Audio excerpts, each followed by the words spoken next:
After 12 days of action here in Milan, we've had such a great ride. A lot of close games, a lot of high quality cricket, and now it's going to get even better as we go into the weekend. International T10 action on the way at Tri-Series. Italy, Romania and France, they're all going to be here. 9 matches coming up on the weekend. I'm Mr. Maximo. This is the fan code ECI Italy Milan, and it starts right now.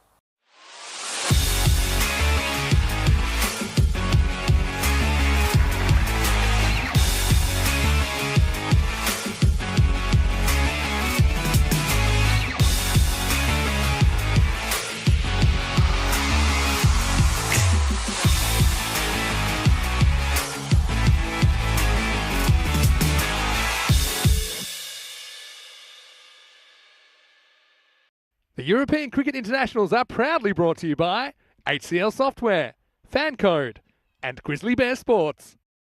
Good morning to you wherever you're watching from around the world. Buongiorno and welcome back to Milan. The ECS was amazing, wasn't it, over the last 12 days. Fresh Tropical run that and won that last night in a pretty one-sided final against Brescia CC, but across that 12 days of action, we certainly saw a lot of close finishes, a lot of action here at the Milan Cricket Ground. But now it is time for the T10 Internationals to begin. We have 5 matches today, we have 4 matches tomorrow, and it's a straight triple round robin format with no final, so whichever team performs the best over the next 9 matches will be the champion of this fan code European Cricket International. And we have a great game to start off as well with Italy and France doing battle. Well, what a history these two countries have, but building their own history, I think, in this format of the game. Let's see what happens at the coin toss. The two captains, Baljit Singh and Noman Amjad, with Rob Kemming. Let's see who wins the coin toss here in match 1. Okay, do you exchange?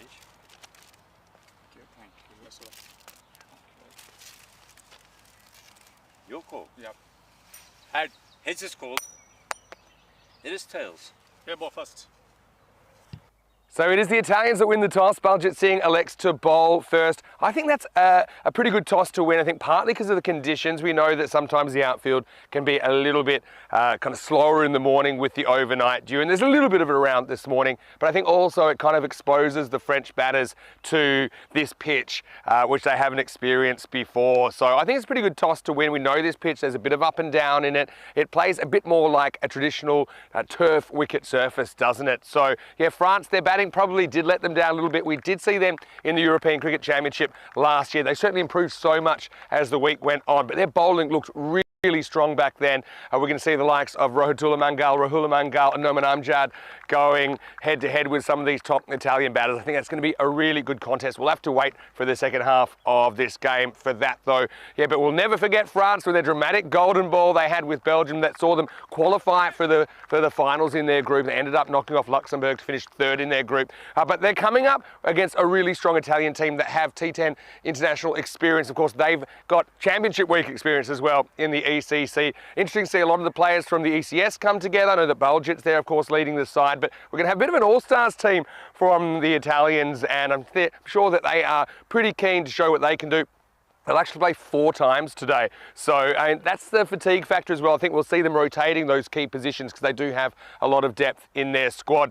Let's talk about the conditions today. I think it'll be one of the warmest days so far today with a maximum temperature expected of 26 degrees. Currently, it's around about 17 or 18 to get this one started. So really looking forward to a big day of action. Danny Hudacek, he's about to get his first taste of ECI cricket live. And I can tell you the news from the toss in match number 1 is that the Azzurri, Team Italia, have won the toss and they're going to bowl first. It's over to you. Let's get ready for the first day of this ECI. Well, thanks, Vinny, and welcome to everyone around the world for this fan code European Cricket International Series here from lovely Milan. We've been here for the last couple of weeks with the ECS. Now we have international games, and looking forward to this. Italy against France. Italy are going to be tough to beat. France have got a very strong bowling lineup, as Vinny mentioned. They might be a little bit susceptible with the batting. Here we go with the 2 teams. So Italy will be bowling first, won the toss. Good toss to win, I think. And you'll see up the top, probably Sukhwinder Singh, the left armour, and also the spin of Asim Ali, Rajmani Sandhu, who took a hat-trick last week, Jagmeet as well. So they've got a very, very strong lineup. Baljit probably bowl, Simran. They've got an all-star lineup, as Vinny mentioned before. France Up the top, Noman Amjad and Action Jackson. There's Gulami as well. But we'll have to see with France. We haven't seen them for a little while in action on the ECN. And it will be their first game of the day. So I hope they perform well against a very, very strong Italian side. We've seen most of them in the last couple of weeks, mostly from northern Italy. Joy Pereira comes into the team as well. He'll be captained by Balgit, this Italian side, and Sadev will be hit behind the sticks for them. So, umpires come out on the field. We're going to get underway with today's play very shortly, and we'll see Italy with the ball in hand, and France will have to bat well. An interesting surface here, plays a little bit different to other grounds around the European circuit, and they have to play good cricket shots, will France, to get runs on this wicket. Anything across the line, there's a danger of it keeping slightly low. It will move sideways as well. It'll move in the air and off the pitch in the first couple of overs. The ball might be a little bit of swing early, but I'll have to be very careful. And they want a good start, France. It's T10 cricket. Most of these countries play international games in a T20I format, as we've seen in Gibraltar over the last few days. So it's a little bit different, a little bit quicker, a little bit more action-packed. And we will see Baljit Singh, the skipper, opening the bowling. He gets good movement early. He's a tall man as well. We'll see him with the bat a little bit later, but he's a handy with the ball. Keeps it pretty tight, and I'm sure he'll be straight on line against these French batsmen. Both teams wearing their traditional blue strips, the Azzurri of Italy and Les Bleus of France. So, as per usual, there'll only be two players back in the outfield. There is a long on and also deep cover for the Italians, just waiting on a start. Be joined by Vinny Sandhu in just a moment. In fact, here he is, Vinny. Yeah. Well, just popped in. I've got to say, I love watching these two teams going head to head, and I'm loving the Azzurri blue and the other blue of France. Les Bleus out there. Is it royal blue? I think it's royal blue. Well, makes sense. It's going to be a right royal contest anyway on Coronation Day. And of course, another part of the world. Baljit opens the bowl and gets the outswinger past Noman Amjad. So Noman Amjad, I'd class him as probably a bit more of a bowling all-rounder, but he is opening the batting, and he was actually their leading run scorer in the ECC. Here's one of the issues. I talked a little bit about the batting of France in the intro.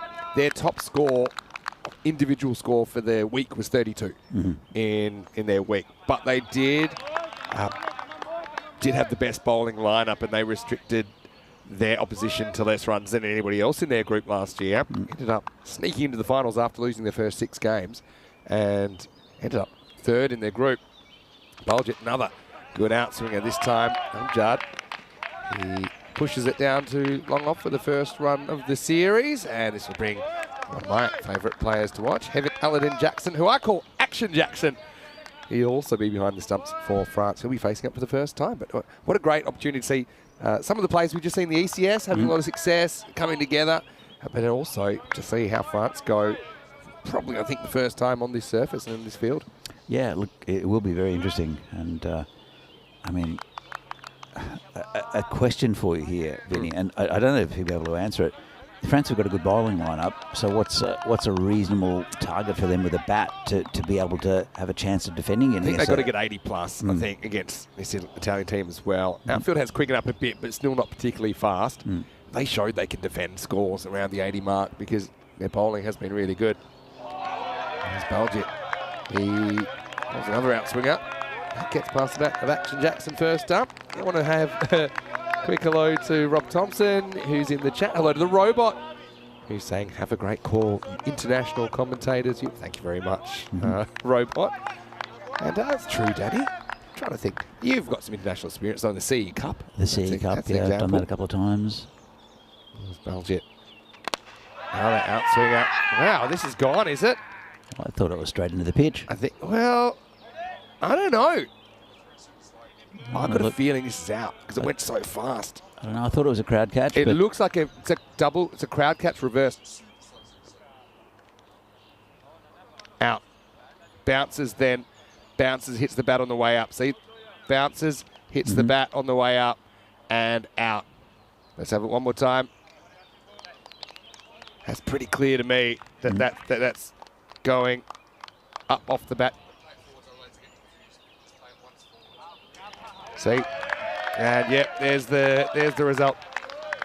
And so, yeah, it's one of those ones that he felt like it might have been a bump ball. Maybe he doesn't know because it is low on the bat. And, yeah, I suppose he maybe didn't watch it all the way to the bat. But Action Jackson's going to have to go for a duck. And Baljet gets the first wicket. So it's a bit of a weird one, but I think the right decision's made. Again, technology being used in a sensible way.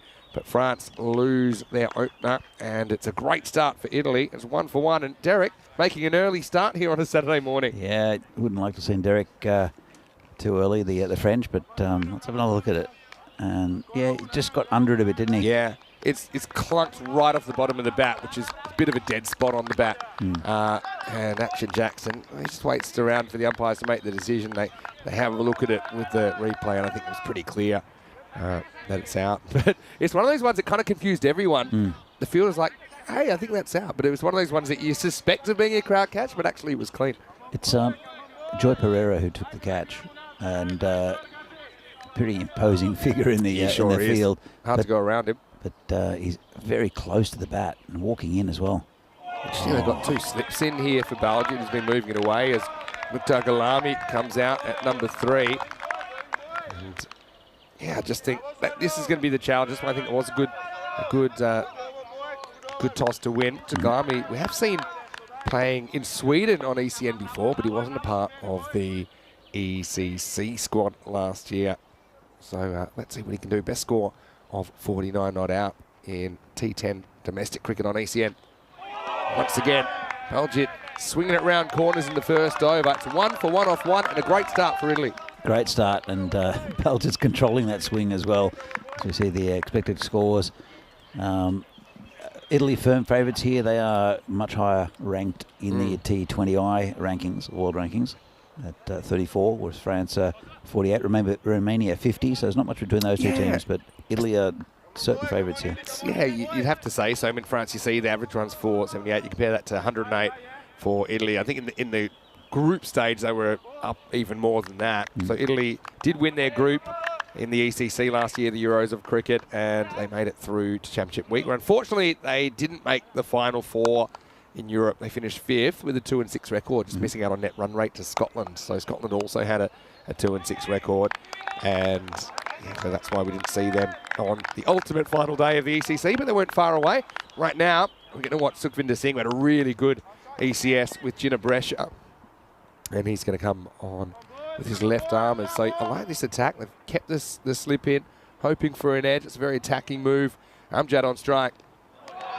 Once again, playing and missing. And look, France, to be fair, and Romania for that matter, I don't think they've played a lot of cricket at this stage. So you've got to realise they would have done some training. They would have done a fair bit of indoor training as well, I'm sure.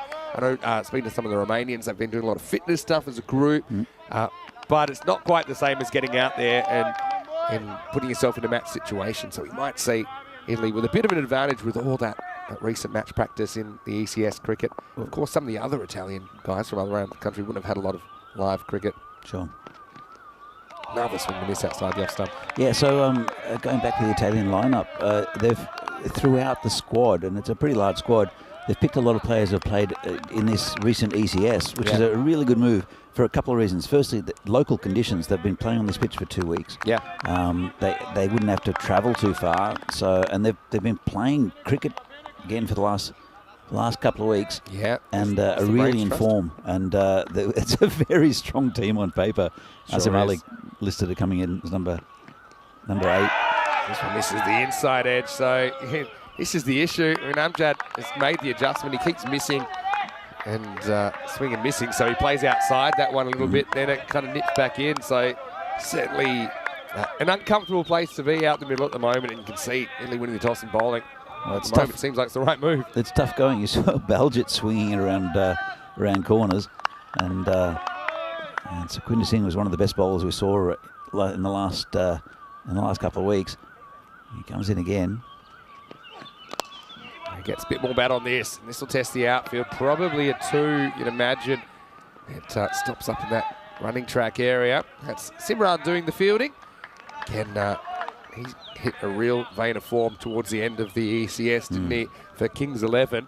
And the robot saying that the robot will never forget one of the most brutal European cricket T20 international innings ever. Joy Pereira against Germany back in 2019. Well, we know Joy is a class player.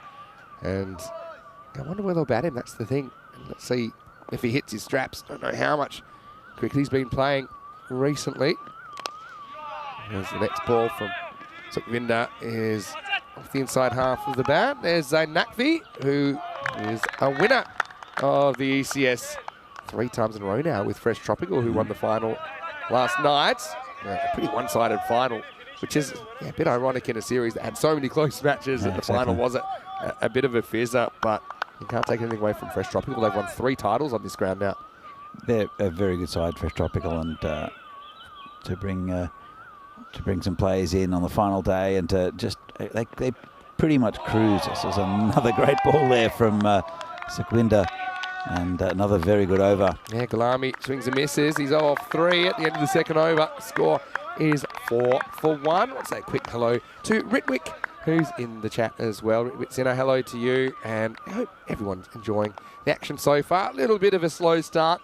We thought it might be that way. I suppose each team does get to play 6 matches across the weekend, so they'll play each of the opponents 3 times. We've got France and Italy right here. Romania, the third side, they're watching on, and I think all the players super excited, especially early in the season, considering, what are we into? Just getting to May now, so the season really ramping up in a lot of places on continental Europe.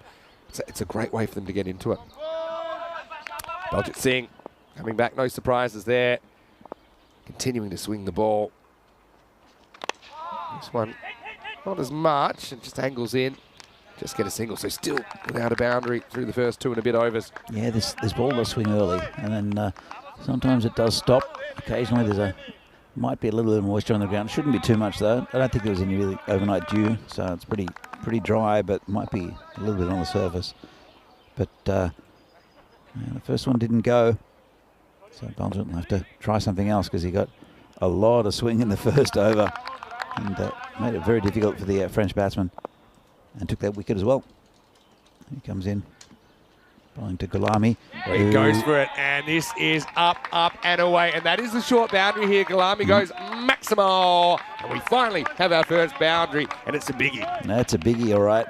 It's, he's hit that into the 3 bears and into the potato field. Well, Gulami, took him a little bit to start to understand this pitch, but picked that right up, and the ball's not swinging for Baljet, which is his main weapon. His line and length is normally very, very good as well as Baljet. As he comes in again. Oh, that's called a wide. This one's a bit too much. It's one that Baljet might not mind because it does give another ball in the over, and I suppose it's all about trying to take wickets early as well. That one almost sneaks inside, but it was a bit short. It started to swing and just hit the seam and just went. That took a left turn at Albuquerque, didn't it? Yeah, it really did. Oh, good movement away again. And they still kept those slips in, and why wouldn't you? And the ball's moving like that off the seam. He doesn't bowl at great pace, does Baljet, but uses his height well and swings it and controls it. Yeah. I think here, it is hard to go across the line consistently. I think Baljet is probably trying to go over cover. There is a long off in place, but it may be a bit square to that slightly shorter boundary to a ball like that. And they like it, but the umpire doesn't perceive any edge. Maybe hit the ground there. I think so. Certainly an element of doubt. Didn't seem an obvious edge to me. Check it out. This one won't tell us too much. Not so sure we hit the ground, No, but maybe not. it does take a step, doesn't he, Gulami? Again, See if we pick up anything here. Again, really impossible for us to tell. I think it actually was just a case that bounced a bit more than it would have otherwise. Maybe. And I don't think there's an edge there. Looking at the slow motion replay. Galami throws up the 6 with the 1. And yeah, Amjad, 5 off 8. He'll be hoping to get a move on through the middle overs. I suppose they're not really in wicket trouble. That was one of their issues in the ECC as well. France, they were losing on average 7 wickets per innings, which is a couple more than kind of par. And yeah, I kind of describe them as having 11 number 8s. So they can all bat, but you just wonder who can really dominate and play a big innings. Yeah. As Amjad lifts it, it's going, and it's just gone past the fielder. And it's Jagmeet there, who just had a bit of trouble sticking it in reverse, and they'll get back for 2 at the end of the power play. France are 15 for 1. Yeah, he didn't quite know what to do with that Jagmeet. He was, if he'd run back early, I think he would have got there, but he just kept on stuttering and trying to judge where the ball was. It's almost like he couldn't decide if he was going to turn and run forwards or he was going to try and run backwards, and spent a lot of time umming and ahhing, but still pretty good spell from Baljit Singh, 1 for 12 off 2. So Baljit Singh leading his club, Bergamo CC, who, well, like a lot of other clubs, there was a bit hit and miss for them in the ECS recently. They finished with a 5-5 record and just missed out on the semi-finals. This looks like Zain Ali, who is going to get a bowl now. Didn't he have a great series with Chivadate in the ECS just finished? Yeah, they were one of those unpredictable teams, Chivadate. They were fun to watch because there were just so many highlights, but just the consistency wasn't quite there for them, I think. But this man was a star. So mainly with the bat, though. So that's the thing. And just thinking about Zain, the question will be, where will they bat him? And this is one of the things I said before the toss as well, that I think that Italy, because they play 4 games today, they will rotate those key batting positions and even the bowlers because of the workload, and also just because there's so many players that they want to give a go. It's pitched up from Zain Ali, and it'll be a single. Yeah, so I mean, they've listed in this game for Zain Naqvi to open with Joy Pereira. They've listed Baljit Singh at 3. Jagmeet Singh listed at 4, which is pretty interesting. The left-arm spinner, he's been batting up the order for Kings 11.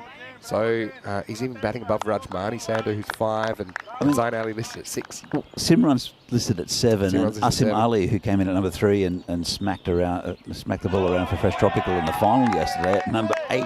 Yeah.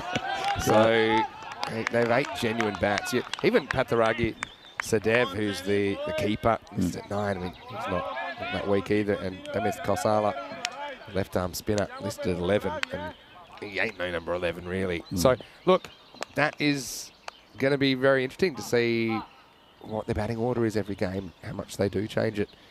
Zain Ali, a bit short, hurries on to the batter. Amjad, he does get 1. Oh, they're thinking of 2, but there's no way it's 2. Having to scramble back. I think he just gets back. But, yeah, I don't know what Galami was thinking there, because that ball never even was close to leaving the infield. I think he's okay, but nice take. He's in. So, but yeah, it was like one of those ones where you needed to look for 2, but you need to look but not actually go. Yeah. He took it a bit too seriously. It almost caused a run out, but you can see they're trying to make something happen. Yeah. Because they just had that one Maximo. Apart from that, no boundaries at all through the first 3.5 overs. It's been very disciplined from Italy as Zain Ali comes in, plays it across the line. That is the short boundary down there. Really, both square boundaries pretty short. Zain Naqvi does the fielding. Yeah, but it's also a great platform to give players opportunities that may not have played any or maybe just a little T20 international cricket. And Sure. I think Zain Ali's one of them. You reward him on the back of the T10 form. I remember when we first started T10 international cricket back in 2021, different teams had different approaches about how they selected their team. As this is in the air and it's hanging, it should be caught. It's Jagmeet Singh who takes the catch. So Zain Ali has his first wicket for Team Italia. And it's Amjad who just couldn't get going this morning. He goes for 8 off 12. Jagmeet comes up with the catch, and France lose a second. Both openers back in the pavilion now. It's 18 for 2. It looks like a pretty comfortable catch, but I think I could feel the nerves from in front of me from Jagmeet. He took it nicely, but yeah, he made sure, now playing in an Italian shirt, and he got right behind it. And good catch, and it's another wicket down. And France, they can still build a total here, but it's, as you said, you said they had sort of 8 number 8s, did you say? Something like that? I saying 11 number 8s. I think that they can all bat, but like I say, there's no player that you necessarily say, or he's going to come out and he's going to whack 70 or 80, which I think at this level you need those kind of players. Sure. But they're a team that have shown they can win games off the back of just making okay totals. I suppose at the moment the issue is they're bogged down 18, pretty much end of the 4th over. 10 and over here will get them to maybe 78, 80, something like that. But it's just been hard going so far, hasn't it? It has been hard going. It's been good cricket. I mean, it hasn't been a wide yet. It's been very disciplined bowling from the Italians. Very few loose balls from some very good cricketers. Well, it's a little bit short. Tucks it round the corner. Just a single. Yeah, so it'll be the end of the 4th over. It's 19 for 2 after 4. And well bowled by Zayn Ali. Yeah, he concedes 4 off that over and picked up a wicket. Usman Khan has come to the crease, though. He gets off the mark immediately. Now, Usman is one of the players we saw in the ECL recently, and yeah, he had a great time of it for Dre. He played 14 matches and he took 11 wickets during the tournament. But I think he was very, very good in some pressure situations. Got a great slow ball. I think he'll be pretty effective on this pitch. With the bat, I mean, it probably wasn't one of their top order batters, but still showed he can hold it. He was averaging 23.5 with the bat and had a high score of 29 not out against the Helsinki Titans. So it's not a bad average in this format, to be honest, because there are just so many risks I will taken. preface that by saying in 14 matches he was only dismissed twice. Yeah. He had a few not outs, but often the average gets ruined when you're down there because you're having to run yourself out all the time. This is Rajmani coming in. And didn't he have a good series? He took a hat-trick. He was the only player to take a hat-trick in the previous ECS here. And yeah, also, from memory, there's a 5-wicket haul in there. Took 5 for 4 one game. Yep, that was the game he took the hat-trick. Yeah, that's right. But also a handy bat.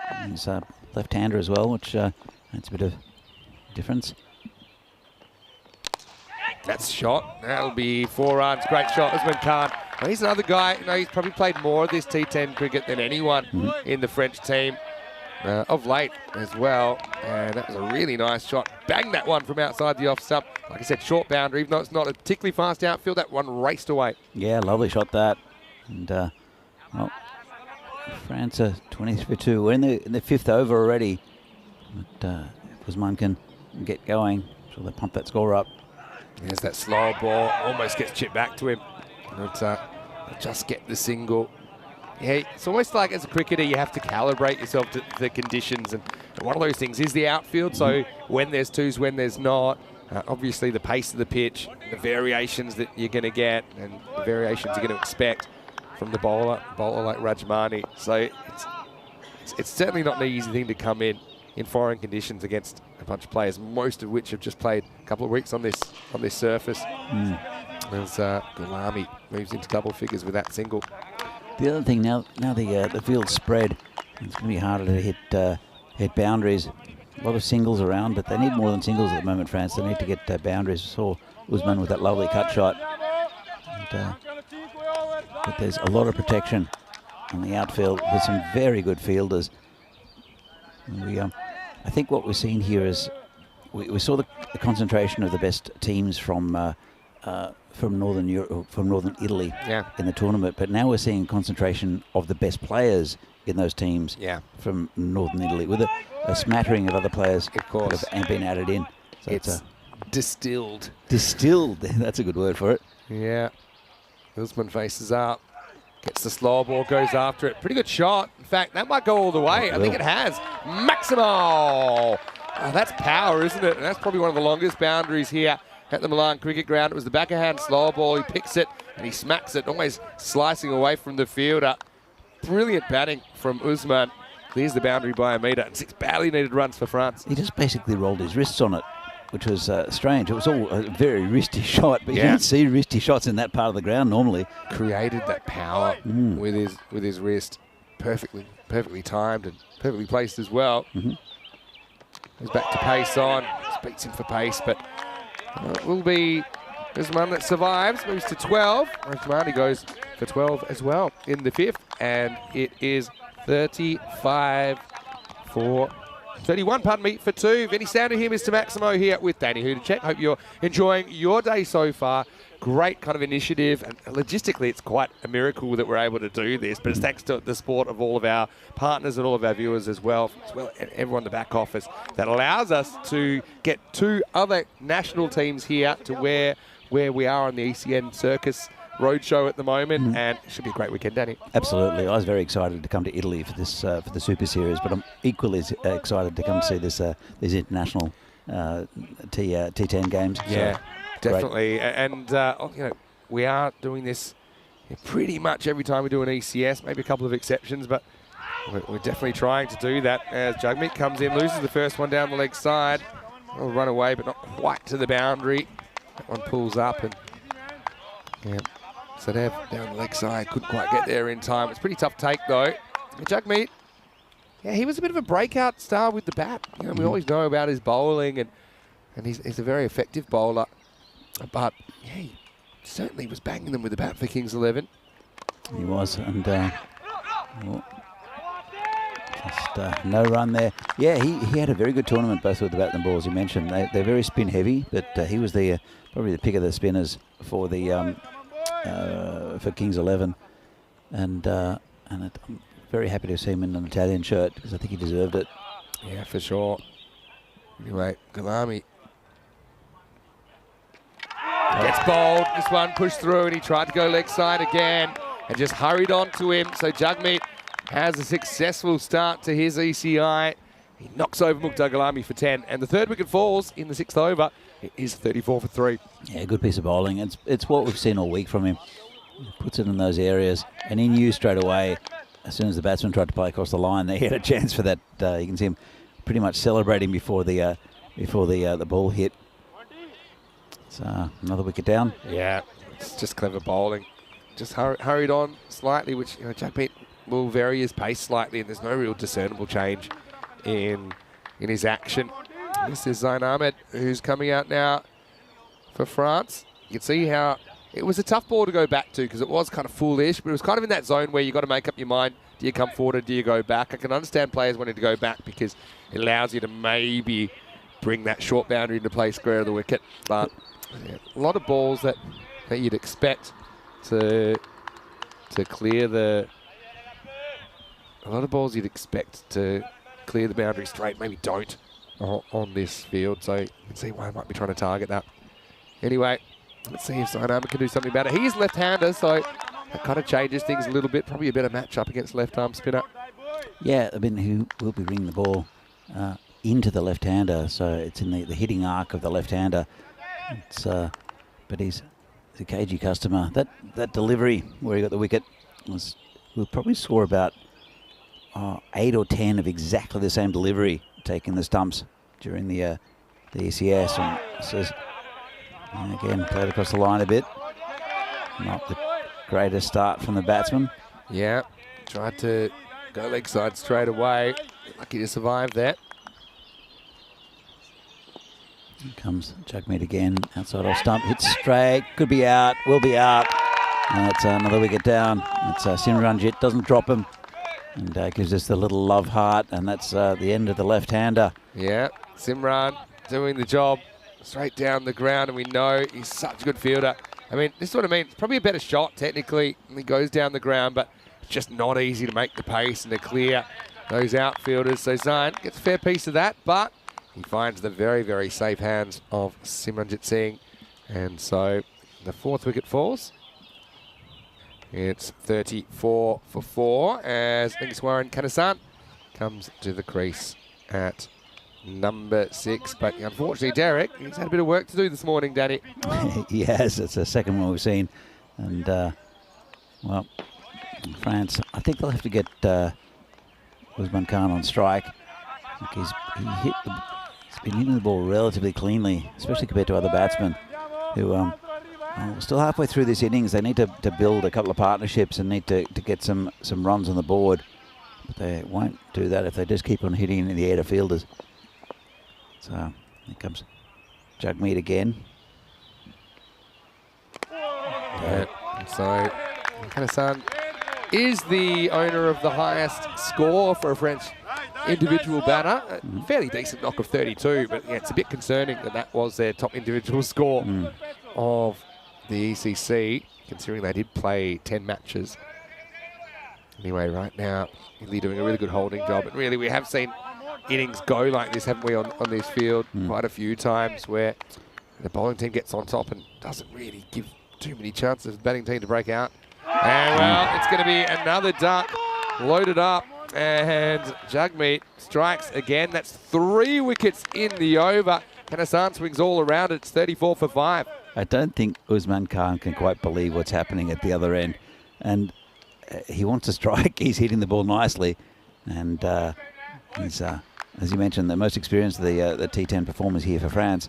And he's just, you can see him just put his hand out. I was like, what are you doing? Yeah, that one probably not quite a Yorker, but almost. I mean, it's just in front of the front pad. And so, how about this? So this wicket's gone wide. I suppose it was 3 wides.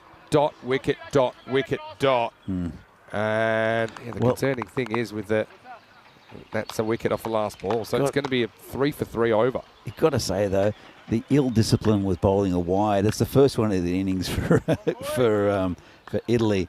And I'd drag him if I was a skipper. Well, Baltic did bowl 1 wide. Remember earlier on? Did he? Bowled a ball that swung a little bit too much. But I suppose Jagmeet, no runs off the bat that over. 3 for 3 and 34 for 5 after 6. And looks like they're going to bowl Dimith Kasala now. And so they're going to stick with some left arm spin. I can see why you would. He's going to go over the wicket, though. Slightly different angle of approach. And this just gets past him for a run. Usman Khan is left holding the baby a little bit. He'll move to 13. But yeah, it's been real hard graft for the French so far. yeah, it has been. He is a player we haven't seen in the last 2 weeks. Yeah, that's true. Saw him playing in the Venice ECS a little while ago. And yeah, he's a good player. Also, he's a player we've seen playing for Italy in T10 Internationals in Cartama as well. He's a big bowler. No. So Dev doesn't really get down to this one. Probably doesn't make the best position. Will just cost them 1 by, though. I'm amazed at how many left arm spin options they have Italy. I mean, we saw quite a few. Even in Kings 11, there were a couple. But it's pretty important in this format, I think, because the ball's going away from the right-hander with the natural spin. So to hit on the onside, you're going against the spin. Yeah, exactly right. This time they go away and punch it to the offside for 1. But yeah, Kasala really doing a number at the moment in his spin partnership. It's a funny one. I mean, if you do go leg side, sometimes the ball kind of spins on the middle of the bat, so you can actually hit it further, but you have such a higher margin for error that if you don't get it quite right, the ball typically goes straight up in the air. That's the quicker one. And this is Watercooler Saria now, who is going to hustle through for a single. Usman Khan becomes even more important. Usman isn't a man that we saw playing for France last year in the ECC, but we did see him in the ECL for Dreux. But yeah, it was more of a bowler that batted a bit for Dreux. Well, to bat a bit for Dreux, you've got to be a pretty decent bat, because they're a very, very attacking team. What a story, though, Dreux winning the ECL. It's quite incredible. Yeah, Kasala took 19 wickets in season 2021. Well, he was part of the Italy ECC setup. Uses his feet this time. Not a bad shot, but he'll only get 1 for it. But best figures for Kosla, 4 for 12 versus Spain. Of course, Italy did make the championship week in 2021 and 2022. So proud history. And of course, these 2 teams will be competing in the ECC again this year. That'll be good. Straight through. Everything misses the inside edge. And very, very good spin bowling in the middle overs here. And it takes us to the end of the over. So that's 7 overs down. I've got it as 39 for 5. Just a reminder, we have double trouble today because we have cricket from Gibraltar as well. 3 matches today, so they're actually getting going in about 15 minutes. That's match 5, so you can double screen it if you like. It's Gibraltar versus Malta. Gibraltar winning the toss. The Gibs want to bat. Why not? Their batting's been pretty good. Latine and Stagno making some big runs in this series so far. Could be time for the openers to get going. Avinash Pai and Louis Bruce. They're certainly very, very capable. Malta, though, they've been disappointing, haven't they? 0-3. I know a lot of their supporters would love to see a little bit more out of them. Boom Boom Basil had an injury concern, but he is listed at the top of the order. And Stanislaus at 3, again, sticking around, but it's been hard going for Malta so far. As we see Jagmeet coming back on in over number 8. So, yeah, you start to worry where they can go for here. I mean, they're trying to accelerate it, but if they can't, they might end up kind of where Brescia CC ended up in the final. We're say around the 55 mark. Goes down the ground, uses his feet, doesn't get past the man at short mid wicket. Tough going for France, but very good bowling from Italy. You can see the level change as well with what's happening here with the Italian bowling compared to the ECS we've just seen. Yeah, it's just the standards, hey? Joy Pereira in there, almost creates a run out. There's no one backing up. All right, who wants this? That might actually go for, I think that's 5, assuming that they ran straight away and they weren't heading back. So France needed a break, they get one. Check it out here. Yeah, they decide to go, and yeah, that'll be a 4 overthrows because there's no fine leg. There's no one backing up. So yeah, at least something going right for France. That was a great stop by Pereira. Just the throw was a little bit wide. Otherwise, it could have been a run out. But he's good in that position, is Joy Pereira. Comes Jagmeet again. Ruined his figures though. Sure has. How's this bounced over the stumps? It will run away for a bye. Pretty sure this is a bye. Yeah, 2 buys, yeah. 2 buys. So yeah, having to hustle for everything, having to work for everything at the moment, France. Maybe except for those 4 overthrows. Well, the batsman won't mind. It's 5 to his total. So Usman's now on 20. So it's hit to that man at short mid-wicket area. Chance for a run out, mate. Looking for an overthrow, a bit of hesitation from the batsman. They'll get one now. It's a bit scrappy here from Italy. Yeah, it's kind of out of character, isn't it, considering they've given very little away so far. Yeah, so he just squeezed it out. It's a chance for a run out. It's a good throw. It would have been out if he'd hit. It wasn't too far, and then they realised that there was a bit of a fumble, and it was a yes-no. They went past the keeper. Oh, it's a nice shot, that. Full toss, leg stump, and put it away behind square for 4. Yeah, well, here comes the cavalry. It brings up the 50 for France as well. Maximo! Oh, it's gone for 6, has it, Vinny? Yeah, that's gone all the way. He's just clearing the rope. And better eyes than I do. Yeah, well, he was kind of floating around there, but he couldn't quite make it. Anyway, so it's the end of 8 overs, and the score is 54 for 5. So I mean, they'll make more than that 55 that we were saying they were on target for before. Look, France, if they can make an ugly 75 here, you know, that was a decent over. Finally kind of got ahead of the spin, didn't they? They still got 5 wickets in hand. Let's make a play for them. If they get 12 and 12, 78, I mean, yeah, I mean, you're going to have the same issues in the other half of the game where Italy, a lot of their guys have faced a lot of bowling, but they haven't faced the French bowlers. In the air, this is going to fall safely as well. And just be a single. So Usman Khan Watercooler 3 out. This is the rear gun action we needed, I think, to make a bit more of a contest out of it. This in match 1. Yeah, it's well, it was that just one loose ball from Jagmeet that they got away, and did lift that score. And the 5 overthrows is pretty handy as well. This one's hit towards the boundary. There's a man out there. Just pick it up and calmly throw it into the keeper. But yeah, it was it's just that one loose over. It shows you how much things can change, because it's 54 on the board now for France in the 8th. 55 looks better than 39. Yeah, it sure does.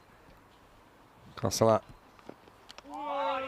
reduces the swing and miss. Apologies for the graphics just being a bit on the blink at the moment, but we'll try and keep you up to date with what's happening at the moment. Score is 56 after 8.3. It's a miss stumping. Not an easy one. I think Sadev probably has some of the same issues that some of the players do. Probably haven't a lot of match practice. This is one he probably normally gobbles up. because it's full. He has to stay low, and he kind of does, but just misjudges the bounce. It's difficult to keep on this pitch as well, especially keeping a little bit further back. Just the uneven bounce was a bit quicker too. Nice shot though. Finds the fielder, so the score moves up to 57. This over's gone 1-1.1. So even though we saw the spin get hit last over, at the moment it's pretty quiet. Takes it on and doesn't beat the fielder. Baljeet takes a very good catch in the circle at mid-wicket. So good pressure building up, and Kosala gets his man in the end as that over ends up bringing 3 wickets, but it finishes in a wicket. It's 57 for 6 after 9. Yeah, nice take that, and they're just a good side, Italy. Good all round.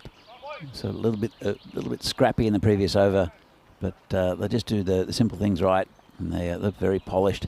And way to finish well for Kosala. It wasn't kind of thrown by the fact that Jagmeet's over went for 15 in the 8th. He came back and was very, very on target. Nice attempt from Watercooler Surya though, but he will go as the 6th wicket. Looks like this is Zain Ali who's going to get the last over. So yeah, 57 for 6 after 9.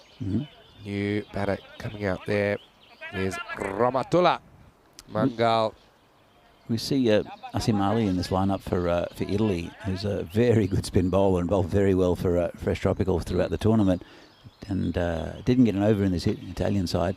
I'm sure he will during the weekend. Yeah, I think we will. Interesting whether you give, so for example, if you have 7, 8, 9 bowlers, do you give them 2 overs each in one game, which seems to be the way they're doing it in this game, and kind of say, oh, this is a game where you'll bowl, and you know, most likely you'll get your 2 overs, or do you kind of give 6 or 7 bowlers 1 over a game? I think that the bowlers prefer getting 2 overs in one game, and if it means they don't bowl another game, they just kind of work into it a little bit more.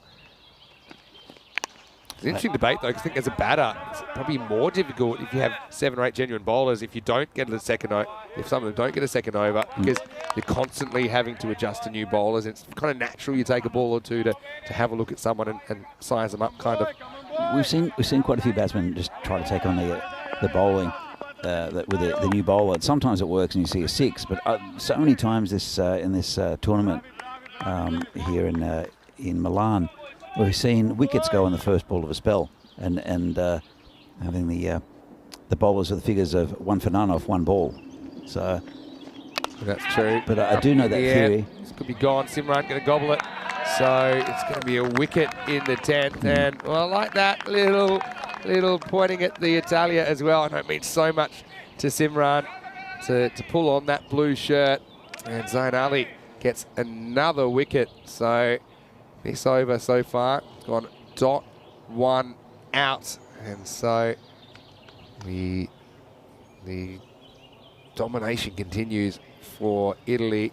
That's the score. I think that makes it 58 for 7. Again, apologies for the lack of the graphics at the moment, but there's not a lot happening on the scoreboard anyway. Just a few wickets tumbling, to be honest. It's just not enough runs for France, you'd think, especially with this Italian batting lineup.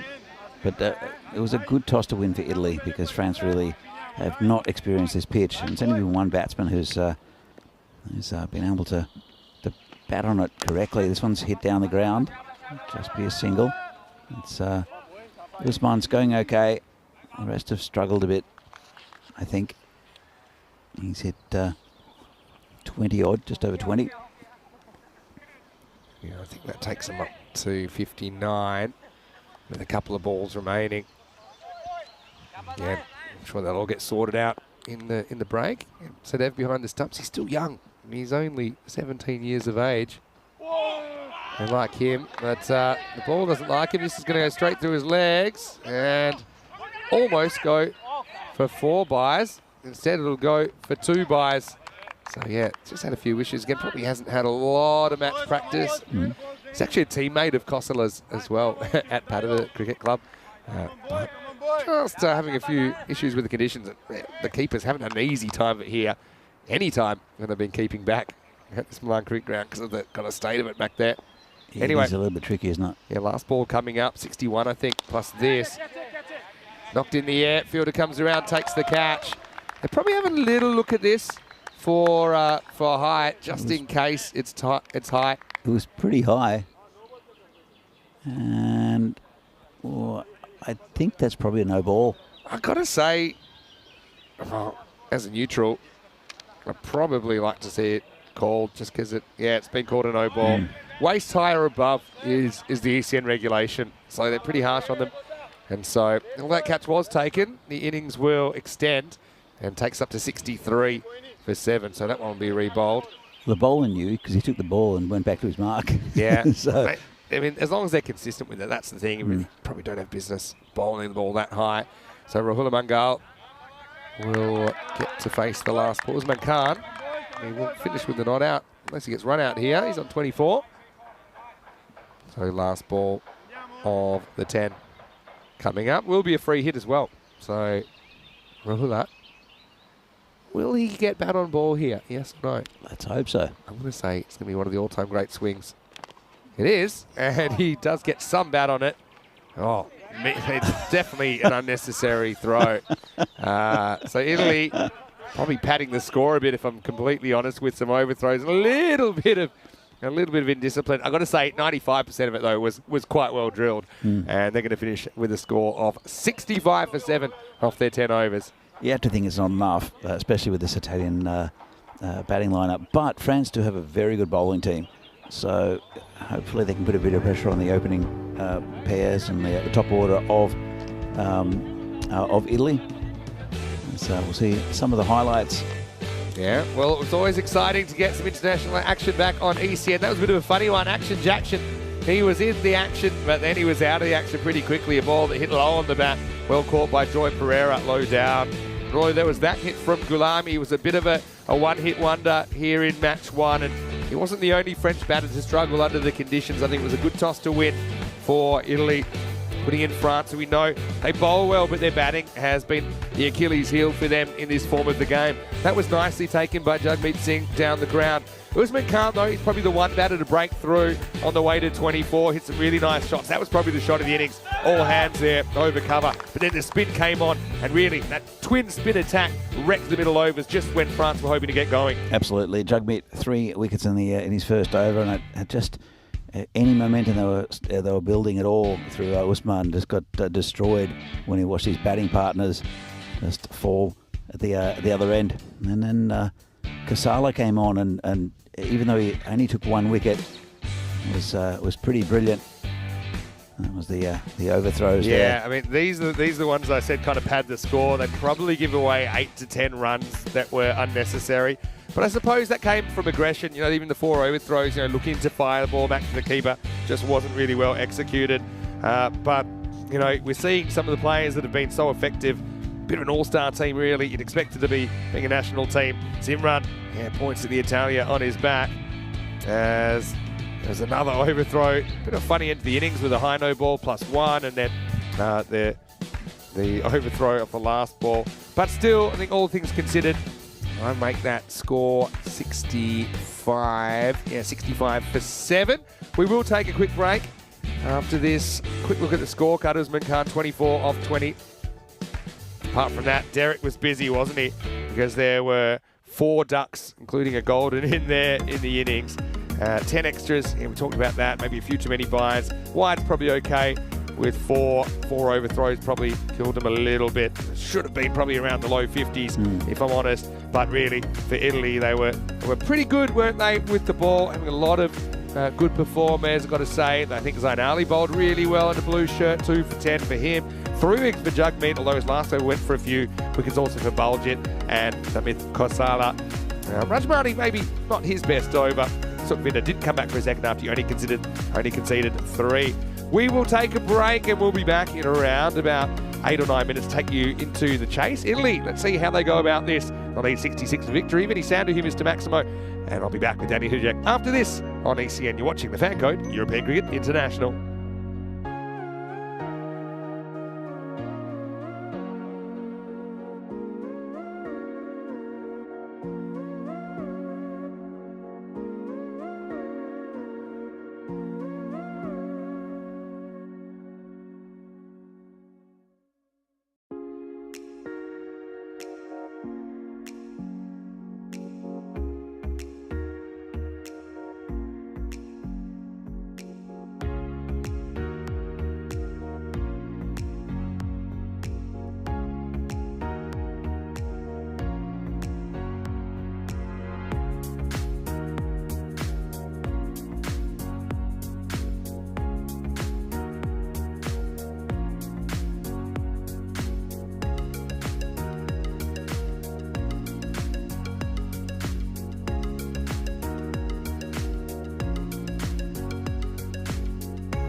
The European Cricket Internationals are proudly brought to you by HCL Software, Fancode, and Grizzly Bear Sports.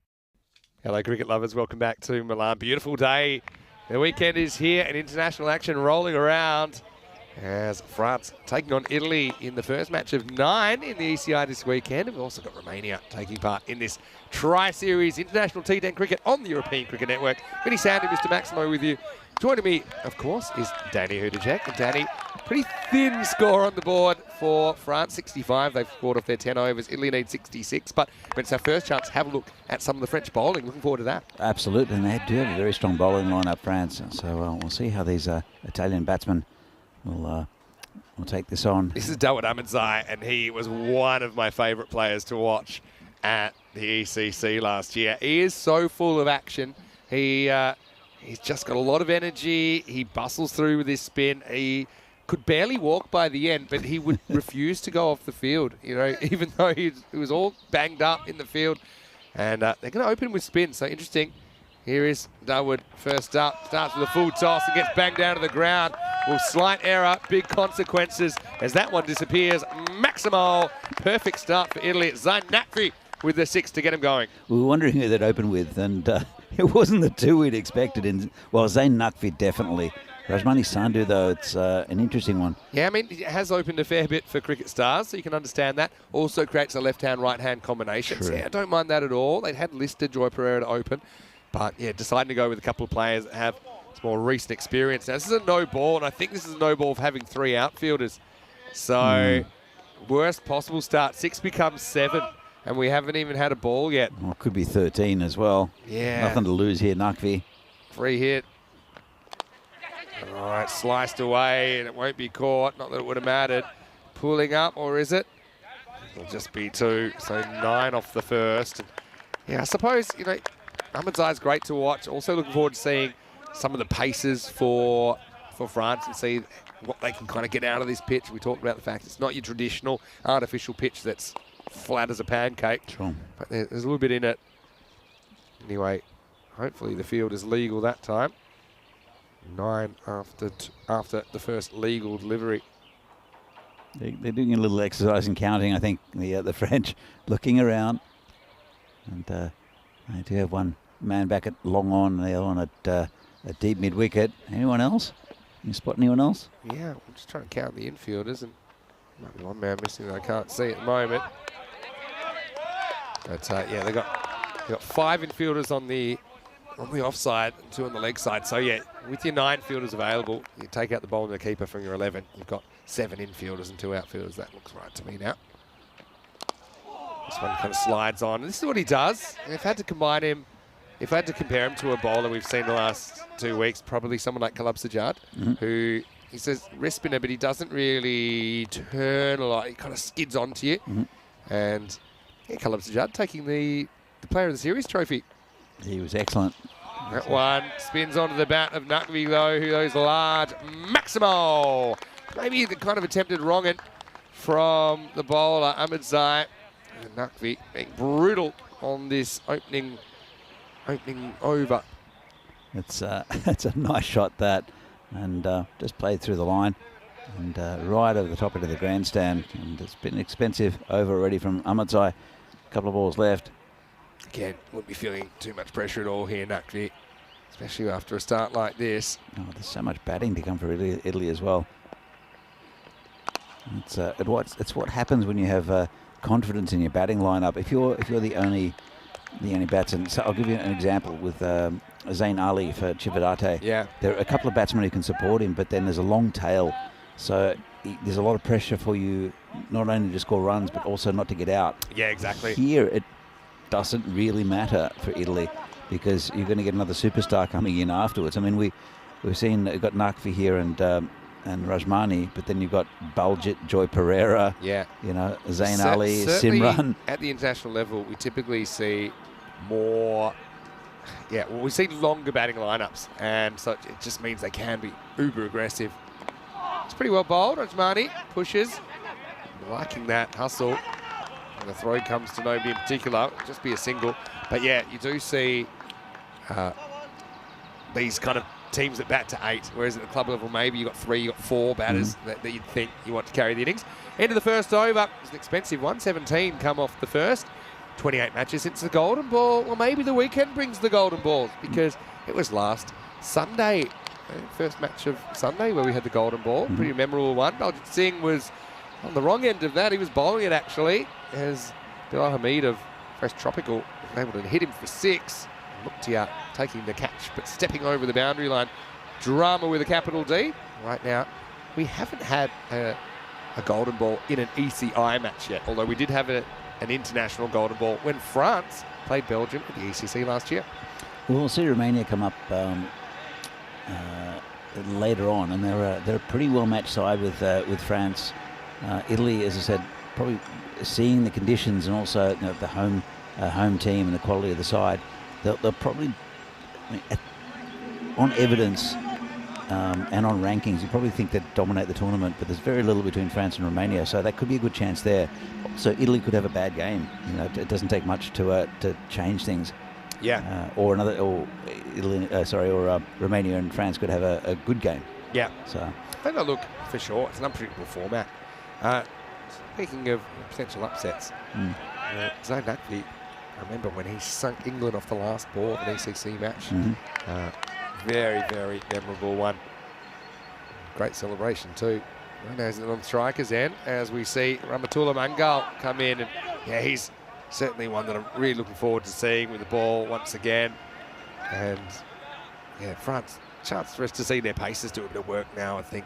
Although, worry up that first over how long this innings will last. Well, spin didn't really work for them. It was just a bad ball first up that relieved any pressure that Naqvi had. It was a no ball, a full toss, and I think it was the field placement was wrong. Everything was just a little bit off for France in that very first ball. So hard. You work so hard, especially as an international team, to kind of get everything right, prepare for ball one, but there's still always a bit of teething time. And even now, still some field adjustments being made. There's going to be some settling time. And right now, we've bowled 7 legal deliveries and past the 6-minute mark in this innings. And still not going to hit the next ball bowled. So, yeah, you would expect it. I mean, for sure, you'd expect France and Romania to have some excuses for a slow start, especially considering that they really wouldn't have played any competitive cricket this year at all. Sure. Italy, by the same token, I would have expected them to maybe be a bit fatigued with so many of the squad, probably 3/4 of the squad coming from a 2-week ECS, which was... not mentally fatigued, though. I think they'd be more physically fatigued. Yeah, exactly. There we go, right off the end of the bat from Naqvi. And there are some good players who've come into this Italian side as well, who are not from, we haven't seen in the last 2 weeks. But I think as I said, it's a good side, brings momentum, brings a lot of the talent we saw over the last couple of weeks into this side for just reward, I guess. Good to see also the Enigma. He's Manu Lal, he's not in the 11 this morning, but I'm sure we'll see him at some point, maybe in the next game. We'll get to see those teams at some point during this innings. Side edge from Rajmani, and tap back, but they will get through for a single. And I also look at some of the players that aren't in this Italy team. Hassan Ali kind of didn't make himself available just because of a few little niggles, so he's a little bit injured. He's a really good young left armour. Justpreet, for example, who we have seen doing some good things in an Italian shirt at the Cardamom Oval. He's not in the squad. So they are deep. I often judge a team by which players are missing out. Sure. And if I see good players that can't crack the first 11, then I'm saying, okay, it's a good side, and it creates that internal pressure, which I think we talked about it before. Sometimes some countries that maybe only really have 15 to 18 players that they know they're going to pick their national team from, that you don't really have this sense of pressure to keep your spot in the team, which I think is crucial if you're going to improve and keep kind of climbing those rankings. Yeah. Because if you're kind of settled and satisfied just to pull on your national shirt, but you're not too worried about how you perform, and that's very, very different. Now, this is in the air. Could be the first wicket, and it is. Nicely taken. It's Rahula Mangal that takes the catch off Rahmatullah Mangal, and Naqvi goes for a quick fire 16. Pace wins the race here in the second over. That was a really nice taking catch. Never thought he was going to get there. Just look at this. Hung up in the air for a bit, and then he just judged it very, very well. Good Perfect catch. technique. Really good technique as he kind of ran beside the ball a little bit, so didn't have to turn himself around completely. So yeah, the Mungals combine, and Nakvi has to go. 21 for 1. This brings Zain Ali to the crease at number 3. I'm looking forward to seeing Zain Ali in an Italian shirt. And more exciting news, Vinny. I can smell the strawberries that they've put in front of us. Today they've given us 1 bowl of strawberries each. I think they made a mistake, and I don't care, because normally we just got juice as well. Yeah, we're being well looked after here. Fantastic. Oh, It's lemon. I think it's lemon tea. It is lemon tea. Oh, they're like these international games, Vinny. It just keeps getting on more and more exciting. Yeah, you think they've stepped up the game here for the internationals. Yeah, Mungal with the wicket. Be really happy with that. So, yeah, again, it's another test for the Italian batters, a different sort of test, I suppose. They all kind of know each other in the club scene. They kind of know what they're going to see. Now, you have to face a guy you probably haven't faced before. Rahmatullah Mungal steaming in.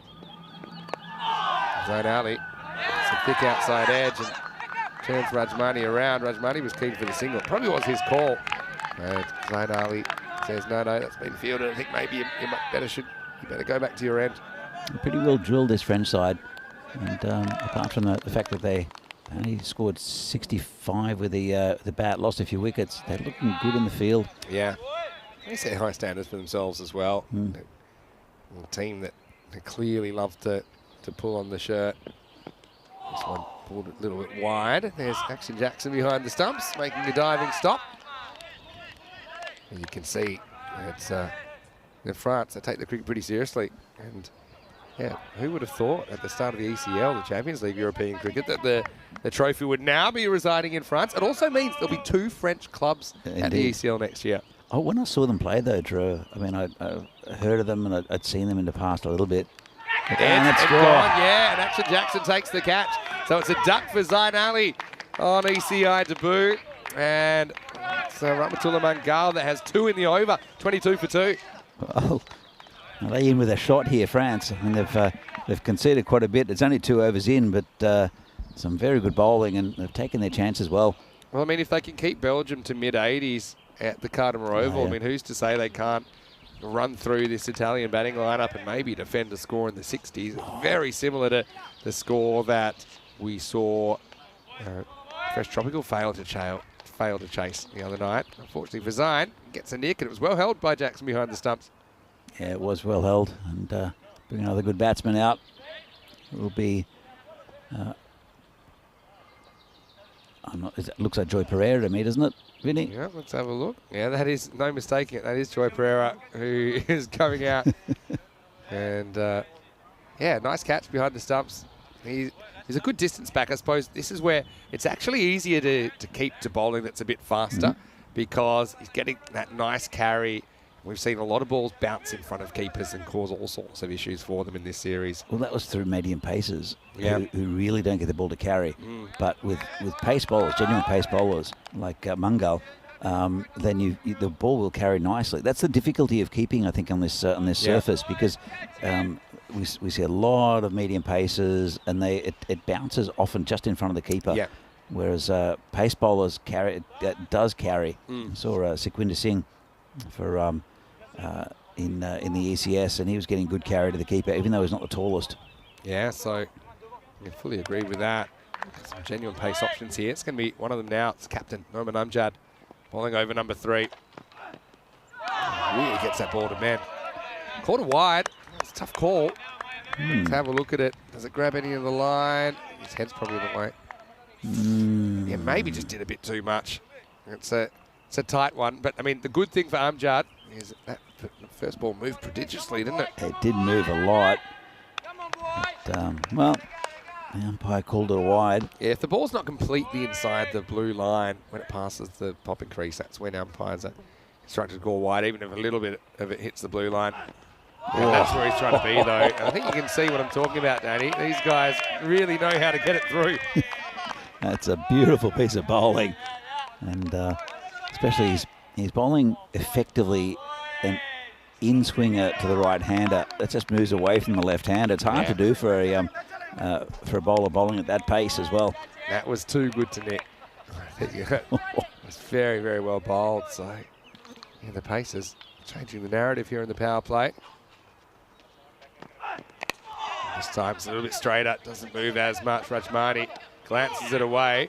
Oh no, we're going to have a run out. We're going to have a run out. It's going to be Rajmani who's going to have to go. Rajmani wanted the 2 and then he changed his mind, but Pereira only got the first message, and so he was running all the way through. I think they lose eye contact, and that's a wicket from nothing. So it's going to be Rajmani run out for 4, 24 for 3.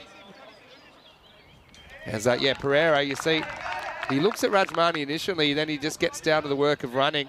Rajmani realises there probably wasn't 2 there, but he realises too late. I think he does the right thing because it was his fault to basically be the one to be run out. Have a look at it here.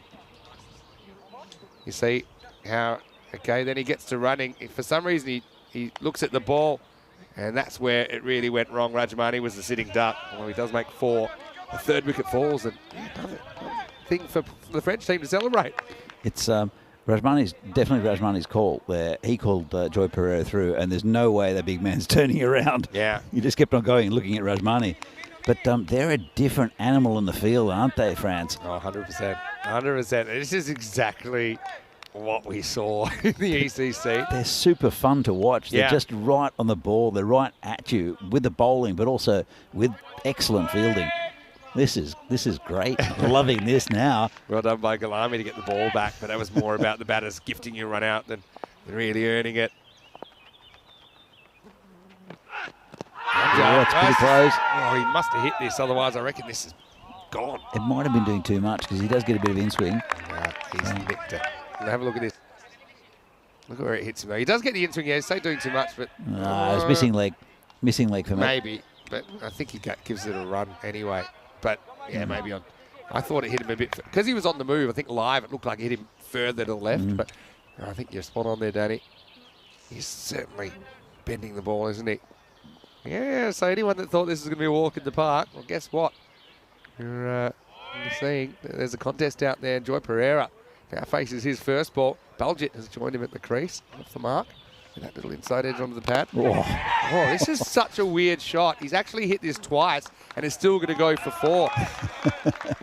This is such a rarity. He genuinely hits this twice. Look, bang. He hits it and then it hits the bottom of the bat on the way through. And somehow it still goes for 4. It could have gone absolutely anywhere. Let's have a look from side on. Yeah, I don't know if we can pick this up. I definitely saw it live. He hits it there and then hits it again. Yeah, look, it kind of almost rolled down there. Catches up to it. Yeah. Oh. So he does get the boundary, but he can't do with the next one. Amjad is making a difference here. And here's the thing: if you want to keep going with the pace, which I think you do, then you've got obviously Rahmatullah Mangal to come back. Then you've got Noman Amjad to bowl again, and then you've still got more pace options like Rahul Mangal as well. You've got Usman Khan, who's a really handy bowler. So they've got options here as we get to the end of the 3rd over, and it's 29 for 3. Yeah, well, I mean, they're going at about 10 and over, just under Italy. So you look at it there, and it's a different story to what we're seeing live because France, they're a tricky side. Yeah. They put a lot of pressure on, don't they? Exactly. Amjad actually still has a ball to go in this over because there was a wide first ball. Won't change the score though. It will be 29 for 3 after 3. But look, if you take out that first over of 17, then you it would be 12 off 2. So that's more or less a contest with this required rate starting at 6.6. But I think it was an interesting idea, bowling spin first up. It just didn't work. Yeah. I didn't mind the theory of it. I think the issue was Ahmedzai, certainly the first ball wasn't where he wanted it. You had the no ball in there as well due to the illegal field. It was a gamble I think worth taking, especially when you've only got 60 on the board. But you can see with these paces, this is really where France made a name for themselves in the ECC last year. I mean, with all due respect to the bowlers we saw in the last couple of weeks, I don't think we've seen pace bowling like this from any of the Northern Italians. Maybe Sequinder Singh, maybe a couple of others have bowled with a little bit of pace, but this is pretty quick bowling here on this pitch. And the Italians, well, they've got 2 good batsmen out there in Joy Pereira and Baljeet Singh. Yeah. But they'll have to bat well Now, they're not going back to Ramatula Mangal, even though he took 2 wickets in the last over, but they are going for Rahula Mangal. So we'll see a Mangal bowl the 4th over. Let's see if he can keep the pressure on. Pitches up. He's a bit more of a, let's say, medium-fast kind of bowler. Kind of just bustles in, kind of skids a few through as well with his action. But yeah, Italy having to work hard for their runs. And you can just see that if France can get that, you know, ask me how many they need. I kind of said 80. You know, they're the kind of team that could probably defend 80 here. 65 seems like a bit of a stretch, but they're making Italy work. Oh, pretty close. Has he got? No, it's a leg bite. Well, look, let's just remember, What's this missing, we're not Vinny? straight on, but this will be a pretty interesting replay. Let's have a look. And pitched outside off. That's okay. It straightens and is thundering into middle stump for me. That's Well, is it called a run or a no, leg it's bye? a leg bye, I think. I'm a bit stunned. And You have every right to be stunned. It Well, was I'm going to have it as missing leg. And What, hitting it's middle? yeah. For me. Anyway. Umpire wasn't satisfied that was going to hit. And, you know, their judgment calls. it was a quick decision as well. He walked away straight away. And interesting. Especially when you need to keep taking wickets. That hurts, doesn't it? But anyway, no real damage on the scoreboard for France. Ouch. All right. That one stings. Lifts it up. Fielder comes around and drops it for 6. Maximo. And, well, the ball ends up here in the cube. That's disappointment. And it's probably the worst throw I've ever seen. Danny's thrown it into the cube crossbar. And, oh, well, you weren't the only one with a red face there because Ramatula Mangal, he gets 2 hands on it but drops it over the line. Again, a couple of things going against France in this over. Pity, I don't know if we have that on the replay. There's no camera that will capture you almost damaging all the laptops when the ball bounced back. Anyway, you can see that's just relieved the pressure a bit as the next ball's worked away to square leg for 1. It's been an unfortunate over here for Mangal with the LBW and then the drop catch over the boundary. It was a tough catch. It was pretty high. It was a tough one. I mean, he spent a bit of time making position and just the hands weren't organised. They weren't really together. And that's why it burst through and went over the line for 6. So, Joe Pereira will nudge a single and he'll retain the strike. Takes us to the end of the 4th over. The score is 39 for 3. It's they're definitely all action, France, and I'm looking forward to seeing how they work themselves into this tournament. And Italy not having it their own way as well. Some very good batting out there in Joe Pereira and also Bulgit, the skipper. Let's have a look at the difference. It's a bit of a gulf at the start, isn't it? That's the thing. Starts couldn't have been more different, could they? Just go back to that LBW. I mean, here's the thing. Occasionally umpires, they'll make bad judgments. You know, it's impossible to say that you're going to get it right 100% of the time. But I suppose technically there's an issue there. I mean, I'd like the umpire at least probably standing and having a longer look at it rather than walking away. I think that unless there's a real reason to get out of the way, like the ball's coming your way or someone's throwing it at you, I think just to kind of replay it in your head to give yourself the best opportunity of making the right decisions. That might just be a little technical point. Again, you can't really criticise someone for having different perception live. No. We've got the benefit of the replay. We've got the benefit of slowing things down. They don't really have that ability. He did. He came from quite wide of the crease. He was angling it through, but anyway, new bowler. Anyway, now look, Usman Khan's coming on to bowl. I find it interesting that they haven't gone back to Ramatula Mangal and Noman Amjad straight away. So taking the opportunity to make sure everyone gets an over. Don't know if it's a sense of that they've given up in this game, but I think they also back their 4th and 5th bowlers to be able to keep it on, keep the pressure on. Well, the other thing, and I'll come back to that, to what I was about to say, is this is called a wide. It's their first game of the tournament. They're getting used to conditions, and I think it's a good ploy. It's not. Well, I'm not going to say it's a marathon. We're only playing 2 days, but they're. It feels like it. yeah. But they're going to play quite a few games. These 3 sides. So. Yeah, there's that slow ball a couple of times, but he missed it to the left. So, yeah, I mean, these are the things. You know, a lot of discussion still talking about the the LBW decision. But I suppose, like I say, you want to give umpires practical tools. It's very hard to say an umpire, see it right, because there's nothing really practical that helps them in that case. But probably staying in position a bit longer is something that technically is a practical bit of advice. There's the pace on ball from Lisbon. I'm sure there'll be chats with the tournament referee here, Rob Kemming. They'll review things after every game. Oh, yeah. There was a wide that was pretty close. It was swinging away, so maybe. But they have a look at everything, and they one thing that Rob Kemming will do is have a chat to him about just waiting on, like reflecting on the decision. He does that after every game. Yeah. So that's how the just absolute chaos there for a single in the end. Yeah, so I suppose what I find is that the best umpires, I mean, the best umpires still make mistakes, but how they deal with them is different. So often, I know Rob will say, go back and have a look at that one. And the best umpires will come back the next day and say, yeah, look, that's one, I got it wrong. They'll say that. They'll admit it. To be fair, whereas some umpires have a feeling that they can look at that replay 1,000 times and they will still swear it's missing the stumps because they're so, I don't know what the word is.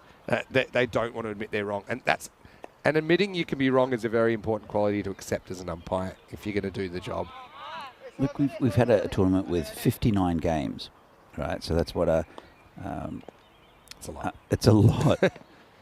It's a slower ball, almost popped back to Usman Khan. Gets on target that time. That's 118 innings. Yeah. Within each of those innings, there must be at least, say, 10 LBW shouts, maybe? Yeah, maybe one and over. Maybe one and over, okay. One every couple of overs at least, yeah.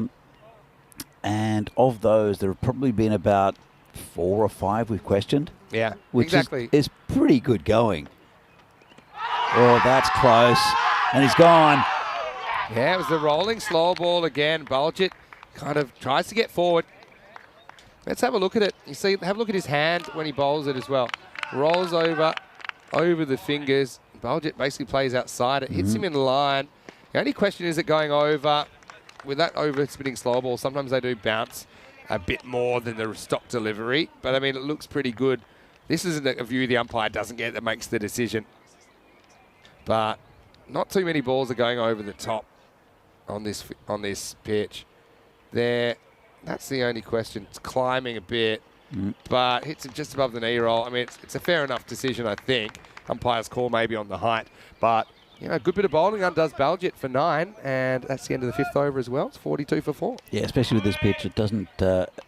With slower bowling like that, it was a slower ball. It doesn't normally get up very high, so I think it's a very good decision. And he thought about it as well, the umpire. So, good decision. Just a reminder that these two teams will be playing in the ECC, which starts on the 25th of September. Italy playing in Group C. See France in Group A, which includes the Czech Republic, Danny, which is your country.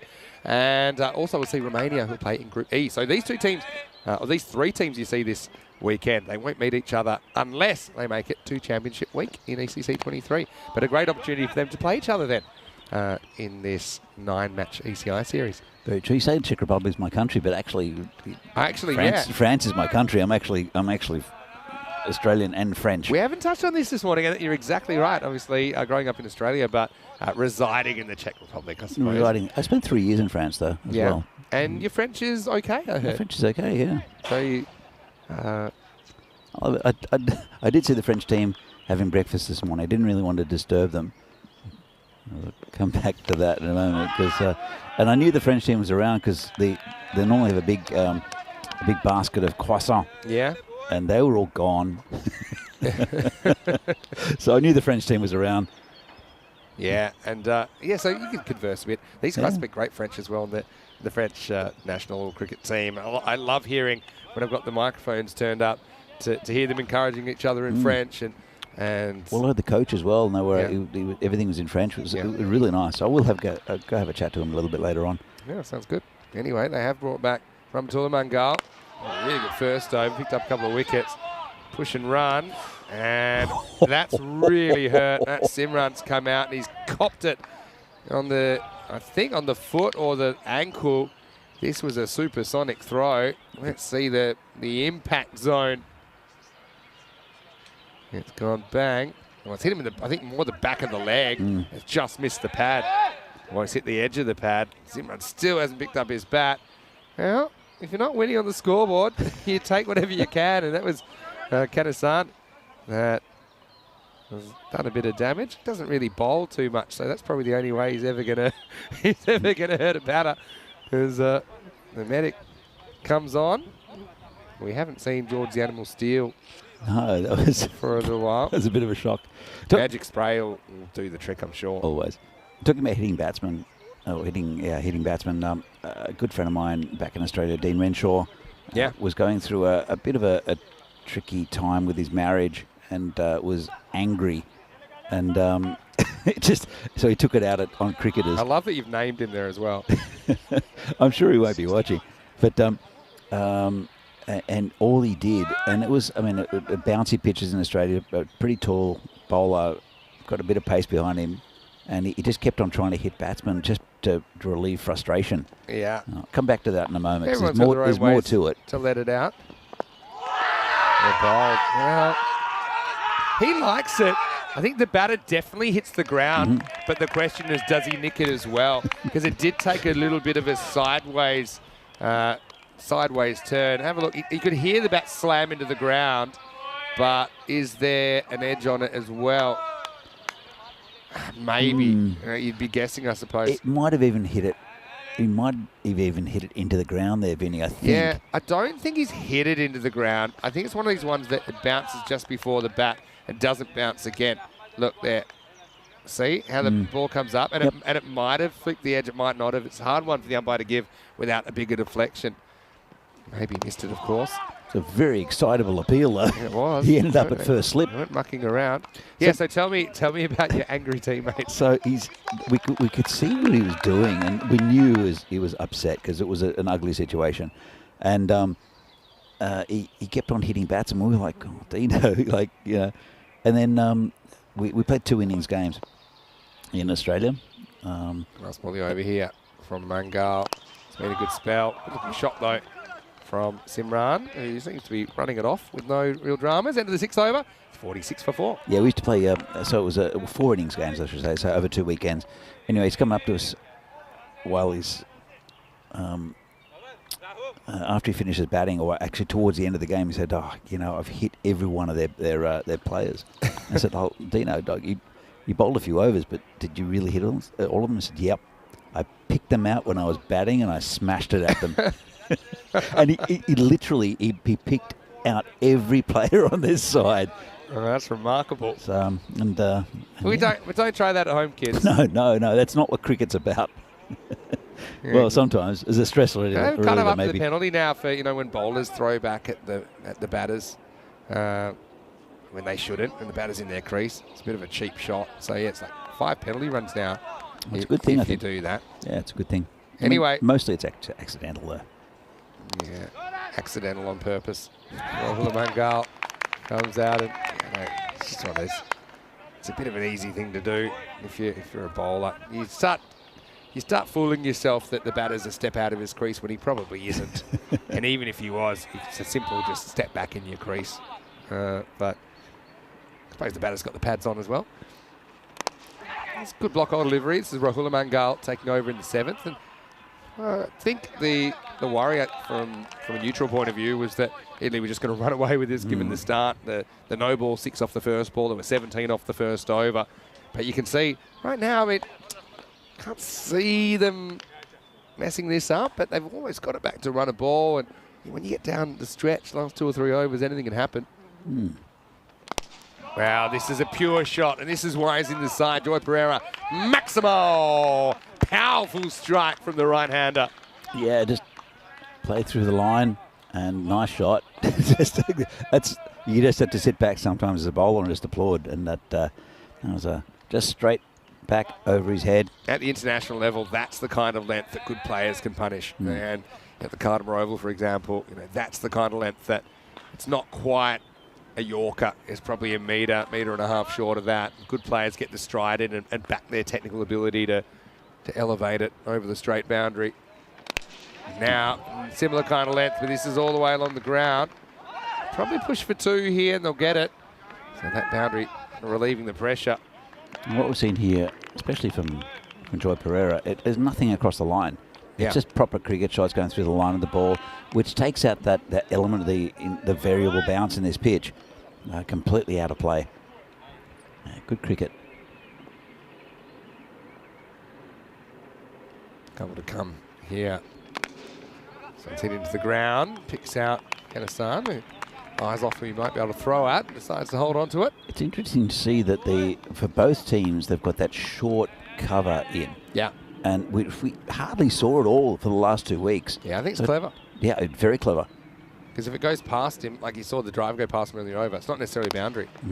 Oh, well, improvised work from the bowler as Rahula goes for 18 off his spell. And we get to the end of the 7th over. The score is 55 for 4 coming up. We'll get to see the third team in this ECI Tri-Series. And it will be Romania coming up. It'll be Italy once again against Romania. Not sure if we'll see some change in the batting order from Italy, but Romania, let's have a look at their team. Ramesh Satheesan, the captain, and Taranjit Singh, very experienced opening pair. Nada Gotla, he looks in the best shape I've ever seen him. He'll have the keeping duties likely to about 3. Vasu Saini is a really good all-rounder. Raj Shekhara had a brilliant ECL for inclusion, including whacking the Scottish team around in ECL 22. And so, yeah, Romania, they're probably underperformed as a national side in this T10 format.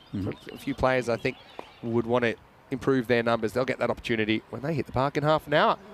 And they'll be batting first. Italy winning the toss and sending in the opposition again. So I suppose looking at this game, it was an important toss to win for Italy and just put France on the back foot from the get-go. Usman Khan comes back.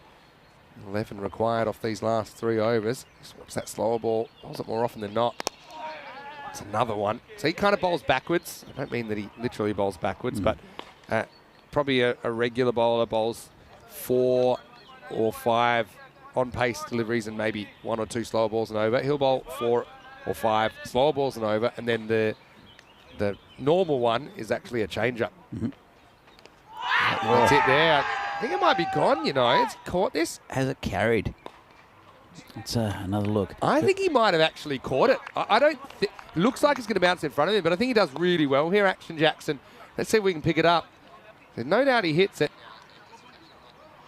See, can't tell there. He claims it straight away. We won't get a better look at it. The bowler didn't like it, though. He just turned around. Yeah. I have to say that you can't tell from that replay. It'll be umpire's call. Well, I don't think it... The keeper claimed it. This could give us an idea. I'm just going on instinct. Yeah, this might give us a better look, even though you won't be able to see, but you'll be able to see clear hits ground there. And can't tell, really. If the umpire at square leg thinks it's out, it'll stay out. If he thinks it hasn't carried, it'll stay not out. It's gone to the third umpire, so I don't think the umpire at square leg knows as well. And the bowler turned around straight away. There was no celebration. So I want to say that it's not out. But you never know. The square leg umpire will give a soft signal. Now, if he really didn't see it, he probably gives it not out. But there's nothing that a video can really tell you that well, because the stumps and the batter's in the way there. Yeah. It's my feeling is, just using my instincts, is I think he catches it low down. It sticks in his fingers. Maybe that's what my cricket senses are telling me. But obviously he claimed it. The slip claimed it. The bowler didn't like it. Yeah, the bowler just because he's gone. Whoa. Yeah, so the bowler just sees a bunch of dirt and thinks, well, he probably can't see it either because it looked with the bottom edge like it wouldn't carry. Yep. But it's been given out. I think it. Personally, I think that's because the square leg umpire has said, my soft signal is out, but I want to check it. And because there's no evidence to really say one way or the other, it stays out. Well, the other thing is also, I mean, you're a vastly experienced keeper, so you've gone through hundreds of these deliveries. You've taken them around here, and he did claim it. Yeah. As you see, the bowler just turned around. Yeah. Right. Because I think also the bowler is a bit obscured by the stumps and the batter as well. True. And he probably thinks that's never carrying because it was a bottom edge that was kind of always going down. Yeah. So that's why the bowler didn't think there was a possibility it was going to be caught behind. But yeah, I think it's right. I just could. It's one that the keeper was surprised sticks, but I think it actually kind of sticks in his fingers rather than the middle of the glove. Yeah, exactly. But then when you think about it, he thinks actually that hasn't bounced off the glove and gone into my glove. It's coming clean. So I think the right decision's made. We'll get to see another batter then. It's Patharagi Sadev, the teenage wicketkeeper. It comes out and with 10 to win. It's going to be a wicket for Usman Khan, who's had a really good game for France. He did contribute most of the runs that came off the bat in the first innings, as he was able to contribute, I think it was 24 of 20. And now he's chipped in with 2 for 4. We'll still have some batting left. I mean, I think they'll get there anyway without needing too many more batsmen, Italy. But we haven't seen Asam Ali, which is interesting, because he did bat number 3 for a winning Fresh Tropical side yesterday. Yeah, get a bat or a bowl here. Yeah. Here's that slow ball again. Picked up. Well. Whoa, hello. That might be gone. I think the French like it. I think you might as well keep on trotting off here. Sadev was slow to get going. Simran wanted the run. Sadev was not that enthusiastic about it. And it's really quick work from the keeper. They've gone to the third umpire. We'll see it here on the replay. I think it's a really good take for Action Jackson. Actually takes it in front and goes with the pace of the ball. Oh, yeah. And, yeah, no problem there. Does he have the ball? Yeah, I think he does.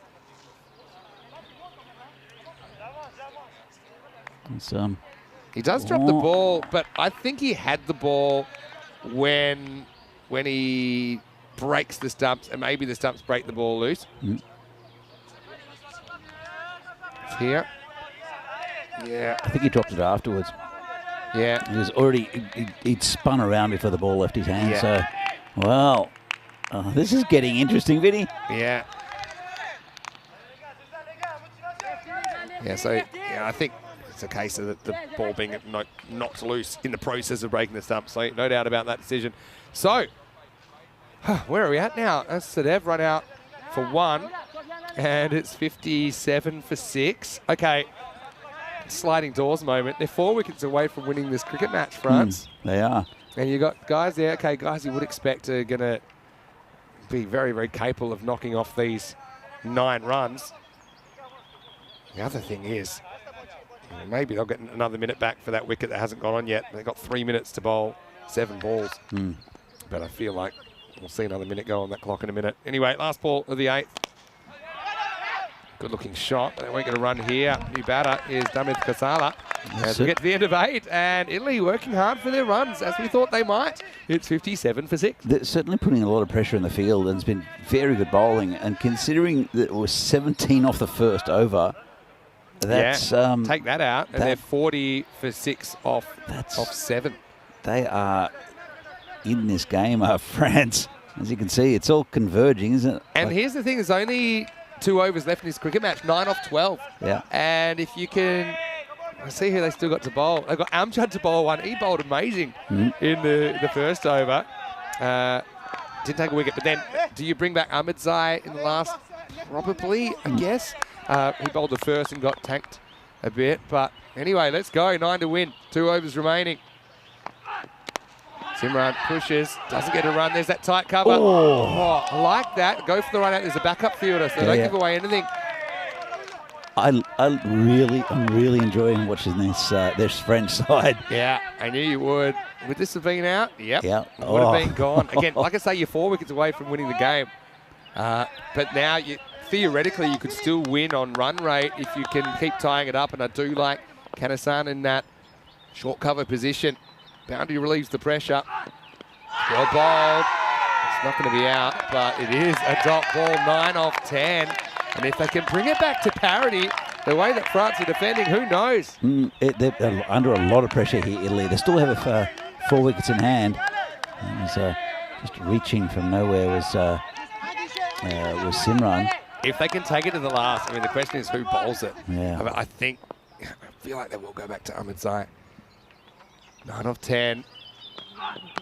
Oh. That'll relieve the pressure. It's pitched up, and Simran just lifts the weight off his shoulders. Maximo lifts Italy up into the 60s. That one is a dagger to French hearts.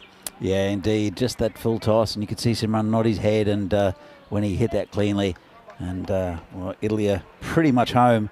Form batter, isn't he? Oh, He had a bit of an awful start to the series for Kings 11, but it came good towards the end of the group stage. I suppose it wasn't the finals day that he wanted, but still, it's been in good nick. 3 required now. They can win it with a boundary. And they'll take this on. Oh. And I think this might have been out as well. They'll take the overthrow that'll tie the scores. You know what? I'm happy for Simran getting this opportunity because we saw him playing for Italy in the ECC last year, but he was hardly used. Yeah. You know, he was hardly used with the bat. And so I suppose, you know, obviously in a pressure situation, he's stepped up. There are 4 very tall, very good batsmen in this side. Enjoy Pereira, Baljit, and also Zain Ali, 3, I should say. Who they're very similar to each other. Yeah. And they're just they're class when they can get going. Scores tied, any score wins it. And, it's a funny looking shot, kind of bails out of the pull shot there. So yeah, they will do it for time anyway. Unless this is wide or something, in which case Italy might get the 5 runs. But they might not need them. But yeah, Amjad, he's a fun player to watch. You can see he's a class act. I actually think they might run out of time here. Unless he bowls this ball in the next 8 seconds. How long is his run up? 7, 6. Yeah. Oh, He'll be fine. we'll never know. Anyway, any score win it in the air, and this will win it now for Italy. Not sure it'll go to the boundary. And, well, I think it does in the end.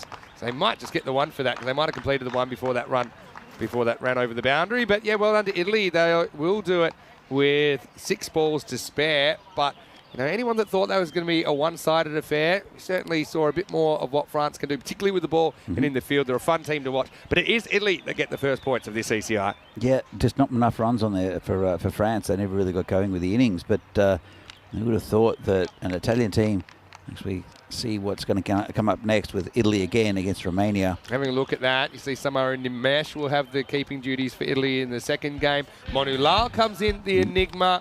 And they're the changes that stick out to me. Romania will be the first chance to see them as well.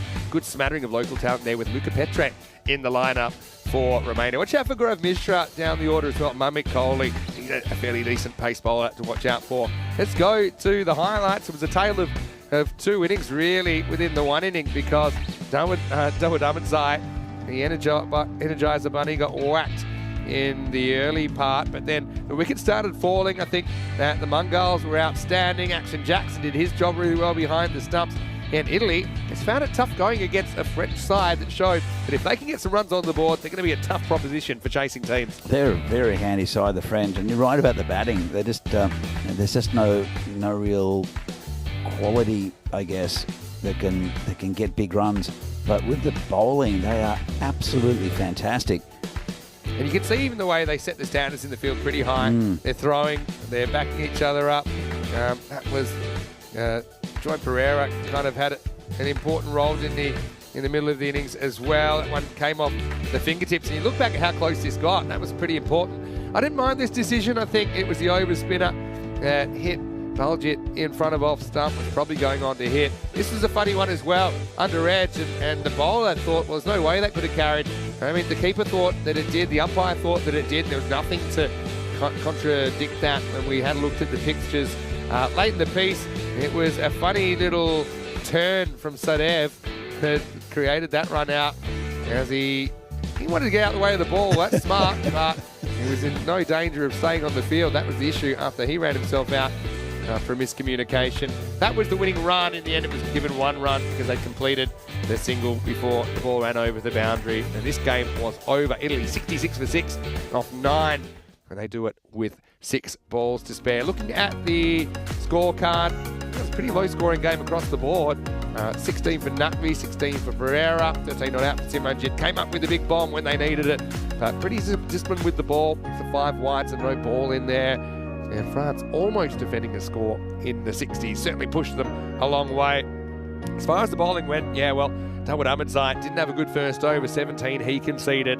Then Rahmatullah Mangal came on. He took 2 important wickets. He finished with figures of 2 for 9. Usman Khan as well. I mean, he occasionally dragged his slower ball to the left, but he did finish with 2 for 5. I suppose Noman Amjad bowled well without too much luck. None for 16. And Rahula Mangal, none for 18. We'll take a break. We'll be back in about 15 minutes, and we'll be seeing the beautiful bright kits of Team Romania. They will be here for the first time, taking on the home side, Italy. Until then, it's Vinny Sandu, Mr. Maximo, with Danny Hudacek. Join us for more action just after this break on the European Cricket Network. You're watching the fan code ECI.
The European Cricket Internationals are proudly brought to you by HCL Software, Fan Code, and Grizzly Bear Sports. Hello and welcome back to Milan. Vinny Sandu here, Mr. Maximo for the European Cricket Network. Great to have international action out here at the Milan Cricket Ground. One match in the bank, still 4 to come today. Don't forget, it's double trouble with international T20 cricket right now as well from Gibraltar. But right here, it's time for match number 2. Italy pretty well drilled in their first game, taking on the Romanians. And Romania, their first chance to take part in an ECI. Looking forward to seeing Ramesh Sathiesan, who is over there. Also, Baljit Singh, the Italian captain, and Rob Kemming, the match referee. Let's see who wins the coin toss for match 2. Your call. Tails. Tails is called. It is hits. Ja, ball first. So it is Italy once again winning the toss, just like they did in match 1. They've elected to bowl first, so we'll get to see Romania first up. And Ramesh Sathiesan, the captain, he's likely to open the batting. He's a real key player. Probably hasn't scored enough runs as far as he's concerned at the T10 international level. Probably Taranjit Singh as well. He's the other key batter to watch, although Romania have had a lot of experience in the T10 format, domestically especially. We see a few of the players that we've seen in the ECL as well, for Cluj in the first 2 ECLs, and then also for United in the last. So yeah, going to be really interesting to see how they go again. It'll be a tough challenge for them, I think, against an Italy side that they didn't look too tired this morning, and they look well drilled. They look ready for action, and they'll be hoping to restrict the Romanians to a very low score in this one too. Interesting to see how Italy maybe make some changes to the batting and bowling order as well. We know they've got a lot of depth, so let's see what kind of combinations we see. Danny Hudacek is ready to go, and we're counting down to the first ball here in match number 2. Romania, they'll be batting because Italy, they won the toss. They're going to bowl it, so over to you. Let's get ready for the second match of the day. Well, thanks, Vinny, and welcome back to everyone for this Fan Code European Cricket International Series here from Milan. And it's a game between Italy and Romania. We saw Italy just get over the line, actually, against France in the end. Not the most comfortable of victories. Very good French lineup in the bowling and fielding. And they'll be taking the field again. Another toss that they won and elected to bowl. I think it's a good one as well, as we see the 2 lineups. And Sathiesan and also Taranjit Singh is a quality player for Romania.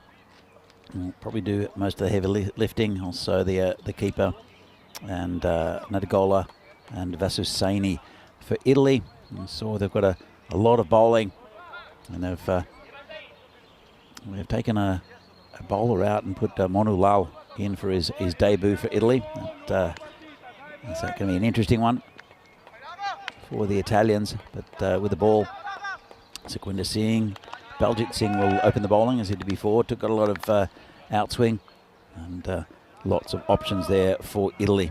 So, just about to get underway with the second game of today, second game of this series between Italy and Romania. And this should be a really good one as well. Romania probably rely on a few batsmen, but capable of getting big runs if these two can get going. And Italy, just a solid side all round. A lot of depth in both the bowling and the batting. So just about underway. It will be Baljit Singh bowling. The first ball of this second match. And bowling to Ramesh Sathiesan, the opening batsman and the captain for Romania. So Vinny, second game, first one was a pretty good one. Yeah, it was actually really entertaining spectacle, wasn't it? Yeah, really experienced opening pair for Romania. I feel like with their team, they want to get off to a good start, no doubt about it. Sathiesan out there, Taranjit Singh, out there as well. They're 2 draw cards with the bat. Just looking at their team, they still bat pretty deep these days. They've got Sivakumar Peralta at 6, Devray at 7, Gaurav Mishra even at 8. Anyway, let's get going. Match number 2. Oh, dodgy, a little outside edge there. There's a couple of slips in. Got away with it. 4 runs. Sometimes you need a bit of luck sometimes, and this has been something that I think both these guys in T10 international cricket, when we've seen them at Khartoum, just found ways of getting out early. And Taranjit had a pond full of ducks. I remember one of the ECCs you saw him. Thiessen kind of similarly, a bit of a run of out. So he gets a bit of luck there. That could have easily gone to the floating slip, and instead he gets the first boundary. And now, probably more importantly, he's had a bit of a look at Baljit. He knows he's bowling outswing. He can kind of play for that a little bit. Comes in again, and well, it's called a wide. It was close to that line, but lots of outswing there from Baljit. Yeah, it's a funny one. It does take a slight step across. I don't know if that's a wide, if I'm honest. But like I say, Romania getting another bit of luck early. So a bit of a difference in the first overs between Romania and France. And this one's hit over the top. Nice shot. There's a man out there, can't stop it. And well hit. Good batting. I mean, this is exactly what I just said after the first ball. He can play for the outswing a bit. So the thing about Baljit, he does swing the ball, but he swings the ball pretty predictably. It swings from their hand. And so, you know, good opening batter can account for that. And Thiessen, that's the shot. Even with the deep cover point in place, that was just hit too well. And Rajmani was out there, didn't have a play on it. Good start this from the Romanians. Very good start. Just a little bit over pitched and wide there. I'm sure he'll correct here. Baljit. And, oh, that went a mile. And it's been called a wide as well. Oh, another harsh one, I think. Yeah, Baljit. You can't believe this is called a wide. Does make a good adjustment with the length, but look. I mean,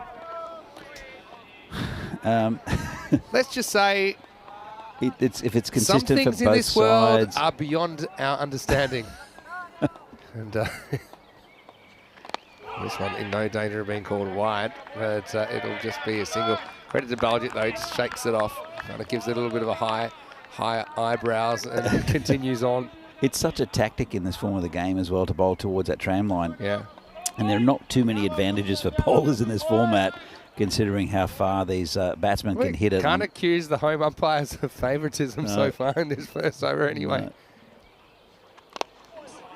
So, nicely pitched up and no run, fired into the stumps. So that's the thing. International level, the fielders back each other up. They will throw at the stumps. They'll have people hustling to get in these positions. True, but when you've got a batsman standing there, if it had hit the stumps, it might have been deflected, even all the way to the boundary, because it just gets away from the fielder. There's no one back. It's possible. Yeah, you're right. But I mean, any sniff that they're aggressive. I think it's also sending a signal. It's a warning shot. I agree, but this one's going to be called wide again. It's definitely a wide then, because that one actually does get into the tram line, I think. It's been a bit loose from Baljit, even though luck might not have gone on his side. This one, yeah, that I is think a wide. so. I tell you why, because it's not completely inside the tram line. And it is going away from the batsman as well, so I agree with that one. But probably a good time for a square up though.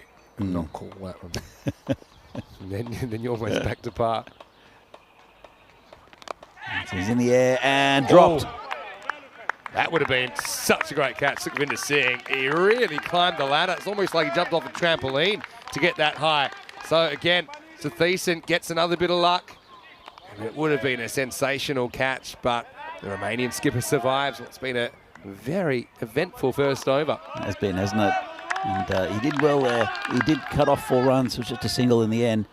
And in fact, they didn't take the run at all. Taranjit hasn't faced one yet. Still Thiessen on strike. It'll be the final ball of the first over. Baljit comes in.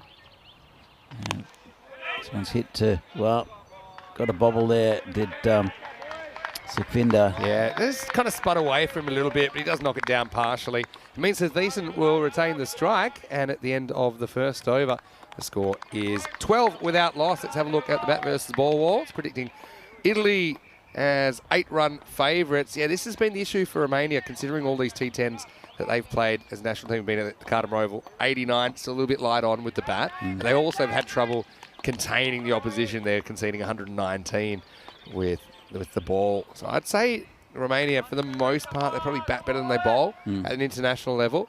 But you know, they are very experienced in this format of the game. You've got guys there who have played top-level European T10 cricket at the ECL, either with Cluj or with United that represented them this year.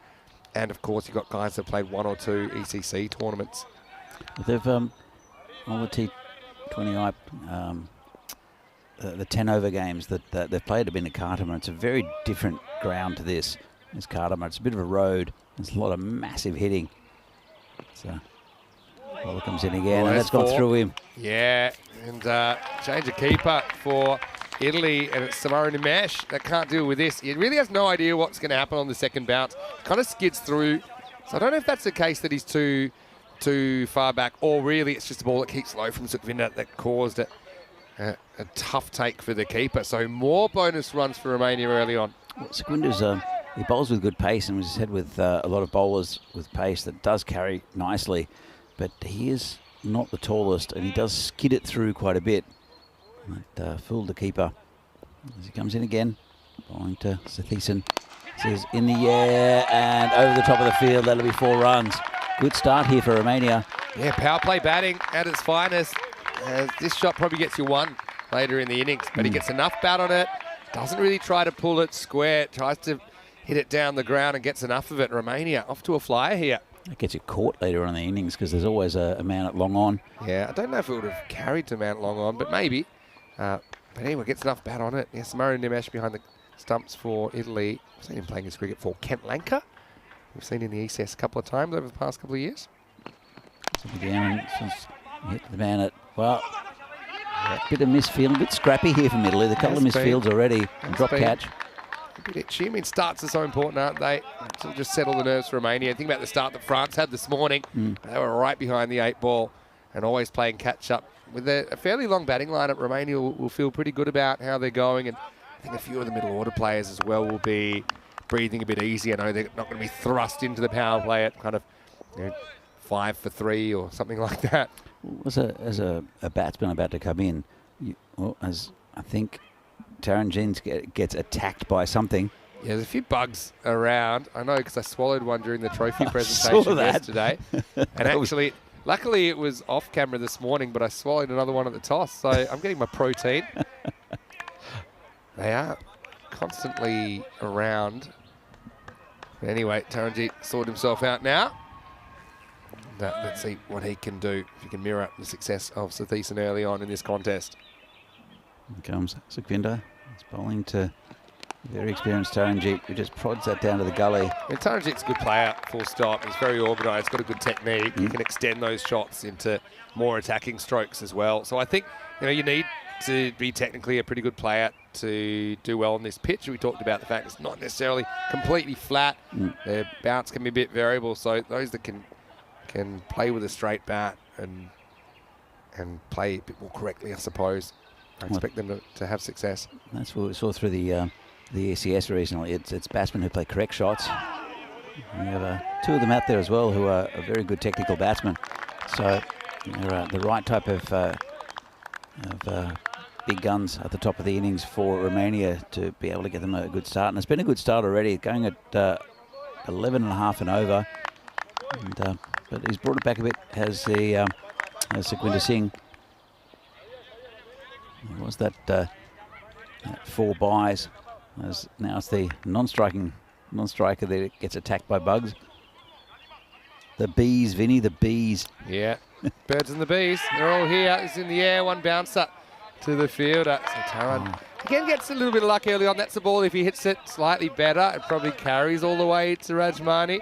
But it does take us to the end of the second over. Romania are 22 without loss. I want to say a quick hello to all of our fans in the chat as well. I'm sure a few of the Romanian crew are tuning in. And hello to all our friends there. You know that we'll be there in a couple of months for ECS cricket. Maybe towards the end of next month, I think. Anyway, you can see that the early table with Italy 1 win, France with a loss, and Romania yet to play. Seeing them for the first time here in match 2. Now, Jugmeet's going to come on in over 3, so they're heading to spin into power play. No real surprise, because the pace hasn't really been that effective so far. Yeah, look, it's a good. He's bowled well this tournament. Has not this tournament, this last couple of weeks in the ECS. Jugmeet took 3 wickets and an over early on. This one goes over the top, and that's into the grandstand for 6. Lovely shot there from Taranjeet. Great batting first up. Maximo time as Taran just goes with the spin. You see, doesn't try to overhit that. The sideways boundaries are the shorter boundaries here at the Milan Cricket Ground. Gets full value. So that gives Jugmeet a little bit to think about. Come in again, probably be a slightly quicker one. It is. And nicely played just into the covers, no run. So, yeah, Chris saying, I'm not meant to swallow bugs. I wouldn't say it was my choice to swallow bugs. I would say I don't think they got all the way down my throat, but they got a little bit down before I coughed them back out. It was a bit of interruption.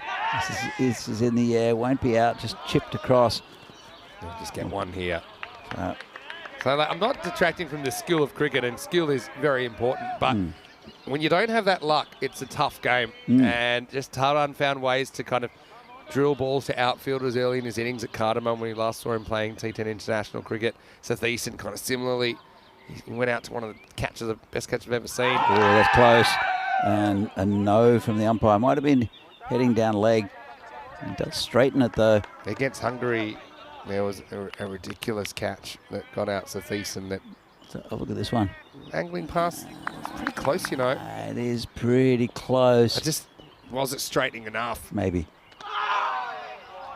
So yeah, maybe is probably the answer. I didn't necessarily see that missing the leg stump, that LB shout, but the umpire sees the left arm around angle and thinks it might be going down the leg side. This is clever. When you go to creep out of your crease and you realise you might miss it, so you get the early foot back. Good comeback this from Jagmeet though. Has been. It's right up in the block hole. Takes us to the end of the over and an end of the power play. Pretty entertaining one so far. It's 29 without loss after 3. Very good start from Romania against a very talented bowling lineup from Italy. And the Italians will want to get a wicket here somewhere. It looks like it's Zayn Ali who'll take up the attack. But what's super interesting to me about this three-team series is you've got Italy, okay, they're the home team. They're probably favourites, based on the fact that they're playing at home. A lot of them have played this form of cricket heading into it. You've got France, who are a really bowling-heavy team as one of the opponents, and you've got Romania, who I think are a pretty batting-heavy team as one of the opponents as well. So to see how they all match up together is pretty interesting. Now we're going to have more left-arm spin with Damit Kosala coming in for over number 4. He's coming around the wicket as well. Interesting, he did bowl over the wicket for the left-hander throughout the last game, and he bowled pretty well. Just prodded down. So a good start here from Kosala. Been impressed. We haven't seen him here in the previous tournament. Yeah, plays for Padova CC. We've seen him play ECS Creek before. Padova CC, we've seen them in Venice. We also saw them in Bologna last year. And this is going to be dropped. Well, Jagmeet, he misjudged it, came off the boundary. And if he'd stayed there, it might have been more comfortable. He came forward a bit and put up a hand. Yeah, another look. Got 2 Kings 11 fielders down the ground. He just didn't realize. He actually took 2 steps in immediately on the hit, and he regretted it, because if he'd been right back on the rope, he probably takes that without having to leave the ground. Simran makes the swap, asks the captain, say, hey, do you want me to go over there? Because that is normally the Simranjit area. It is. He's a bit taller as well. We've seen Jagmeet drop a few, actually. It was a big swing and a miss there from Karanjit. We have seen, firstly, we've seen Simran in that area take some fabulous catches and is very comfortable and is quite tall. But we've seen Jagmeet drop a few. I think he dropped one in the end that, I think, was it in the final, Vinny, that rolled over the boundary? That's true. I think it's just Vinder actually it was down the ground. But still, it's on fields with slightly smaller dimensions. It's kind of natural as an outfielder to quickly take a step in to make sure it's going to carry, but he can overdo it. This is in the air and it's going wide of the fielder. He does well. Picks it up, throws it in just a single. And we'll bring Seth Eason back on strike. Yeah, so Romania, they'll be hoping, I think, 100 plus. And then we'll be down to the bowlers try and defend. It won't be easy. But we saw Italy as well against the French. Didn't exactly dominate with the bat. Kind of mirrors what we've seen in the 2 weeks we've had here in Milan for the ECS. So got him. Well, that's it. Big breakthrough. And that's Seth Eason go on, playing across the line against Kosala. And Romania have lost their first wicket. They are 36 for 1. Yeah, hit across the line at your own peril. It probably feels that's pitching outside leg stump, so he kind of has free rein. But he needs to use his pads as a second line of defence then. He just doesn't get that front leg across enough to block the ball in case he misses it. So Seth Eason plays some nice shots in his 14, but he is the first wicket to go as the Italians break through for the first time. It's 36 for 1 after 4 overs. It's a bright start. It's a big first over for them, and the run rate's gone down slightly. They're down to 9 and over, but it's still a pretty good run rate at this stage. But it was a very, very good over there from Dimith Kasala. Just to bring it back a bit for Italy, it will be Zain Ali to bowl for Italy.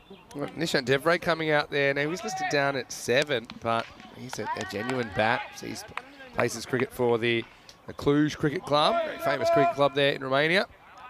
So you've got Cluj teammates out there now with Taranjit Singh facing up in over number 5, and it's going to be Zain Ali to bowl. Comes in.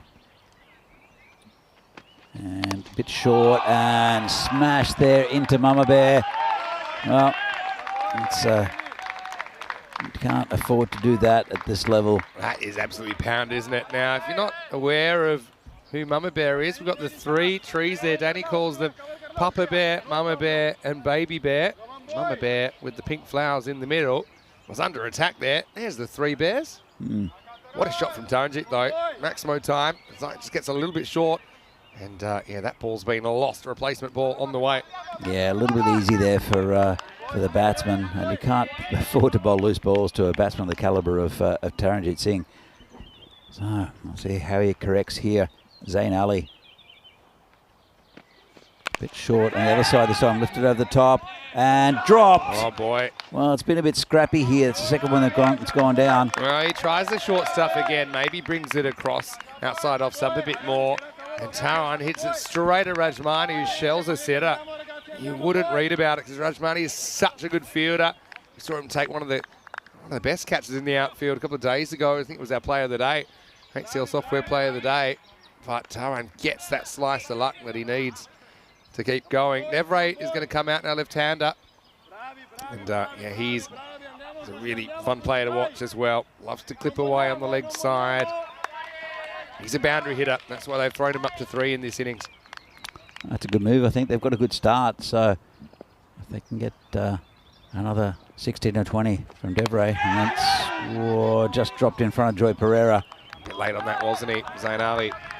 He's earned his way into this Italian side off the back of some really good performances for Civinate. We're a club that have really improved. You know, we've seen them 3 times now, last 3 years on the ECS tour. They've improved every time. Agreed. Lucky not to make the latter stages this time around. This one's short and in the air, just over the keeper, who tries to find it and just be a single. And they are they're right in their luck a little bit, Romania, but they're getting away with it. And so they've had a slice of luck, but you know, there's plenty of times in cricket you won't get the luck, so you got to make the most of it. And Taran becomes super important. I suppose the biggest issue with Taran is that he wasn't getting starts in some of those T10 internationals. Yeah. He was finding a way to hit balls to fielders early and getting out super early, first or second ball. So now he's got the start. Let's see what he can do with it. He's a class player. he comes in again. It's slipped it over the top, and it's a nice shot, and that's 6 runs. Well, just too short here from Zain Ali at the moment. Yeah. Just can't afford to do that to someone of Taranjit's talent. You'd say he got unlucky with the dropped catch off his bowling, but also he kind of got lucky that ball got hit straight to Rajmani in the first place, because that's a similar kind of ball. This time Taranjit waits a little bit longer to hit it, and that's why it goes a bit more behind point. That flies all the way for 6, and the 50's up for Romania in the 5th over. Yeah, great start. Well, they'll need wickets here. Will Italy? They're a good side, but Romania on top. Zain Ali comes in again, bit short again, just poked down through that sort of gully area, and they'll look for 2. They'll get it pretty comfortably. Just kept on running. It's good hustle, but I mean, I would have thought maybe he'd be happy with a single there to keep the strike, because I think if this had hit the stumps, albeit it would have been a remarkable throw to hit one stump from side on, I think he might have been gone.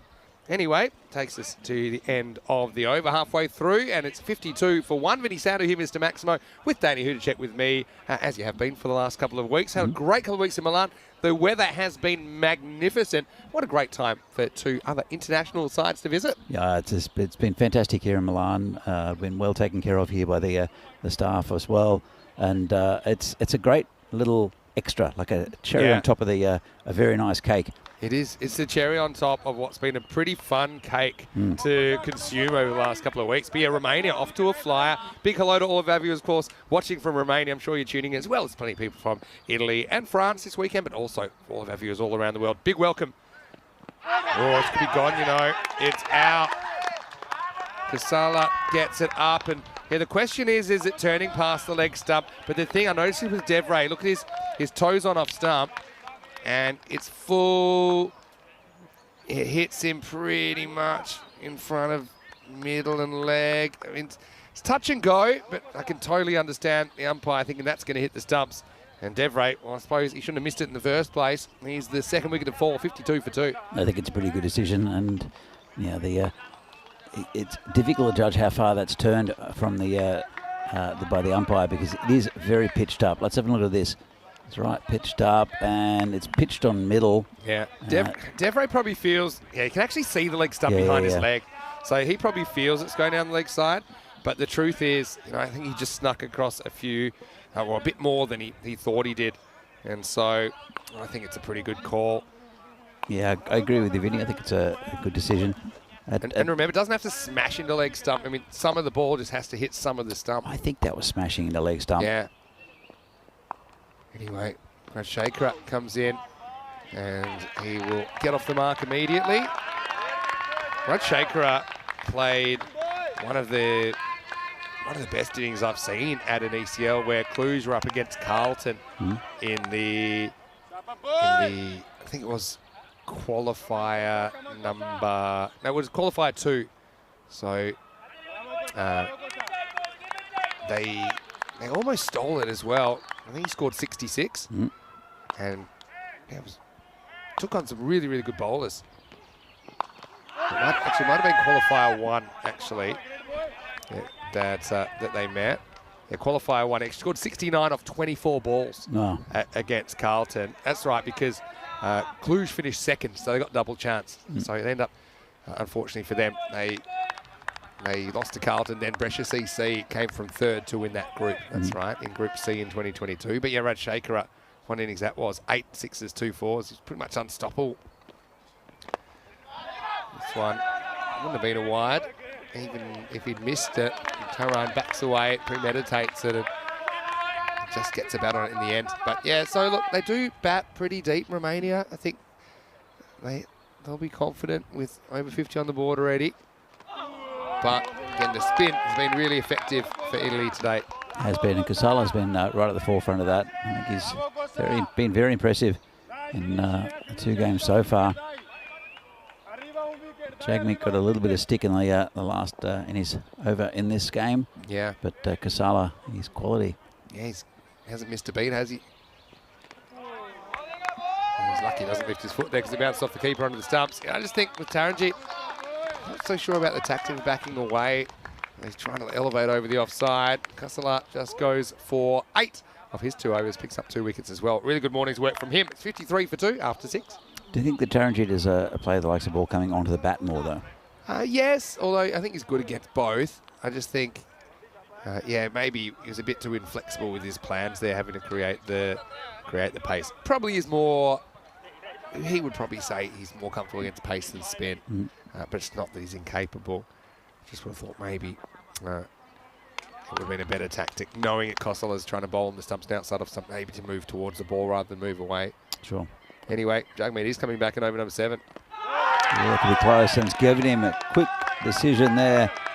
Well, this is similar to the one that I think that bowled one of the French batters earlier, and then it hurries on. And that one took out the stumps. Because the only issue for me here is height again. It looks pretty good for line. Pitches on, straightens a touch. Yeah, that's a pretty easy decision, I think, for the umpire for me. It does hit him on the knee. But yeah, that's not going over, is it? And it hits him well in line. So Rajshekar just gets surprised. You can see his bat was just a little bit slow to get down on the ball.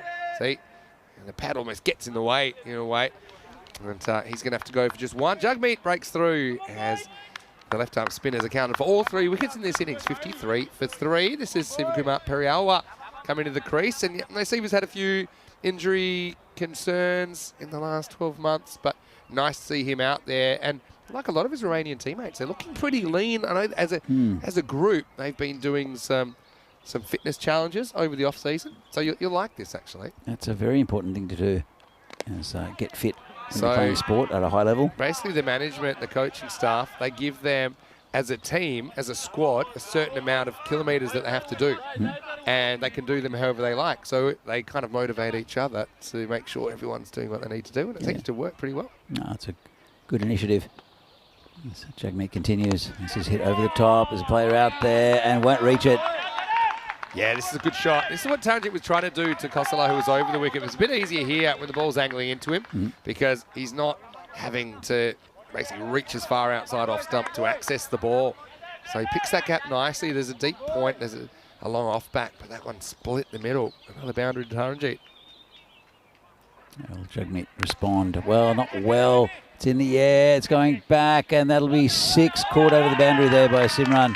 Yeah, couldn't have done anything about it, Simran. And I was a bit worried for a second that this was towed up in the air and it wasn't going to carry, but this was tossed up. But again, just gets the length wrong, doesn't he? And it turns out to an knee-high full toss, and he baseballs it out of here. Yeah, there's, you can see he's not going to drop many. Simran, if he gets a chance. And it's a nice shot, cut away, picked up there by the fielder. Yeah, you can see Zain Ali. Once he's in, he's pretty difficult to get out. Tarangic Singh, and even the way he hit that, even though it went to the fielder, kind of picked the flatter one. He's on the back foot and smacked it out to the sweeper. Let's see if Siva can do something here. Last ball of 7th. He can't, and it's the end of 7. The score is 65 for 3. Just a reminder that we do have the ECC coming up, and all 3 of these countries, of course, will be taking part. It'll be the biggest ECC ever, with 31 countries taking part. It's in Romania in Group E. They've got a pretty tough group with England 11 in there, but apart from that, I think that they'll fancy themselves to be equal to any of those other teams. I mean, they're all pretty close: Cyprus, Switzerland, Romania, Malta. Sure. England 11, though, we'll see what kind of squad they bring. Remember, they came 2nd last year, but you never know. In this format, we saw the Greek team beating the English team in the ECL recently. Italy will play in Group C. That's a super interesting group as well, including Denmark and Sweden there. And we'll see France, who are the 3rd team in this ECI, in Group A in the opening 3 days. 3-day group format. Super action-packed. Can't wait for it. Right, Zain Naqvi getting a bowl for the first time today. Oh, a chance to run out. Well, would have been gone by a long, long way. And I think that's more Siva that calls Tarangic through for the run, but Taran was a dead duck. He was, and he's looking pretty good though. As Taran is he's into the 40s. Zain Naqvi, interesting move, bringing Naqvi on. Got so many options to Italy. And this one's missed outside of stump. Yeah, it's pretty well bowled. I think Siva makes up his mind that he's gonna charge at it. Probably, I suppose, when you're new to the crease, it might be better just standing still and just trying to play a good shot from where you are. And, certainly a sign that Perrier was going to be aggressive here. It's a nice shot over the top, going down the 3rd man boundary, and that'll be 4. Yeah, and this is smart. I mean, this is one where he pretty much does stand still. He spots a little bit short. You see, holds his ground, and just goes hard at it, gets enough back to get it over Sukhvinder Singh. And the first boundary for Sivakumar Perrier. Yeah, nice shot. It was very safe. And there's no one down on the boundary again. It's just a run-saving spot. Both these two played for Cluj in the first ever series that I did. The first ever series we really ever did on ECN, which was the ECL in 2019. Down that area again. That should be 4 again. Great batting. Really great batting. It might have just been a nervous charge first ball, but he's a lot better standing still, and he uses the pace of Naqvi against him. It's risky because that's on the stumps, but it is the time to take some calculated risks. Smart work from the Romanians. Well, it was very little bat movement. It's just a little roll of the wrists. It's a glide, isn't it? A glide, and there's they're putting someone down there. It's cost them 8 runs. It'll be the enigma Monu Lal, who makes his debut for Italy here. Yeah, they make the field change. Of course, that takes an outfielder from somewhere else. Shot. That could be 4 more, you know. It's going to go. So, well, Siva coming good. 4-4-4. He was hungry to get down the striker's end. Almost ran out Taran doing so. But that's a full-blooded square drive.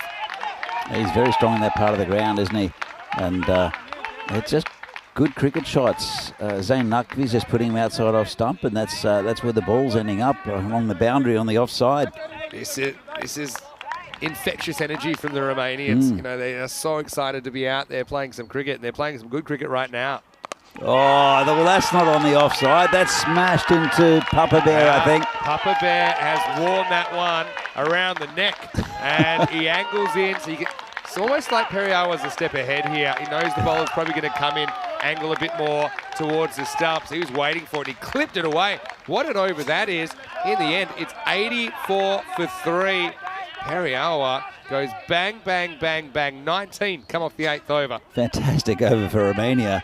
And you're right, he's like a step ahead. He's like playing 3D chess, and the bowler Zain Naqvi's playing checkers. I'd say it's more like he's playing 4-dimensional chess while Naqvi's playing hopscotch. But anyway, Taran, that takes a lot of pressure off him as well, as he'll face up in the 9th. Does look like Romania should post over that 100 now. Well, they should. They're going over 10 and over, and they've got 2 batsmen that are batting very well. Taranjeet's 42 of 23, and Priyal was just had 4 boundaries in a row. Well, 3 boundaries and a big 6. So, and it will be Sukhwinder Singh. Yeah, bowling around the wicket. Interesting move. Let's see what the approach is from Taran. That one's going to go away from the fielder. Be picked up and just be a single. Just dangled his bat out there. He did.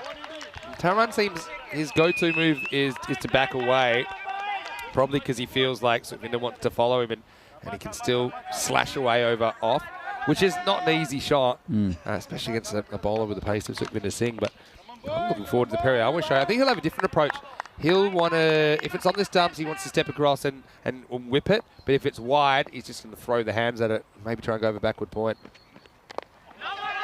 It's almost a chance for a run out there. He scurried through, did Taranjeet. Good fielding out there at point. Yeah. Trying to still cut off the singles, which I like. We've talked a bit about the fact that even if balls get driven past the infield, it's not necessarily 4, because the outfielders have a lot more lateral range, with the outfield being a bit slow. It's not as slow as we saw it, for example, the first week of this tournament. But anyway, Taran on 43. He's batted the innings so far. There's 10 balls remaining. Comes Sukhwinder again and dragged it from outside off stump. Stopped there by the man at that short square leg. He does gets kind of a bit of side spin. He has to just react and knocks it down with the left hand. I mean, that could have easily been 4 if it had got around Baljit. Taran going the other way that time. Yeah, Taran more likely, he doesn't really charge, but he'll move sideways on the crease like a crab. And you see that time he goes across instead of backing away. It should be good though. Siva, 20 off 8. Sukhwinder comes in again. It's hit towards Bonulal, and they'll just cut it off. And that's what you need to do, I think. The power of saving those boundaries, because it means it's a 1. You don't get the same batter on strike 2 balls in a row. When we saw Siva really hurt the Italians in the last over, it's because he got on a boundary hitting rampage himself. Consecutive balls, 4, 4, 4, 6. And that's what builds big overs. It builds big scores. So when you're hitting boundaries, you want to stay on strike. If you hit a boundary then a 1, you find yourself kind of out of the action. Yeah, absolutely. It's Taranjeet. He's a 44. This is in the air and gone. Well, a good innings, and it comes to an end. And quite simple catch out there on the deep cover boundary. Yeah, it's nicely taken out there. Zain Ali taking the catch.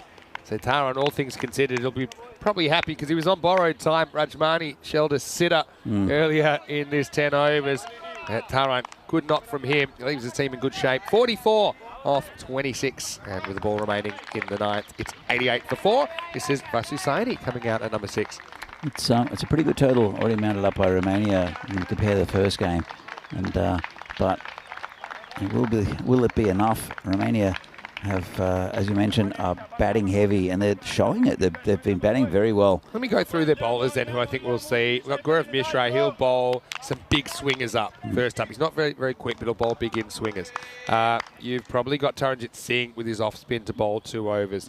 Vasu Saini, who's just come to the crease with his medium pacers, will probably feature. You've got Manmeet Kohli, who's a decent pacer as well. You've got someone like Ali Hussain as well. Maybe a couple of other options, but yeah, I think that they will have their hands full with this Italian batting lineup, no doubt about it. Right now, though, still trying to push for over that 100. Vasu basically has a free swing at this. Last ball of the 9th. Comes Sequinda, and gets a dodgy edge. Got to run. They won't. They'll just get the single. Right, would have come there because number 1, you might have made it. And number 2 would have kept Periawa on strike. Anyway, Vasu is off the mark. And after 9 overs, it's 89 for 4.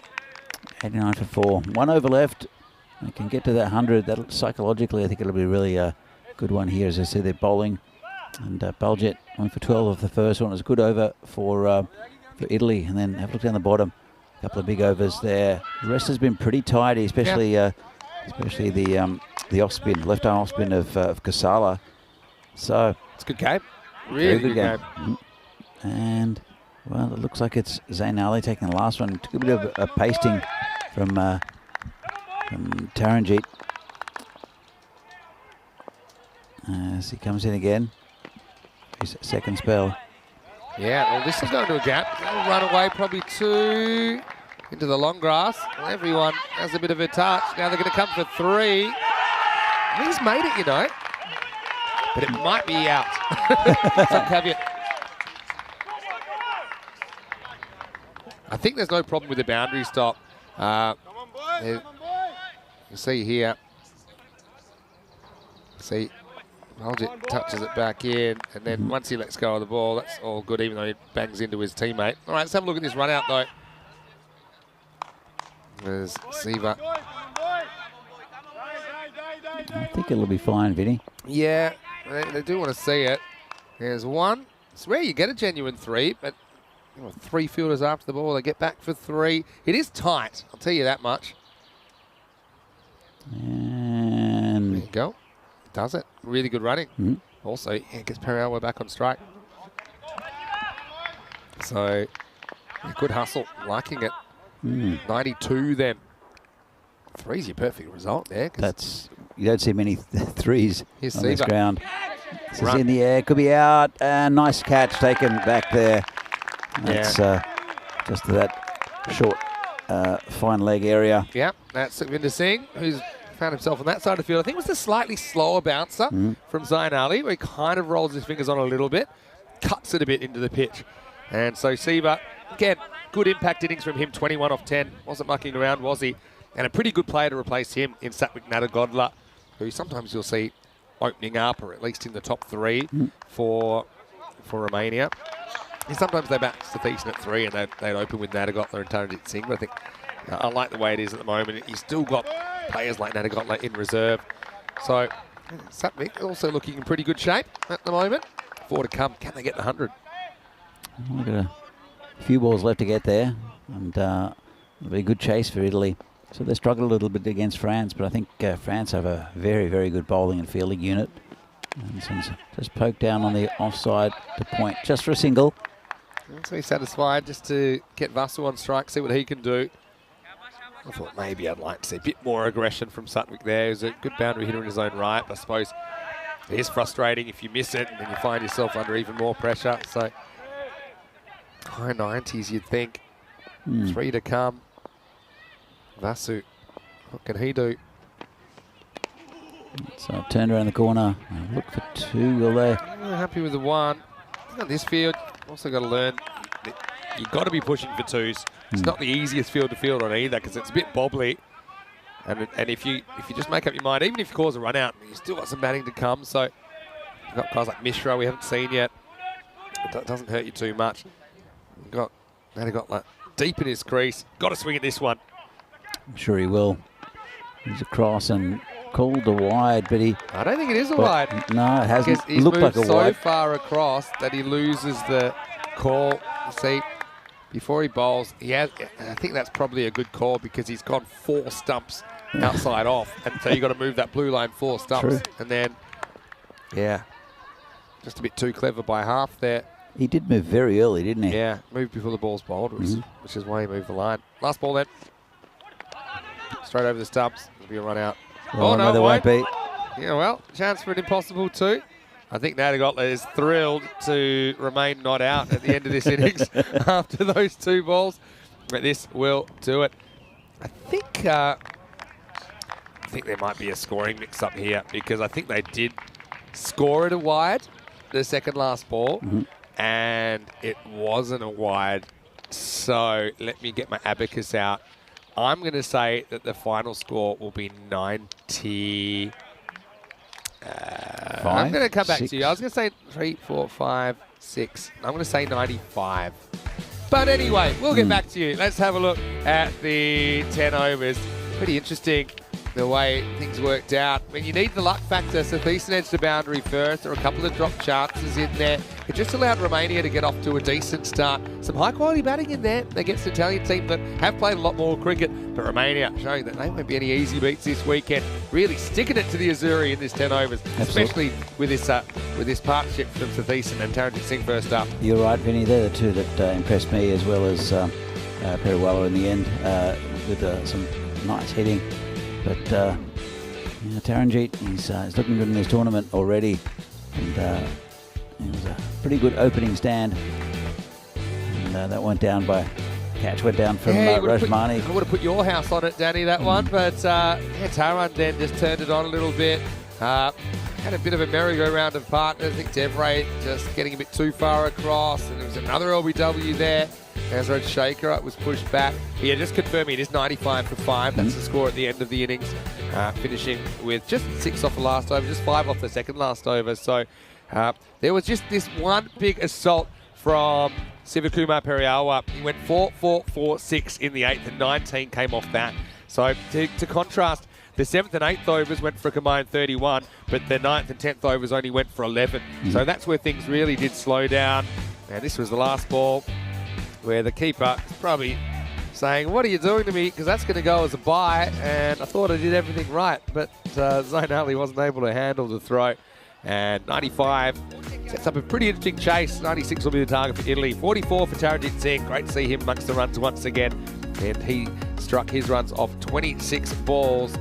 He was able to kind of make the most of a bit of luck as he was dropped earlier in his innings. So Thiessen 14, played some nice shots as well. Periawa, though, that impact, 18 runs in 4 balls. They ended up with 21 in total. Saini and Natagotla scrambled them to 95. So not quite the 100, but not far off it. And Danny, the Italians certainly had their moments where you felt that they had the better of the Romanians. But I think more or less it's a pass score based on what we've seen so far here in Milan. I'd agree with you, Vinny. I think definitely a decent total for Romania, and Italy have to bat pretty well, but they've got a lot of talented batsmen, as you can see. Sequinda bowling pretty well, getting a wicket, and it was economical. Jagmeet 1 for 19. Pick of the bowlers though, Demetha Kasala with 2 for 8 of his 2.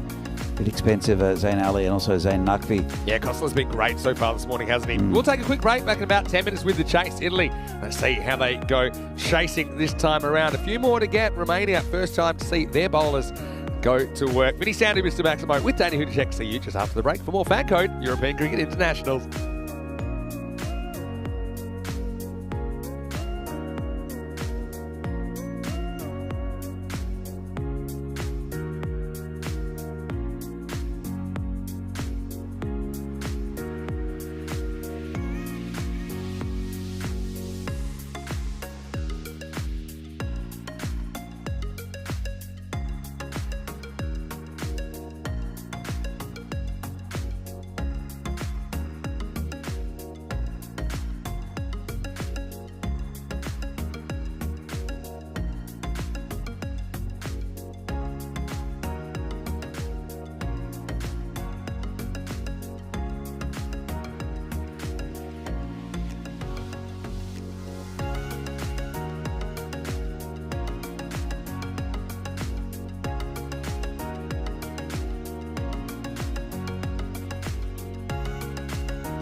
The European Cricket Internationals are proudly brought to you by HCL Software, Fan Code, and Grizzly Bear Sports. So welcome back to this Fan Code European Cricket International Series here from Milan, Italy. And we're in the second half of this game between Italy and Romania. And Romania setting a pretty good target of 96 to win for Italy. They'll have to bat well. And you saw how much pressure the French bowling put on Italy in the first game. Romania, they will have to bowl well though, with Joy Pereira and Baljit Singh, the two opening batsmen for Italy. Zain Naqvi been pushed down the order a little bit, and it will be Gaurav Mishra, the opening bowler for Romania, as we get on with the second innings of this game. And big in swing already. It will swing quite a bit for Mishra for the first over or two. It's the type of bowler you want to bowl first and third overs to just take advantage of his weapon. As you can see, he'll come in again. No great pace on the ball. This one's hammered into the offside, and that's 4 runs. Nice shot there. In fact, it is Zain Naqvi. Got a little misleading information there on one of the screens. It's Zain Naqvi opening again with Rajmani Sandhu. It's an interesting right-handed, left-handed combination. And lovely shot. Just got a little bit too wide there to the bowler, Mishra. As he'll come in again to Naqvi. He got a pretty good start in the first game. This one's been hit shortly wicket. No run. Got a pretty good start to the first game, did Naqvi, and then got out. He wasn't happy with himself. I'm sure he'll look for a bigger score in this one to get Italy onto a good power play. There's Mishra again. And again, hit that same man. It's a little bit wider, and it'll mix up, and it'll be a wicket, will it? It will be. Zain Naqvi. He was, well, he'd almost put it back for the second. Didn't Zain Naqvi? Let's have a look at this. Just a bit of mix-up. Rajmani just didn't go. He just ball watching. No communication. And he turned around and he saw Naqvi there, who was not happy with his batting partner. Vinny. Yeah, look away at your own peril. I mean, Rajmani gives Zain the cold shoulder there. I mean, Zain hits it and he calls yes. I don't necessarily think it was the right call, but it was a call. And Rajmani instead, he ball watches and he doesn't go. And it meant that Zain was kind of sold up the river. Let's have a look again. So he calls yes, but Rajmani sees it, goes straight to the fielder. So, I mean, they're kind of both at fault to an extent. I mean, Zain makes a bad call, but I suppose the alternative there, if you're Rajmani, if he calls yes, you should just be going, and then if you get run out, then you can have a complaint about it, I suppose. I have to disagree on the bad call because it was wide of the fielder. Yeah. And if you run straight away, if you go good in communication, it's a comfortable single. Yeah. So I just suppose I looked at how quickly it got back to the bowler's head right before Naqvi was really close to being there. Zain Ali gets a chance, number 3 here. Yeah, so I suppose we talk a lot about running between the wickets in this form of the game, and yeah, eye contact's super important. And actually, as a non-striker, I would actually be not actually watching where that ball goes. As a non-striker, I would just be focused on the striker's movements, and once he calls, I'm just sprinting there. Sure. And if I somehow still get run out, well, then I'll have words. And if Naqvi gets run out of his own call, well, that's his funeral, you know.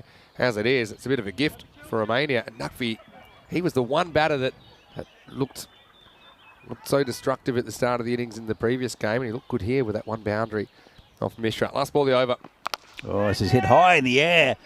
How far has that gone? Far. It's gone into the grandstand. That's a lovely shot from Rajmani, and just a bit of a gift there from Mishra. Rajmani is going to enjoy that. He has survived, and he gets a top of the pad, full toss, that he sends high out of here. Mishra gets it wrong last ball. That hurts, doesn't it? Because apart from that, it was a pretty good over. As the score here is 11 for 1 after 129 matches since the golden ball. That's been pretty exciting so far. I wouldn't put it past these teams to give us a golden ball this weekend, Danny. They all approach the game differently, these three teams, don't they? It's we saw France earlier, who's might have struggled with the bat, but they've got a fantastic bowling and fielding lineup, and Romania here, who are very much a batting setup team, and Italy, probably the class outfit, but put pressure on any cricket team and they can fold. They've got a good balance in with the bat and the ball. So I'm looking forward to these 2 days. Yeah, for sure. Mamit Kohli's going to bowl over number 2. He's certainly a player I love to watch. Coming in, bowling to Zain Ali. This is down leg side. It'll be called a wide. Gets it through though, just misdirected. But yeah, see Mishra in the first over. He is kind of just genuine medium pace, but does hoop it, doesn't he? He gets a lot of that in swing. That's why I thought to Rajmani might have been a good matchup with the ball going away from the bat, but he just got the length completely wrong. And Rajmani was able to hoik it away for 6 runs. Well, you take away that weapon with the in swing, and there's not much there. This is absolutely hammered by Zain Ali, though. And, that's just a ridiculous cricket shot. He's come down and he has murdered that ball. He has just absolutely hit it. Even the wrists go at the right time. He is so powerful. He looked to cut above the rest, didn't he, when it just came to brute force in the ECS that we've just seen finishing up on Friday. Well, he had 6 sixes off and over. In fact, there were 8 sixes, I think, hit in a row in that game. Yeah. And he hit the highest individual score, which is 77, and difficult going on this ground as well. Looking in the mood.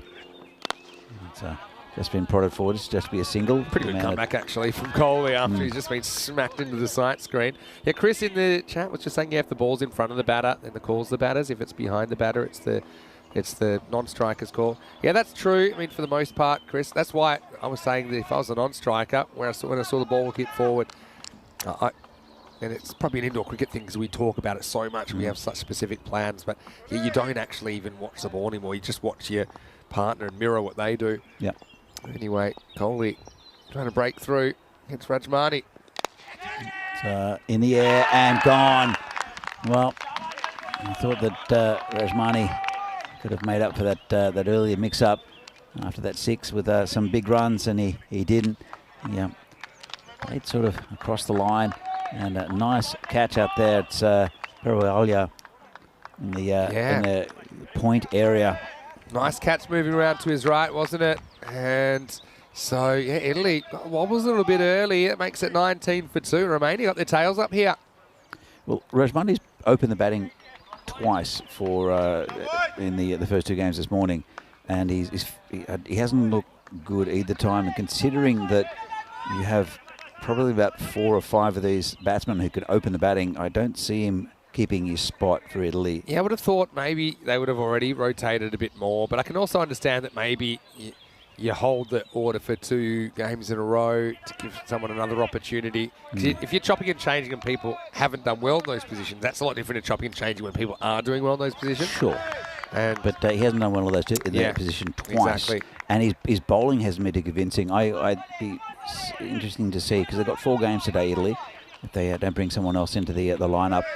And he dropped a catch. But anyway, and he dropped a catch. Poor Rajmani. Let's get off his back. He's had a pretty good 2 weeks.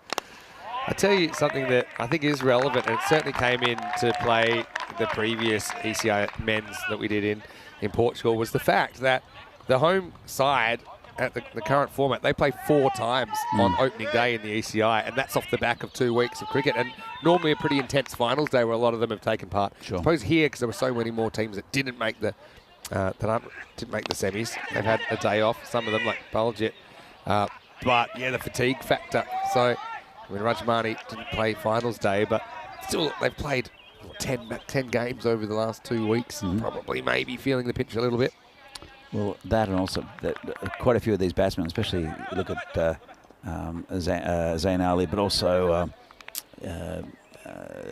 Simran, have gone into the tournament, and they've really improved. Baljit as well, I'd say, has improved in this tournament.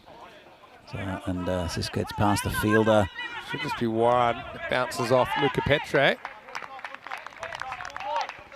And it's the end of the over. It's 20 for 2. But I do want to mention Luca Petre, who is a native Romanian player, and he also had his birthday yesterday. Happy birthday to so yeah, Luca. so Luca, Yeah, he turned 16. So can you imagine being 16, being out here? But Luca is a player we've seen a little bit before. I know he really likes bowling in particular. And I tell you what, he's a big boy for 16. Might try and get the camera on him at some point. But he's going to have a fun time here, I'm sure, in Italy. For sure. It's good experience when you come to tournaments like this and you're playing at high level against high level opposition and playing with very good players as well, the senior players in the Romanian setup. I think it's a really good initiative from Romania to include him. And so there he is. There's Luca. And happy birthday to Luca. He's just turned 16. Turned 16 yesterday. Wow. Okay. Hit down the ground pretty well. Got past the fielder. It'll race towards the boundary and it'll get over. And that's a 4 runs there. Taranjit trying to rein it in and couldn't. Yeah, Vasusani comes out. This one, yeah, I think that Mishra gets a finger on it. I've been tempted maybe to go back to Mishra. I know his last ball wasn't a good one, but I think if you're going to use him, you try and use him when the ball's new. I can't see them bringing him back. It has to be. It has to swing. Otherwise, it's just it's gentle, medium pace. And Saini's being used more and more as a death bowler these days. Anyway, so they are using him here in the third. It's been cut and stopped at point, just patted down, only just 1 run. So really what I wanted to say to Luca as well, which he taught me in the innings break, by the way, is La Multi Ani, which is Romanian for happy birthday. Oh, fantastic. My Romanian isn't very good, although I did learn a few swear words, which I will not be saying on the air. And let me just say, the swearing in Romania is pretty creative. I know Norok. Yeah, Norok. Norok means cheers. Which is very important. Yeah, Norok is like saying cheers. Yeah, and you've got Mulțumesc, which is thank you. That's the one that comes to mind as well. Yeah, but let's just say some of the swear phrases that I was taught, telling you to go back somewhere, which I cannot say on the air. Anyway, here's Vasu. Oh, it's short and rubbish and put away. That's in the potato field. Yeah, well, it's a slower ball, but he drags it down. Don't know if it's on purpose or not. Sometimes you do see the slower bounce are used, but on this field, it's so dangerous because those square boundaries are tiny. Well, and, especially the batsman like Joy Pereira. Yeah. You're not going to get much change out of Zayn Ali either. It doesn't matter who you bowl into in the Italian lineup, especially these two. They're going to put you away. Yeah, exactly right. Yeah. So, yeah, Joy Pereira, he's hit well down the ground. He's hit well square of the wicket. He's actually hit the ground running in this series. He's, I think I saw him 2 years ago, Joy Pereira, and he was Italian skipper at the time, and he didn't have a good series at all. Yeah, you could see the talent was there as he hits this one down the ground. Yeah, and playing from Milan Kingsgrove, right? Yeah, but he really just struggled and wasn't really getting, didn't have any rhythm at all in his batting. And but it's good to see him because we all know he's a good batsman if he's captaining Italy. For sure. He looks pretty organised today. It's been thumped. Well, take that one. New ball, I think. That one's split in half. Well, these two are just hitting the ball so hard. The exit velocity is off the charts. Just have a look at that ball spring away between the outfielders. That's a statement of intent as we get to the end of the power play. And it's 37 for 2 at the moment. Good power play from Italy. They did lose those 2 wickets. And the first one is a bit of a comical run out in a sense. And then Rashmani just hitting one to point. But these two, they've more than settled the innings. They're crunching the ball at the moment. Yeah, definitely. And so looks like we'll have a change of bowling here. And it's going to be Ali Hussain. Places Cricket for United in Romania, although we didn't see him at the ECL recently. United were the champion club last year. And so it's the first time actually that we haven't seen Cluj as the champion club at the ECL. But I mean, I suppose that's good for the competition. Taranjit wasn't available for a lot of the games for Cluj last year, but the plan is that he will play a few more this year. But change of pace now with Ali Hussain. He's important for Cluj, but also very important for Romania. And this one's hit nicely through the offside drop catch. Yeah, it was a tough one, but this kind of a game, and especially with this partnership looking ominous, It's one that Thiessen gets two hands to, and he feels like he should hold this. It's hit pretty hard again, though, Vinny. Yeah. So, but he saved the runs. He should have probably taken the catch as well. International cricket level. It's not an easy catch at all, but it might have just been the spark Romania needed. It's been hit nicely. That'll get away from the fielder. Just ended up under Baby Bear. A nice shot. Yeah, Zain Ali goes maximo square of the wicket. He makes whatever line he wants by sneaking across. He opens up the leg side. So Ali Hussain, both balls that he won't really want to remember. Drop catch, then a 6. Yeah, well, Zain Ali's looking in the mood. He was very, very good early in the tournament, and checking the ball, because surely that ball has to go out of shape. You just have to get the bark out of it, and then you can continue. It's been just neatly played down the field. The look, well, Pereira calls for 2, never 2 in it there, and I'm sure Zain Ali will be happy to just watch Joy Perez's work from the other end. He's 14 off 8. Yeah, well, you know, when you run into Joy Pereira, it's like you're running into a brick wall, and you kind of got 2 brick walls to deal with now because you've got Zain Ali at the other end. So there's really no weekend for Italy at the moment. Liam is watching from New Zealand. Nice to see you. This is hit in the air, chance, and taken. Well, he just got it slightly, played it slightly across, got an edge, and didn't time it. And it's a nice catch out there from Taranjeet. Let's have another look. Yeah, well, that's one way to get a wicket. Just hope for a batter's mistake. And so Joy Pereira gets that full toss down low on the bat. Not really anywhere close to the middle. Otherwise, I think it would have disappeared. And just have a look at Ali Hussain here. I mean, didn't have too much go his way in this over so far. But he's happy about it. And then he launches the Archer celebration. So, yeah, big moment for Romania. Still got some runs to play with here as Joy Pereira departs. It's 45 for 3, and that brings Baljit Singh to the crease. They've got a good platform here. They're going at, well, they're going pretty well. They need still 51 off 38, about 8 and over, but it's a good platform. 45 for 3, and lots of batting in this lineup, but they did struggle a little bit against France. I've got to say that France have got a very good bowling setup. And this is in the air. Could be another one, actually. Should be. Thiessen has taken the responsibility. He catches it. Well, how about that? Baljit goes on the walk straight away, and there's the Archer celebration again. It's going to be Ali Hussain on a hat-trick. What a performance this is, and what a comeback. Golden duck for the Italian skipper, 45 for 4.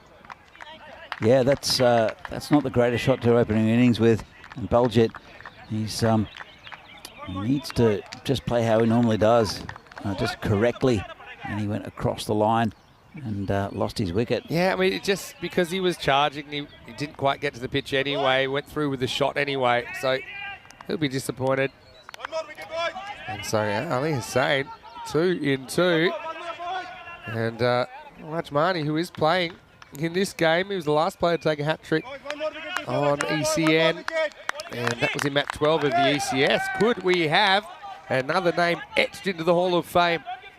Virtually etched, of course. Ali Hussain will get that opportunity right now, and it's Simran Singh who's going to be facing up to the hat-trick ball. Vinny, how many ECI hat-tricks have we had? We have had 3, I think. We'll come back to the graphic in a second. Here's the hat-trick ball. Just left outside of the off stump. Actually called a wide. Disappointing. I don't know how wide this was, but let's have a look on the replay. Yeah, I'm going to say pretty wide. I'm going to say straight over the tram line. Comes the bowler again. And, oh, it's a good ball. What an over. Very good over after being slammed for 6. Came back very well, took 2 wickets. Yeah. So this is the end of the over, 46 for 4. I was going to say 3. Yeah, so we had Umar Tariq took 2 in the 1 innings, which is crazy. He took 6 for 22. He took wickets off the last 3 balls of the 8th and the 10th overs. And apart from that, Regina Sidazay, for the Italians. Took one in the very first ECIW match, and that was in Gibraltar. She took 4 for 1 off just 7 deliveries. I was watching that game, actually. She's a star. She really is. And she does a pretty good job on commentary as well. She We're does. trying to get her back, but you know what she has to do first? Finish high school. She turns 18 next month, but I think, yeah, she's a natural on the commentary. Taranjit Singh, though, coming on in over number 5. So some more spin. It'll be an interesting contest here. This is full, and it's hit to that man again. That catches a break as well, because that probably should have been smacked to the boundary, but found Sathieson at cover. This would be a big upset if Romania could do this, you know. It would be. Well, this will help Italy, because that's been hammered into the potato field. Yeah, well, there's a couple of form matters at the crease, that's the thing, and that's the thing about batting long. You just have to kind of forget about the 4 wickets, which doesn't look pretty on the scoreboard. But, I mean, they are ahead of the rate at the moment, and they would still imagine that they're big favourites, Italy. Yeah, look, I mean, they have lost 4 wickets, a few more, even though there's a big batting lineup. They put pressure on any side, and things can turn. We have seen upsets throughout the ECN over the years, not just, it's not a one-off thing. And so this one just pushed out into the covers, no run. Well bowled, good comeback. Zainali 26 off 10 now. Just looking at the Gibraltar versus Malta game. Gibraltar doing a bit of a number on Malta right now. They beat them last night. Gibraltar 77 in the rankings and Malta 55. Having said that, Gibraltar just haven't played a lot of games. That's the main reason they're down there. They're at home as well, which also helps, and that's a very unusual field. Malta 45 for 6, racing 144 for victory. Oh, dodgy inside edge. They'll come through for 1. You need a bit of luck, I think, as well. Romania had it with the bat. I mean, they kind of got lucky that Pereira mishits the full toss and gets out. Zainali's the other one. He almost chops on there. It's again, if you take 2 quick wickets, I think Romania back on top. Otherwise, Italy kind of cruising at this run rate. 2 good batsmen out there at the moment, but nice bowling there. Nice end to the over from Taranjit. Yeah, 53 for 4 after 5 overs. Yeah, just a reminder what's happening at the moment. Over in Gibraltar at Europa Point, nearing the conclusion of match 5, but then there'll be match 6, which starts in around about 2 hours exactly from now. Portugal, Gibraltar, and then Malta versus Portugal later on. So each of the teams playing 2 matches on day 3, and there'll be 2 matches tomorrow to close that out. Joey Marples and Charlie Hunt doing a great job over there at the Rock. Anyway, right now, it's time for over number 6. Ali Hussain gets a second. He's taking on Zain Ali. It's a pretty good first over. And this one just hit past the bowler, through the bowler almost, and just a single. I think he would have liked the dot, but I also think it's not a bad single for the Romanians to concede, because then you get a go at Simran and maybe you can dot him up a few times against the spin. Simran's looking all around the ground, see if he can hit it. So, I mean, as a batsman in this format, do you just select areas you'd like to hit, or just play the ball on its merits? Or That's a good question, and I'm pretty experienced, I suppose, in batting these situations. More in T20 cricket than T10 cricket, but often you will have a couple of areas you identify there's no outfielder. So for me, right now, the main one I'd be looking at is over cover, because that's also a fairly correct cricket shot that you can play. So if I get something outside off, that's where I'm kind of looking to elevate, maybe to a ball like that. But what I'm trying to be careful of is driving too straight. I suppose on the ground of this dimensions, you can, if you really are comfortable when you see it, you can take on the outfielders. But if you're looking for a safer area, you're normally looking at a couple of areas in particular. So there's a bit of work for Taran, who knocks it down, keeps it to a single. But yeah, it's a really good point you make. It's not necessarily about premeditating, but you'll have a certain area that you know is fairly safe that you can exploit. But then also, when you do premeditate, you always need to have what they call like a plan B. It's like, okay, I'm going to go ramp, but if it's not there, what am I going to do instead? Sure. It's been dragged across outside off stump to the leg side by Zain Ali. I suppose, the main difference, I haven't played on fields that are kind of ECN size fields too much, unfortunately. But I think that we see more of, if you play the correct shot and you hit it well, it doesn't really matter where the fielders are. So that's the other thing is selecting the right shot, and maybe the field doesn't come into it as much. Comes a bowler again. It's been a good spell. This one is called a wide. I thought it might have just snuck in, but left it alone to the batsman. Let's have another look. And good call. Probably did grab a bit of the blue line. Italy would probably feel like they're owed a couple. And again, it's just poked out into the covers. They're very watchful against him, aren't they? Really good here, Ali Hussain. Said he could have easily been rattled when the catch went down of his bowling first ball. And then he went for a big 6. But, he's been pretty much on the money here. Last ball of his spell, he's got 2 for 14. Can he keep those figures? And called it wide again.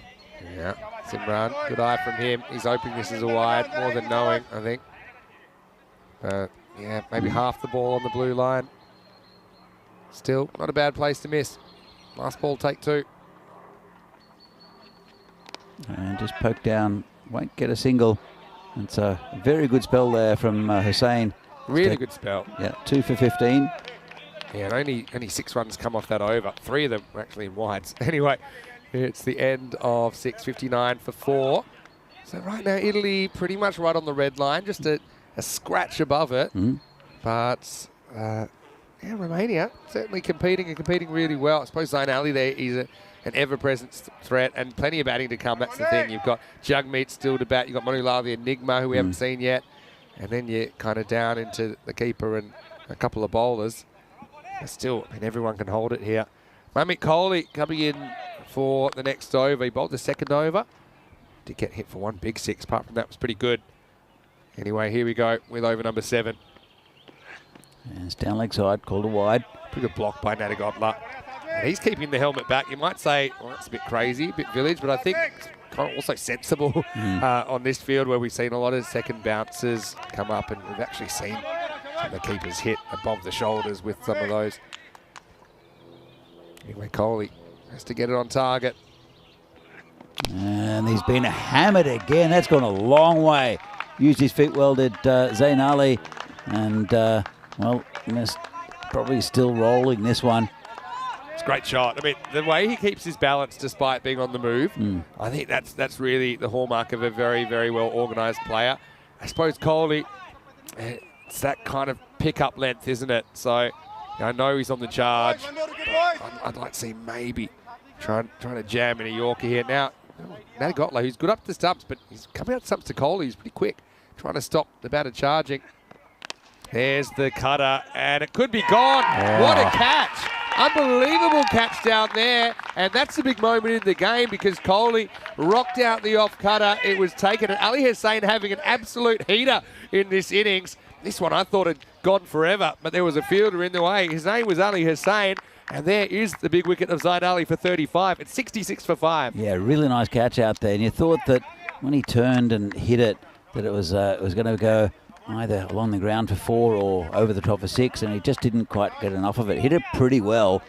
It came down quickly, and a really, really good catch out there from Ali Hussain. Yeah, with Nadigotla up to the stumps and with Kohli spraying a few down the leg side, I thought that was a bit of a risk.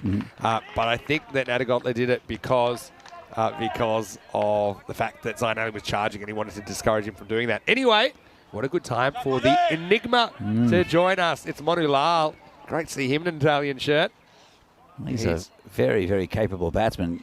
He opens the batting for Albano, but he's the Enigma. Starts with a dot. So don't know what we'll get from him. It could be fantastic or it could be terrible. We got a game on here. I mean, 30 off 21. Again, pretty much right on the rate. You got, I'll say 2 new batters. Simran's 1 off 6. The spins kind of kept him quiet so far. Let's see what the approach is from the Enigma. Ball comes in again and flicked around the corner. Run. And in fact, it'll be a leg by. I'll look for 2. They'll come back and comfortable. Pretty good fielding by Petre, the teenager, who went after it. Nadigotla couldn't really get back to the stumps because he started chasing it. But yeah, Kohli's just been, even the wicket ball, to be honest, is a bit too straight, a bit too leg stumpish. Here's Luca Petre, 16th birthday yesterday. Happy birthday again to to Luca. 28 off 20. Coley needs to tug it to the left a bit. It's just been, quick single, risky. But Shaker was prowling, and they ran because they thought it was past him, but he almost cut it off, and if he did, I think he would have had a chance to run out Manu Lal. To be fair, it was past him when you saw it, but he did made really good ground. It's an interesting position, that short mid wicket. Such an attacking position, and also can cut off runs. There's a bowler again, and hooked away, plays out there, he won't get it.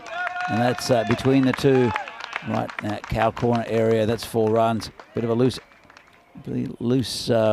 finish to that over from the bowler. Yeah, I mean, that's just placement, isn't it, from Simran? Short arm jab, gets him 4, settles the nerves a bit. 7 overs down, 73 for 5.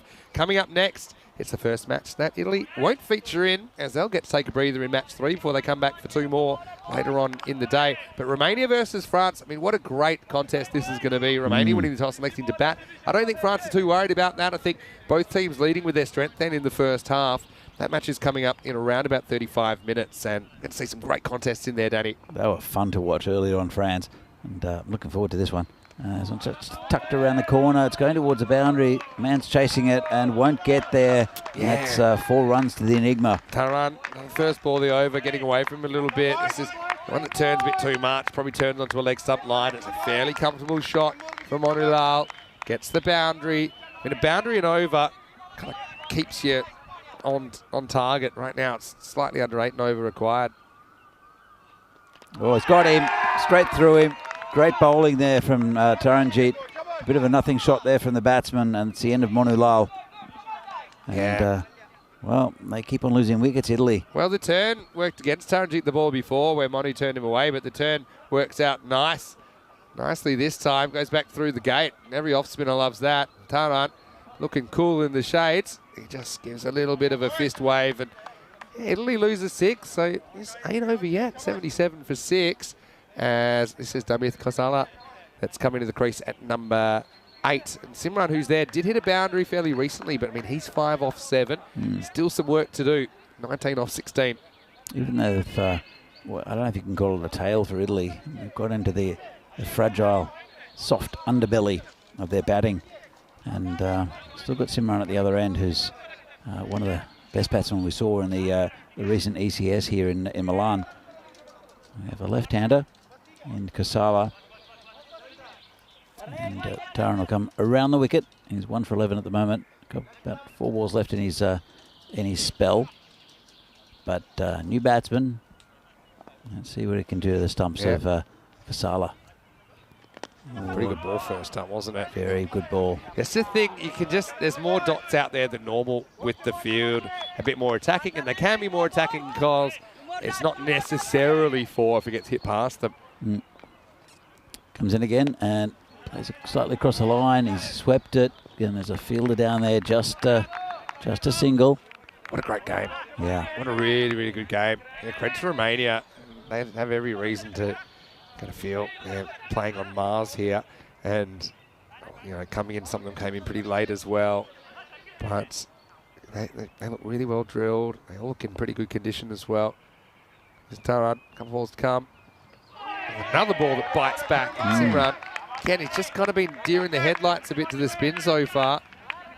It's that will be a dot ball. And this game just keeps getting more and more interesting. Last ball, the over. And he's launched him. Well, he said he's had issues with the spin, and maybe it was slightly overpitched from Taran. In any case, Simran liked it. Yeah. It's like that Taran had dodged all the bullets from the firing squad, but a stray one got him at the end.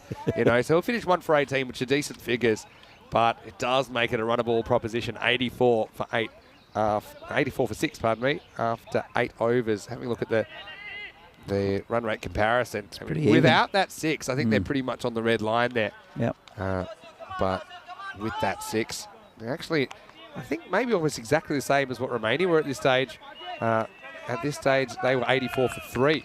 So remember, the last 2 overs in the Romanian innings just went for 5 and 6. And we were sure they were going to get 100, right? Sure. 6 or 7 overs in. But anyway, Vasusani needs to come up with a really good 9th over here. Bowling to Casala. Comes in and just hit down the ground, just on the leg side, just be a single. That's the thing now. Score for every ball, you can't lose if you're Italy.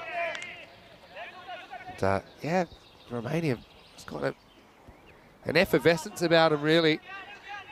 Been 2 close games. And look, Romania and France have come here to play, and Italy, even though they've got a very talented squad, they've had a lot of cricket in the last couple of weeks. As you mentioned before, this one's past the fielder, go down towards the boundary. Nice shot. Yeah, Simran's turned himself into a bit of a finisher here, hasn't he? First couple of games, he's been required to stand up. And like I said in the first game, I'm really happy he's getting that opportunity, because although he was picked for the ECC last year, we didn't really see too much of him with the bat. And Luca Petre couldn't quite chase that one down. Sign that his outfield has quickened up a little bit as well. It wouldn't have gone down there earlier in the last tournament down here, all the local teams, but it has gotten faster this ground, and a little bit of a breeze as well today. As this is left outside off stump. Yep, and it sneaks in. So handy dot ball makes it 7 off 9. And he's gone for a few. He's probably the most expensive of the Romanian bowlers. This one is fair enough, no problem. But it's a measured chase here from Italy. Simran 15 off 11. And big swing and a miss with that one. Okay, all right, couple of dots. Yeah, it's 7 off 8. These runs aren't going to get themselves. True, but all you need, I mean, this game, it just changes so quickly, these short format games of 10 overs. And 7 off 8, they just need under a run of ball. Dot balls and wickets is what Romania needs. And this is in the air. Players gonna take it easy, and that's out. That's the end of Simran.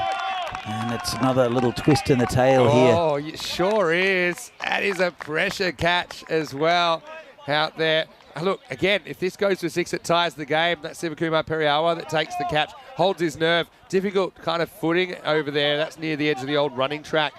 But he does hold on to it with 2 hands and just throws a spanner in the works. It's 7 out now. It's 89 for 7, and it makes it 7 off 7 with new batter coming to the crease. Yeah, Italy, it's hard to see them winning without a boundary. I know they could do it, but yeah, you don't necessarily think there'll be 7 singles. Maybe you can grab a 2 in there. Here's a guy that can bat well, though. Jagmeet Singh coming out at number 9. Shows you how long this batting order is. Yeah, exactly. He's been batting up at 3 for his club. Now, strategically, what do? You just attack this? I think he probably will. I think you just play good cricket shots, get what you can from him. And that's, well, luckily they've got a player down there at 3rd man. That's Luca Petre out down there. Into the over. So it's going to be a good one as we go to the last. And the score 90 for 7. So 6 required off the last 6 balls. If it is only 5, then you know what would be coming. Look at the bowling figures there. Ali Hussain, wasn't he great? I think it's his first game for the Romanian national team as well. 2 for 15. Mamit Kohli 2 for 21 as well, grabbing multiple. And apart from that, you've got Vasusani and Taranjit Singh with a wicket apiece. Yeah, if we do have 5 off this over somehow, then we will have a golden ball tiebreaker. I think that it was around about this many required when cricket stars fell in a heap and forced a golden ball against the Trentino Aquila team. But we had one since then, Fresh Tropical versus Bergamo CC last weekend. So Thiessen coming on for his only over in the innings. So they're going back to another spin option rather than going back to Mishra, who bowled the first. Here we go, 10th over. Oh, that's going to help, isn't it, Vinny? Yeah, well, that is not going to be a golden ball because the first ball has scored it out of the ground and Jagmeet goes 1-6. And just like that, Italy, they'll win.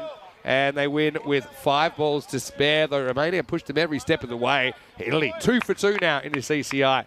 Yeah, look, it's been 2 very close games, and they're very different games as well. With the Romania posting a good total, and then Italy struggling a little bit in the with the batting.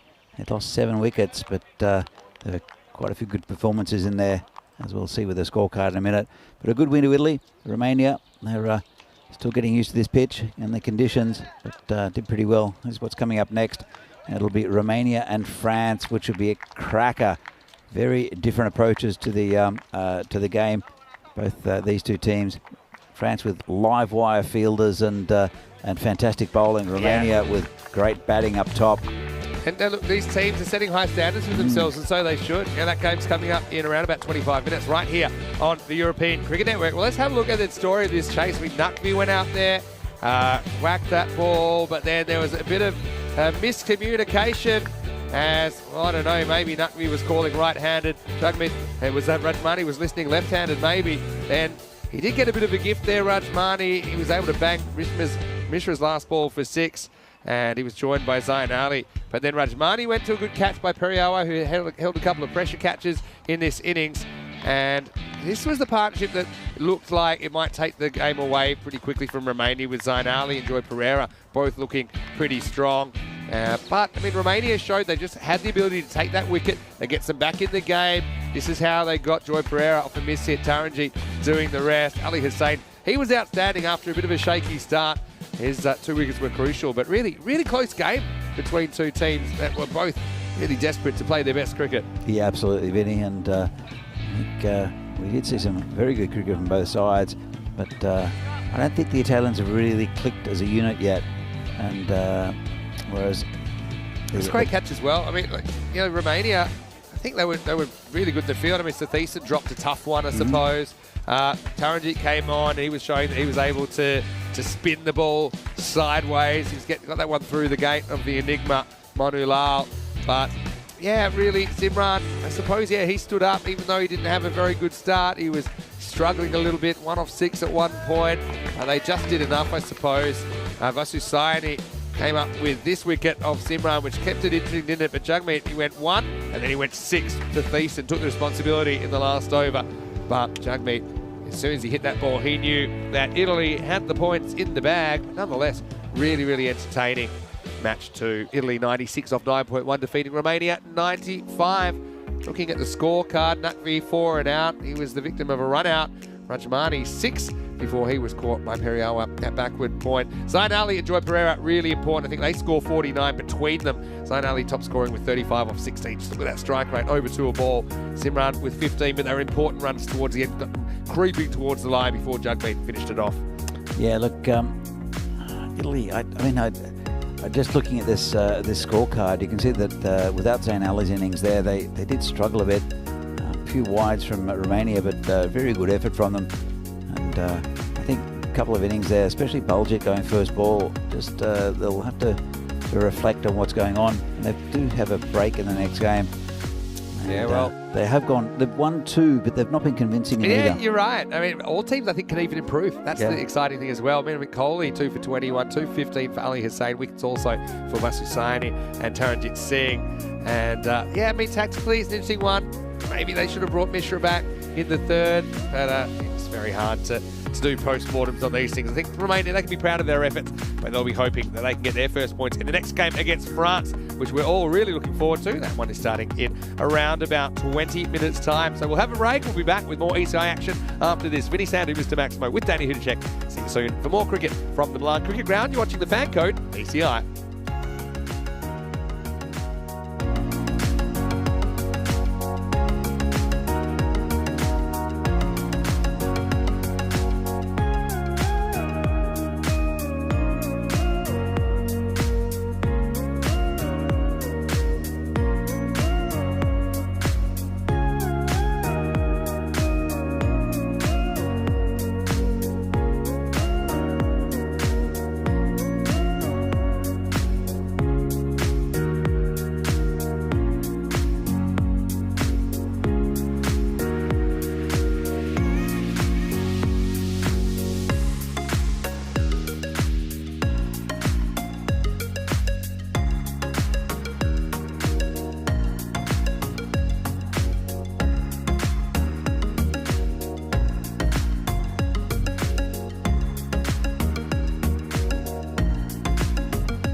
European Cricket Internationals are proudly brought to you by HCL Software, Fan Code, and Grizzly Bear Sports.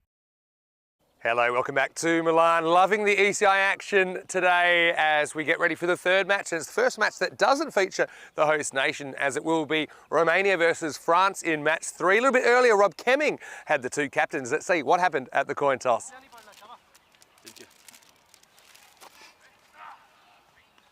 You're cool. Heads is called. Tails. You're going back first. So it is Romania that win the toss and they elect to bat. So they certainly did that reasonably well in the previous game against Italy. And one thing I like about this Romanian batting lineup, they do bat deep, and I think they all are pretty experienced in T10 cricket. They all have that attacking approach, and they showed that they could deal with what Italy were throwing at them. Be a bit of a different proposition against France, though, who I don't think mind the fact that they get to lead with their strength. They get to bowl first. And we saw France struggling for runs in the first game. It was the same old story, wasn't it? They were only able to make 65. But they really made Italy work for it in the second half of that game. So I think some really interesting pace options coming up, some pretty good batters for Romania. So it should be a great start to this game. Two teams that I'm sure can use the points here. Danny, let's get ready for the start of match 3. News from the toss is that Ramesh Satheesan of Romania has won the toss. He's going to have a hit. So over to you. Let's get ready for the start of the game. Well, thanks, Vinny, and welcome to everyone for this Fan Code European Cricket International between Romania and France. Third game of the day. We've seen all the three teams on display, and it's not much between them. Romania batted very well against Italy, and France bowled very well against Italy. They're an exciting side in the field, and you'll see them up against a very good Romanian lineup.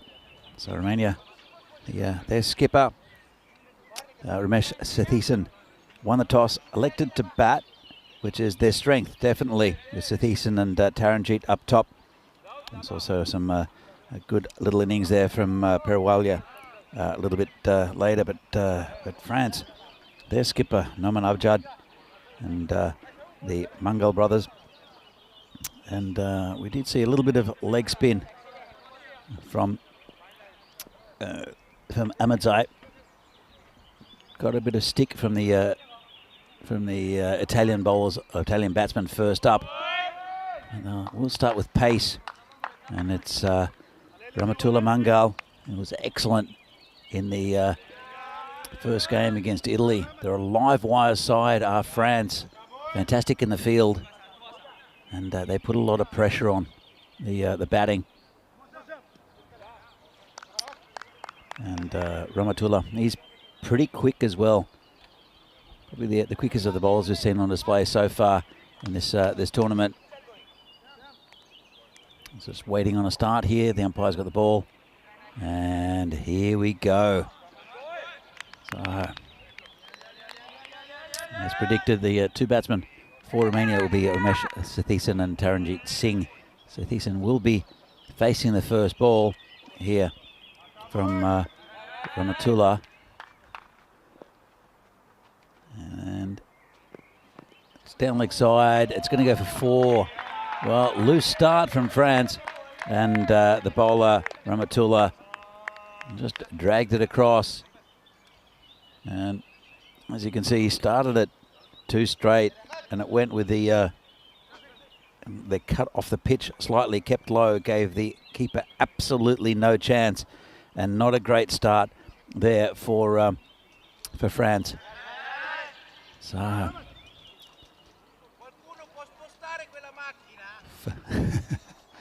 just hearing some Italian here.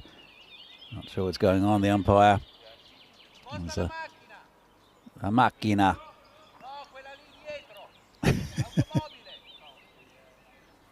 Having a bit of a chat. Obviously something that we can't see. We're pretty sheltered here in the marshmallow. So, take 2 for Ratamula. That's a better ball. Could be close. Bit of bat, maybe. That's the only thing that saved him. Let's have another look. Vinny, what do you think of this one? Yeah, I thought he got an edge. Satheesan tries to make it really clear to everyone that he thinks he got an edge. Yeah, so he shows the bat. Did pick up a double noise there That might have been what saved Ramesh. Yeah, Al Makina, that sounds like the machine. Does the Some machine. sort of machine. I hope it's a coffee machine, Vinny, because I could do a coffee right now. I know that you speak very good French, and I do want you to do some translating of some of the G-up expressions that you'll be hearing from the French guys in the field. They would just maybe keeping the chat going a bit too long there. As long as it's clean. As long as it's fit for air. Anyway, I got to say, I love hearing that out there on the field. Seth Eason and Taranjit Singh, again, they get a bit of a gift first up, don't they, with the 5 Changa. Here's Ramatula. Horses in the air. It's no one back there, and that's 4 runs. Yeah, what a shot. It's kind of going with the angle. You can see that the swing is coming a bit right to left there. 1 bounce for those Seth Eason's away. Romania had a very good power play in their last game. But, yeah, for me, what makes this so interesting is it's strength versus strength first up. Absolutely. The batting of the Romania and the French bowlers. And they don't go to spin first up. Obviously, Double Damanzai didn't have a great over first up last time. And so they go straight to Ramatula. This one doesn't really swing. And, yeah, comes back in a little bit off the pitch this time. So Easton swings and misses. Yeah, it's a good contest. Some early runs there and a boundary for Seth Eason, but this is a very good contest. If you didn't watch the match earlier against Italy, France didn't score many. It's in the 60s, and they made Italy really work for it. That's true. Oh, what a shot that is. He uses the pace against Mangal. That is outstanding. Maximo Seth Eason with the magic hands here. Look at this. Reaches it, and that is right out of the middle. That was just a push for 6. It was just a push for 6. Lovely shot. There is a man out there on the boundary, but given no chance either of the 2 shots he hit out there. So it's a 4 and 6 on the offside. Just a little bit too much width there from the bowler. And I want to rein it in. Now the in-swinger comes. He just keeps swinging, though, and that's going to be another 5 wides. And Action Jackson, well, he really didn't have a shot at this because it swung so much. I don't know how he gets so much movement, but watch this swing after the ball passes the stumps as well, off the fingertips, running away. And, yeah, things have gone awry in this first over. It's gone magical after only 4 balls. It's been a pretty good start from Romania with a couple of good shots on the offside, but 2 lots of 5 wides from Mangal has hurt France. Coming again. This is hit pretty well as well, but out to cover. Yeah, it is cut off, just a single. So yeah, Mangal can move it both ways. Probably he gets it moved too much so far. He does have magnificent head of hair as well, doesn't he? Amatullah Mangal. Fine hair. But if you remember well, the game against Italy, the first one this morning, 17 was taken from it. Yeah. So, and then we just got the first over blues. Les Bleus, don't they? As we get to the end of the first this time, as Amatullah Mangal pulls up a little bit sore. 21 without loss after 1. Good over from for Romania. As you can see, the expected scores, Romania just slightly ahead in that prediction from the supercomputer. And if you look at average runs for, only 65 for France, but 73 against, which is, it's remarkable because we don't often see really good bowling attacks. Yeah, true. Absolutely true. In ECN, a lot of it's batting heavy as the skipper comes on to bowl. Yeah, it's going to be Noman Amjad. He bowled really well in the first game as well, didn't he? Anyway, yeah, really fascinating contest. Just love watching these players go head-to-head. I want to say a quick hello to Tim Reedman, who's in the chat, saying if you're new to ECN, let us know where you're from and say hey to us. So, yeah, say hey to us. I know that Rob's in there watching from New Zealand. Chris Smith's in there watching from England as well. Second overtime, and it's pushed and run. First up, Seth Eason. We'll get to the other end. We'll get a bit more of a look now at Taranjit Singh. Yeah, he's a talented batsman, Taranjit, and I'd like to get him back and sitting down on the bench for Romania very soon. Will France, and it was captain to captain before. He's bowling to Seth Eason. This time to Taranjit. I think he hits the ground here. Umpire walks away, which is never a good sign. But still, it's well bowled by Amjad, who really gets it through. He does, and I mean, it's pretty warm at the moment. I'm not sure why the bowler was wearing a sweater. That I don't know. It's There's a few of them out there. Got to say, I like the French uniforms. Yeah, got a mixture of the two-tone blue. Romanian ones are pretty cool as well, with the three primary colours out there. They're mainly yellow, but splashes of blue and red. The colours of their flag, of course. This is hit pretty well by Taranjit Singh, who gets off the mark with a boundary. So again, the pace has been on the ball, but also these two have been able to use it to their advantage so far as this power play continues to climb. Nothing wrong with the ball. It made him hop out of the way a little bit, Taranjit, but he got enough on it and placed it beautifully through the gap, and that's his first boundary. He's such an important part of this team, is Taranjit. Both these teams without any points yet, obviously, after their initial matches. Steps away, and he has done this a little bit today at Taranjit. He's basically hoping for a ball on the stumps that he can drive through the covers. But the irony being, if he just stayed where he was, then he could have played that shot anyway. It certainly was a premeditated backing away there. Sometimes you get batsmen that you don't know where to bowl to. And Taranjit's one of those batsmen who is really going. Sometimes he gets himself out with premeditations like that. This is up in the end. It's a chance, and it's gone. So Amjad gets him in the end. Taranjit again. He takes a little bit of a step away, tries to slice over point, and he does, but he finds the fielder. So France do break through in the second over, 26 for 1. Yeah, big wicket. Just Ali Liga, as they said. Come on, guys. So, yeah, got it right at the toe of the bat. And big wicket. Pretty well taken out there. It's another Rohula Mangal catch out at deep point as Taranjit has to go for now. Can you see how he kind of slices inside out on that? That's one where you have to hold your bat face, kind of, don't let the bat turn in your hand. Sometimes you are trying to slice it a bit squarer. Yeah. But where the outfielders are, that's when he had to kind of keep the bat pointed towards cover or mid-off to try to hit it a bit straighter, get away from the fielder. Anyway, score 26 for 1 as we see Satwik Natagopla coming in at 3. So he batted a bit lower last time. But yeah, Satwik is a guy that we have seen batting the top 3 a fair bit for Romania. Looked really good for Cluj in the ECL in 22. In Romanian colours, he hasn't scored a bunch of runs in this form of the game. Let's see how he goes here. And against Amjad, flirts at the first one and misses. End of 2, the score 26 for 1. I did a bit of research on terms, French cricket terms. Yeah. And yeah, they're basically just English cricket terms. It's see the ladder here with Italy on 2 wins from 2. Net run rate not even 1. Plus 1, which shows you that they're winning by an average of 9 runs, which isn't a lot. They were both very close games, and but for different reasons. It was it's just a really good contest between these 3 sides. So basically everything's the same because they just have just used, as far as I know, I'd have a chat to these guys a little bit later. Yeah, but that's some things fairly usual, right? I mean, the Czech Republic had the same debate, chatting to Terry and about it, because these are very quite specific terms like wickets and even some of the fielding position names and things that you normally would use the same word, even if you're using it in another language. I'll try to find it because there's a couple of strange ones. There's one's down leg side. Action Jackson loses the sunglasses on the way. Don't step on him. Oh, almost. Well, Action Jackson, I'm a big fan of him, but I don't know if he's got a sunglass sponsor yet. Have a look at this. So he doesn't realise. And then this step here. Whoa. Oh, that was very close. He kicked him, actually. Yeah, he nudged him in the end. Don't know why he hasn't got him on. It's pretty bright right now. Anyway, this could be trouble. It's a pull shot gone wrong, and it's gone as well.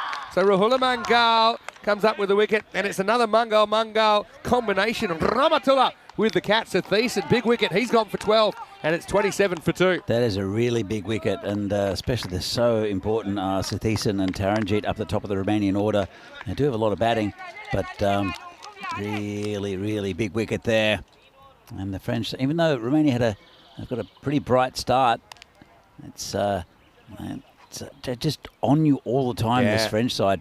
And just rushed for pace a little bit there, I think, a couple of times. You can see that Thiessen wasn't really in the right position to play that shot. He was still making position, so he went with the hands.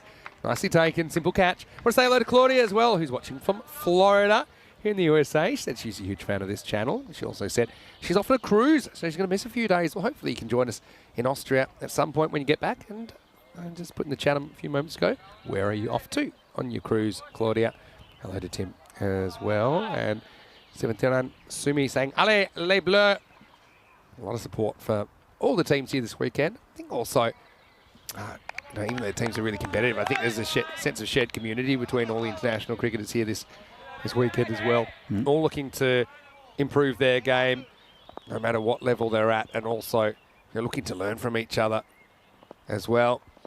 Vasu Saini, the new batter, short, pulled away. Big trouble at the bowler's end. Oh, another one. I think he's still out. Clever stuff, because he knocked over the stumps with his legs, and then he had to remove a stump either by knocking it out or by pulling it out while he was holding the ball. He ended up doing the latter. So Nadagotla wants to go. Vasu Saini wasn't too enthusiastic about it. Look, he knocks over the stumps, and then he's got time. Let's just make sure he does it correctly. That's really good awareness. Look, the only issue here is, does he pull it out with the hand holding the ball? See, for me, it's good enough. This point here, is the ball touching? I think so. So, I mean, for me, I think it'll be given out. But this is the issue, right, that they're looking at. But for me, morally, it seems out. And there's the confirmation. Satwik Nadagotla has run out. Disappointment for him. He's run out for a duck.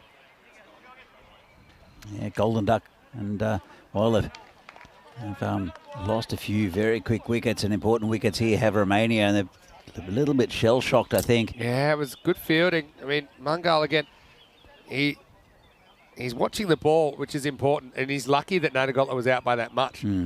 So I'll give you a little tip on this field, though.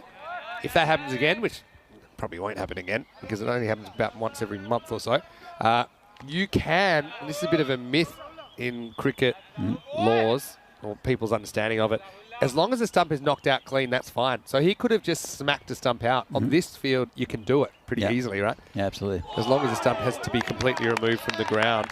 But yeah, ultimately, he did it correctly. That's the main thing. Perry Awa, who was impressive in the last game, he's coming out at number 5. And Romania just hitting the skids a bit through the second and third overs here. So let me test you on a bit of French cricket terms. Okay, this is good. You found it? Yeah, there's a few of them here. So what's a duck? As we just saw a duck there. Oh, okay. Wait for this ball. Oh, this one could be gone as well. Fielder goes back and it is out.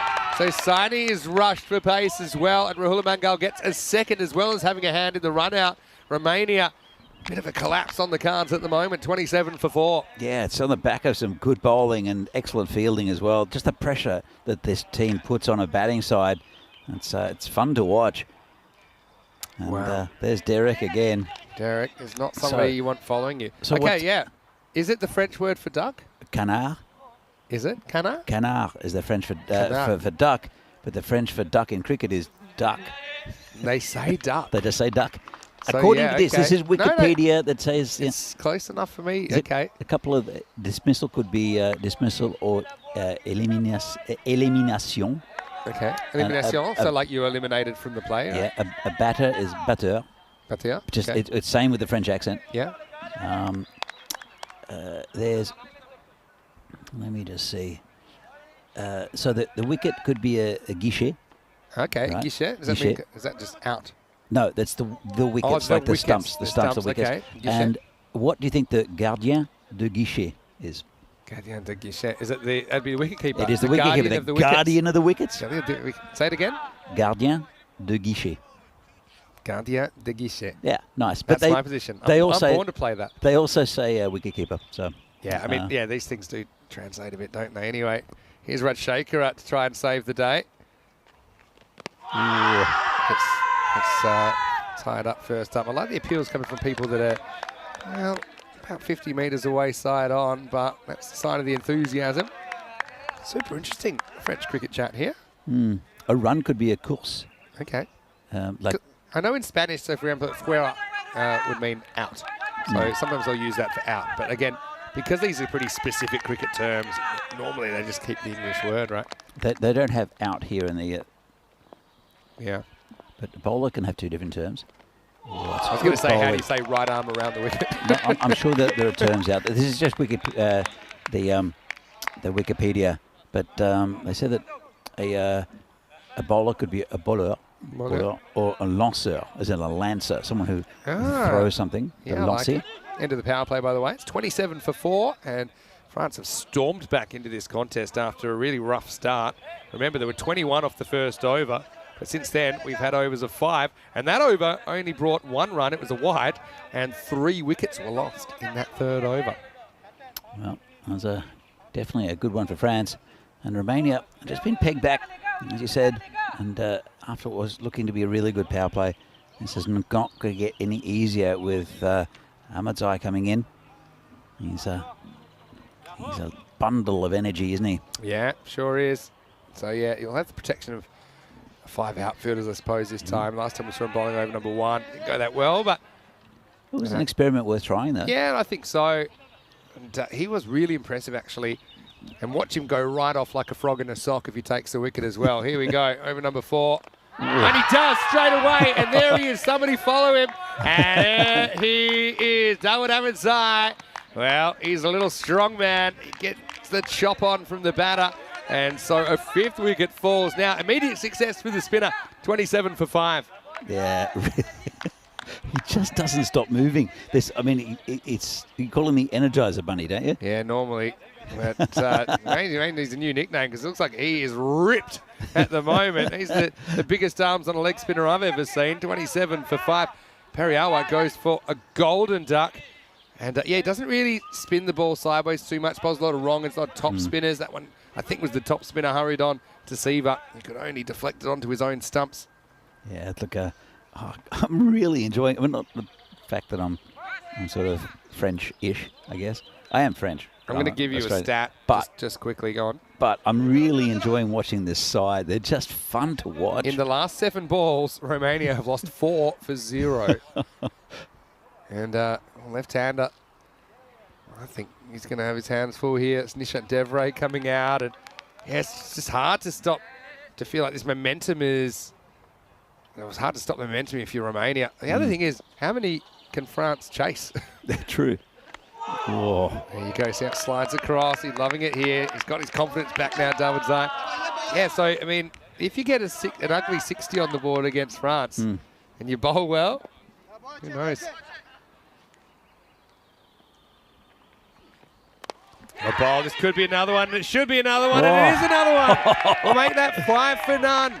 It's another duck. And things have gone very, very wrong in this innings now. That makes it 27 for 6. And a minute ago, they were 27 for 1. Oh, they just keep on going down, the Romanians. But that's another duck for another Derek. Easy Derek accompanying another Romanian batsman off the field. Oh my, oh my, oh my. Pretty epic collapse, though. I'm counting, that's 4 ducks. What? And there might be more to come. Vinny, am I mistaken? There were 20, was it 21 off the first over? 21 off the first over. And actually, that's a collapse now of 5 for 0. Oh. If you want to take it further, they've lost 6 for 1. And that one was a wide. Okay, wow. So they lost 6 for 1. And I hope you're enjoying this on the chat. Yeah, I hope you are. How are we? How's Rahul Mangal taking the catch? So in the last 2 completed overs, they've lost 6 for 1. Wow.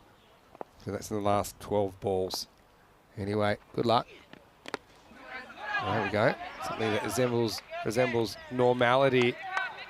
As Gaurav Mishra comes out. He's no slouch with the bat. He's a guy, I think, I've seen him bat really well for Cluj. Especially kind of late in the innings. He's a guy I think could easily bat in the top 6, maybe 4, 5 or 6. It's hard to get a spot in there at the moment. And there's that top spinner.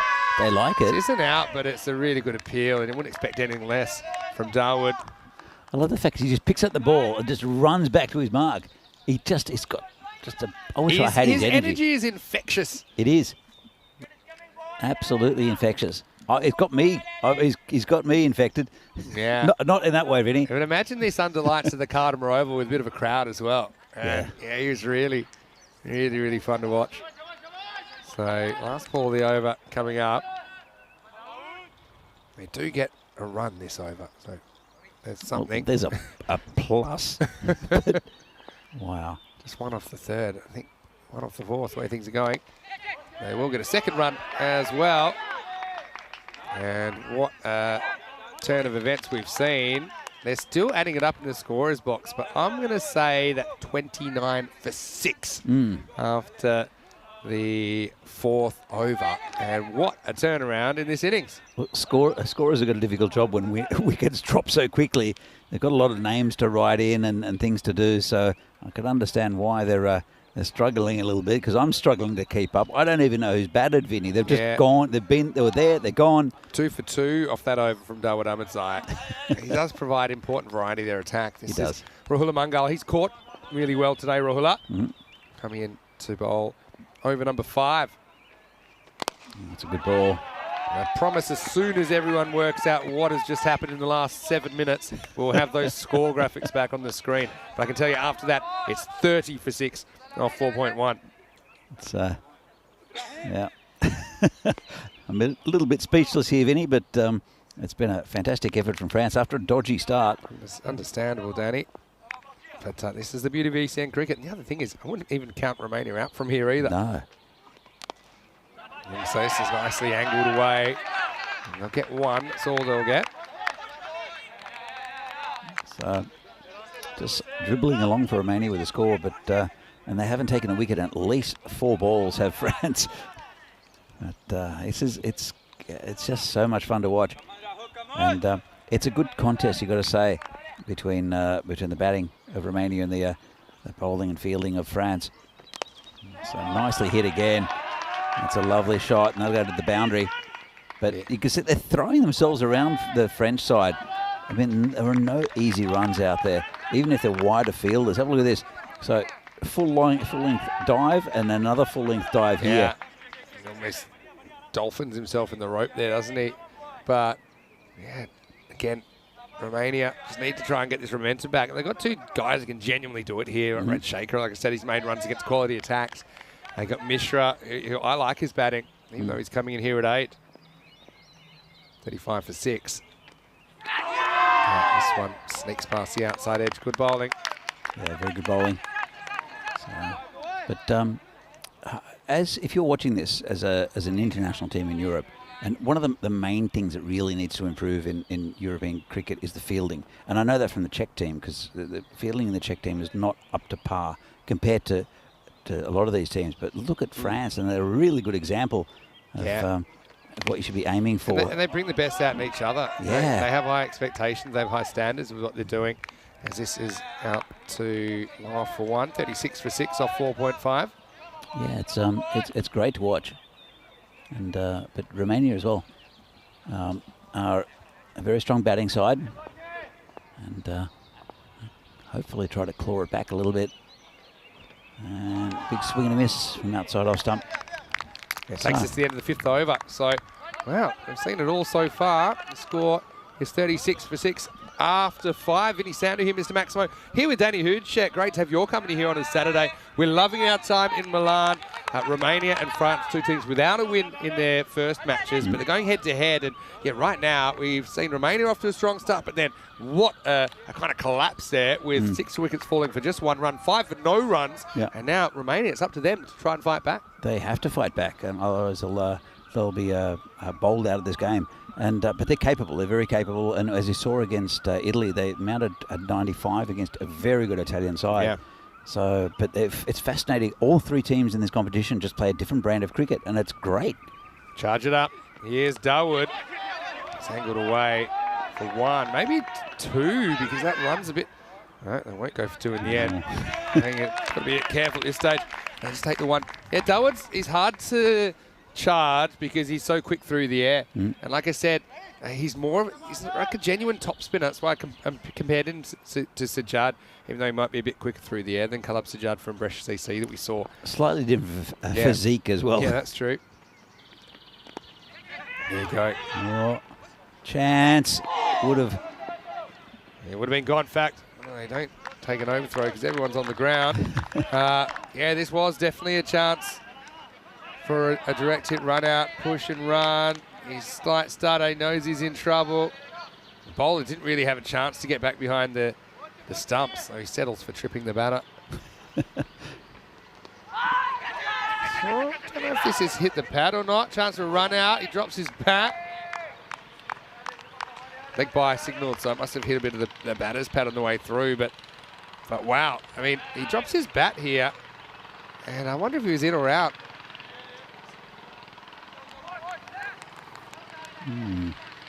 So, Ahmedzai continues. Got 2 for 4 at the moment.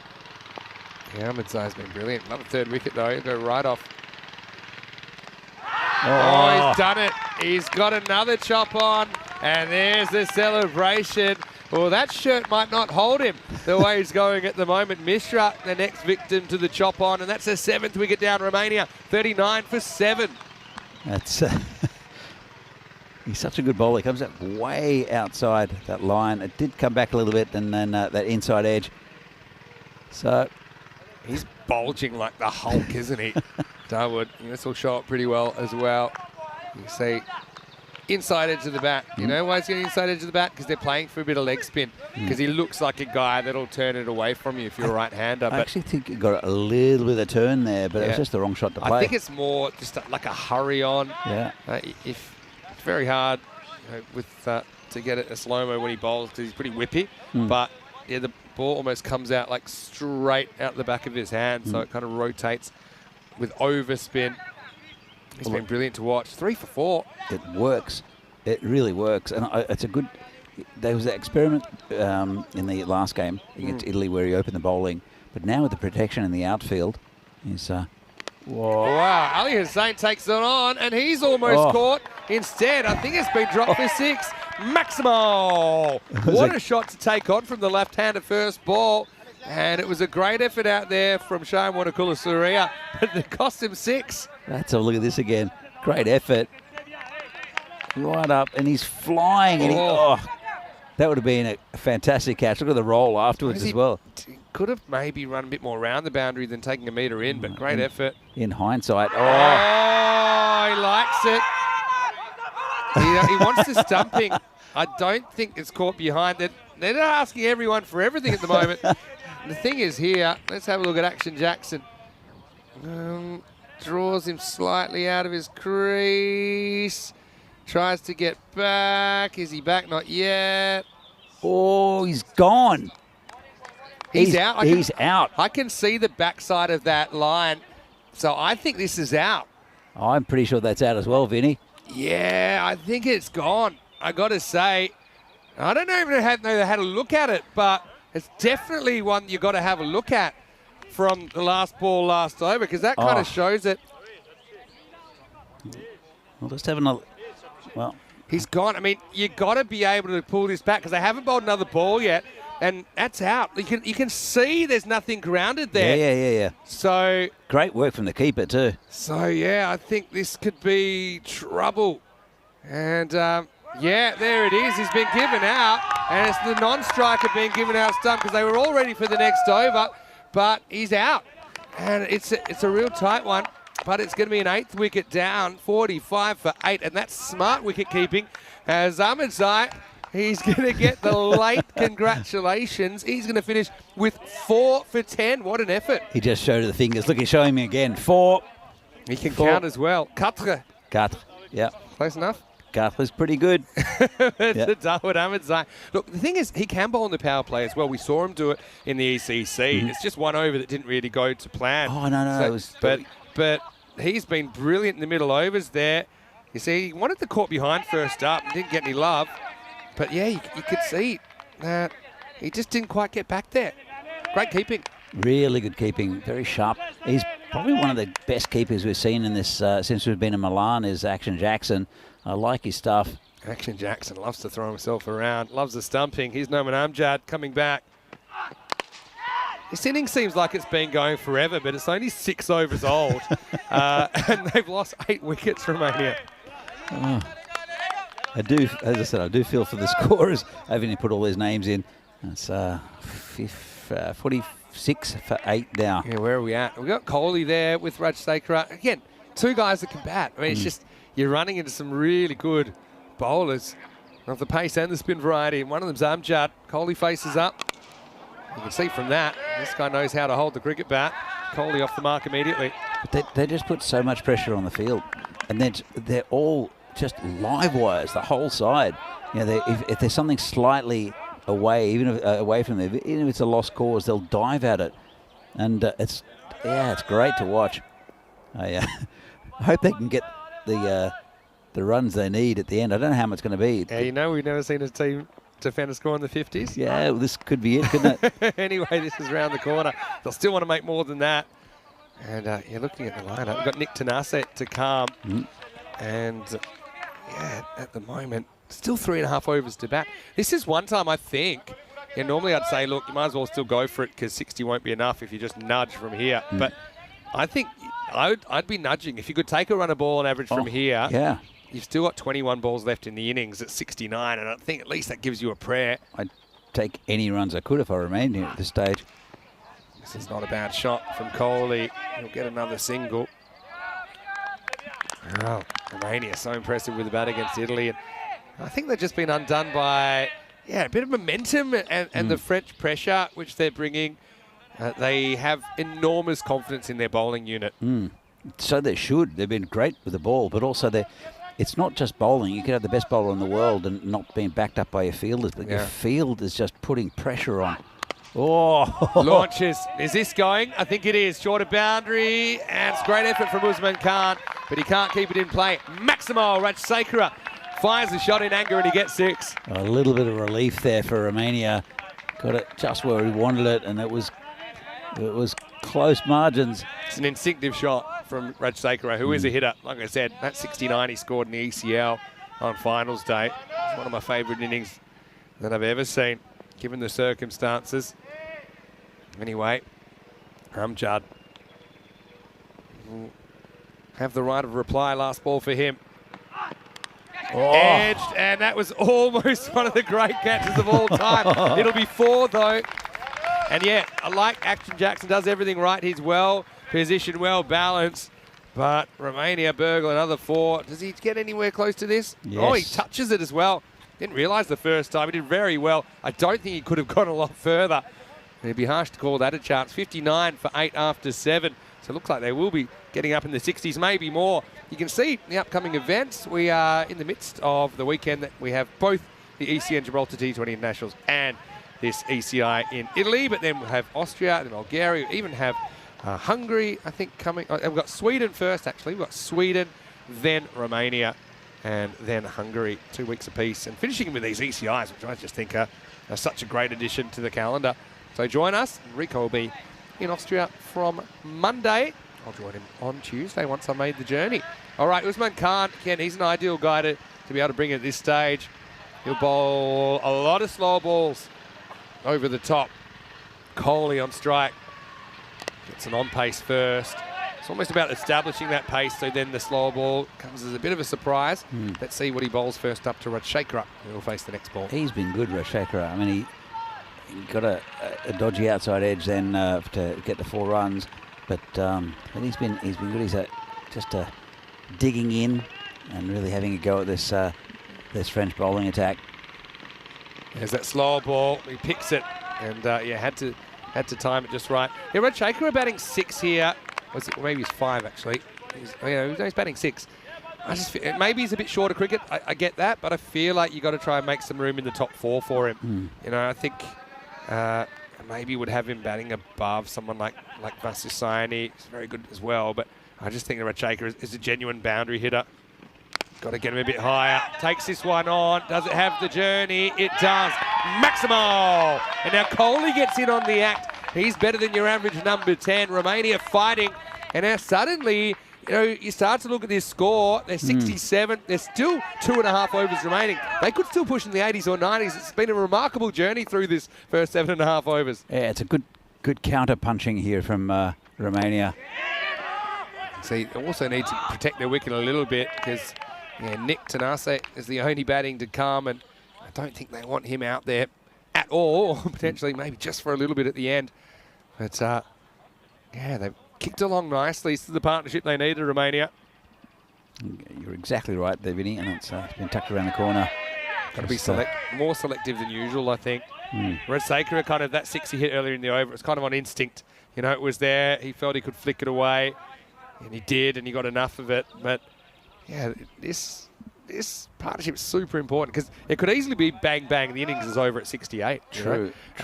Or they could keep this partnership going, maybe get up into the 80s, maybe beyond. Oh, good bowling. That was loose, probably not necessary, but it is the end of the 8th, and the score is 68 for 8 after 8. It's kind of like they were out there and got hit by a tornado, did Romania, Yeah. and now the tornado's passed and they're trying to rebuild. Yeah. You can see the level of this. And they're picking up the pieces. Well, this is an interesting graph. It's raining cherries there. But they had a really good start. But, I mean, I suppose the run rate hasn't really suffered too much since about the 4th over. They've been able to keep it fairly stable. See, the run rate at the moment is 8.5 and over. So they're tracking for 85. Yeah. They've only got those 2 wickets left, though. So if they lose one of these two, then... Exactly. It could be bang, bang all over. Mangal's a guy... He was his own worst enemy, really, in that first over when it went for 21, because 10 of those came in wide. Well, they've got cover for him. They've got a fine leg in, which is a good thing. All right. Might have some work to do. Oh, that's... Heading out leg side. Down leg side. Whew. Didn't even appeal the bowler. He knew. Dot ball, though. But I mean, he's lucky to get away with that, because if you get a tickle around the corner, even if it flicks the pad, the fine leg's up in the circle. And with the pace of Rahmatullah Mangal, it's probably running away. Anyway, what a great contest. Bit of old school cricket here as well. Very. Hunting for wickets. Yeah, absolutely. Oh, see, this is the thing. With only 2 wickets in hand, or nothing against Nick batting 11, but 1.5 wickets in hand. You don't want to be throwing away the run out. You've got more time than you realise. Still 10 balls left. We've had a lot of this little white furry stuff floating around the ground this week. They're everywhere. And this is a chance for a run out. Doesn't pick it up. Forces the fumble. Picks it up I'm not sure loosely. I'm not sure what it is. If it's just... It comes out of the trees. I know that. Yeah. It's like this cottony little... Yeah. It's like cotton wool. It's quite It's nice. just flying everywhere. It's like little fairies going around the ground. It's like dry snow. Yeah. But you're right. It's everywhere. Prefer that to the bugs I've been swallowing. And Shaker wants his approach to Mangal. Takes it on. Hits it really hard. Probably just one, though, as it's handled cleanly down there by Mukta Galami. I think it was pretty close to the umpire as well. He ducked his head. Didn't move very quickly. Almost knocked Silvio's hat off. And yeah, just tucked it with a He little knew what he was bit. doing. Silvio's a decent player himself, you know. Yeah. Goes for it. Doesn't carry down to long off. It was well done by the fielder. He was right in front of us and he was looking at the boundary, looking where it was. He never went for the catch, but just got right behind the ball. Kohli's someone that I would class him as an all-rounder, but as his bowling's become more and more improved, he finds himself sliding down the order. As Shaker tries to launch this one, and that takes us to the end of the 9th over. So Romania, good recovery from them. 71 for 8. A good little partnership between these two, and it's both of them contributing. And well, France after that, I said that tornado of after about the 3rd over. If they could get to 80 here, it'd be one of the ugliest 80s I've ever seen. Have a look at the falls of wicket there. 26, 27, 27, 27, 27, 27. And remember, they were 45 for 8 at one point. Yeah. So it's been chaos, really. That's what they needed, is this partnership. And as you can see, they bat very deep to Romania. But it's an interesting tri-series between these 3 sides, because super interesting. You can tell where the strengths and weaknesses are of all 3 of these teams. Anyway, Usman comes on to bowl over number 10. Slow ball first up. Now this is a chance for the 9th wicket. Fielder comes around and takes the catch. Solid from the captain, Noman Amjad. Kohli tries a slog sweep. It means the new batter will be on strike. And it will be with 5 to come. I don't know what the discussion's about here. But he hasn't walked off straight away. Let's have a I look. think they're checking for the no ball, Vinny, but I think it's fine. It was a ball that bounced, right? So Did it bounce? Yeah, it bounced. So it can't be Okay. that. Maybe he's querying the field, saying they didn't have enough infielders. That's all I can think. Well, on evidence, it doesn't look like that. Look, they've got 4 on the he's on gone. the offside. He's gone. So, Yeah, it did bounce, didn't it? yeah. I saw the side on replay, but yeah, definitely. But now the new batter has to face up. See, the new batter has to face up, and he's just getting told that now with Nick Tanase coming in. So his job's basically to get 1. And then, yeah, I don't know what you do here. Like, Rajshekhar probably still likes the idea of getting a boundary. So how many to come? 5 to come, right? So you could just take the 5 runs here, try for a run of ball. I mean, that's assuming Tanase can get the 1. I'm just thinking, if he gets the 1, what does Rajshekhar do? Does he kind of go for broke, try and whack a 6? But then remember, if you're out, that's it. True. You can't get any more. So Tanase, left-hander, coming in. A lot of cricket in the UK. Talking about men with fine hair. He does have fine hair, does Nick Tanase. Don't think he was planning to have it on show under the helmet. Batting 11 anyway. Here he is facing Usman Khan. He can finish this innings right here. They will, or will they? They get the run. So well done to Nick. And so now there's 4 to come. Romania creep up to 72. Yeah, it was well run. He was off, wasn't he? Well, he had to run because Rajshekhar was going pretty much no matter what. Well, let's see what we can do here. He's batted really well, Rajshekhar. It also means, say he hits to the outfield, you can't really take on a dodgy 2 to get Rajshekhar back on strike, because if it's run out, that's curtains. Let's have a look. I think he's swinging at this. 4 to come. Tries, gets it in the gap. That's 4. Good batting from Anand Rajshekhar. That was all about the placement by luck or design. It was bisecting those 2 boundary riders.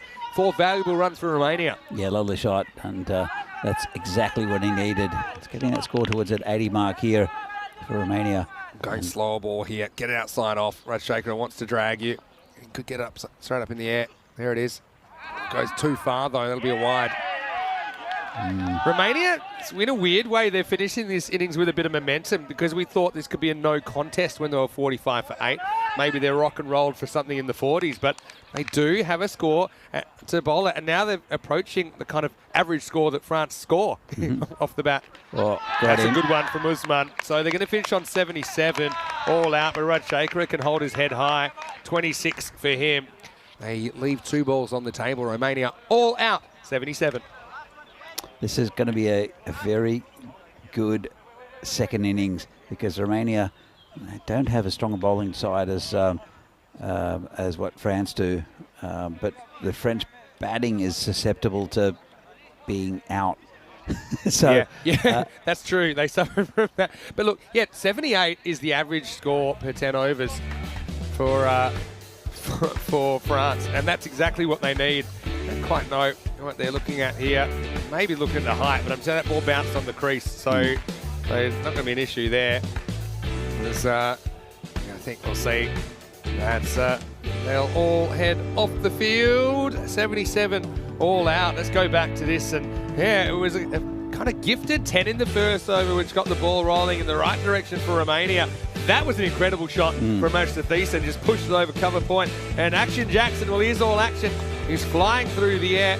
He couldn't quite get anything behind that. Romania with a really good start, 21 off the first, but the wheels were about to come off, weren't they?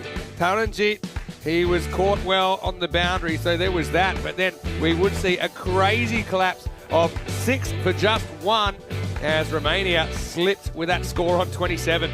Yeah, look, there's the run out with the good thinking there from Mungo. But yeah, they just kept on losing wickets, and it was a weird one. And some great bowling. I'm loving this. So Ahmadzai, he's back, isn't he? Got a couple of chop-ons. He's hustling through. Just a hard guy to come out and face straight away, especially if you're trying to be aggressive. So I think they maybe overdid it against him, but really he bowled them out in a really clever way. And you see it again, playing from the crease, having to generate the pace, and those biceps were getting a real working out, weren't they?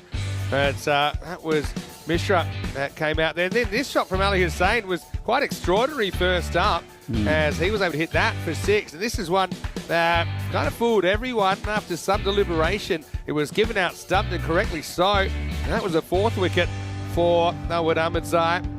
But then this partnership took hold, didn't it? Kohli was an ally for Rajshekhar, and they were just able to get that key partnership going in the end. They were able to put on 26 valuable runs for the ninth wicket. It doesn't sound like much, but I suppose it turns this into a game. And right now, France, they're going to have to earn this victory. They're going to need 78 for victory. Absolutely, they will have to earn it. And just like, in a sense, just like Romania had to earn the runs in their innings, because they really collapsed. It was a fantastic partnership between Sekera and Kohli that got them up into a pretty respectable score in the end.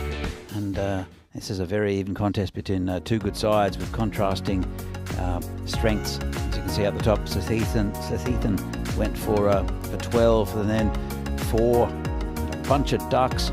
Then Rash Sekera, who you saw get out just that final delivery from Usman Khan. 26 off 20, batted very well, and contributions down towards the end get up to a reasonable score.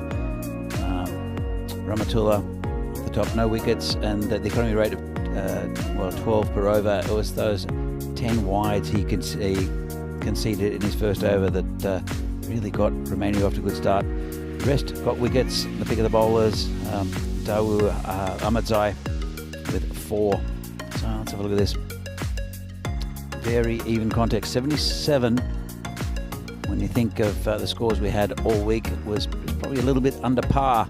But against this French side, I think it's, well, we'll have to see if it's enough. So France will need 78 in their batting innings, which will come up very shortly.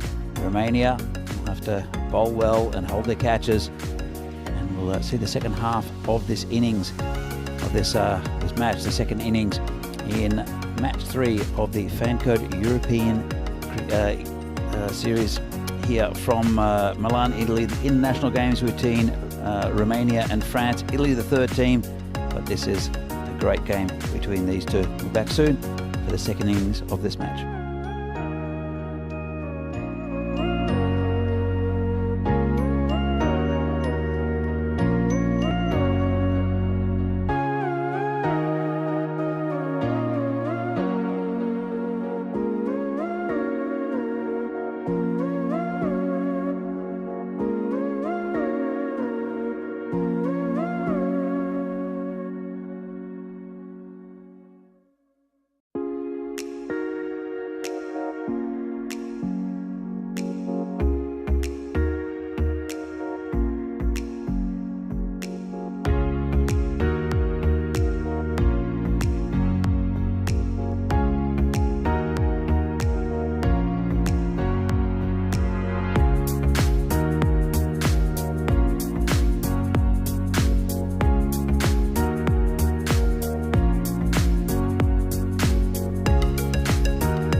European Cricket Internationals are proudly brought to you by HCL Software, Fan Code, and Grizzly Bear Sports. Good afternoon and welcome back to the Fan Code European Cricket International from Milan, Italy, between Romania and France.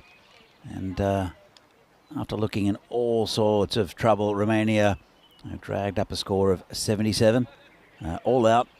France will have to bat well to get there. And we'll see the openers coming out to the centre now. 77, they were in a lot of trouble. They lost 6 wickets for 1 run, did Romania at one stage in this innings. And France, they are susceptible with their batting. Romania, pretty good bowling lineup as well. Batting is mainly their strength. So 77, I think they'll be happy, both sides. France chasing 77 to Romania, recovering from an almost impossible position with a good innings from Anand Rasekara. So 78 to win for France. And it's Amjad, the skipper, and Action Jackson. Evit Aludin Jackson, the man at the non-strikers end, the wicket keeper. So Romania, they went down to Italy in a good contest, as did France. Both very close games, the first two. Italy bringing up 2 wins. Let's see who wins this one as the bowler comes in. This has been hit just backward a gully. It's going towards the boundary. They'll come back for a pretty comfortable 2. And France are off the mark. Amjad, the man facing the skipper, bowled well as well. And Action Jackson behind the stumps is excellent for France. Very good bowling and fielding side. Gaurav Mishra is the bowler. Coming again, bowling to Amjad. And that could be close, you know. And there's the finger up from the umpire.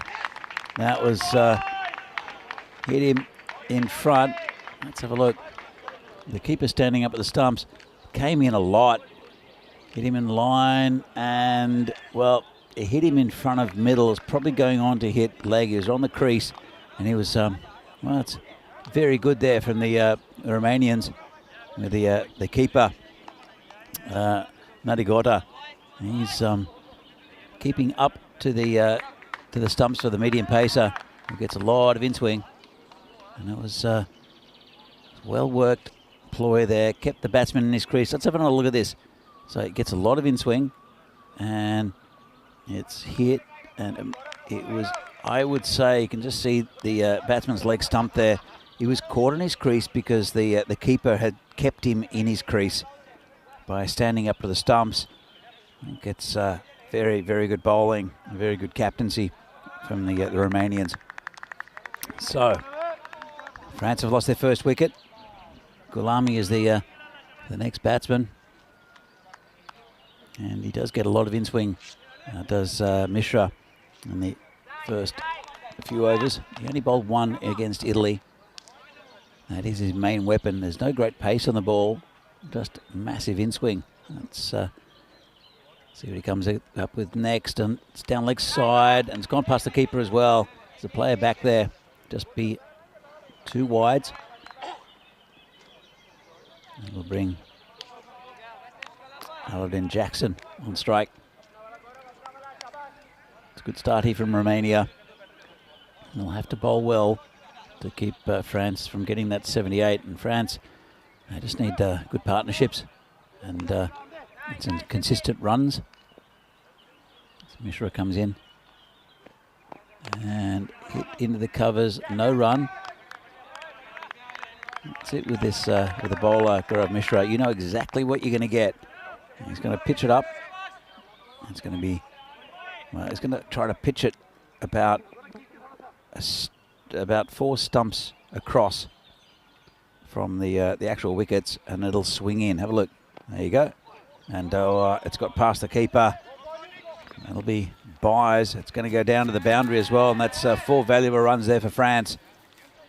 And not able to be taken by the keeper. He's taking a chance as Sure if he didn't get an edge. The umpire didn't think so. And it straightened up, so it swung in, straightened up, went past the batsman's bat, and then past the keeper.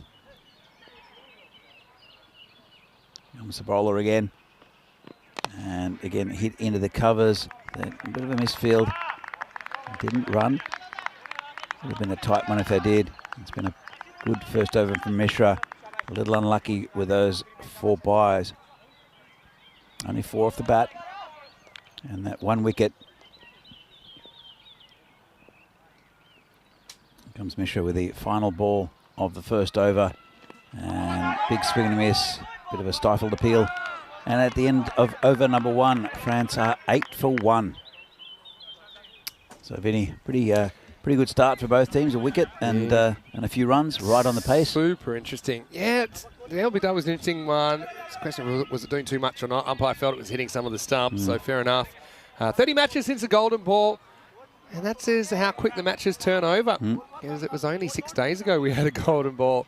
First match of last Sunday. Anyway, yeah, I like Natty got up to the stumps. I think he'll just be disappointed he misses a couple there.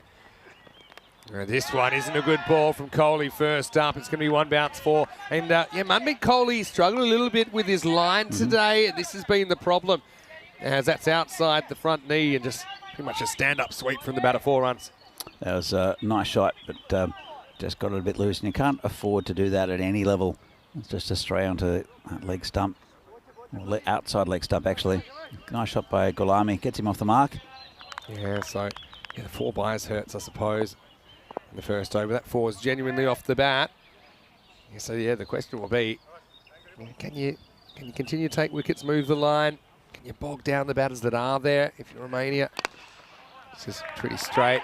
Kohli knocks it away. It might be a half a chance to run out, but goes back to the keeper's end. So, ambitious running, but they get away with it. Yeah, look, it's positive from France. I mean, they got that 4 and the first ball, but Gulami really looked for it. And if you're watchful and there's a misfield, there are extra runs here, and you need to take everything in this format as well. It's so many fine margins, which are actually a short innings of 10 overs. Yeah, that's right.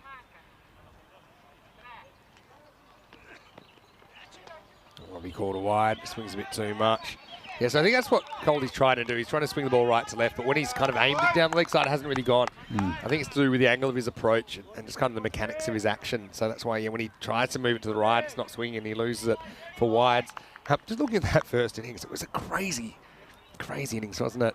We saw 5 wickets fall with a score on 27. In the air, this one will be a bit of a chase for Vasu. Takes a friendly bounce for the batter, and that's going to be 4. So Action Jackson off the mark with the boundary. And we know this guy's all action. Just look at him. He's a bit of a pocket rocket. Gets enough bat on that one to get it to go the journey. So many runs have gone in that area. But we saw France put a 3rd man in there after the 3rd ball went down there in I think I would, succession. Especially because you've got guys that haven't really established they can clear the straight fielders. So I think that's one area I would be plugging, and they do now with a fairly square 3rd man put back. This is hit straight, hit pretty well. Again, this will test the fielder. Rolling away with a new ball. Just pulls up in time.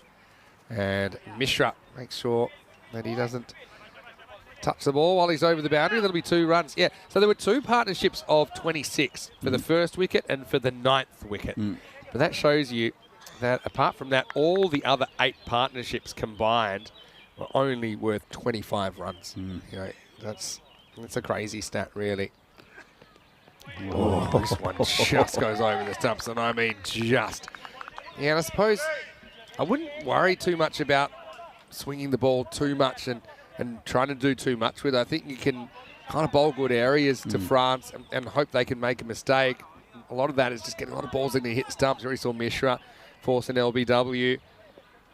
Action Jackson, last ball on the over, facing Kohli.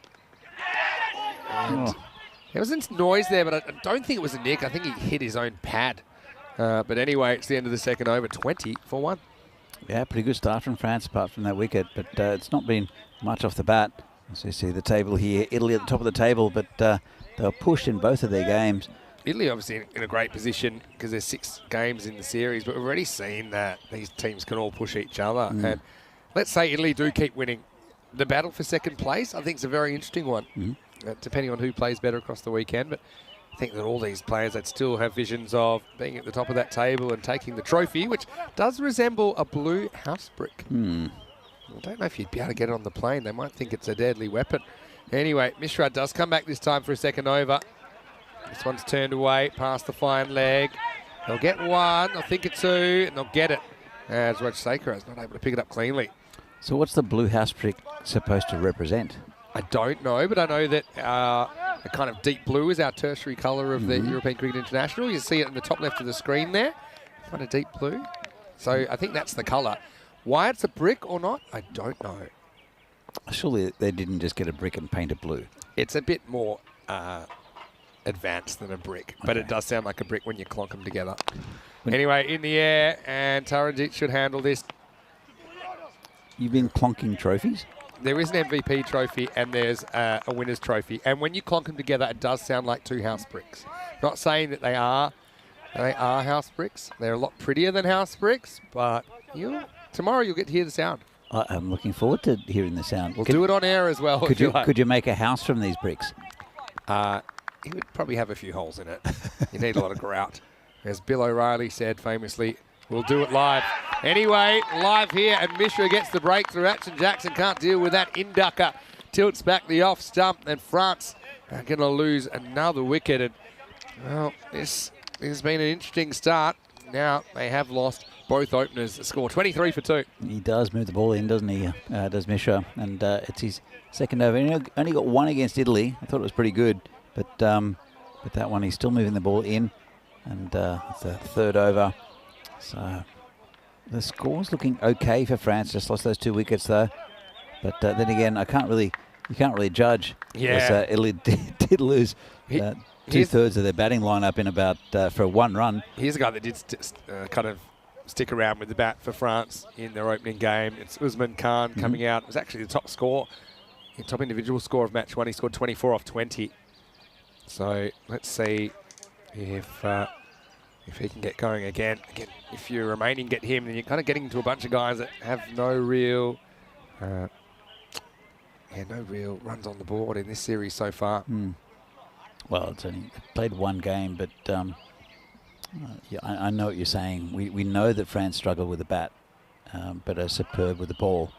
But I'm just going to see if Usman Khan can get a few. He did look really good in the first game, to be fair. Played a really good kind of extra cover drive for 6. He threw his hands at it. He's going to get big innies from Gaurav Mishra. And kind of plays for it. You can see if you didn't know what you're expecting, that's kind of ball to get you in all kinds of trouble. You can either get bowled or LBW by that, but I think that Usman has been watching and he plays for it. Gulami at the other end. And he's a player we didn't see playing for France in the ECC last year. We have seen him on the European Cricket Series action in Sweden a couple of years ago. And he goes for this and he gets it pretty good. Nice Maximo! Well, they were short of batting in the ECC. That's why they brought in Gulami, and he sends this one miles over long on. What a shot. Yeah, lovely shot there, Vinny, and he just cleared his leg and, well, went around his leg, I should say, and smashed it. So there's no one back there either. In a low-scoring match, those are huge. They are. If you can get 1 or 2 of those away. Now, just to wait back on the next one into the power play. Pretty good one for France. At the moment, they're cruising at 30 for 2. Talking about cruising, I think the over rate's right, but you just feel with France that you're just wondering when they're going to lose the next wicket rather than when they're going to get the next boundary. It's they're well, these 2 have got to have big targets on them if you're a Romanian fan. If you can get these 2 quickly with say 40 or so still required, then you probably feel like you're ahead in the game. I like this move. They're going to Ali Hussain, the left-arm spinner. Took 2 wickets in the first game that Romania played. And yeah, I think he bowled really well. He was excellent against Italy.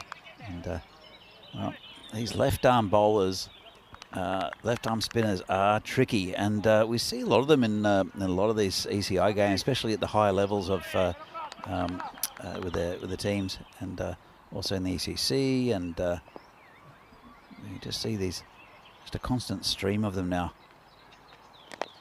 Yeah, it's pretty well bowled first up. Battle reaching. Usman Khan will get a single. A lot of people thinking that Usman Khan's the man that can stand up for France again, maybe get them to the victory target, but I'd still say this game is reasonably wide open. Look at Romania. They were 27 for 5 in the middle of a collapse right now. And yeah, it wasn't the end of it, as they would lose another wicket on 27. Goes for this, gets into the gap, and that's going to be 4. Runs away. And Gulami being a bit of a difference maker here. It's exactly what the French need as they are looking for their first points in this competition. Absolutely. You know the 27 Club, Vinny? Have you heard of the 27 Club?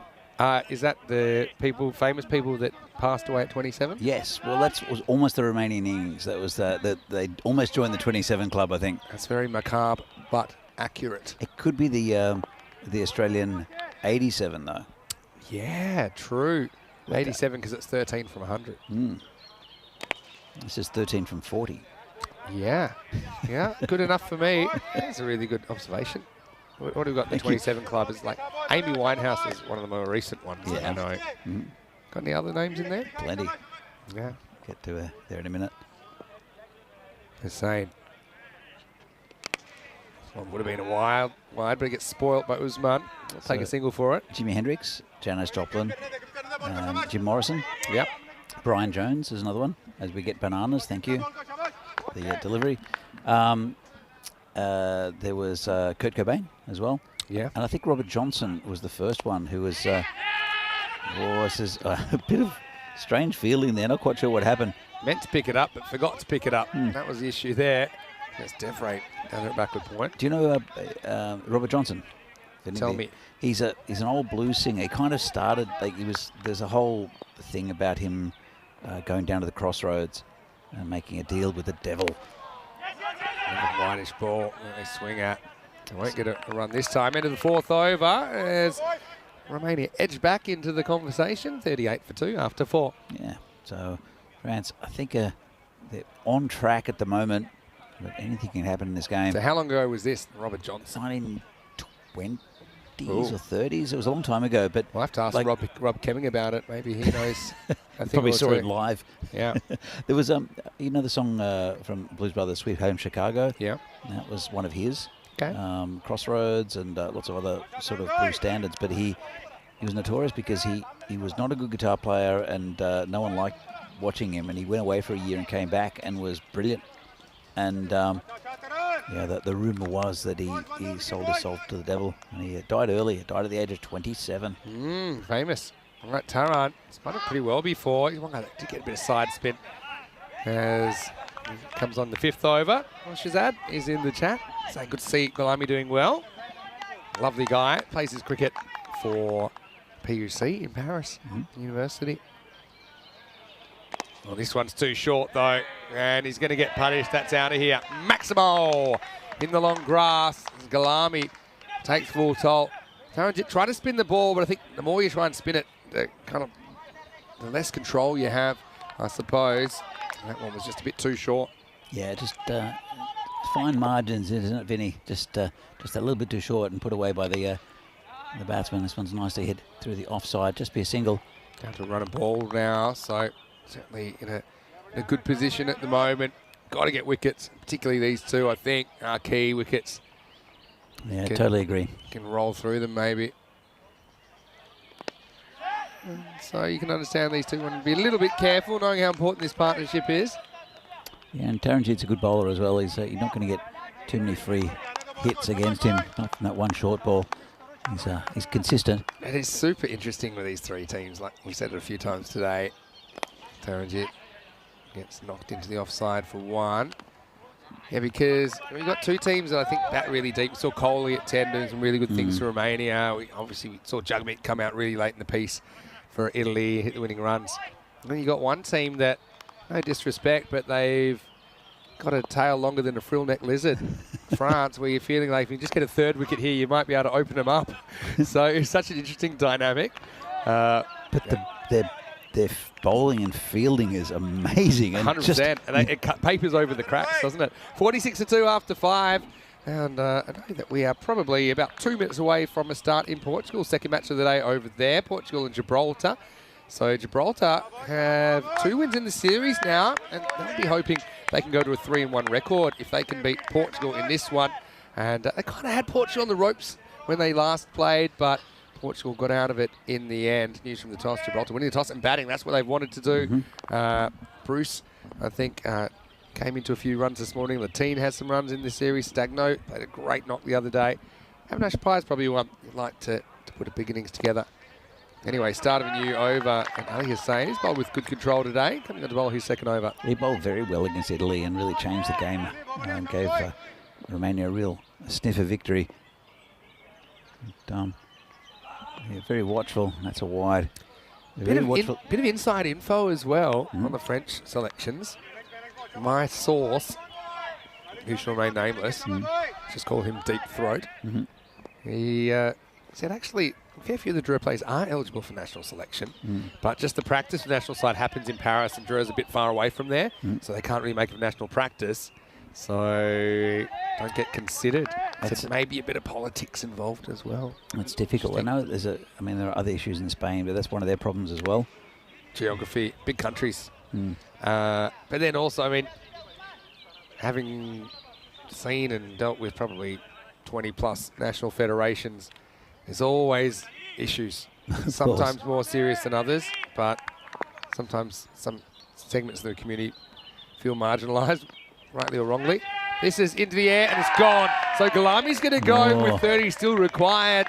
Hussain elicits a bit of a top edge off the cut shot, bounce a bit more than Galami thinks.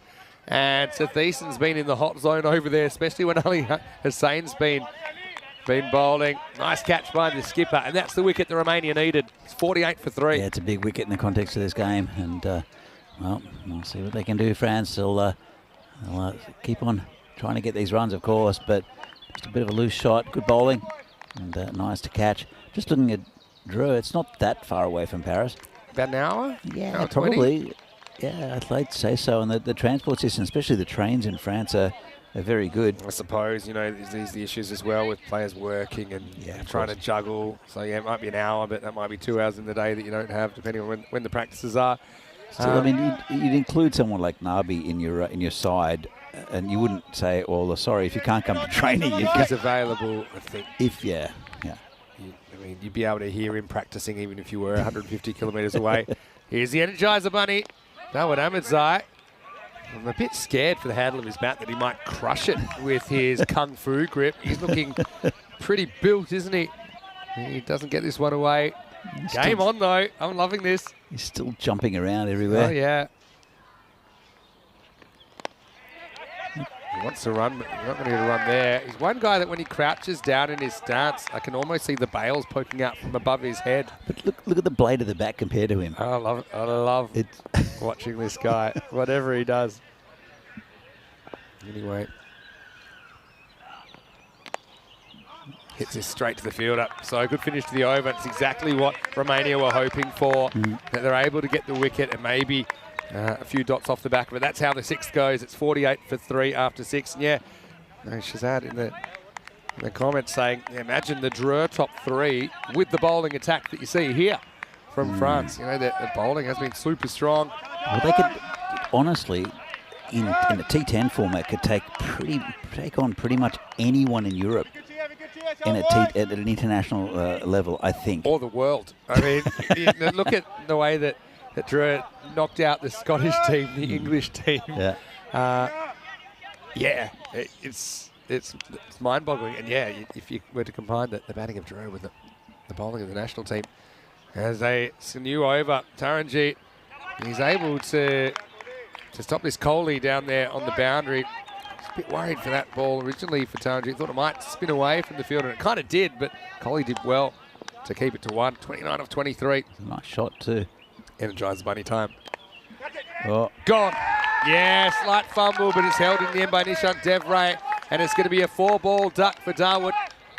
And Taranjeet gets his first wicket in this contest. Because he's just kind of pushing, tries to get bat on ball outside half of the bat, Devray just cradles the ball, make sure it doesn't get away. So France lose a 4th wicket, 49 for 4. And right now, I've got no idea who's on top in this game, Danny. Absolutely no idea. But we knew it at the halfway mark, Vinny. The only time I'd say either of these teams was on top was that 27 mark. Yeah, 27 for 7. Yeah. Yeah. That's the only time I thought France are definitely ahead in this game. But they came back brilliantly to score another 50, did Romania.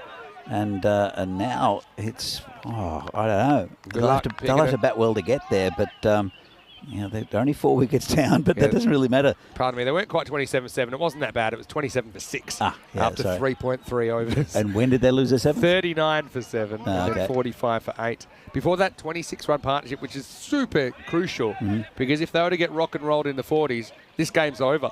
Yeah, true. As it is, that partnership has given Romania a fighting chance. This is Zayn Ahmed, who's coming out in the number 6 slot.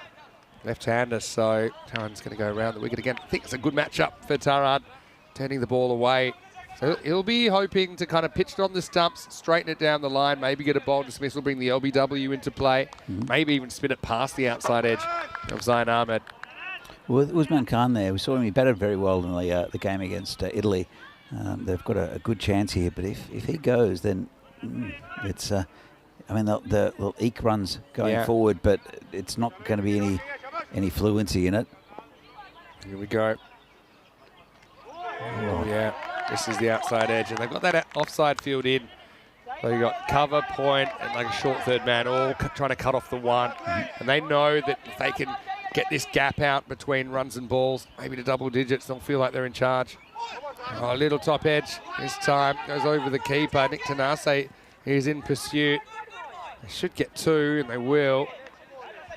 That one just... in fact, it's gone for buys, so... Yeah. Looks like it hit his leg, but maybe it didn't.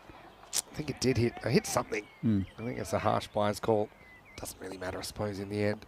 2 runs to the total. Now gets into the gap. And they want 2, but Sainy's got it under control. 50's come up as well with that previous 2 buys that were given. So, yeah, what a game. What a game indeed, Vinny.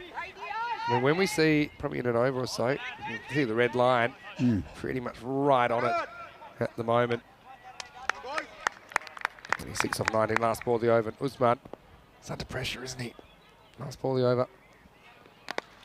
One spins back and he won't get the strike either. So Romania kind of sneaking back into the driver's seat at the end of 7 overs. It's 52 for 4. Coming up next, we have Italy and France, rematch of the first match of the day.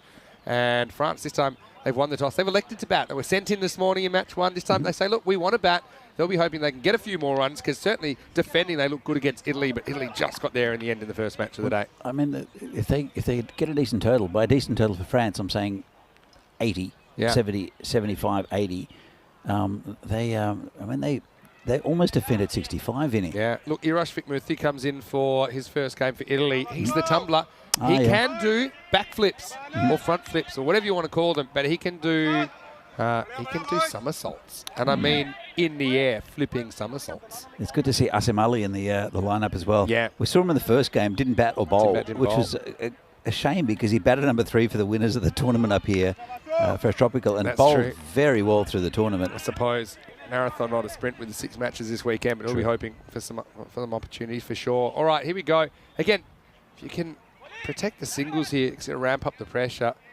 They don't have a very attacking field. So 26 required off the last 3 overs. Saini in and he gets cut away for 4. Oh. It's a great shot from the left-hander, Zayn Ahmed. Just probably a little bit too short from Vasu. And that boundary was unprotected. A steadier for France. You know, there's an old Ian Chappell quote of left-handers make great pullers. He's tried to hit everything on the offside as left-hander here. So Zayn Ahmed, maybe he's strong on the leg side as well, but certainly strong on the offside, and they put a man back as well. Yeah, so I mean, I suppose that allows you to bowl it again. You're sometimes a bit hesitant to see a field changed after 1 ball. But anyway, Saini comes in again. Better, this is full. Pretty much at the stumps. Zayn Ahmed pushed it out for 1. Yeah, so that boundary and over will kind of keep them ahead of the rate where they need to be, you'd imagine. if they have a boundaryless over, then I think Romania will be a lot more confident, as we'll see the gap creep out again. Right now, we're talking 21 off 16, so that gap of 5. Just ones are okay, I think, for Romania at this stage. Because the deeper you can go into the game, you can maybe build a bit of pressure, but really tense finish coming up potentially. This one is a big swing and a miss. Usman hasn't quite been able to recapture the magic in this innings. Yeah, it's interesting, isn't it? He batted pretty well in the game against Italy, but this one he's just not been able to handle this attack. Saini's, it's a pretty good over so far. That was that one that was cracked for 4, but Vasu gets murdered, but straight to the fielder, and he holds it, and he's gone. And Siva Periawa that does it again. That was headed for 6, but Siva was in the way. We've seen these burst through the hands today and go for 6, haven't we? But come the big moment, Siva stood up on that boundary, and that's the dangerous Usman Khan, gone for just 6 off 12.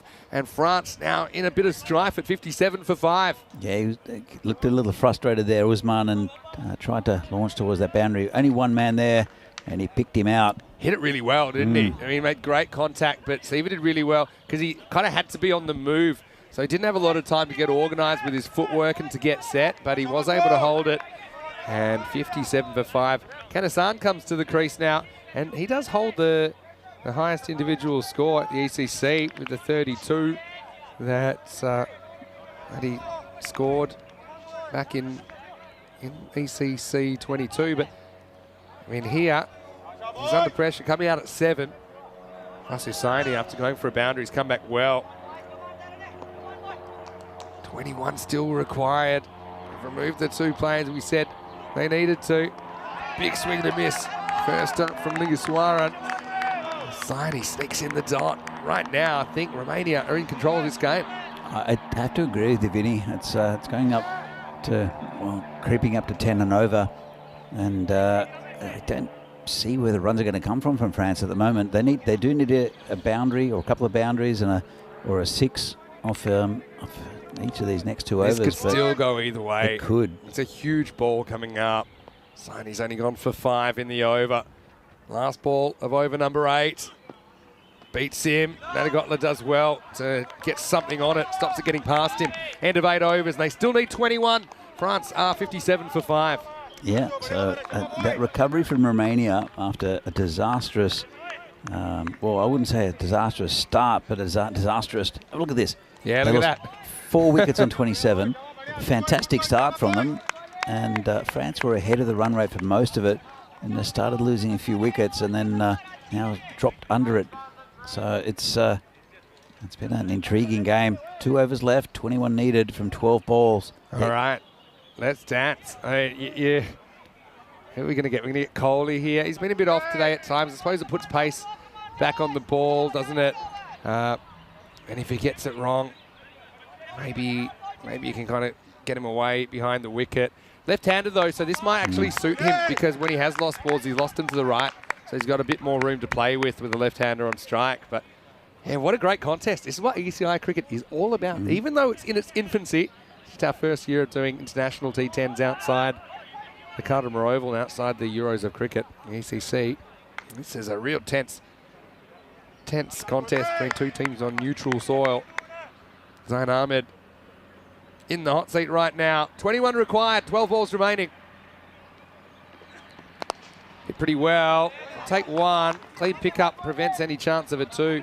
Mishra is a really good fielder out there. Keeps it to 1, and 1s are completely fine for Romania at the moment. With that gap at 9, 20 required off 11. 1s are better than a dot ball for France, but they do need boundaries. Yeah, and so, you know, they had a bit of an issue before because they only bowled Mishra 1 over up front and they had to go to a 6 bowler in the 10th. So Thiessen, they don't have that problem this time. Bat and pad squirts out for 1. So this time you do have Vasu Saini to come back and bowl the 10th over. So yeah, the reason is earlier Mishra got a bit of tap first over. They didn't want to bring him back. He is best with a new ball that's swinging around, and they didn't want to bring Grove back for the 10th. That's why they went to Thiessen. And Saini's coming off that 1 for 5 over, don't forget. 19 off 10. France need to do something reasonably quickly. Oh, it's a full toss on the leg stump. It hits him on the leg. And they turn out with the dot ball. I mean, that would have been wide if he got inside of it. And really, if he got some bat on it and glanced it away, it might have even been 4. He's definitely trying to hit it through the offside again. See his strengths. He doesn't like anything down the legs. He's the left-hander. And if he can glance it, it'll be 4 though, because there is a short, backward square leg, and he's tried it and he's got to run. Yeah, I don't mind that he's trying something. If it works, he might get the boundary you need. But right now, these balls are ticking by. Also had my source in France tell me that out of the 4-hour practice sessions, France did 2 to 2.5 hours of fitness. So no wonder these guys are electric in the field. Yeah. And I think Dalvin Ahmedzai, I think he's doing some more fitness in his own time. Looks like he's in the weights room most days. All right, 18 off 8. Again, if you don't hit a boundary in these next 2 balls, you're really pushing things uphill, aren't you, in the last? Yeah, it's going to be a tough going for France. Kanasan can bat, though. I mean, I've seen him do it before at the Cardimer Oval, but different conditions here, slightly different pitch as well. Likes to go leg side. Couple to come from Coley. Pretty well bowled, full and straight. Hit down the ground. Mishra will make sure this is only a single. I mean, to Romania's credit, I think they've also fielded pretty well with some of the catches they've taken. So Thiessen took a good catch at cover. Sivakumar Perialwa with an excellent catch off a ball that was going for 6. I think if he doesn't catch it, it bursts through his hands.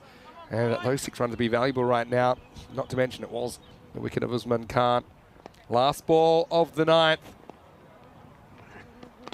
Well bowled again in the block hole. Zain Ahmed as well to get some bat on it. They've got to take on the 2 now. Throw comes in and they'll get there. So 2s make it a little bit easier, but not that much for France as we get to the end of 9. The score is 63 for 5. It's going to be, I can't see France getting there. 15 off this over needed. So look at the bowling. By bowling out Mishra, and he did a good job, 2 for 14 up front. Bowling 2 of the 3 power play overs. You can stay in your kind of preferred 5 bowlers. And Vasu Saini is going to come back, I'm sure, to bowl this last over. Well, Saini went, as we go to look at the golden ball. Let's have a little peek at it. We're heading for golden ball number 50, probably sometime this season, I imagine. We've had 46 of them. If there is a golden ball, because the scores are tied, then the batting team will get 1 additional delivery. They'll need 2 runs or more. France have played in international golden ball. Romania, though, interestingly, never had a golden ball, even domestically. No, we've been there a fair bit. They probably don't want to start now either. Saini has got 15 to play with. I suppose 14 would be a golden ball. Got to get it right. See, when they have got it right, batters haven't really had the answers so far. Kanasan in the business end right now. Swings and misses. That makes it 15 off 5. Feel like you need, well, definitely need 2 boundaries, probably 3 in the next 5 balls. And when you consider that in this whole innings, we've only seen 4 4s and 2 6s. You're asking a lot of these guys. Especially it's their batsmen. You're getting into the tail here. It's a pretty considerable tail for France as well. But let's see if they can get a boundary. And it's in the air. Going? No, Taran's got this, and he's not going to miss out. And so Romania, what a performance this is. As it looks like they've got this game on toast now. Think about the twists and turns in this game, Danny. When Romania lost 5 for 0, they lost 6 for 1 in that first innings, but they fought their way out of a tight spot, and now they've turned the tables. Vasu Saini with the important wicket in the last over. He's been brilliant at the death. That makes it 63 for 6. Oh, I definitely know my man of the match if Romania get over the line here, and it's Anand Rajsekara. His innings is the one that changed it for Romania, and France just couldn't get his wicket, and I think they'll feel a little bit frustrated with that. So it's Wana Kulasuria to come in. We're facing Saini. They're almost home, Romania. But will there be a twist to the tail? Well, I suppose what it does do, it injects another batter there. And what a cool story. We know he can hit the ball pretty well, but he's got a lot to do. 15 required off 4. Again, 2 big 6s changed the face of this game. Yeah, but we've seen 2 6s in the whole innings, Vinny. Exactly, but this game has been full of surprises, as you know. So I'm not expecting it, but I'm expecting the unexpected. Here we go with Saini. He's only gone for 5 in 8 balls. 4 of those off his first ball. And that is launched. And I think it's catchable. So Thiessen and Sivakumar Perialwa will essentially get near it, but not take the catch. They will get 2, keeps the game alive. 13 off 3 required now. Periawa's been so good under pressure. I think he heard the footsteps coming, a bit like the glass of water shaking, Jurassic Park style here. And that's just what puts Siva off at the last moment. Well, it's possible but improbable here for France. 13 off 3. It's a bit of delay. We have well, they're picking up potatoes, Vinny. Out on the potato field. Well, creating a bit of noise. Anyway, now they're going to go for it. It should be a run out, it will be. It will change the strike, so it means there's no run there. It'll be 65 for 7.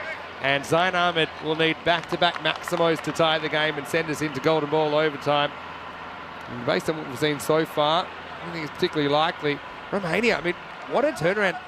And I think they've played enough to know that even in a game, you can have some wild momentum swings, and you just have to hang in there. And that 26-run partnership for the 9th wicket has essentially been the difference maker. And yeah, for me, I couldn't agree more about Rajshekhara. And, Kohli not too far behind, actually, as well, in the player of the match estimation. Smart play by Nadagodla to just get the ball back to Vasusani pretty quickly. As Ramatullah Mangal will enter to the non-strikers end. All right. The Maximo or bust now. What a great game. And don't forget, these teams will still play each other twice more. So it's just the beginning. Well, I'm looking forward to seeing France again in the next game against Italy. And again, you're right about their batting, but as this one hits, it's actually hit pretty well. Yeah, it hits it pretty well. And they'll get, well, maybe 2. Saini decides to hold on to it. So we're barring some kind of issue with extras. 5 wides here, Vinny, 5 wides. And I hate to say it, but yeah, once again, France, the batting just not clicking for them. I'm sure that'll change over the next couple of years. They've got a good basis of a really good side. Yeah, goes for it, sliced away in the air. It'll fall safely. We'll take 1. And we'll take on a 2. Late chance for a run out. I think this is just out. And it will be 1 and run out. Pretty sure. They might want to have a look at it. So according to me, they're going to finish on 68 for 8. Let's just have a look at it on the replay. And I think it'll be Ramatullah Mangal who's run out off the last ball. I think he's limping as well. I saw him go away with a physio earlier on. Hope he's okay because he's an important player for France. But, you saw him limping there. That was the end of the game. Yeah, well, Ramatullah, hopefully it's nothing too serious because we know that he's such an important bowler for France. And there he is. And it gives us a chance to get the diamond duck out as if to rub it in. But look, thrilling game, Romania. We talked about, remember they were 68 for 8 themselves, and we said it could be bang, bang, all out 68. In the end, France make 68. Yeah. And so it just shows how important those runs were towards the end of the innings and how important that 9th wicket partnership was. But, yeah, ultimately it's a win for Romania. They get their first points in the series. Italy, France coming up. France just need to shake it off. Hopefully it's nothing too serious with Ramatullah Mangal, who's a key bowler. Vic Muthi, I think I mentioned, the tumbler comes in for Italy, and let's see what the batting order looks like. I think they will probably change around a little bit, as I noticed Rajmani not in the lineup for Italy in match 4. Coming in about 20 minutes, let's go to the highlights. Romania, after fighting their way to walking stick 77, it was Mishra that came up with the early wicket. Umpire felt that one was going to clatter into leg stump, and then a bit of an issue here with Nadagodla up to the stumps. But, yeah, really, I mean, the question is, who was going to stand up for France? The thing is also that Gulami actually looked pretty good while he was there. And Mishra was able to get that one through Action Jackson. But, yeah, the partnership between Gulami and Usman Khan, I felt that was really important. In the end, took them so far, but couldn't quite get them close enough. Absolutely. Look, right up the top, the wicket of Naman Amjad, the captain. I think it was a good ploy from Romania. They kept him in his crease, but the wickets weren't too much of an effect for France. They just couldn't get the runs. They still had batting, but that wicket of Mukhtar Gulami was the turner for me. He looked pretty good for France, hitting the ball pretty cleanly, but there's, let's see, another wicket goes down. But, they are lacking firepower up the top of the innings France, and then they've got a very long tail, as we see another run out here. Yeah, and this is just Romania, the kind of their experience coming through, I suppose, having played a lot more of it domestically and obviously at the international level. This was the last ball where it resulted in a diamond duck for the captain, but they fall short, 9 runs of difference. 3 pretty close matches so far. I've really enjoyed watching these teams go head to head. Let's have a look at the scorecard. 27 for Gulami, top scores, but he got out a bit of a crucial time, didn't he? Zain Ahmed with 12 not out, tried his best, but just couldn't quite clear the boundaries when he needed to. Usman Khan, probably the disappointment there after he batted so well in the first game. Couldn't quite get the mojo on. He finished with 6 off 12. And extras. Okay, 6 buys. Some of those were early on when Madagot took the pump to go up the stumps to Mishra. I like that as a tactic. I just think it needs to cover the line of the ball a bit more. 2 for 10 versus Hussaini was really important towards the end, but the table was set by Mishra. 2 for 14 wickets for Ali Hussain and Taranjit. So the spin twins going 1 for 10 each. But all of the bowlers going for between 10 and 17 off their 2 overs. That was a really consistent performance. No real weak links in the bowling. And in the end, they hold on by 9 runs. We'll take a break. We'll be back in 15 minutes. And when we do come back, it'll be Italy versus France, the rematch. So tune in. France batting first after winning the toss. Vinny Soundy, Mr. Maximo, with Danny Tudacek. We'll see you the other side of this break with more Fan Code European Cricket Series.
The European Cricket Internationals are proudly brought to you by HCL Software, Fan Code, and Grizzly Bear Sports. Hello and welcome back to Milan. Great to have your company, ECI action this afternoon. And what a day it's been so far. Thrills and spills, runs and wickets, some great catches too. And now we're heading into the final two matches of the day. So we start to get into the rematches. Italy versus France. They played each other in the first match of the day. They'll play each other in match 4 as well. Let's see what happens at the coin toss. Rob Kemming has the two captains. Okay, your call. Heads. Heads is called. It is tails. Bird pass. So it is Noman Amjad of France that's won the toss, and he is elected to bat first. Interesting that, because we saw earlier on that Italy did want to field first, so they kind of get what they want. I suppose that France, the question is always, will they make enough runs? And I think that if they do, they'll feel confident defending them, knowing how much they had to push Italy in that first game of the day. Italy did eventually get that 66, but had to work pretty hard for it. So look, two teams I think that are really, really exciting to watch. Can't wait to see them lock horns again in match 4. And I can tell you as we go over to Danny who to check in the commentary. Marshmallow, that is France. They've won the toss. They're going to bat. Over to you. Let's get ready for the start of this ECI match 4. Well, thanks, Vinny, and welcome to everyone on this to this Fan Code European Cricket International Series here in Milan. A match between Italy and France. We saw them in the first game of the day. It was a super tight finish there, and the live wire French fielding and bowling unit. We'll see them a little bit later, but I think it's a good toss to win, and a pretty good decision here from the French captain Noman Amjad. As we see him up top there, he'll no doubt will be opening the batting with Action Jackson. I saw Mukhtar Gulumi also bat very well, and he'll feature. And a couple of changes for France. We'll go into that in a minute. Italy, Zayn Ali's come into this. Sorry, Asim Ali's come into the side, and hopefully we'll get him to see him bowl in this innings. Damit Kosala has been excellent with the ball for Italy so far. And there are a couple of the spin options, and Jack Meadsick, the third one, but also some good pace options for Italy. So France, I think it's a good toss to win for them, and also a good decision to bat, because they'll bat here with no scoreboard pressure. So they'll try to get as many as they can, like they did in the first game against Italy. And you can see they couldn't quite get the 75 they needed against Romania in the second game. This will just give them a little bit more freedom, and it will be a bit other than Jackson, the keeper. He'll be opening with Zayn Ahmad. So right-handed, left-handed combination for France. And we're just waiting on the start of play. It will be Baljit Singh. He'll get a lot of in-swing to the left-hander. He'll have to watch out. There's no one at a deep fine leg for Baljit. He'll have to start it outside the left-hander's off stump. Otherwise, he's at a bit of a risk of giving away some free runs down leg. As Baljit comes in again, or for the first time in this game, and it's just been prodded off to mid-on just for no run. So France will have to bat better than what they have. Again, they almost defended 65 against Italy, who've got a very strong batting lineup. So any target over about 75 that they can set. It's a big if, though. As this one again just gone to the bowler this time. It's Zayn Ahmad, a left-hander who's faced the first two deliveries.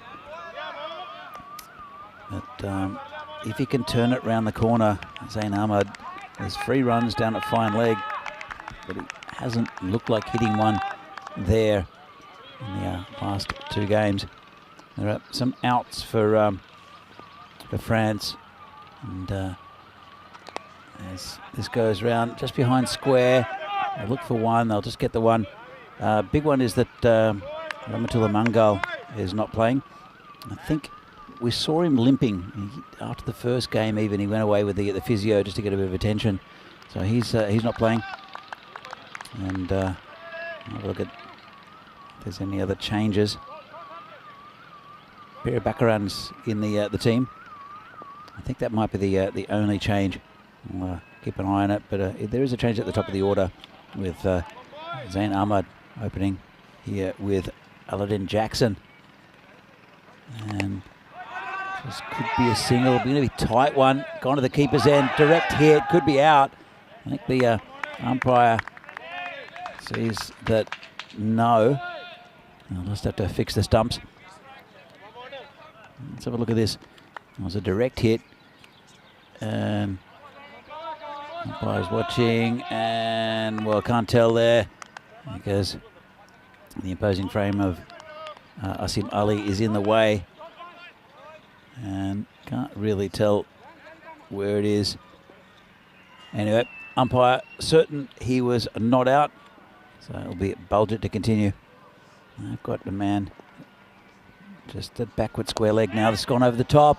Nice shot there. Will it reach the boundary? It'll bounce a couple of times, and that's 4 runs. Nice shot there from Zain Ahmad. He likes him on off stump. That one's just given a bit of width. And he's hit it into that vacant area. Safe shot as the field is in for the power play. Yeah, men back. There's a one on at long on. And it's that fielder who'll pick it up, actually. Just went past the batsman. That'll bring Action Jackson back on strike. And after the first over, France are 7 for no loss. Expected scores, you can see here, the supercomputer says that Italy are favourites, firm favourites, but have a look at the average runs against. France do not concede many runs in the field, but their average runs 4 means that they also don't win too many games. So, Vinny's back. I'm back and can't wait for the rematch. I know it was an interesting one this morning when these two teams met. Italy sent in France, and France made 65. Italy knocked it off in 9 overs. They knocked it off, but I mean, they were tested in that 9 overs. Interesting, they've gone with Zain Ahmad to open. Remember, he did bat towards the end of the innings last time, and I think that they feel that his left-handedness is useful against someone like Bulgett. Absolutely. Who swings the ball away from the right-hander into the left-hander. And also, just maybe with the new ball, he plays some good correct cricket shots, and maybe he can just get a bit more value with the ball rolling a bit further. Here's Sukhvinder Singh, though, in over number 2. Ross is in the air, and it's going to be caught. Well, that's the first wicket down. And that experiment, even though he did hit a nice boundary the ball before, and he'll have to go. Pretty good catch, actually, Zain Ali. That's one Zain catching another Zain in this occasion. It's almost a Bermuda Triangle situation. It was kind of coming towards Zain Ali, wasn't it? And he held it well. So, yeah, disappointment for Zain Ahmad, who probably feel if he gets a bit more bat than that, probably goes for 4 or even 6. As it is, he's the one that has to go, and it's 7 for 1. And France that didn't want to lose wickets, they would like to get little partnerships going. I think that's where they need to go. I don't think anyone's going to blast the Italian bowling attack out of the ground. There might be the occasional boundary or the occasional 6. As Galumi comes in, he's the man most likely for France. And he'll want to start a partnership with Action Jackson. And if he does, then France have got a good chance of mounting a good total. But it's just, they've never really got those partnerships together.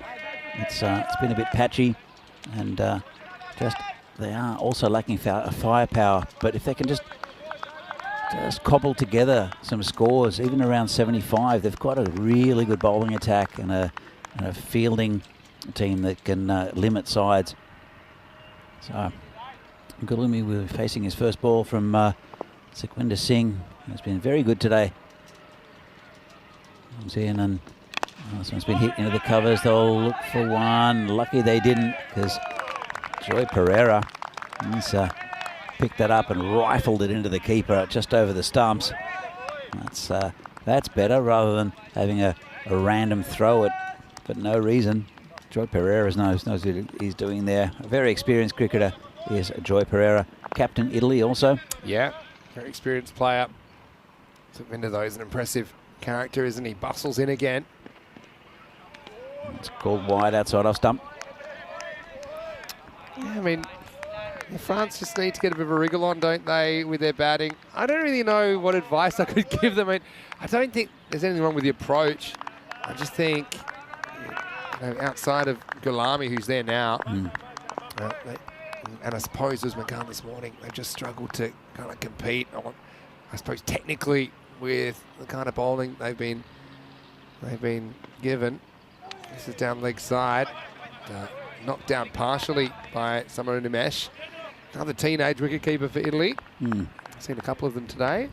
That'll be 2 wide straight to the total. The only thing I could suggest to France is that they need to, as I said, build little partnerships. They don't need the big hits. If they can get the occasional boundary or hit a loose ball, then it does frustrate the opposition. So just to try to build something rather than blast something. Yeah. And because they're not the strongest batting team, to be honest, but they can put a lot of pressure in the field. Here comes Squander Singh again, and that hurt. Ow. Yeah, I suppose. Yeah, I mean, Begborough steal 80 runs. We can do that by kind of nudging 1s and 2s and the occasional boundary, I suppose. I think this one lodges in the pad flap in the end. I love it when this happens. It goes bang. That hurts, by the way, because then the ball stays there. And you see that ball's dead there, so the batter could just pick it out with his hands and throw it back. But they always get a bit nervous that, I don't know, they're going to get in trouble unless the ball actually hits the ground. So you always see them kind of like knee it away onto the ground. Anyway, Action Jackson, what can he do here? It's a nice little shot to covers, but no run. So if you were going to have that kind of more conservative kind of build a total in, you know, by eliminating dot balls and big swings and trying to go like 1s and 2s for the most part. But then also you are limiting yourself of, you know, potentially getting a 100+ score, which... Agreed. You know, but I suppose you're right, with their game plan, with the strength of their bowling, they probably feel like, you know, 80 would be enough. Well, yeah, I mean, they're averaging about 65, 66 in this tournament so far. So this is hit nicely down the ground. They'll pick up 2. In fact, they'll pick up 4. Great shot. That's the action from Action Jackson. It's pitched up. And, yeah, Vinder's not slow. And just a bit of a half volley. Really correct straight bat shot. Good batting. You kind of have to be a bit technical on this pitch because it's got a few gremlins in it. End of... That's well, it's not the end of the over just yet. It takes them up to 14 with the ball remaining. What a good shot. Best shot of the inning so far. Very good shot. Look, the power play in a way is restrictive for France because they're not batsmen that are likely to hit over the top.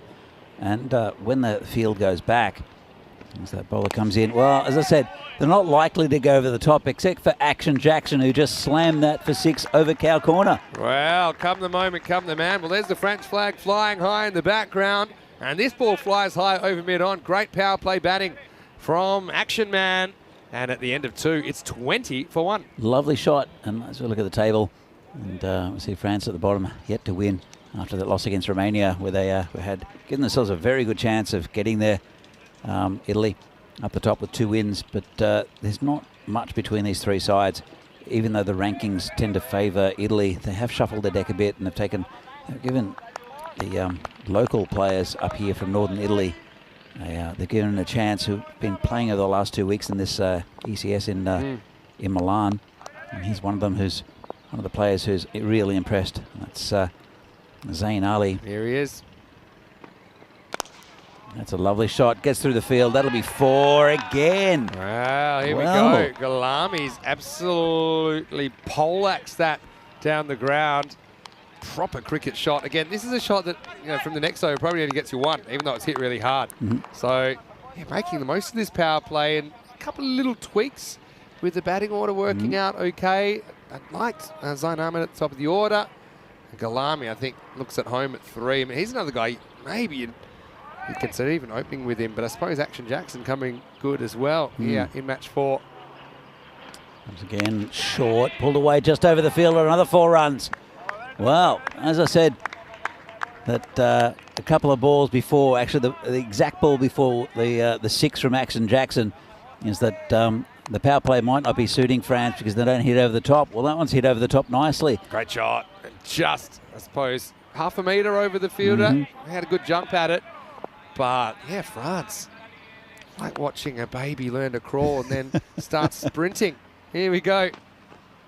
Well left. And maybe that comes back, you know. It came back off the seam. They'll scramble an extra. Let's have a look at it. Yeah, maybe it did, you know. Came back a long way off the wicket. It'll go down as a bye, I think. Well left if you knew the keeper was going to fumble it, because you still get a run without any risk. What I was going to say is that when the field relaxes and there's 3 balls left of this power play, France can poke it around, get singles, get the odd boundary, and they'll build a good total without taking too many risks. But these two, and again, it's a big if they can hold this together, they'll mount a good score. Oh, this is in the air. Play going back. I don't think he'll get there. It's bouncing. Great effort, I think. I think that the ball, goes for 4. Has he thrown it over his head? I think the ball got flicked back, but then it bounced the other side of the line. Not sure if we'll see it here. It's definitely 4. Yeah, it's been called for. I think we might just lose it in the camera here because we're too busy following Zayn Naqvi in the woods in case someone has to go after him. But even though the ball does seem like it might be inside the boundary there, it's pretty clear 4. Of course, the officials are all in that area. Jackson grabs another boundary. Now, this will be a wide. So, nice to see some young talent there for Italy. We've seen a couple of fairly young wicketkeepers today in Pataragi Sadev and now Samaru Nimesh, who are both, I think, 17 years old. Yeah. Going back to the ECC, the keeper was Sujith Rilagadagi, who's 47, but he doesn't look it. Yeah. And he is really solid behind the stumps. Not selected for this series. Going with a couple of younger options. Plays his cricket in Rome for Roma CC. I think it is a really good idea. There's lots of debutants here for Italy in this T10. And as the batsman was struck, I think on the wrist, only a magic spray. Magic Mary with a magic spray will come out soon. But having a look at this, I think it just got him above the glove.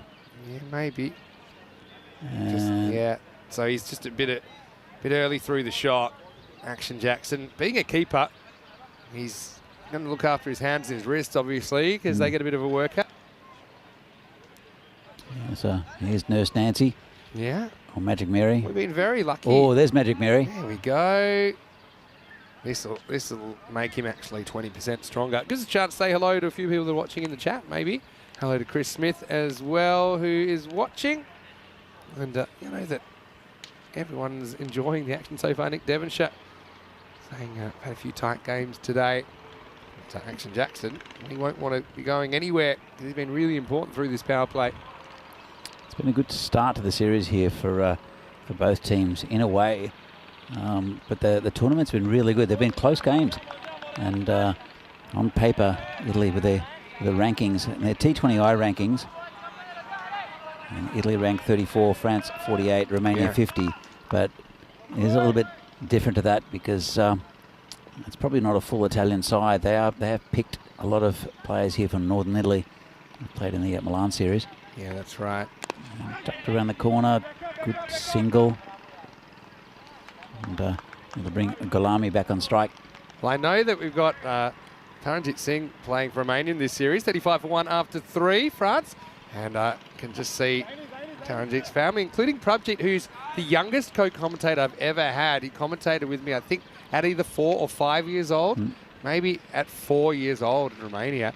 And I was doing a bit of solo work in the Romanian series, and he was sat down next to me, and I put the headphones on him, the spare headset, but pretty quickly he learned how to press the buttons, and he had some astute observations for a 4-year-old. He learned how to turn the microphone on, and we spent a bit of time chatting. So it's always nice to see the bit of variation in the commentators we have here on the European Cricket Network. Well, Taranjit visited us. I'm losing my ability to speak, Vinny. Visited Prague. Yeah, remember. And I think his son was there as well, from memory. Prabjit loves his cricket. Anyway, here's Jagmeet. Over number 4. France have built a pretty good power play. This would have been gone, though. Now they think about an overthrow. There's Action Jackson living up to his name. This is the thing, when you both go on one of these, you force probably a direct hit to be required to run you out. And that one would have been gone by about half a metre. It has been a very good power play for France. They've only lost 1 wicket as well. And this is hit straight and pretty well. Should just be a single. Just looking a lot more confident.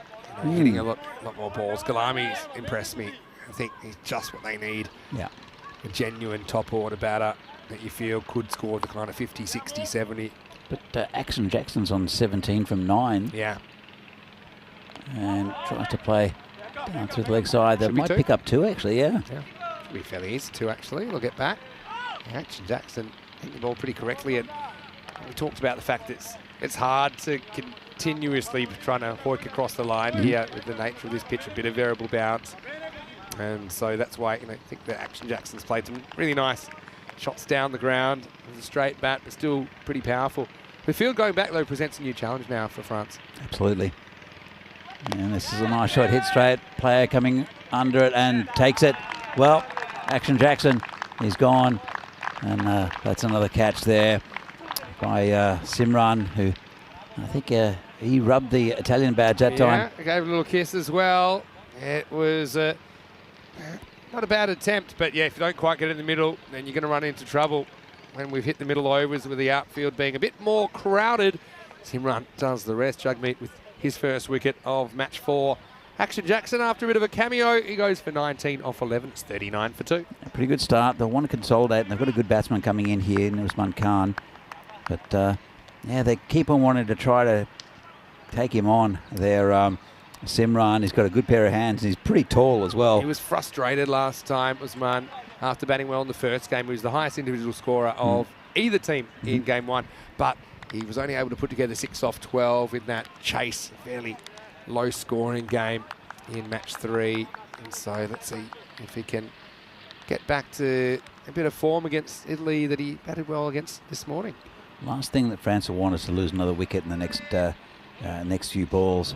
And Jugmeet, he tends to get his wickets in clumps, so he'll just bat himself in a little bit. Usman, give Gulami the strike just to settle into the centre. And but France, again, they're going at over 10 and over, about 10 and a half and over. Yeah. The run rate's not an issue at the moment, but as we've seen, batting's a little brittle. It's a nice shot hit out there, the point, and well, sends him back again. Usman didn't have any interest. End of the 4th over. Jugmeet only goes for 4 in over number 4, and it's 39 for 2. Can't underestimate the importance of not having Rahmatullah Mangal, though, in the bowling lineup for France. So we'll have to see a different option. There's still 1 ball left, didn't realise. And now they will take it on, and they'll get it. So they'll be up to 40 for 2 off 4.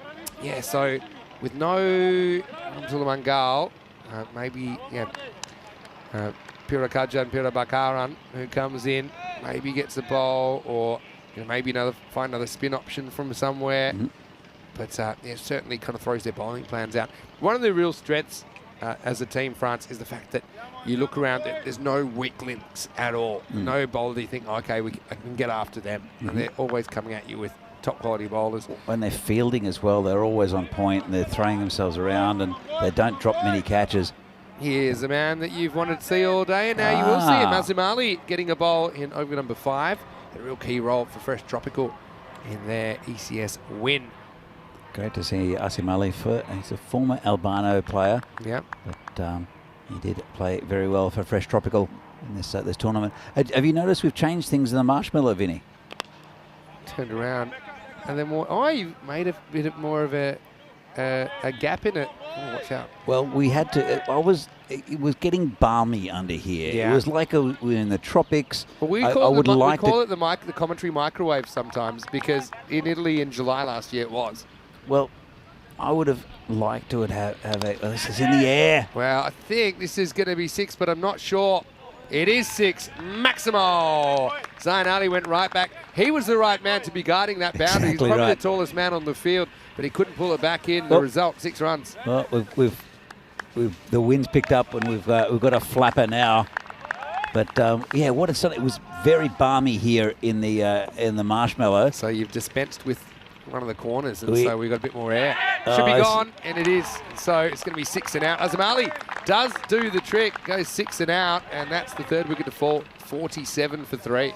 Yeah, and it's a shame there for France, but the run rate's looking pretty good, and they've got a decent score on the moment. He chased a wide one. Yeah, probably would have been a wide, because he doesn't get the back foot across, so he's kind of trusting his hands to get there. And he does get there, but he doesn't get the middle of the bat anywhere near it. It kind of loops away for a simple catch. So Gulami's a big loss. He goes for 15.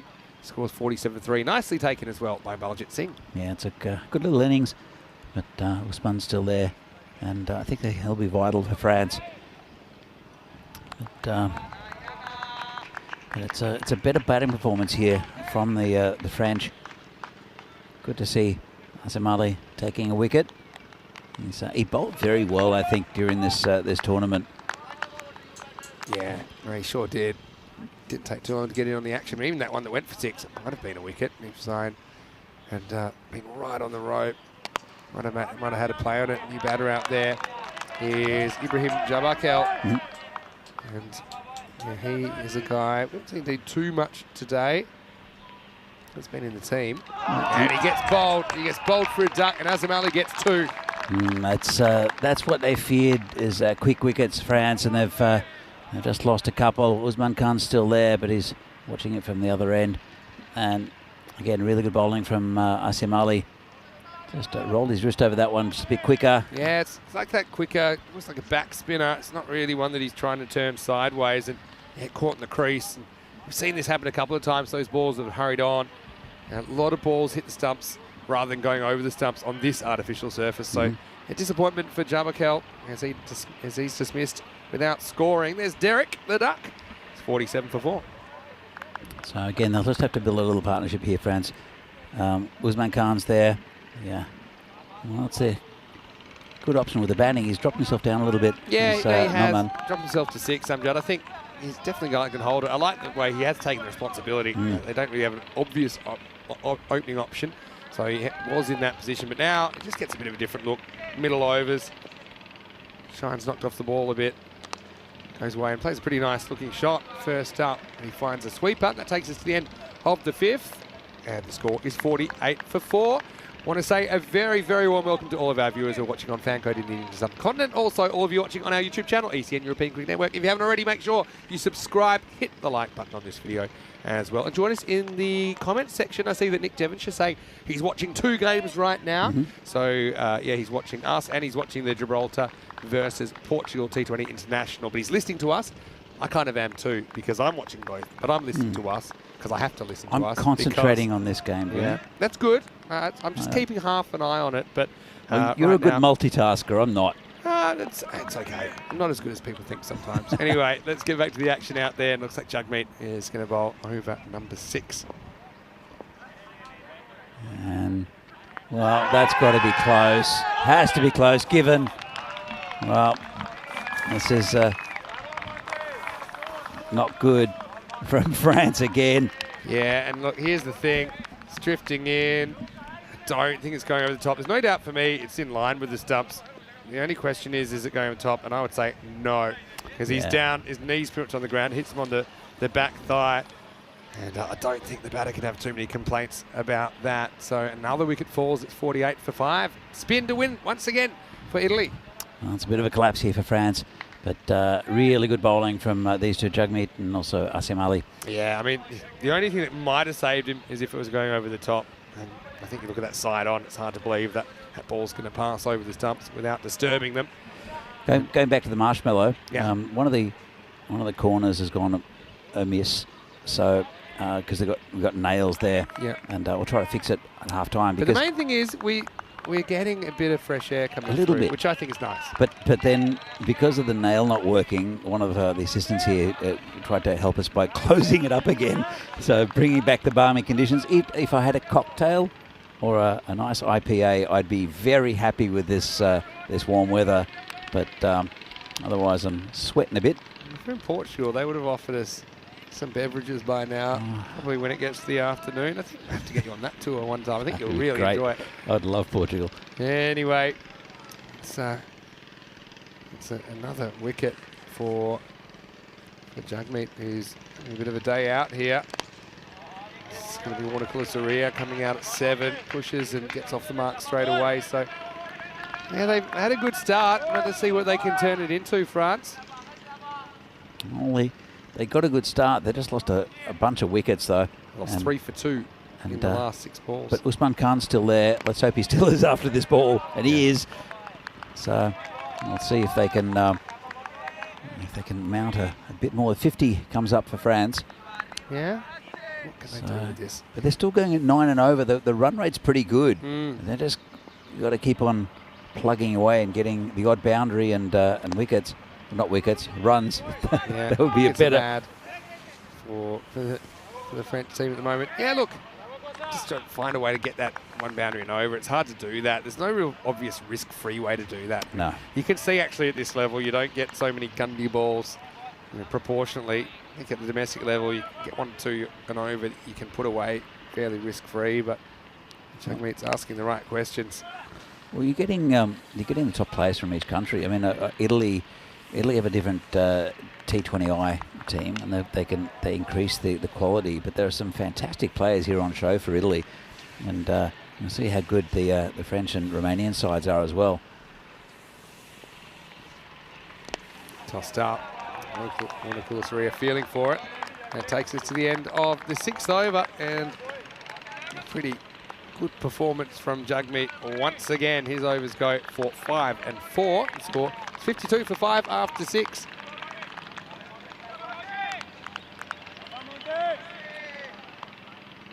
Looking at that, Action Jackson 19, top scorer so far. Galami, the only other player to reach double figures. 4 overs remain.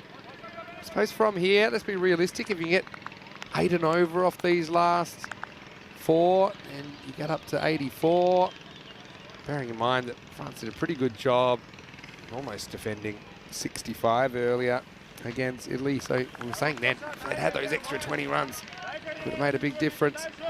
This is Amit Kasala that's going to come in and bowl over number 7. He's had a really good day today. Hasn't been used yet.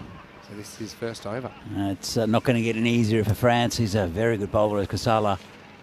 And this one's a hit straight to Pereira. Interesting they didn't go back to Azim Ali though. His over finished with wicket 1. Yeah. And so maybe they'll bring him back again in the 8th. Well, in the first game he played, he didn't bat or bowled at Azim Ali, and he gets a wicket with very few runs, and then he gets dragged.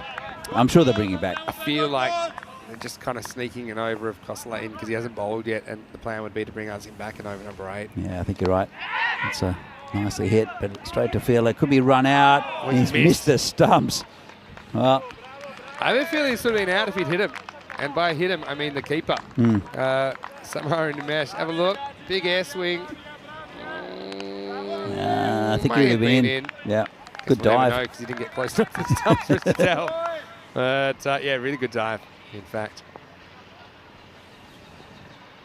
This is Kasala coming in again. Bit of a quicker one. Good bowling. Really good bowling. He's the pick of the bowlers for me for Italy. I think he's done it when he's been bowling over the wicket. He's done it from around the wicket.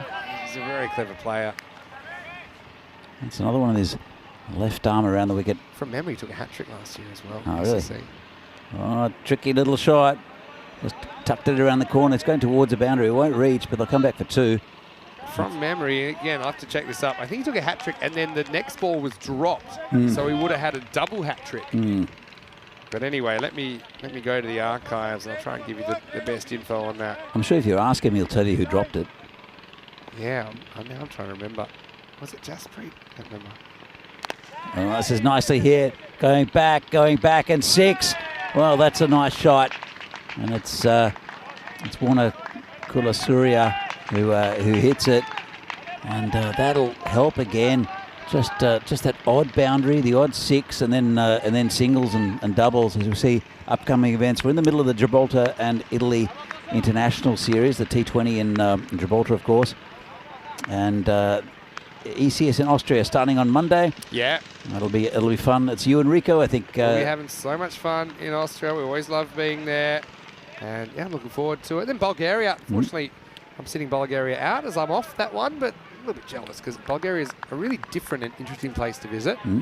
But Charlie and Rico are going to do that one from the 22nd of May, and that will also finish the ECI. And it's interesting, Istanbul KSK from the ECL, they are taking part in the ECS there. So that should be awesome. And yeah, just look at, let me go back. I'm almost where I need to be as far as the hat tricks from 2022. And yeah, might have been actually back in 2021. Anyway. Just over the top. That'll go towards the boundary. There's a man back there. They'll come back for 2. And the throw's a little bit wide and they get it. So that's a good result there for Usman Khan. It's just over the top of the fielder.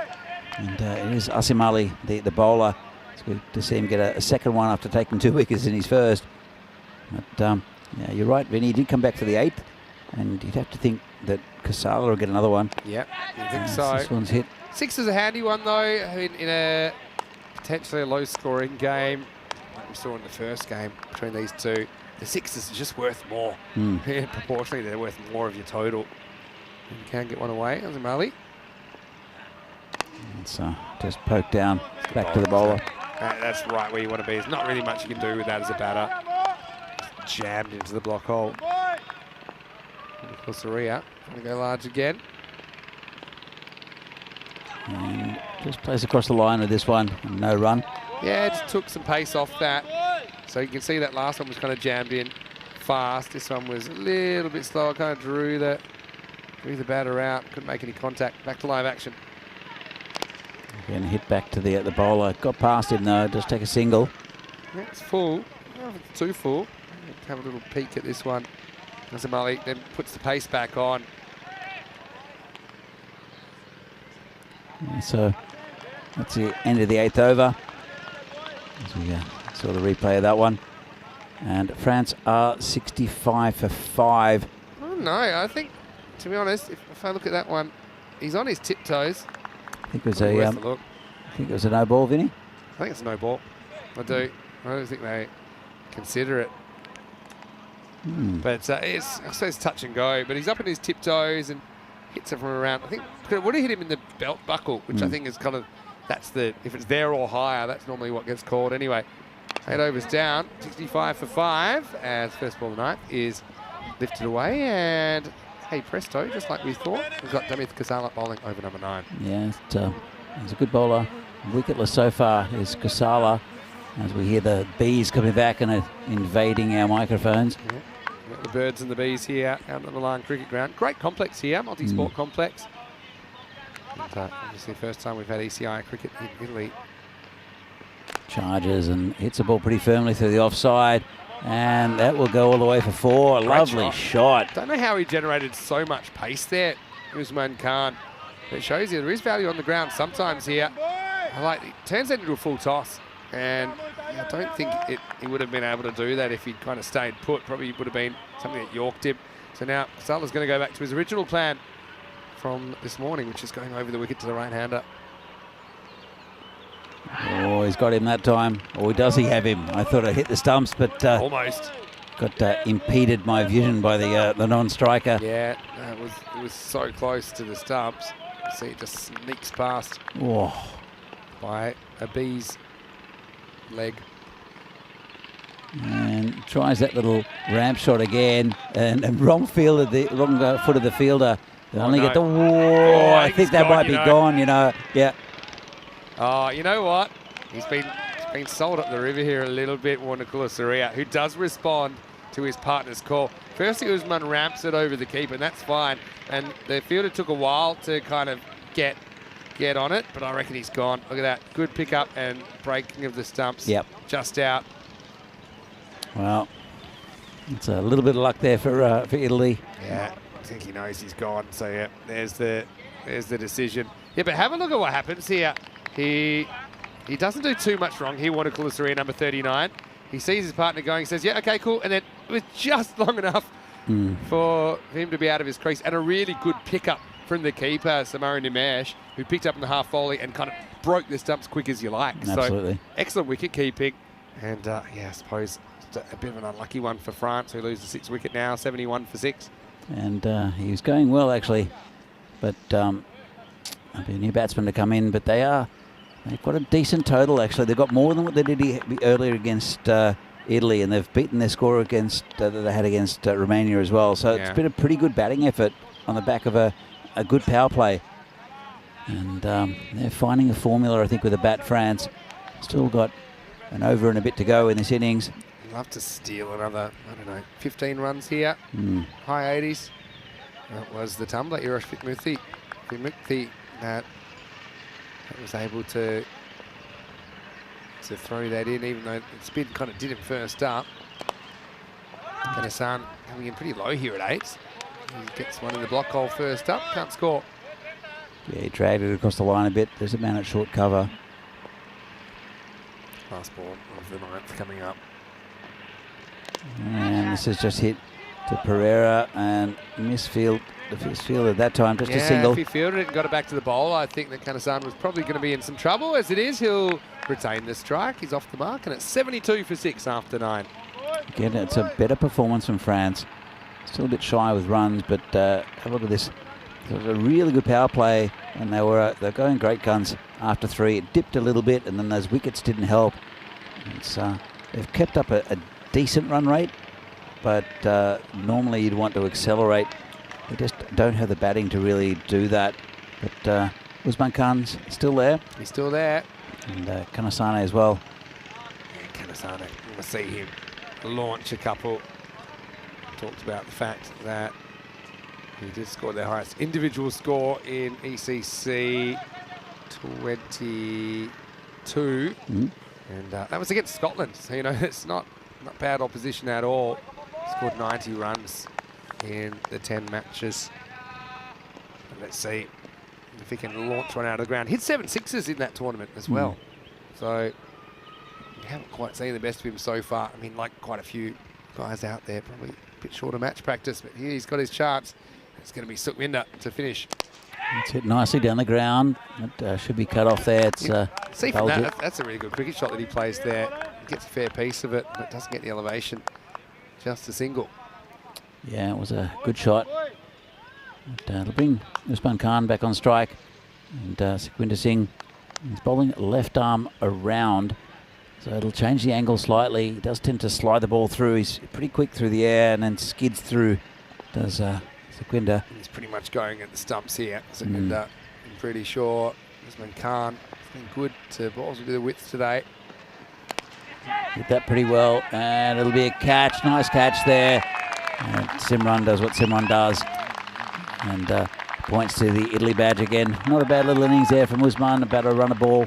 Great fielding though. I mean, this is all in the anticipation from Simran, who spots straight away that he has to get on his bike. And his first 3 steps are so quick. So have a look where he takes that. He takes that a good 15 metres off the boundary in the end. And yeah, a little tap of the Italia. It's a handy guy to get even at this late stage as Usman Khan goes for 13. And that's the 7th wicket. It's 73 for 7. He doesn't miss much down there, does he, Simran? And we see it. We see a lot of batsmen try to take him on, and not many win. Good balance as well. I often say if you're going to dive, you have to kind of plan your dive if you're in the infield, and so in the outfield. And so yeah, 3 or 4 steps ahead, he's planning. He's even planning how he's going to take it, and then how he's going to kind of roll his body to make sure that the ball can't come out. This is Rahul Mangal coming out at number 9, 4 to come. It's hit pretty nicely, but it's straight to Joy Pereira. That's another one. And Sukhvinder Singh is on a hat-trick. Very good last over this at the moment. Joy Pereira, a fairly simple catch. I think he could have probably caught it with his eyes shut. They've just sliced away straight to him. But that's the right approach from Mangal. But he'll be the proud owner, maybe not so proud owner, of a golden derrick as he disappears as the 8th wicket at 73 for 8. Sukhvinder's come in for this last over. He's taken 3 wickets for 14, as we see the hat-trick Hall of Fame here. Rajmani Sandhu, he's dropped out of this team as Rajmani. I think we'll see with the squads normally around about 13, the squads in ECI cricket. So you'll see players rotating through. But we've seen some great hat-tricks this year, haven't we? In the ECI men's atmosphere, we've only seen 2. They came in the same innings. First and only time we've seen that. Anyway, could this be the 12th hat-trick of the season? And it's a wide. We see that a lot. That's your specialty, Danny. That only ever happens when you're here. Again, this is one ball. You have to go at the stumps. Suki. No, there was a wide 100%, but batters get the benefit of those. Maybe just cut the inside of that blue line. So do you think they'll be happy with this total, France? Won't be happy. There won't be tears about it. They'll feel they can do it if they bowl well enough. Pirabakaran into the side. Can't hit this. His job is really just to get bat on ball and get Kanasane down for one last hurrah. I mean, they wanted 80 plus, I think. They're not far off that. I suppose Italy, it's a matter of how they start, and they're probably going to stay with Nakfi at the top, I imagine. Don't know who they'll necessarily bat with him. Maybe Joy Pereira goes up there. You've got a lot of options. Baljit. Yeah, Baljit's an option. Yeah. Is Marley maybe in the top three? I don't know. Maybe. Here we go. 2 to come. Get Matt on it. He doesn't. They're going to run anyway. And they're going to get away with a bye. Full run. Yeah, he went full overarm there, the keeper. Sometimes can lose a bit of accuracy when you do that compared to the 10-pin bowling method. It's Kanasane will get down there for one last chance. 75 plus this. Peter Baccaran didn't look like getting anywhere near the ball with the bat. But, does his job. His job is to get his partner safe at the other end. Exactly right. Don't know if he can take all the credit for it, but it works out okay. So Kanasane, he's got one ball left. He's facing Sukhwinder Singh. He's had a very good spell. And it's right at the stumps. Hit down the ground. Nicely hit. There's a player down there at Simran. To look for 2. And they might get it, you know. They will. Yeah, and so that was one of those awkward throws. It wasn't a bounce throw, but it wasn't a throw that reached on the full either. So good running. You got to push for every single run at this stage. And, well, funnily enough, it's going to be 77, the score, which Romania successfully defended against France. Well, now France are the ones who have made 77, and they'll be fighting to defend it and come up with their first points of the series. Italy, though, 78 to win. They'll back themselves to do that. But as we know, France are a bit of a menace in the field. They're going to create a lot of pressure. And Yazuri, they've got their noses in front. Still plenty of work to be done here in match 4. Another great ECI contest. Yeah, fantastic game at the moment. France just batting better. They must have had a talk about it and really have got a decent total, especially in the fact that they are a very, very strong bowling unit and fielding unit. But they had a great power play and lost a couple of wickets in the middle. But, some really nice stroke making there from Action Jackson. Good partnership with Gulami.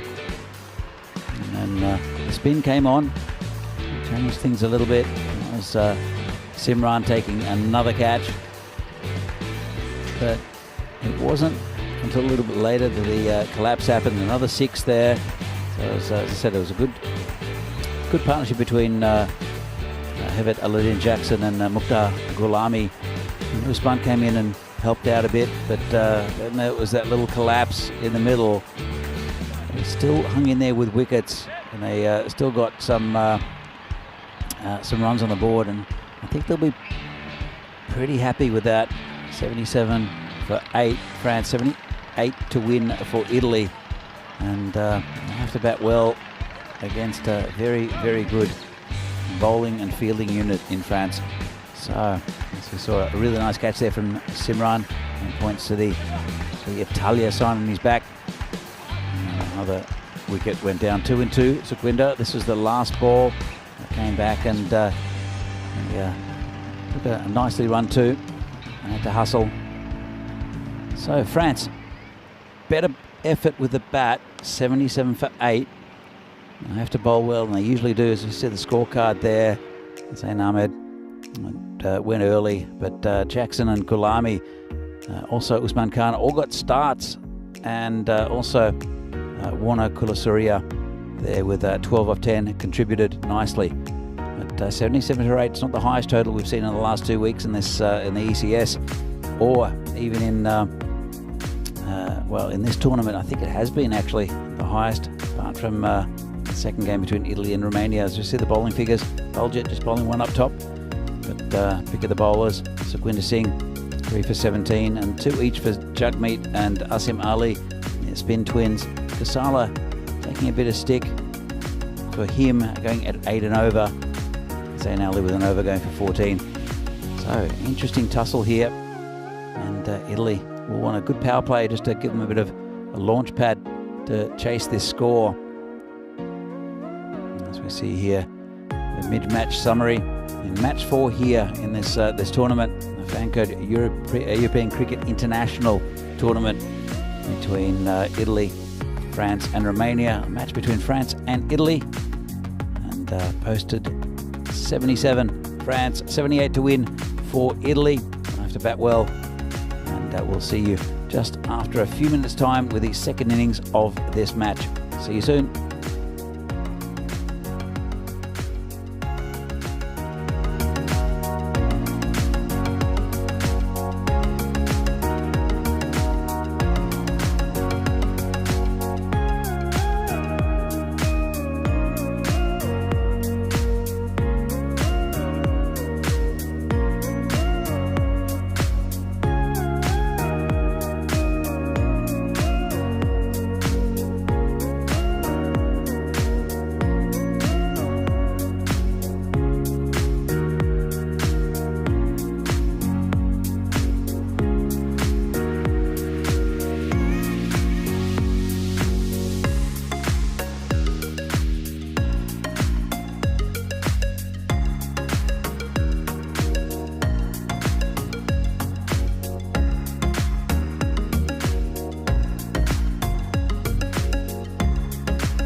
The European Cricket Internationals are proudly brought to you by HCL Software, Fancode, and Grizzly Bear Sports. So welcome back to everyone from wherever you're watching around the world for this Fancode European Cricket International between Italy and France. And France batted pretty well. Ended up on 77 for 8. Yeah, they've got a total on the board to defend against Italy. They have to bat well, Italy, because France have a very good bowling unit, a very good fielding unit, as we saw earlier on in the day. They're all action. They are missing one of their main men, I think, through a little bit of an injury, and that's Ramatullah Mangal, who we won't see for the rest of the day. He was limping a little bit after the first game against Italy, and it will be Rahula Mangal to open the bowling. In fact, it's not. It's Noman Abjad, and this has been lifted in the air. There's no one back. It will probably reach the boundary, and it crawls over. And that's 4 runs lifted over the top by Joy Pereira. So Noman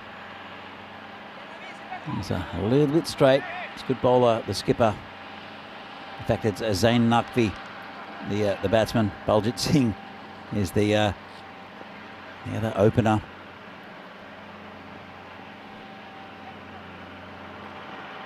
And Judd comes in again. Outside off. Good pace there from the opening bowler. He's led this side well as Noman Abjad throughout today. They're such a busy team of France. They won't let you get away with anything in the field. Just down a bowler though. Pira Bakaran has come in to this lineup. As Amjad comes in again.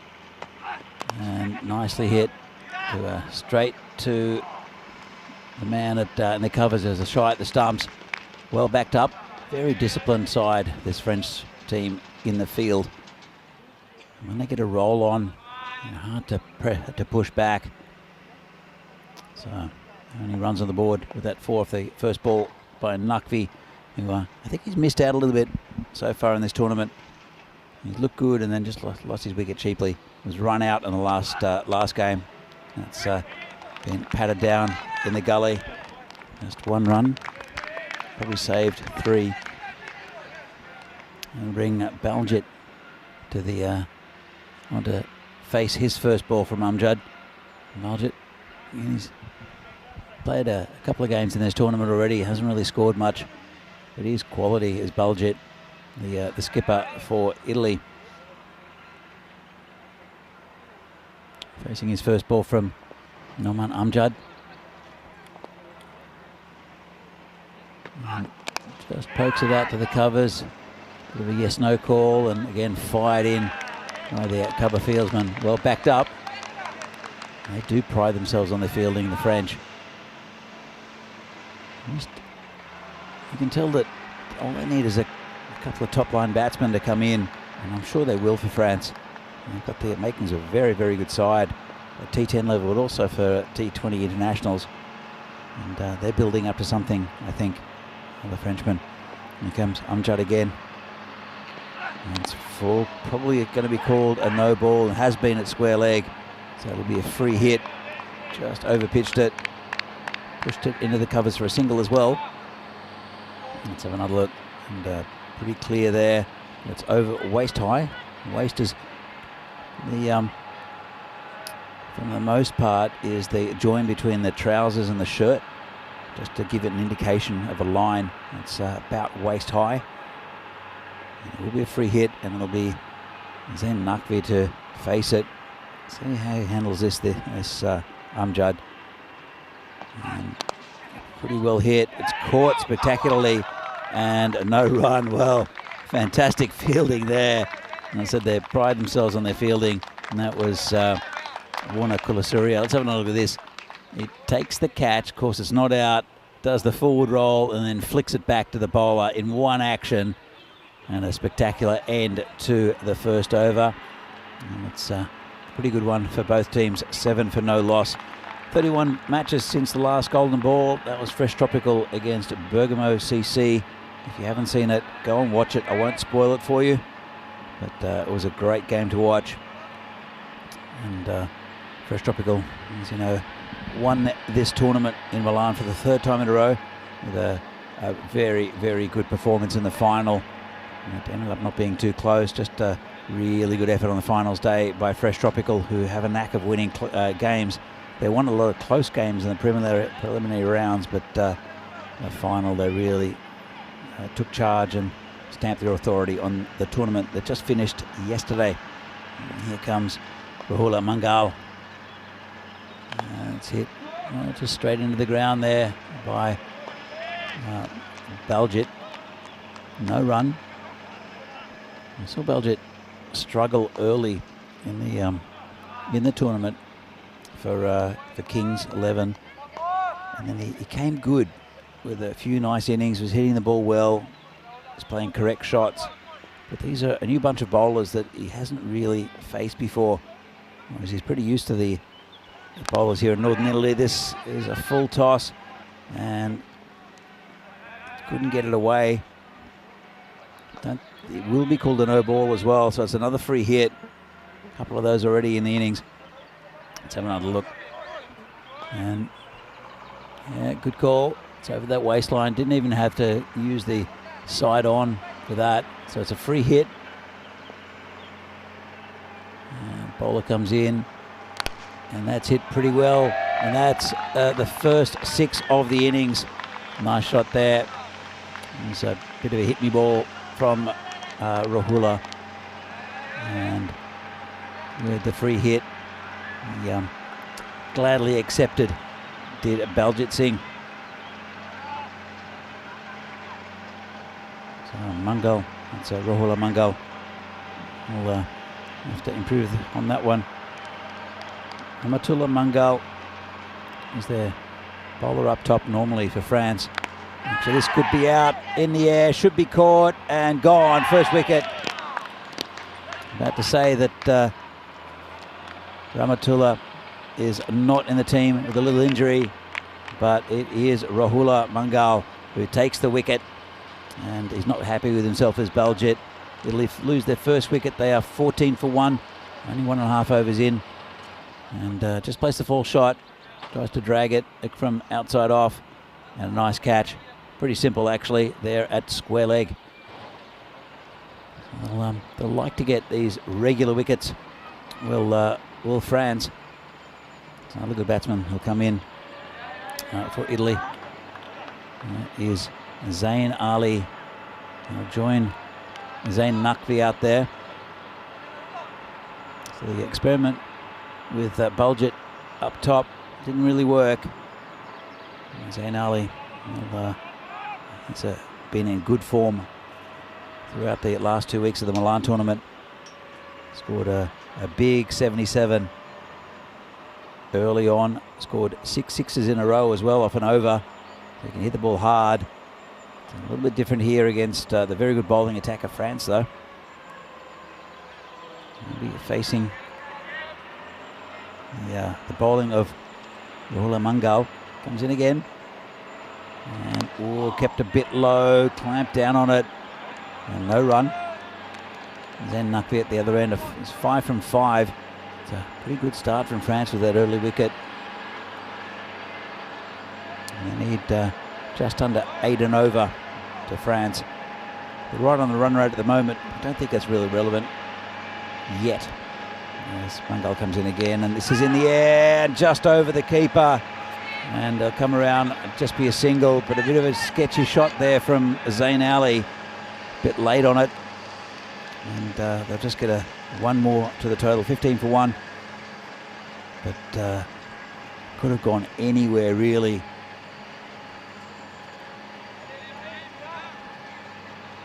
Rahula Mangal is bowling it a little bit earlier than what he normally does for France. Comes in, bowling to Naqvi, who hits that nicely through the offside. And it's through the fielder. They'll just get the one though. It's a bit of a sweeper. They'll try to stop everything they can. They're very athletic, very mobile, this French side. Vinny, what do you make of the first 2 overs? Yeah, action. Not just action Jackson, but just action full stop. Pretty much on the rate at the moment. 16 for 1 after 2. Have a look at this. I mean, shows you that all the teams, all 3 teams, have a net run rate plus minus 1, which basically, if you had a net run rate of, say, +1, you're averaging winning by 10 runs per game. So the fact that it's single-digit margins that we're talking just shows you that it's been a really even day. Even though Italy, obviously, sitting pretty at the top of the table. But, yeah, I mean, France without Rahmatullah Mangal missing this game through injury, and we hope it's not too serious. But that leaves them having to use a different bowler. And I think we're going to see him now. This is Shane Wanakula-Surya bowling over number 3. So let's see what he brings to the table. Yeah, it'll be a good contest between him and Zain Naqvi. So he comes in, it's short and pulled away, and that's 6. Well, you can't afford to do that in this on this pitch, especially to a batsman with the quality of Zain Naqvi. Yeah, and that'll be the one for the over. It's a little bit of a jump hook, if anything, from Zain Naqvi. Problem is on this pitch, if you bowl short, it typically sits up and you get a good look at it. So you can see that Naqvi had the ability to make the necessary assessments of where that was going to end up, and he absolutely whacked it. So Wanakula-Surya, I mean, bustles in again. Looks like he's got a bit of pace about him, but on this pitch, it's not that forgiving with the short ball. Well, his skipper's had a chat to him already, probably in the effect of don't bowl it there again. I agree. And he tried it again, and well, that's going to be 4. No, it won't. It'll be cut off. Yeah, sneaks around. Mangal, Rahul Mangal, that is out there. He's fielded so well today, even though he's picked up the last couple that have gone out there. I thought that might have been 4 off the bat as well. I was with you. But, yeah, sitting down just in time for the double Zain attack as well. Yeah. Zain Naqvi and Zain Ali, both really good batsmen, had good tournaments in Milan in the last 2 weeks. Zain Ali facing, and he waited on that and smashed it. Well, a slightly slower ball, and not a great start here from Shyam Wanakula-Surya. Yeah, and so he was kind of seeing the 5th bowler, aren't we? That we haven't seen bowling so far today. He tries to make ball, slightly slower ball there. And yeah, the double Zain attack is going to be exciting to watch. I think we're seeing it already. These guys hit the ball so hard. Can he come back from this? 13 off the first 3. Short again. Let's hit out into that man covering the boundary on the offside. Just a single. You just got to pitch up and challenge them on the drive. That's the thing. And they might still bang you. That's the thing. But I think they're more likely to make a mistake that way. And, you know, it's hard to see France defending this without continuing to take wickets. Especially after this over. It's been a bit expensive already. Still a couple of balls left of it. It's the last over of the power play also. And that's a better ball, but will it be called a wide? Probably not. Touch and go. Let's check it out on the replay. It's a better length. That's a big wide that's been missed. So at least he's made a friend when the umpire has a bit of mercy on him there. Shyam. Maybe should you make a case the batter moved across? I don't think it's significant enough to really move the line, and that caught a lot of the line. It's ball pretty quick, and that's a good ball. That's in the area he wants to be bowling. It was first few, just got a bit of aggression out. Yeah, and bowled short. Definitely inside. So 30 for 1 off 3. As we've seen plenty of twists and turns throughout today, and you can see there France got off to an even better start. They were 35 for 1 at this stage, but then they kind of fell in a heap, which is about as predictable as the sun rising in the east and setting in the west sometimes. The French innings won't really be smooth sailing through the 10 overs, but yeah, certainly competing again. And don't forget, they almost defended 65 earlier on today. They did, but you know, they need wickets here. I think this is the man to do it. This is Dawood Ahmadzal. He had 1 over in the first game against Italy. He bowled the opening over, and it didn't really work. But now with the field restrictions lifted, I think this is a very good move. He comes in and just dab down, no run. And he's bowling to Zain Ali, who probably would like the ball coming on a little bit. Any bad ball is going to get dispatched, but otherwise he's very tentative against spin sometimes, Zane Ali. This is going to be fun, though. I mean, don't forget Ahmed Ahmadzai coming off 4 for 10 in that previous game. Bustles in. Oh, good bowling. Great keeping that time because that shot low. Again, it's a top spinner, really. You'd expect a leg spinner to turn the ball right to left, but this wrist spinner is pretty much straight over the top, so it just hurries on. A little bit of sideways movement, but not really. And this one is... Oh, has he bowled him? I think that's bowled him. He's hit it onto his foot. It's gone back on this stump, and the Energizer man does it again. And Zain Ali's going to have to go for 8. Yeah, that's the contest we expected. Watch this. Bang onto the back of the foot, and then rolling back onto the stumps. And the keeper spots it and saying, hey, come on, knock the bails off. Knock the bails off. And it does. Sometimes the ball, if it goes slowly into the base of the stumps, it does knock the bails off. But yeah, you can see that as soon as that ball hits the stumps, he's out because it's a bowled situation. It's kind of irrelevant where the batter is. But yeah, the Energizer Bunny does it again. Ahmadzai breaks through. Maybe an unlucky one off the heel of the bat. Or off the bat onto the heel, I should say, of Zain Ali. But he's got to go on. It's 30 for 2. Yeah, it's really good bowling, and it is the perfect time for Ahmadzai to come on. And I think just with the field restrictions, they're less likely to take on the fielders if they miss-hit one. They're going to be caught on the boundary. And, well, interesting game.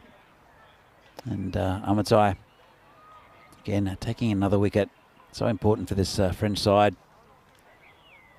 He'll be bowling to Joy Pereira, who is a good batsman. Former captain of Italy.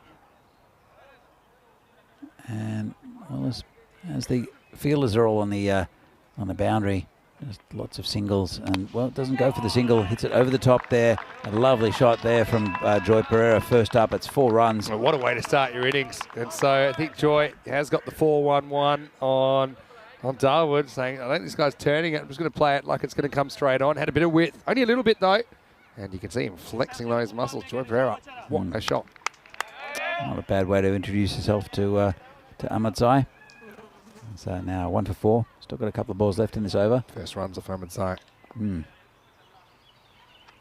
again, and turns this around the corner. The chase is on. Should be 2 here. Should be 2. Pretty comfortable.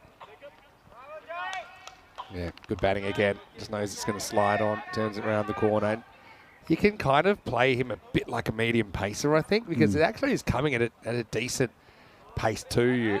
He's not really tossing too many up. If he could develop maybe a slightly slower one, I think it might be even more dangerous, creating that question in the batter's mind. It's just nicely played down the wicket by Pereira. That's the end of the over. Pretty good one there for France with a wicket. And Italy are 36 for 4 after 4. Target is 78. They still need to bat well. They wouldn't want to lose too many wickets. France would like to get a bit of a roll on. They do get wickets in clumps to France, and then they kind of smother you with good bowling and great fielding. As it will be Usman Khan to come on. Yeah, I suppose the thing is, as we see, kind of where they're at run rate wise, they're kind of ahead reasonably comfortably at the moment. Yeah, but they're not having Rahul Mangal again. Don't want to harp on it, but just having to use a bowler that you haven't used yet. Nato went for 14. In the context of this game, it just kind of took the pressure off a little bit in the third. It was a power play over as well. A couple of big sixes in that over. Anyway, it's going to be Usman Khan coming on a bit earlier than usual, but I think they want to bring him on to break this partnership before it gets too dangerous. Just been hit down the ground, just a single.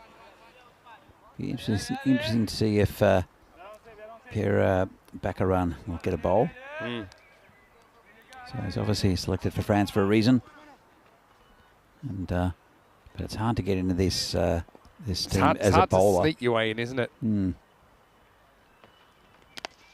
Just looking at, well, this could be close with a good throw. It's not a great throw. I was going to say, now you could theoretically get through to the end of over 9 with your quote-unquote regular bowlers, you know, but then you're still going to have that issue of who's going to bowl the last one. And that's probably the strategy at this stage, to try and push the game as long as you can. Sure. And then kind of deal with that problem when it comes up. It's a good problem to have to still be alive after 9. Come back to that in a moment. This is a slow ball outside off stump that's missed by the batsman. Just look at this clever slow ball. Look what he does with his hand here. He rolls it out over the top of the fingers. And that stays inside, I think, for when it passes the popping crease. Good umpiring, good bowling. Warner Kulasuria, Yeah. towards the end of the over when he settled down a bit and the nervous energy was gone, it's just is absolutely hammered over cow corner. That's 6. Yeah, big shot. And this is the problem. If it's too short and you pick it, and it does become just like a spinner bowling a long hop. And especially with the power of Joy Pereira, he's able to make the most of that maximal time. And right now, Italy well in control of this chase. They are, but yeah, look, the first few balls was just a bit of nervous energy, and he bowled it too short, but came back pretty well in that over, so it's in line to bowl the 9th. If we get there, and I don't think Joy Pereira wants to get to the 9th. He wants to win this game for Italy a lot sooner. So it's a good little partnership here, building between Naqvi and Pereira. And Usman Khan, it's been a tidy over except for that massive 6. Coming for the final ball of the 5th over. This is in the air, could be caught. Just bounce in front of the fielder. Yeah, so you can see that didn't quite carry to Amjad. And so this will take us to the end of the over. 5 overs in, 44 for 2. Let's have a look at what's coming up on Monday. Of course, tomorrow we'll still be here in Milan, but the ECN Roadshow moves to Austria Monday morning, 7:30 a.m. GMT, which is 9:30 in Central Europe, and 1 p.m. in India. The same starting time as we've had here in Milan, with Cricketer CC returning to the European Cricket Series. Should be great to see them. And Snassi on debut, Austrian Daredevils on debut. Vienna CC, a team we know really well. They represented Austria in the ECL earlier on in the year. So they're the teams we'll get to see on day 1, but there are 11 teams involved in that series. Same format as here in Italy, and that includes the fact that we'll finish with the 2-day ECI, and that tri-series will involve Austria, the hosts, as well as Hungary and the Czech Republic. That should be good fun as Amatzai comes Big in over. again. Hit down the ground, just be a single. Big Interesting over. to see Austrian Daredevils. Yeah. See if they come with flaming hoops. And I would like to see them kind of skydiving, parachuting into the ground. I think that'd be nice. I mean, don't know what kind of stunts we'll see them pulling, but it should be interesting to watch. fielding with helmets. Yeah, and the kind of safety glasses, the ones. Yeah. So a little bit short. Hit in the air, and that'll be 4 runs. Good batting with these two. Just seem like they've got this under control, don't they? Naqvi goes back and punches. Again, he's a hard guy to get forward to because he is on you so quick. But, yeah, just kind of making the most of the pace there. Placed it in front of the boundary rider for 4. Yeah, Austrian Daredevils. Maybe they'll shoot themselves out of cannons. That'd be awesome. Yeah, look, they're playing. I don't think they know what to expect. They didn't know what to expect in the first game, Italy against France, and Yeah. they're not the same intensity as this French team because they're not getting regular wickets. This is just hit into the ground. In fact, could be a chance at the bowler's end, and Ow. that is caught at the end of the fingers. Yeah, I mean, if it hits, it's out. Even maybe if it had miraculously gone off the Energizer Bunny's fingers here and gone to the stumps, it still would have been out here. Tries to get behind the stumps, can't really make the position, so has to go kind of sideways. Hit him in the wrist, actually. Yeah. Well, that's not great when you're a wrist spinner. And we might need the extra heavy magic spray right now. And the thing is, if it had hit one of his muscles like up towards the shoulder, the ball probably would have bounced off for 4. It's just see that we'll need a bit of medical attention for Darwood. But yeah, you talk about the slight drop in intensity for France. I mean, they're still trying, I think, but I can't say, I can't really overemphasize missing Ramatullah Mangal, what he brings with his energy and his professionalism with the ball in the field as kind of a leader in the side. It's, let's just see if the magic spray can save the day. We saw him in the first game going away with a physio while the French team were still in their dugout, and then he limped when I think he got run out in the second game, but he was limping pretty heavily. He was limping in his follow through when he was bowling. Looks like an upper leg injury. When for him. you're a wrist spinner, this is the worst possible place to be hit. Right now, you can see They need a wicket to break this partnership, so he kind of throws the hand out there hoping it sticks. But, yeah, throw would have been an easier throw to take if it was a bounce throw, because it would have brought in that extra fraction of a second maybe to get behind the stumps. Anyway, 50's up for Italy, and no surprises. Darwood is okay to continue. Yeah, the magic spray works again. And he's been hit out of the offside and didn't affect his bowling at all. He's fine. Didn't affect it at all. He's had a really good day with the ball. I mean, apart from that first over of the day where it went wrong, he's been brilliant, picking up 5 wickets since then. It's a little appeal. Don't think it's too serious from the when Action the Jackson withdraws his appeal saying it's a silly appeal, then you know it's probably not out, but we'll have a look at it. He almost gets in front, but he doesn't. Now let's have a look when he actually takes the stumps. No, I don't think he actually ever lifts his foot. He threatens to lift his foot, but that's not really enough. I don't. Is the rule changed now that if you're in the air like that, it can't be given out? So on stumpings, you need to be in. It's not like the run-out rule. So I'll explain that in a second. That's a really good question. 50 for 2 after 6 overs. Italy still require 28 for the last 4 overs. So they made an adjustment to the run-out law that if you are diving or running for your crease, that as long as you have made your crease, then if because of the dive or because you're running for your crease, you lose contact momentarily with the ground, then you are not out. But that doesn't apply to stumpings. Okay. So with stumpings, think about the nature of a stumping, right? Sometimes you're overbalancing in your shot.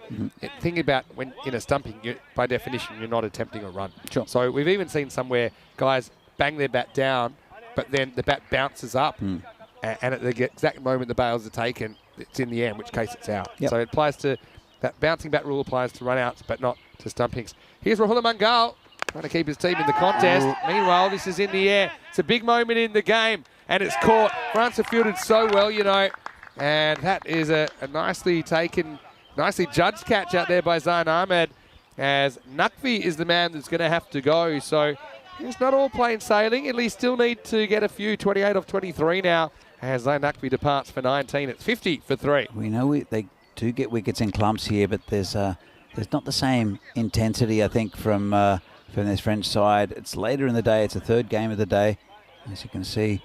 It's a long day for them. And they're playing their 3rd game, right? Because they played 1, 3, and 4. Is what their program is.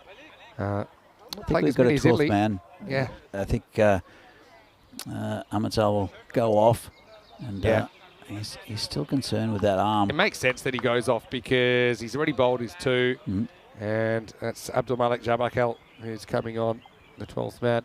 Yeah, so Italy have even more work to do because they can play 4 times. They play Romania, who will be a little bit fresher, even though Romania will be playing their 3rd. Italy playing their 4th, coming off the ECS as well. And Italy winning the toss and batting in that match. We'll see the lineups momentarily. Right now, Simran, who's been a bit of a finisher for Italy today. He's going to come out in the 5 spot with 28 still to get. And just hits it out past that man and the covers just for a single. I suppose in all the games today, Simran's come out, but it hasn't been like some of the chases he's been faced with in Kings 11 club cricket recently, where they've needed 12, 13 and over, and it's been a reasonable rate required, around the 7 to 8 and over, that he can just kind of play himself in a bit, make sure he doesn't get knocked over. Oh, it's been pulled away. Looks like it's in Papa Bear. Just a bit short and then from the bowler. And Joy Pereira, a very experienced campaigner. Yeah, I mean, bowl short at your own peril there. It's only a little bit short, but kind of eats up the pace, doesn't he, Joy Pereira? He's been great considering, I don't know how much cricket he's played. Maybe he's played 1 or 2 domestic T20s, but yeah, he has not missed a beat today. He just looked very settled from the get-go. Look at him. Doesn't move around his crease much. Doesn't premeditate much. Just backs himself to play the right shot. It's a nice shot through the offside. Should be cut off there by man deep. But I think some batters probably are trying a bit too much to try and mess with the line and length of the bowlers. Sometimes you just got to kind of stay still and get a good swing on it. And that's kind of what I'm seeing from Joy Pereira. Technically, he's looked really good today. He's known when to go forward, when to kind of hang back, like that last one. And he's got it down to 20 off 20. The other thing is there's probably quite a few new names in this Italy lineup. This has gone through the keeper, and it'll go all the way for 4. I think this is, to be honest, I reckon this is 5 wides, but they've been a bit generous to the bowlers because for me, this goes straight over the tram line. Well, let's have a look at it.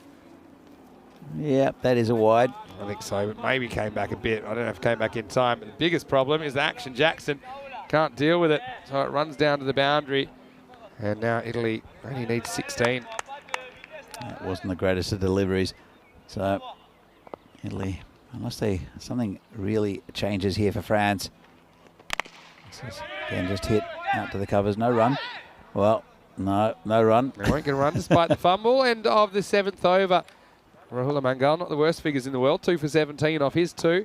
And at 62 for 3 after 7. Coming up, the last game of the day, and it starts in around about 35 minutes right here on the European Cricket Network. Italy look like they'll be 3-0 by the time the first ball's bowled there. Romania 1-1. Earlier, these two teams met in match 2, and Romania did put 95 on the board. They pushed Italy the last over. They went down with 5 balls to spare in the end. But yeah, have a look at those teams. Let's have a quick look. Nimesh holds his spot behind the stumps. Otherwise, looks pretty settled. The Italy side. The Enigma's back in. Enigma's in there. Romania, looking at them, they look pretty much the same. Maybe Nick Tanasi moves out of the lineup. Luca Petre regains his spot. So Italy winning the toss and batting. Slight change of tactics with them as well to bat first. And let's see what they can do with the 10 overs. That's coming up, like I said, in about half an hour. Usman is back over number 8. This is a pretty handsome looking drive through the offside. The fielder does well to skate around the boundary and keep it to 1. He's batted well, Pereira, and it's just no stress about his batting. He just does what he does, picks off the loose balls, and generally scores off everything. It's just little singles and doubles. So Usman comes in as well. Again, just prodded off into the gully, and chance for a run out. Would have been out, I think, if he hit.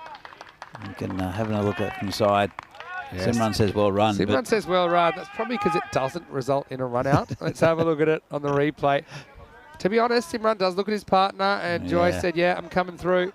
Would have had to have been a perfect piece of fielding, and the perfect piece of fielding would include a direct hit from side on. Brings Pereira back on strike. Usman Khan needs this wicket. It's a slow ball. It's in the air. Might get this wicket, you know.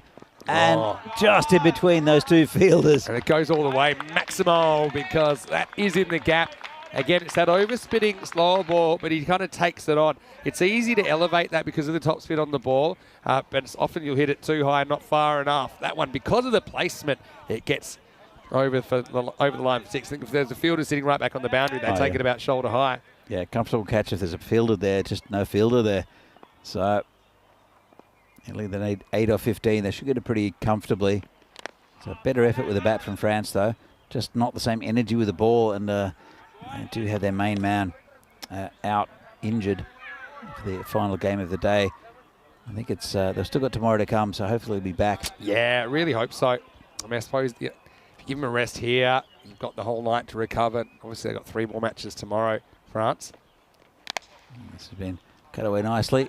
Got away from the fielder in the infield. Just a single. He's been placing that shot really nicely. Just getting the single out to the boundary, but a leisurely stroll to the other side. I'll bring Simran back on strike. So almost to the end of this game. It's been a good day so far of international cricket between Italy, France and Romania. As Usman comes in again. So it's in the air. And player can't reach it. I think he brought it back in. We'll have another look. I got a feeling that when he comes down, that first step is on the line. So even though he throws it away, I think this is going to tie the ball game. Check it out on the replay. Spring Productions. Amjad catches it. Then that left foot lands on the rope. Yep. Bang. And then even though he throws it away, by then it's too late. It'll be Maximo time. And although France have been brave and they've pushed Italy once again, and they'll push it to a 9th over, I don't think it'll last much longer because that's the end of 8. And it is 77 for 3. Well, I think both these teams have batted better than what they did in the first game, and it's just settling into this tournament. And as you can see, it's like a little bounce off that 7th over where France went downhill with the run rate. Italy have just raised it. Only one to get now. 2 overs to do it. And Joy Pereira is the batsman facing. Good effort from the captain. Yeah, there was the captain down there, wasn't it? It was Amjad. Couldn't quite pull it back in. Well, we'll see it for at least one ball. A new bowler. And this has been hit down the ground. Just a single. Pira Bakaran gets one of the shortest spells you'll ever see as he bowls a decent ball, gets banged away for 1, and that is all she wrote. It is 78 for 3. Italy win by 7 wickets, and they win with 11 balls to spare. So Italy 3 for 3. That probably doesn't tell the whole story, because I think they have been pushed a bit, and they will be pushed again in the last game of the day when they'll be asked to play a 4th match on the trot against Romania. Romania will be bowling first because Italy won the toss and elected to bat. That's coming up in around about half an hour's time. Let's see maybe how they use the Enigma, Monula. Maybe he gets a chance at the top of the order. I suppose they can set the order how they like, because they've got a clean innings. They've got no real target in mind.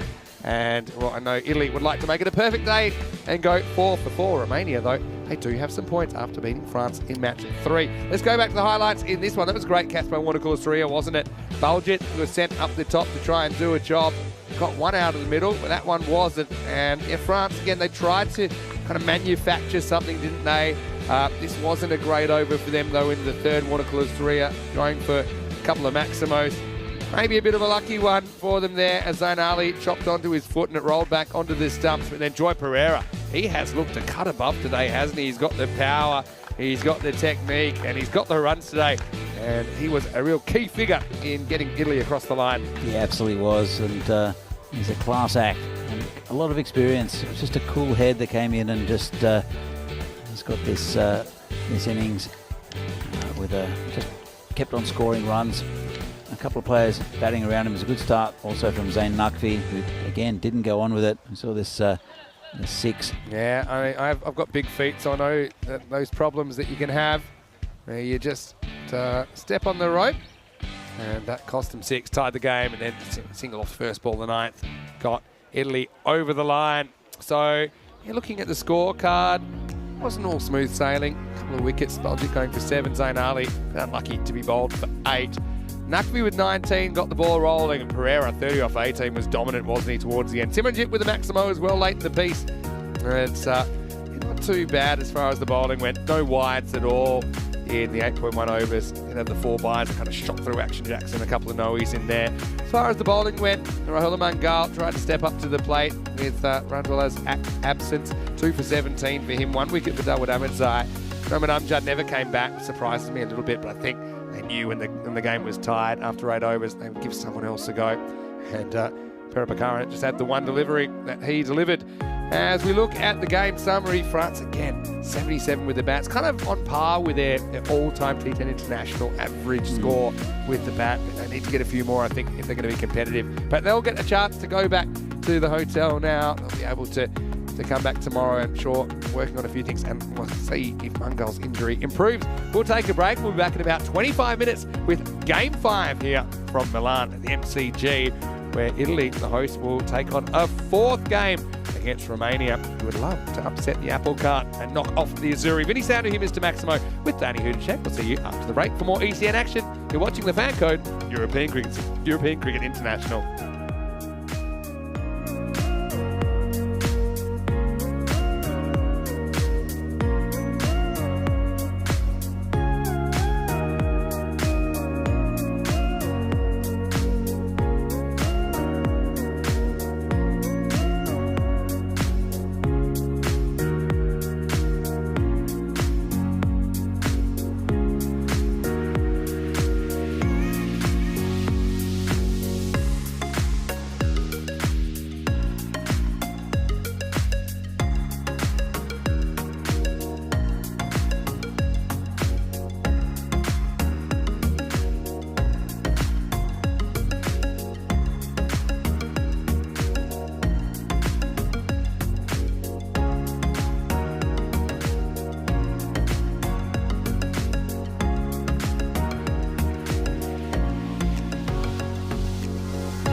The European Cricket Internationals are proudly brought to you by HCL Software, Fan Code, and Grizzly Bear Sports. Hello and welcome back to Milan. Time for the last game of the day. What a great day it's been as well. Three teams that each bring something a little bit different to the competition. And now we can see the rematch of match 2 here in match 5. Once again, we'll see Italy taking on Romania. Pretty spirited clash between these two teams earlier on, but Italy took the points. Let's see what happens at the coin toss. Rob Kemming has the two captains out in the middle. Let's see who wins the coin toss right here for match 5.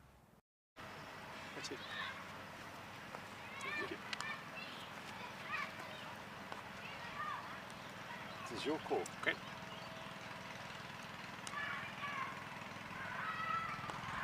Tails. Tails is called. It is tails. We have bat first. So Italy win the toss and elect to bat, and it's kind of a break from what they have been trying to do earlier in the day. They have been lucky with the tosses though, and Baljet has won more than he's lost, I think, recently in this competition. But let's talk about this Italian side. Will we see some changes in the order? Will they kind of stick to what has worked, or maybe give a few more opportunities? We've seen them mixing them up a little bit. For Romania though, I mean, they do have points in this series, and they'll be hoping that they can provide a bit of an upset. They kind of got close to Italy before, but maybe this time they can make the most of a good start. Last time off to a bit of a flyer. They've certainly had the issues with collapses as well, so they kind of want to guard against that, but still I think a really entertaining game to finish the day. Danny Hudacek's put in a big shift as well. I know that he's loved his first day in the chair in this ECI cricket. Let's get over to you now with the news that Italy will bat first after winning the toss after match 5. Let's get ready for the first ball. Well, you're right, Vinny. I have loved this first day of international cricket here in Italy. And in the Fan Code European Cricket International Series, it's a try series here between Italy, the host, Romania and France. And we see the final game of today between Italy and Romania. And Italy are undefeated at the moment. They've another solid team. They've brought in Monu Lal for this game. Romania, they will have to bowl first against Italy, who won the toss.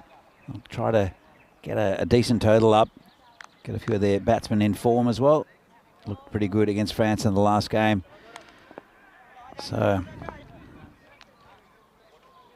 Italy starting up, say, with Zain Naqvi. We'll just quickly check on who his opening partner is. It does vary here for Italy. They won the toss, elected to bat, and will be Nimesh. So another different opening partner there for Zain Naqvi.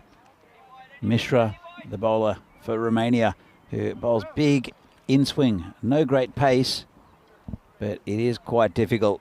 As you see, you'll see it, the ball curve into the batsman at, well, pretty late actually. But it does go drastically. So about to start this game. It's the 5th game of the day, and it'll be Italy's 4th. Let's see how tired they are. Zain Naqvi facing the first ball. Mishra bowling to him. Comes in and cut away. Didn't get through the field. Really good stop there. They still get the single. But good feeling out there at point. So cut nicely. It's just backward point actually. As you can see the umpire there, the reason he's at point and not at square leg is that the sun is setting. It's quite late here. It's about it's 5:30 in Italy, so the sun is starting to go down a little bit. It's a better view. Doesn't have to shield his eyes. Doesn't want to miss any decisions. Here comes Mishra again. And right on line. Just poked out again to point and no run. It's Nimesh, the wicket keeper, who's opening the batting. So they are sort of experimenting a little bit with their opening partnerships. And it was Baljet who opened the last game against France. This one is going to be called a wide. As you can see, that blue line there, it's just outside of that. It's a good indicator as to what is wide and not in this format. Anything down leg side is also called a wide. And also it is the power play, so there are field restrictions. Only a couple of players allowed out of the 30-metre circle. There's Mishra bowls to Nimesh again. And he swings hard at that, and that's 4 runs. Lovely shot. And just over the infield. Let's have a look at this.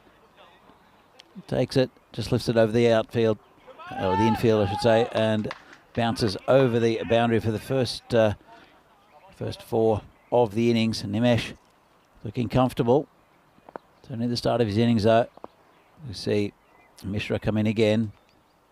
And see the ball, it's not swinging as much as what he'd like. It's a nice single taken out to the cover area. Mishra looking comfortable, as I said. Nakvi is the regular opening bowler for Italy. He's facing Mishra. 1 from 1 at the moment is Nakvi. That one's outside off stump. No run. Another good ploy, I think, for the Romanians is having the keeper up to Mishra. It keeps the batsman from wandering out of his crease, and it did cause a wicket in the last game they played in against France. Romania. This is hit high, should be out, could be a no ball though. Let's have another look at it. The catch is taken, should be out. We'll just check the no ball, but let's have a look from side on, and it's fine, I think. It's about knee height, and that's the first wicket down. And it'll be Nakvi to miss out again. Well, unfortunately for Nakvi, even though he batted pretty well in the last game, it's a bit inconsistent, and he's fallen early again. Nimesh out there. So we see the expected scores. Italy 105, Romania 99. It's the supercomputer that adds up the average runs for and the average runs against.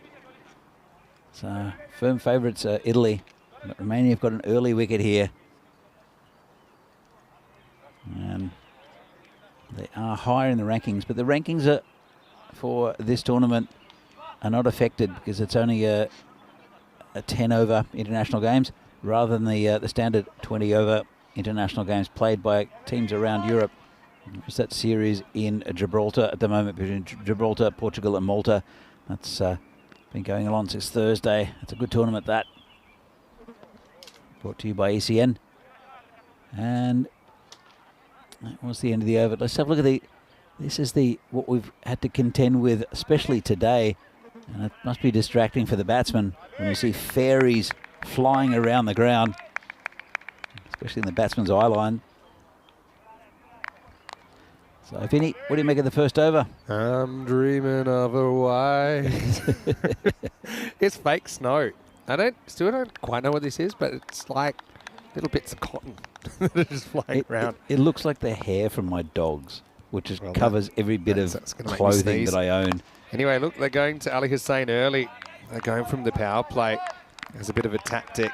Backfired for France when they tried spin the power play. Yeah, I think that Zainat would be kicking himself there. Got a knee-high full toss, but he towed it. Nimesh getting a chance, already hit one boundary. Tries again. This one should be handled by Taranjit. It is, down at long off. So, yeah, Romania, they pushed Italy before. Don't forget, Romania made 95 for 5 off their 10 overs. And, yeah, I mean, they were 52 off the first half, kind of slowed down a bit towards the end, 43 off the second half. Only 11 runs off the last 2 overs in Romania's innings in the end. And that kind of cost them a little bit because Italy, they made the target of 96, but with only 5 balls to spare. So it was a close one. We had a lot of close ones today. It's been a really, really good day. If you had that bonus point system that we're talking about, maybe bringing in, then you wouldn't have had any bonus point wins today. So there haven't been any thrashings at all. Ali Hussein's playing his first day of cricket for the Romanian national team, and he's been really, really good so far. Had a catch go down very first ball of his bowling, but then rebounded really well. After he went for a 6 next ball, came back with a couple of wickets on debut. I think he's been the best of the Romanian bowlers for sure. Been very good and just a little bit different from the medium pacers. Especially left arm around, and this is into a gap over the top. Yeah, they'll run away for 4. So taking on the mid-on and winning. There was no long on back, so Nimesh gets 4. Yeah, I think that Hussain, though, provides another spin option. They've always got Taranjeet for a couple of overs, but I think they have been lacking that kind of second spin option. We know how important spin bowlers have become now. I mean, most good teams have 2 genuine spinners, at least 4 overs of spin. We're seeing some teams now bowling 6, 8 overs of spin, and in extremes, we've even seen 5 spinners, I think, from Costa del Sol a couple of years ago. Because I think good players just make more mistakes against spinners. That one bites past the bat of Nimesh. Well, especially left armers as well, because they bring the ball away from the, or they bring him into the right-hander, but then away like that. That's a perfect delivery there from Hussain. Last ball of the over. Lets it go, and that one's fine. So it's going to be the end of the over. And Italy are 13 for 1 after 2. Pretty good over from Hussain, just conceding the 6. Yeah, good over there. As you see the table at the moment. France winless after 3 games. But, France need to dig deep, don't they? They'll be back tomorrow. They've got 3 more games. They can turn it around. So kind of best case scenario, they can get back to 3-3, and they'd feel that, you know, that is a bit more of an indication of where they're at. But it is hard to win games if you don't score enough runs, because I mean, they've bowled and fielded pretty well today, but without the runs on the board, they haven't been able to come up with the W. Well, they have picked up a couple of injuries as well. Yeah. Hopefully not too bad, and we'll see those players back in tomorrow. This is Mishra coming back for a second over. Again, this helps their balance a bit. They're going to think about an overthrow, but that's really clever from Taranjeet, who is now going to concede an overthrow. I think he might have got caught a bit by the fielder he ran into. I don't know if we got this. But, yeah, so I was going to say it was good work because he was hustling in from the boundary, but he actually then clashed with his opening batting partner, Sathieson, who was also trying to back up. And then in the end, he allowed the overthrow because the ball bounced away and he wasn't really springing back to his feet to collect it. Anyway, this one comes in. Good keeping by Natagotla. He's having a little bit of a word to him about his keeping. Missed 1 or 2 last time. But he's very proficient up there. And I've noticed already, my advice to him is try and keep your head behind the line of the ball. Don't try and catch the ball beside your body unless you have to. And I've noticed he's kind of staying in line a lot more. And that way you just see it a lot better. You judge the subtle movement a bit better. He's been great. And then even that made early position down the leg side where that would have gone if it hadn't clunked into the pad of Samara Nimesh. So obviously Nimesh being catapulted into the opening spot. We didn't really see him batting in the top 8 or 9 earlier. And I think that is all about trying to rotate your squad, especially when you play 4 matches in a day. And they want to have a look at some of these guys. They've got one eye on that ECC squad, which I think all the countries do here this weekend. Well, it's a good way to test out your squad, and we've seen a lot of these players playing at club level over the last 2 weeks, but international level's a different animal. It's a nice shot there, played by Nimesh, who's looked good actually out there. Yeah, he's looked pretty organised, hasn't he? And, this is the last couple of balls of the power play, so far a pretty good holding job from Romania, restricting Italy to 15 with a couple of balls to go in the third. It's been a good spell from Mishra, and with the keeper standing up to him, he's kept it very, very tight. 2 balls left. Oh, lucky to get away with that one. Here's Zain Ali. That was right off the inside edge of the bat, otherwise it was going to crash into the stumps. Yeah, he got an unfortunate one, Zain Ali. We hit one onto his foot, which went back onto the stumps against France from the leg spinner, Ahmadzai. But he'll want to score big, and he's got the opportunity here, Zain Ali, batting towards the top of the innings again. Saw his power earlier by hitting a couple of sixes. Just didn't really get on with the score, though. Nimesh gets another ball up in the block hole, and Mishra does a good job, does his job, as he only goes for 10 out of his 2 power play overs. Italy pretty quiet on the prairie at the moment, 16 for 1 after 3. Yeah, it's not the greatest power play, but there's some very good bowling from Mishra, and also the left arm off spinner. So I think they'll have to start to accelerate. I think they will. They're going to go back to Ali Hussain, so they're going to bowl him out here. I don't mind this because if it's working so far, I think you want to keep this. You don't want to change too much if you can afford to. Agreed. I know it does limit your options down the stretch, but I think the longer you can keep this phase of the going, then say Italy do turn it around, they've got less of the innings to work with. So I don't mind this with Hussain coming back in the 4th. Plus he has a bit more protection on the boundaries now because we're out of the power play. True. Well, look, I mean, Taranjeet is a spin option, but apart from that, it's medium paces. Yeah. So for Romania, and this is left outside off stump. reckon that's a wide. I just think there's plenty of balls that got over the line that haven't been called today. I know he skips across, but I think he skips across after the ball is released. So, yeah, that's why the umpire has to make a lot of judgments about the position of the striker. Anyway, no problems here. This is sailing away from Zayn Ali. Says, well, if you're not going to call it, I'm just going to step across and whack it. Maximo, 6 runs for Italy. Used his feet really well, got in a position early and just hammered it. He likes that area, doesn't he, Zayn Ali? So I saw a big machine. We'll come back to that. It's mishit this one, but it should be safe. Yeah, that's the luck factor. Could have easily been skied and gone to a fielder. That was a bit of a half-track, a rare bad ball from Hussein, but it's not put away. We saw a big piece of machinery out on the potato field. Yeah. And I reckon it was a ball gathering machine. They're going to be selling ECN balls on eBay tonight because there's been a lot of them that have gone out in there over the last couple of weeks. And have they got a machine that can just harvest potatoes and turn them straight into chips? Because that's something I feel the scientists should be working on right now. But potatoes store very well, so you put them in your in the Czech Republic and probably all around Europe. Lots of places, lots of houses have cellars, which we don't in Australia really. Really? And well, everything would go off. Yeah, you're right. But it's nice and cool down there. Push and run. Well, you have a crack at it. This might have been close, if it hit. Hey, do you want to? Well, his last game of the day. Want a random fact?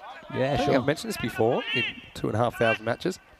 I'm actually allergic to raw potatoes. Really? Yeah. Why have you eaten raw potatoes, Vinny? It's not so much eating them, but even being around them. Right? This is deflected, I think, off the batter's pad onto the keeper. What happens when you get exposed to raw potatoes? End of 4 overs, it's 25 for 1. I've got a random fact for you about potatoes as well. Okay, good. Well, I'll just tell you that my eyes puff up. Hasn't actually happened to me since I was about 12, so I don't know if I've grown out of it because I've avoided raw potatoes since then. So I can't. It used to be really handy. I'd get out of some kitchen work because even if we're cutting them or I'm dealing with them being cut open, in particular, I've got no problem eating cooked potatoes or chips or French fries, anything like that. I found out when I was in the first grade, I was 6 years old, we did that potato printing where you cut open a potato, cut it in half, and you kind of make a little shape out of it, and then you dip it in paint. And I had to go home. I did use it a couple of times in primary school when I hadn't done my homework, and I broke into the fridge, and I shouldn't say this, but I would just kind of dab it around my face. And yeah, I think something with the starch in it, which when you cook, it disappears. So yeah, that's my random potato fact, and it's the only thing that I know them allergic to. So when they say any allergies when you go to the hospital, whatever, that's what I'm going to say. So Thiessen gets taken out by a worm, and he's not going to be able to make the stop. He just lost his footing there and it bounced over him. It's going to be a boundary to Zayn Ali. Well, what I might do is randomly in future events, or maybe even in the next couple of days, just hide potatoes in your suit jackets just to see if you're still allergic. What if I am? I remember having this the itchiest eyes ever. It was awful. Down leg side. This one will be called a wide. Okay, so I've given you my random potato fact. Have you got a random potato fact? It's about potatoes and Western Australia. Okay. Apparently, it's illegal to possess more than 50 kilos of potatoes in Western Australia. Is that right? Okay. And I know there's a guy, I think his name's Tony Galati, who runs Spud Shed down there. Spud right? Shed? Yeah, which is huge now. It's based on potatoes, but it's kind of like it's a food market, big, almost like supermarket chain now. And he has had some legal battles about, because there's this thing called the potato board. I think that they might be regulating what you're talking about. And he's saying, hey, what's going on? He's a bit of a cult figure because he's got eyebrows that are kind of thicker than the most lustrous beard that you've ever seen. As Coley comes on and almost creates a run out here. As Thiessen makes the stop. Whistles it back in, but Nimesh scrambles back. Yeah, so, I'll tell you the exact name. It's a very official thing. And he's saying, do we really need to regulate this much? Because he's dominating the potato industry there. So, how do you know that, and what's the reason for that rule? That you can't have more than 50 kilos of potatoes? I don't know the reason for it, but I'll tell you how I know about it. Okay.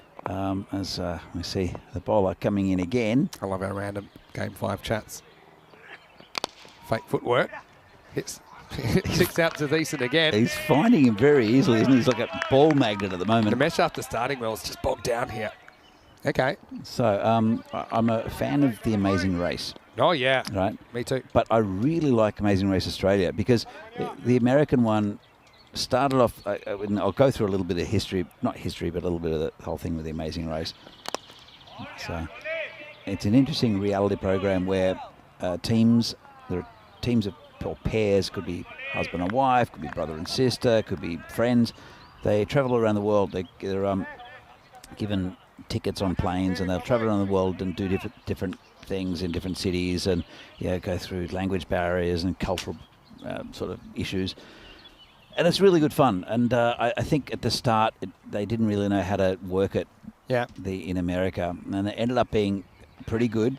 And then recently, it's just been a bit, like, oh, this happens, that happens, and then boom, just see what the result is. Yeah. But the Australian one, you really get to know the people. I like the Australian one. The American one's always a little bit gimmicky, Yeah, it is a right, bit. as well. Anyway, it's 33 for 1 after 5. Vinny Sandu here, Mr. Maximum here with Danny Hudacek. Throw us your random questions, and I don't mind a random conversation thread. Bit of a tradition here in the 5th game of the day. Yeah, just looking at that, looks like they deregulated the potato industry from July 1, 2016, and that was after campaigning. They did away with the archaic potato board. So there's our potato fact. But yeah, Amazing Race, great show. I mean, especially as someone, believe it or not, before I came to Europe, I hadn't actually travelled that much. So I used to love getting my fix and seeing all these places, and it gives you great ideas about where you might want to go to. Sure. And again, combines two things that I love, travel and problem solving. Taranjit comes on now, so they're going to continue with a fairly spin-heavy plan of attack. If you had the offer, would you go on The Amazing Race?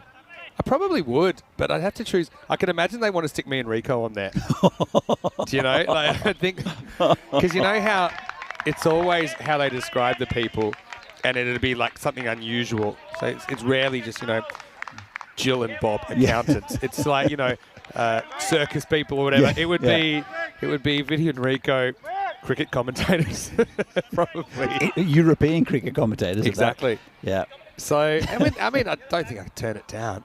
Oh, it'd be great. You see what people are made of when they get a challenge they can't really conquer. They've always got the option to give up or not. This is hammered. Yeah. Another one for the potato field. Yep, harvest that. Zain Ali goes large, goes with the spin. And this is the difference, I suppose, because Taran is turning into the right hand and kind of into the wheelhouse. And that one disappears pretty quick. So anyway, go back to The Amazing Race. That was one of the questions, because of COVID, The Amazing Race was in Australia, which is pretty cool because they got to some really interesting places around Australia. Yeah, for sure. And it's a big country and lots of places to discover. Lots of places that are very different from each other as well. Yeah, absolutely. All right, now this is a thick edge. And Luca Petra is going to try and chase it down. He will. Taking on the 2. This could be close, Oh, that's really close. My worry for Zain here is that when he bounces, he might bounce up before he's reached the crease, because it was an epic dive. I've got to say, it was a great chase from the youngster, Luca Petra, as well, the teenager. And let's have a look at it here. Does he get him before he bounces up? This is what I said. He's bounced to bat up, and even though he's almost across the line, he's going to be run out. Great effort. Look at his body position there. And, this is going to be gone. So what a great piece of fielding from Luca Petra, the 16-year-old, and now they get the result. And Zain Ali was desperate to make his crease. Probably didn't need to take that risk because he was hitting the ball so well. He was kind of carrying these middle overs. But he's run out for 24. And the teenager gets a late birthday present, number 18. He was awesome there, Luca Petra, the 16-year-old, as he runs out a key hitter, and it's 40 for 2. Yeah, he's pretty happy about it as well, and that was a great piece of fielding. And he was pretty close. I think he might have got the stuff him knocked out of him. I think I've watched too much cricket now, because even though we're about 80 or 90 metres away and we're behind him, I just had a feeling when I saw this angle that he's bounced, and he's bounced so hard that his bat had to come up. It couldn't stay grounded all the way, and that's kind of what does him in the end. This is where kind of when you're diving on the grass, you're more likely to bounce up more than if you're on the artificial surface. Yeah. That's one that's almost impossible to call live, even from square leg or point, where the umpire is at the moment. But a really important piece of fielding. It just shows you, I know we haven't seen him with the bat or the ball today, but still contributing in the field. It's so important, and Luca can be really proud of his effort there. Absolutely, and it's great to see young native players coming into these sides, and I'm sure we'll see him with the bat and ball. Have you been to the ground in Romania? the Yeah, Warren yeah, Blessing of ground? course, Yeah, you would have yeah. been, right? Yeah, a couple of times. Played there, actually. Yeah, that's right. So because it's in this village, a lot of the youngsters, and there's cricket nets there, they play. You know, Yep. it's a sport they consider playing and practicing. As this next one gets past the new batter, it's Joy Pereira coming out there. And so, yeah, I really like that. It's part of the atmosphere there in Waravasia. Mhm. Yeah, interestingly, it was a village not so dissimilar to that where they shot the initial scenes of Borat. Okay. I think it was in a village called Glod in Romania where they shot it. So, and you see a few things that resemble the opening of that movie. I've seen a few strange things in Romania. I've been there a couple of times, not just for cricket. There's another attempted 2 that they'll get this time. End of the 6th over. The score is 42 for 2. Yeah, you'll see a few horses kind of just walking around town. Well, there's the horse and cart thing. Yeah. So, but they're not like they've just got normal truck tyres on. Yeah. And you see that quite a bit. You see the people that I scorecard. estimate to be around 160 or 170 years old, just, you know, shooting the breeze. But I've had some really great times out there, actually, with some local establishments. Zayn Ali run out for 24. Nimesh has kind of stalled a bit, hasn't he? 13 off 17 now. He's batted through 6 overs. So another story about Romania that was the first time I went there, I went with a Romanian friend and an American friend. And my Romanian friend comes from a regional city called Galați, which is on the Danube towards the Black Sea, not quite at the Black Sea. It's in the sort of Moldovan area of Romania. And so we drove through basically from Bucharest out to Galați. Here's Vasusani coming on as their bowling option. He gets an interesting return from Nadagotla. So we're going through this village, and Romanian drivers are crazy, by the way, because half the time when we were driving on the road, there was a car coming in the opposite direction, overtaking someone. Survival of the fittest approach. It was what you mean. scary at times. So we were going through this village, and there was a car stopped just in the village, just parked. And on top of the car, on the roof rack, there was a coffin. Now, okay. Oh, this has gone a long way. That is going to still be going a long way. Nimesh breaks out of his funk with a big, big hit. Maximo! What a shot. Lifts Saini up and out of the ground. Yeah, lovely. Used his feet well and just smashed it. And he's looking good, Nimesh. So that pumps the score up a little bit. In Italy now, they're 48 for 2 in the 7th over. Nimesh. Ball of all night, a ball at run a ball, should say, 19, misses that one. So anyway, so it got us sort of wondering with this American friend. I was just like, what's going on here? And it got us thinking: is it full? Is it empty? Did the guy just was on his way to a funeral? Was he going for a coffee? Okay. And I feel like there's a cool twist coming up. Well, it's not really that cool as this goes down to Luca Petre again. No, we asked my Romanian friend who was sitting in the front seat, and she just quite matter-of-factly said, no, they're just taking it home because they can afford to buy the coffin now, so they take it home just in case they need it. All right. And that got me thinking, well, another thing, is Granddad in the front room wheezing? Wow. Like, is this I'd be for getting you, nervous Granddad? if I was the oldest and they and okay, I guess that's smart. I mean, it's practical, it's It logical, is. but... Bringing it home seems a bit extreme, though. That's very convenient. As this is up and it's in the air, and it's going to be away from Siva down there. Does the fielding in the shadows. The other thing with Romania, it is the home of Dracula, the fictional character Dracula, not like Vlad the Impaler.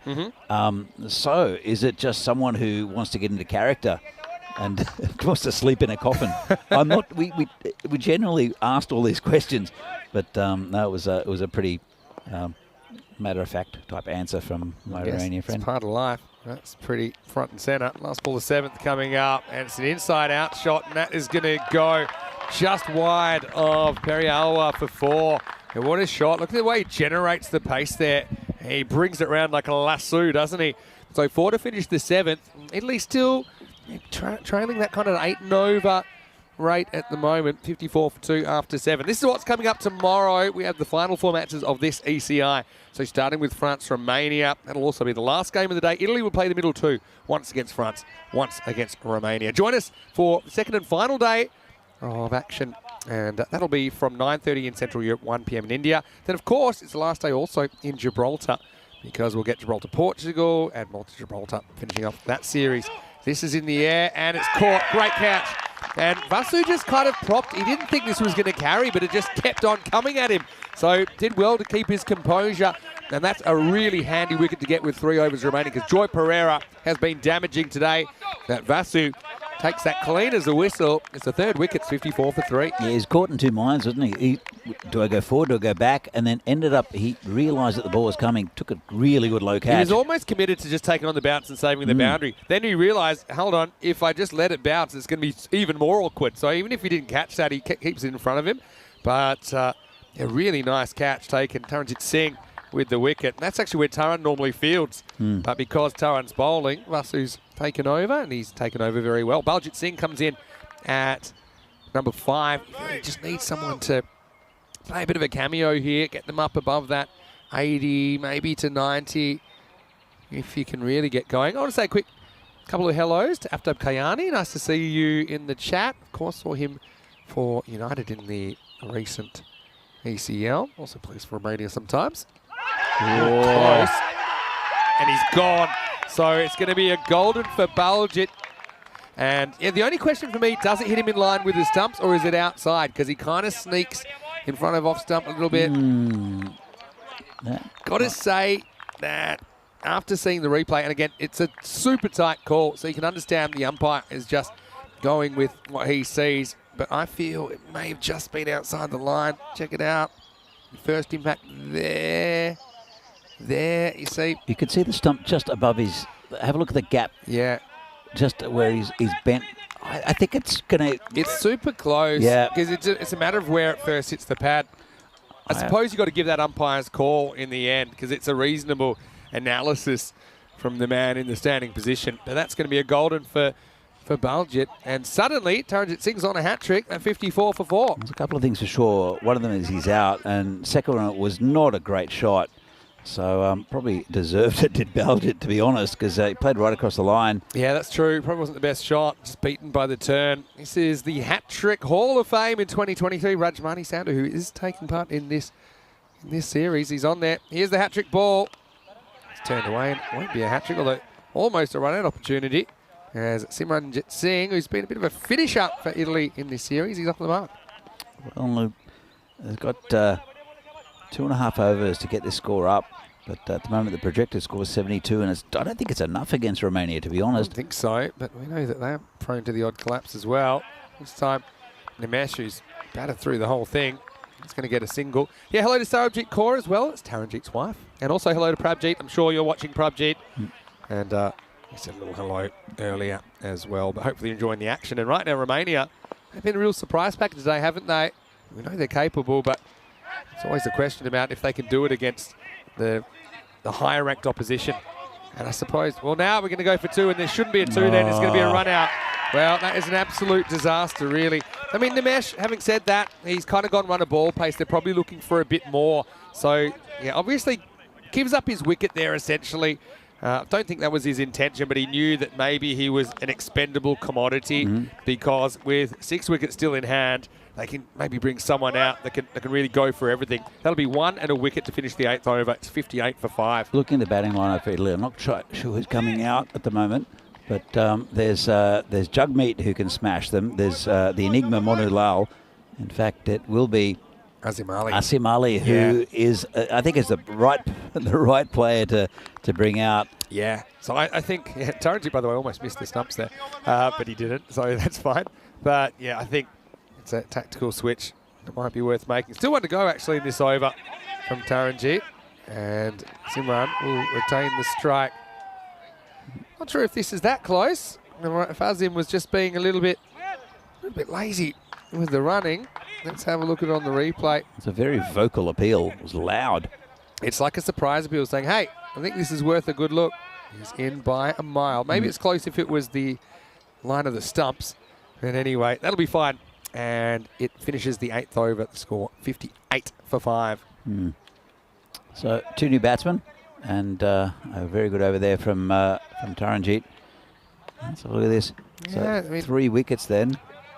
This is the thing. I mean, throwing the mesh up there. I know he stuck around for a while. And they're trying to get more batting into him. Probably, I think as a teenager, it's got to be quite intimidating to play this form of the game. Sure. You're always, I suppose, trying to survive at the international level. But really, it's not just about survival. It's about trying to force the issue a bit in this form of the game to try and boss it. As we see the 9th over, Coley coming back for another bowl. I thought he did okay, but in the end, when you look at it, he did bog down the innings a little bit. Still a runner ball, but faced a lot of deliveries. Well, you look at the players around him. Zayn Ali scored 24 or 14, so he was going at a good clip before he ran himself out. So, I mean, you take that out, I mean, where would this innings be? Well, there's a clever little ramp shot.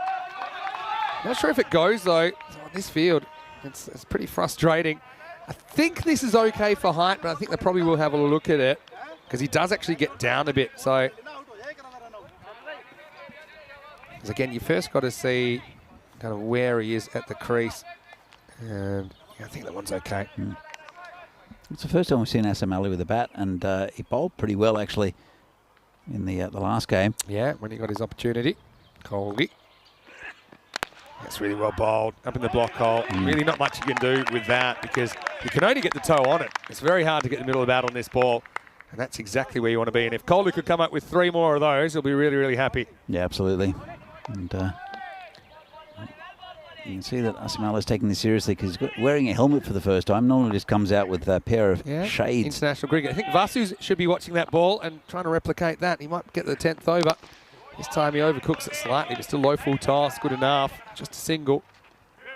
It's just not enough runs at the moment from Italy. I mean, they're capable of hitting 20 off this last one, but they'll pretty much need it because it's not a big total for Romania to chase. Let's say it's 70 to 75. This is the beauty of this Romanian team. They're capable of knocking it off in 5 or 6 overs, and they're also capable of collapsing and being well off the mark. It's going to be unpredictable.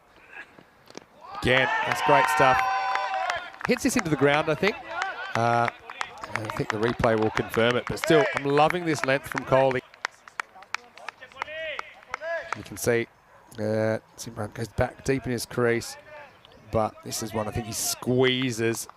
Bang. You can definitely see that it hits the toe of the bat and instantaneously pretty much into the ground. It has been really good bowling, and still just 1 ball left of this 9th over. Another low full toss, just hit straight, just a single. Yeah, good stuff from Coley. I think that's a brilliant over, to be honest, in the 9th because Italy were looking to launch, but they couldn't really get too much swinging their way with an over remaining now, 63 for 5. No boundaries off the 9th. In fact, no boundaries off the 8th either.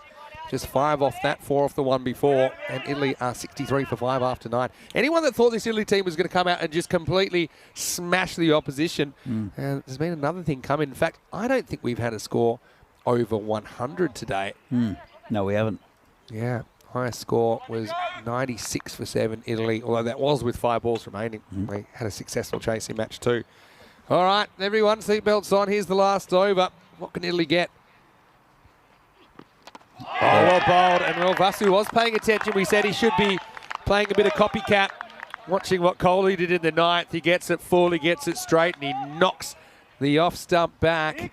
And this is a really complete bowling performance at the moment from Romania. That is the 6th wicket now. Simran has to go, and it's 63 for 6. Yeah, really good there, and just right, exactly where he wanted it. That's a good batsman he's just dismissed. And it is the enigma, Monu Lal. Let's see what he comes to do with the 5 final balls. This is the thing, though, with this death bowling. Sometimes variations are important if you've got them, but when it comes down to it, you can even say to the batter, I'm going to bowl you 6 Yorkers in a row. You can even say it, play your cards face up. But what are you going to do with them? Sometimes some batters at pressure level can ramp them. We don't see too many people playing that shot that well. There's a bit of length on this. Monu will get off the mark with a single, but yeah, it's just really tough. You don't even have to be that quick. It's just about bowling it at the Yorker length. And for me, the Yorker length is when it bounces between the batter's feet in their normal stance, where there's really not a lot you can do with it. You can't generate a lot of pace on it either. Asim, though, he'll be ready to pounce on a mistake with 4 to come to Vasusani. He just tries to swing the leg. Not a pretty looking shot from Azim, and the score goes nowhere. Yeah, it's we know he's got a lot of power, does Asim Ali. And but it's just really, really good bowling from Romania all through this innings. It's been they haven't given them anything for free at all. Still, we've seen these kind of scores defended, haven't we? One in particular. Another one. They probably take it on. You do. I mean, I think he's happy enough that he just blocks it and stops it going any further. It'll scramble through for a bye that'll change the strike, and the Enigma will get a chance to try and drag Italy into the 70s. 65 with 2 balls remaining. It's good to see these two out there, both, well, Monilal, the captain of Albano, and Asim Ali, a former player, know each other very well. And they've been given their opportunity in this Italian side. This is hit quite nicely out to the man on the boundary. Just a single, though. Yeah, good defence as well. Kind of backed off, and he was determined to take it cleanly, even though earlier in the innings he might try and turn that into a catch, Periawa, but he bounces it back in. Natagotla was clean as well, not allowing any chance for a second. So it's the Devils' number, 66 for 6 for Italy. Boundary gets him into the 70s.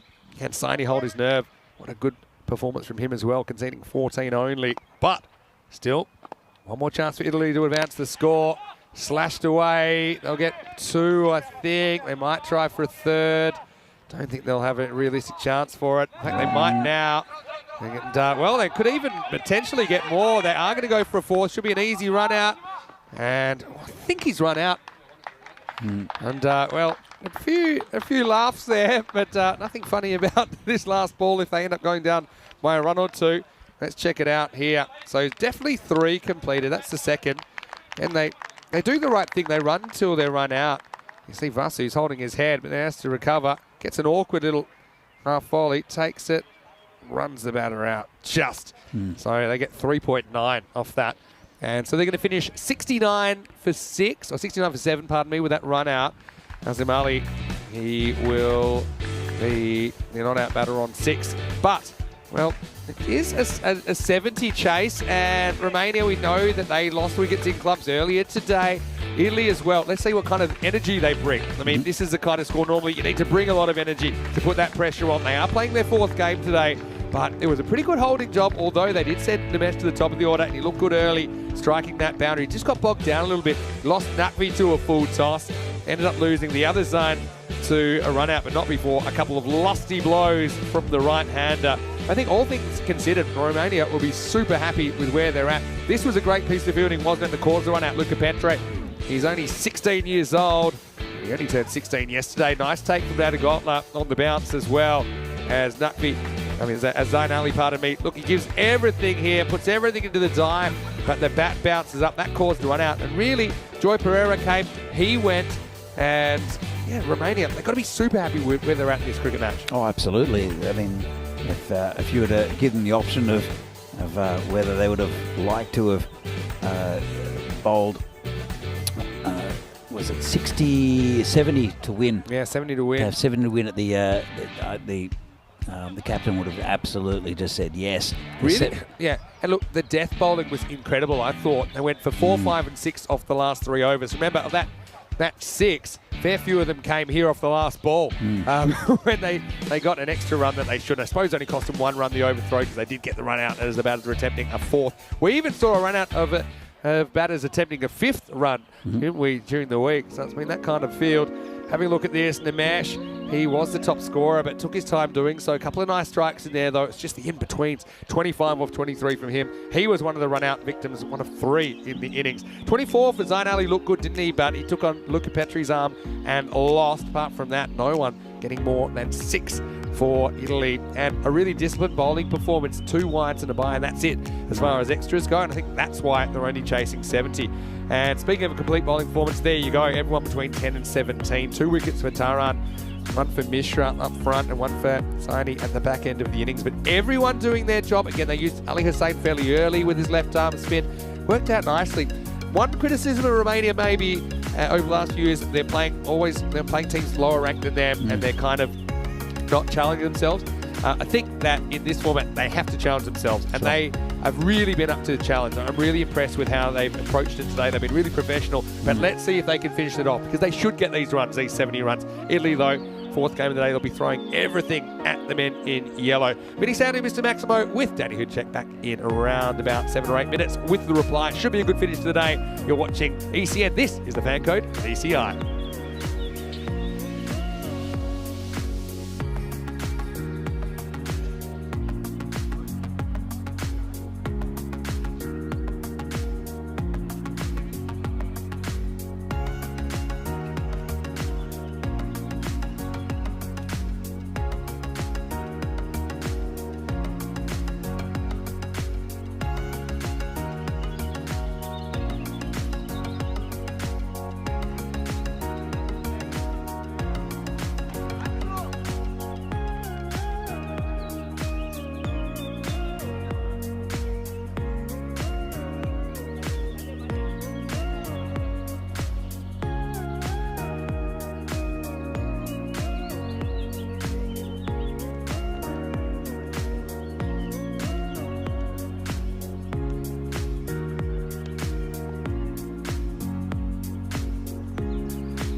The European Cricket Internationals are proudly brought to you by HCL Software, Fan Code, and Grizzly Bear Sports.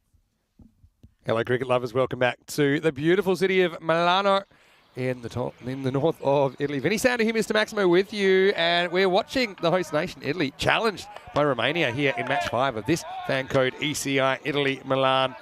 In the first half of this innings, Italy, they won the toss, they elected to bat, they put 69 for 7 on the board. We have seen some scores defended in the 60s on ECN. Not that often, though.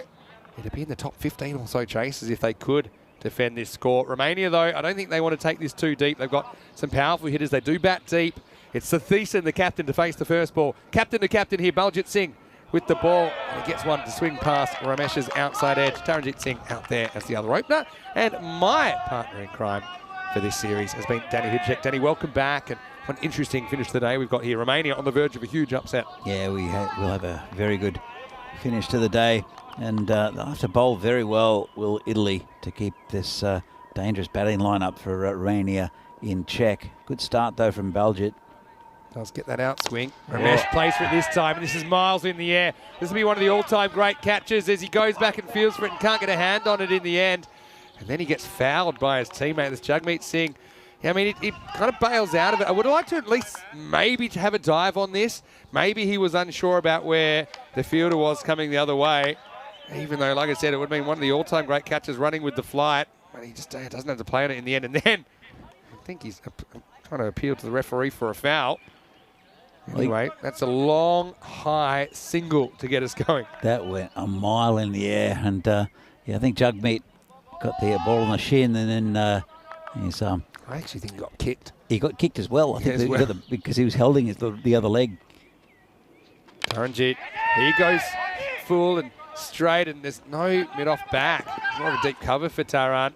So in the end, he'll get a single. I mean, here's the thing with Baljit. Like I say, he does get good movement, but it's fairly predictable movement. He swings the ball away from the right-hander, so they can kind of play for it a bit. Yep.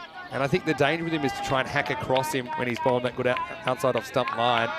They've got the deep point in play. They've got the long off to Sathis, and they had more of a deep cover instead of a long off to Taran.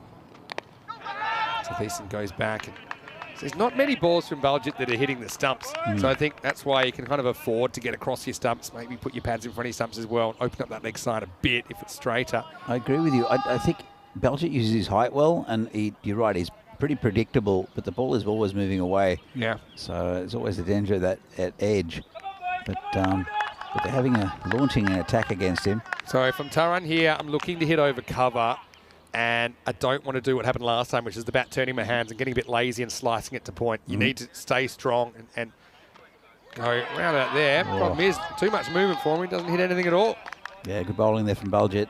So when I say that, I'm trying to describe things that are quite hard to describe to a lay person. But when you're trying to drive over cover, the temptation sometimes is to kind of let the ball come to you a bit more and use the pace of the ball a bit rather than you actually hitting it. Sure. And when that happens, you hit it more sideways, and there's a fielder sideways. So you've got to have to stay strong and really back yourself to make the power.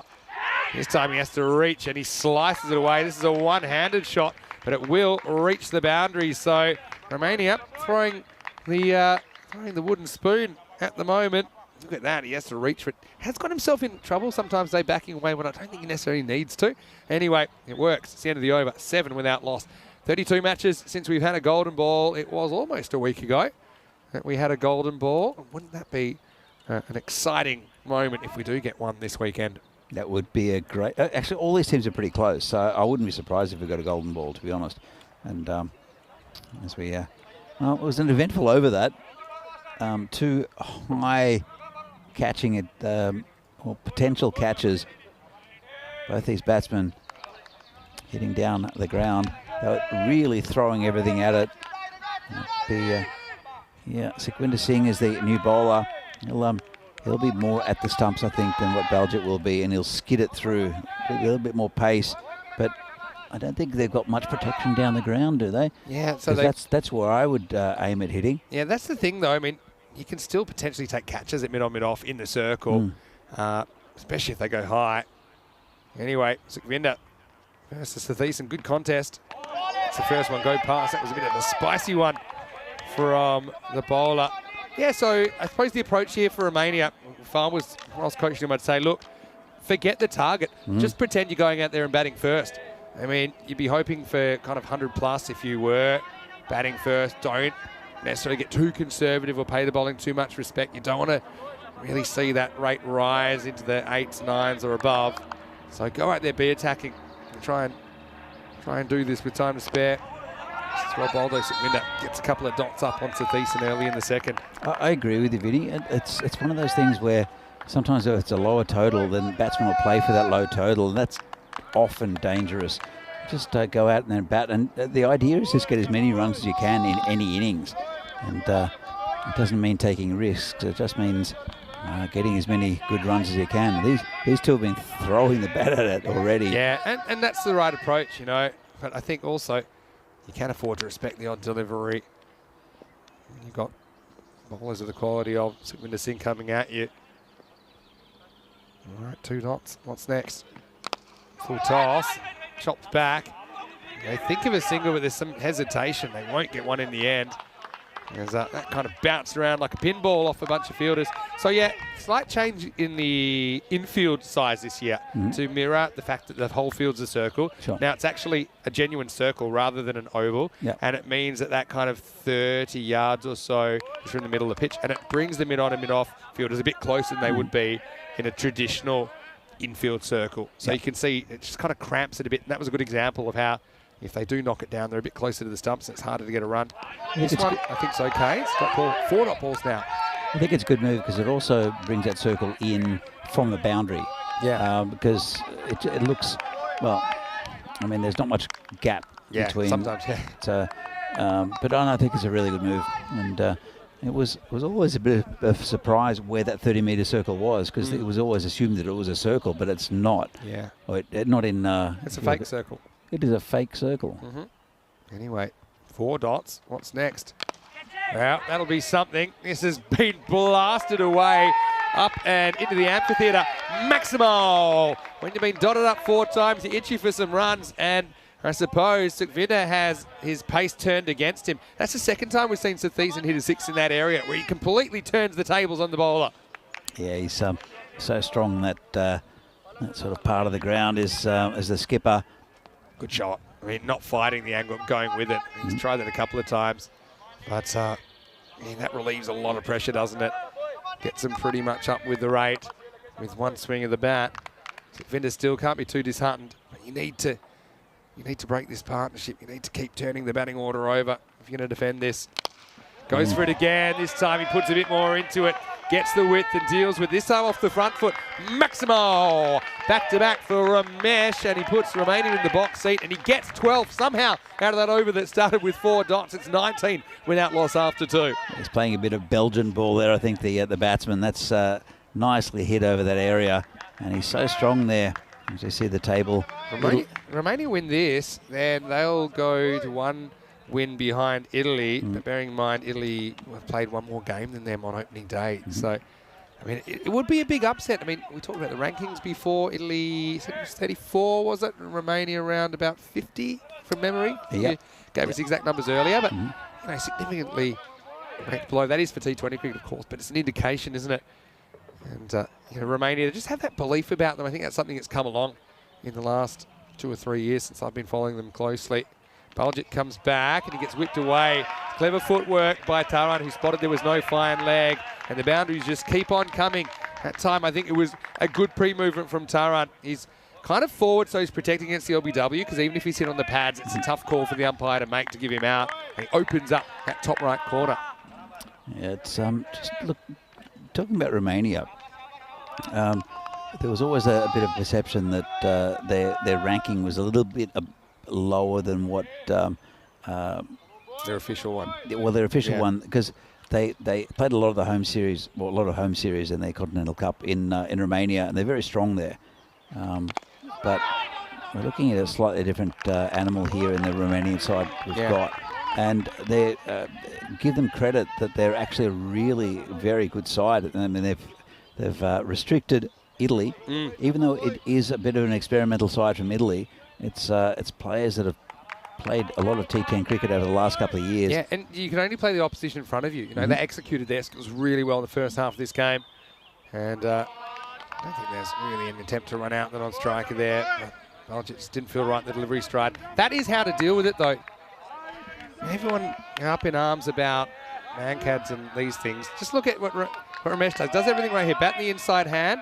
And actually, he watches Baljit. And then when he sees he doesn't release, he just doesn't leave his crease. So it's not rocket science. Anyway, Taran faces next ball and he punches it out. There's a slight fumble, but it'll just be a single. Yeah, so I just think it's great. You only get better by playing better teams. Absolutely. That's the thing. And if you, and I'm not saying Romania do that, but I understand that perception maybe with the scheduling over the last few years. Of course, that's been impacted by COVID and a bunch of other things as well. So it's not really a criticism. But we see it all the time. The way you get better is you play better teams, even if it means you're losing, but you're getting closer. And yeah, after a disappointing couple of years in the T10 international circuit, I think this team has worked really hard on trying to develop a game plan to challenge the better teams. I love the extra spinner with Ali Hussain. I think that's been really good. And I suppose the approach has always been there to be aggressive with the bat, but they haven't had a lot of luck, especially with the openers getting out cheaply. Also, Thiessen, if he's batting 3, getting out cheaply. I like the opening combination, I like the approach, and I like the fact they've got such a long batting order. The fact that we saw the number 10, Kohli, put together a really meaningful partnership that essentially wins them a ball game in match 3. That's a really good sign. Anyway, this is a big swing and a miss. Taran just gets done by the swing again.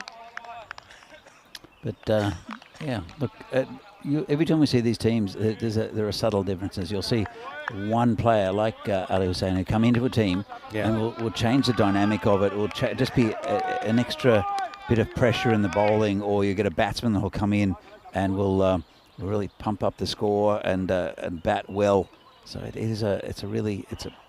it's not as, you have to overhaul teams. Yeah, that's going to be a dot to finish. So, I mean, they're ahead, but not that far ahead at the end of the power play. Romania are 25 without loss.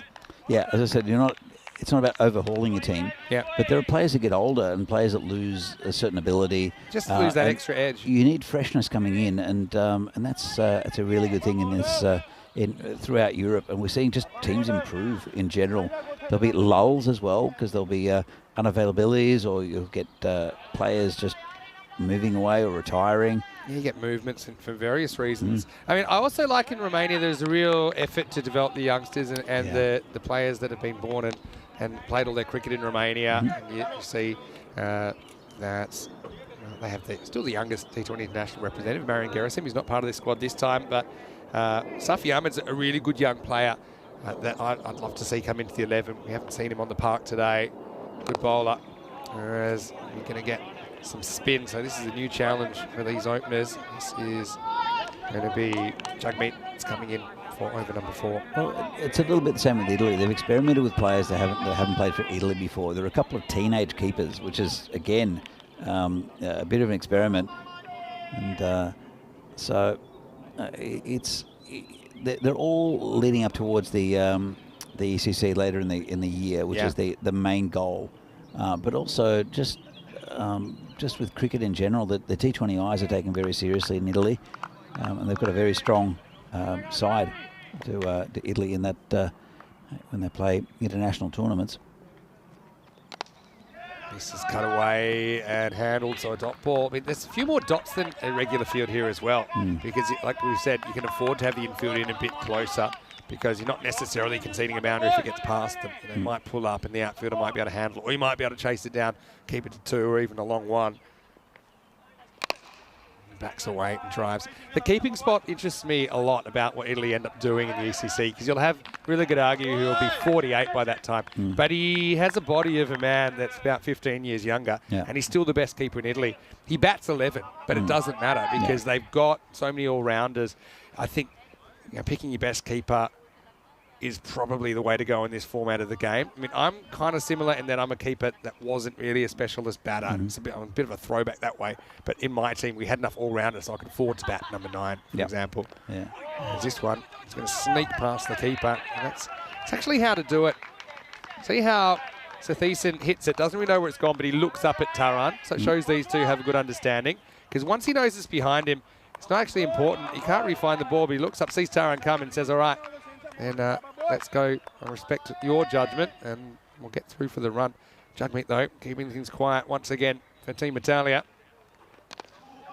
Taran shows his stumps, doesn't get a run. Oh, he does yes, now. He does. That's a little bit of indiscipline.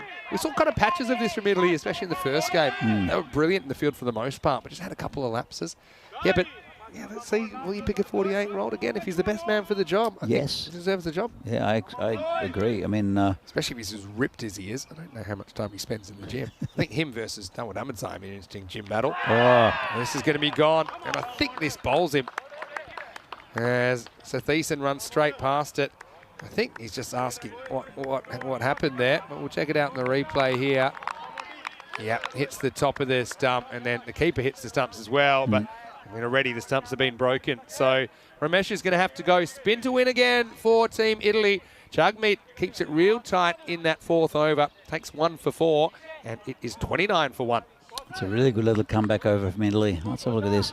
So Yeah. it's pretty even at the moment. They're well above the run rate, and they've Don't you just think that's a dropped cool bit. graph? That is. That's what... I really like it now. I Yeah. understand what it's about. I think it's really good. It's a worth really learning. good indication. It shows when wickets change the scoring. You know when people say who's winning? Well, now you can look at the graph. Yeah. And whoever's ahead, you can say they're winning. Doesn't mean they're going to win. But Jugmeet hits the top of off stump. And Ramesh saying, hey, I'm not stumped, am I? And I said, no, that ball's hit the stumps, which it certainly did. New batter there's Ali Hussain. So, yeah, bringing a lefty in, and we haven't seen him batting up the order yet. So, what a moment to bring him in. Maybe as a counter to the left arm spin of Jugmeet. Yeah, maybe. I think. What was it? Oh, It's not going too far. I've been very impressed with Kasala in this tournament so far. I don't think he had the best of times in the previous game against France, but he's been right on line all the time. Yeah, Picked up a lot of no wickets. matter which angle of approach he takes as well, he's been good. This one's lifted up and away, though, with the movement. That might run away, you know, going, and gone, 4 runs. So Taran is very comfortable inside out, isn't he?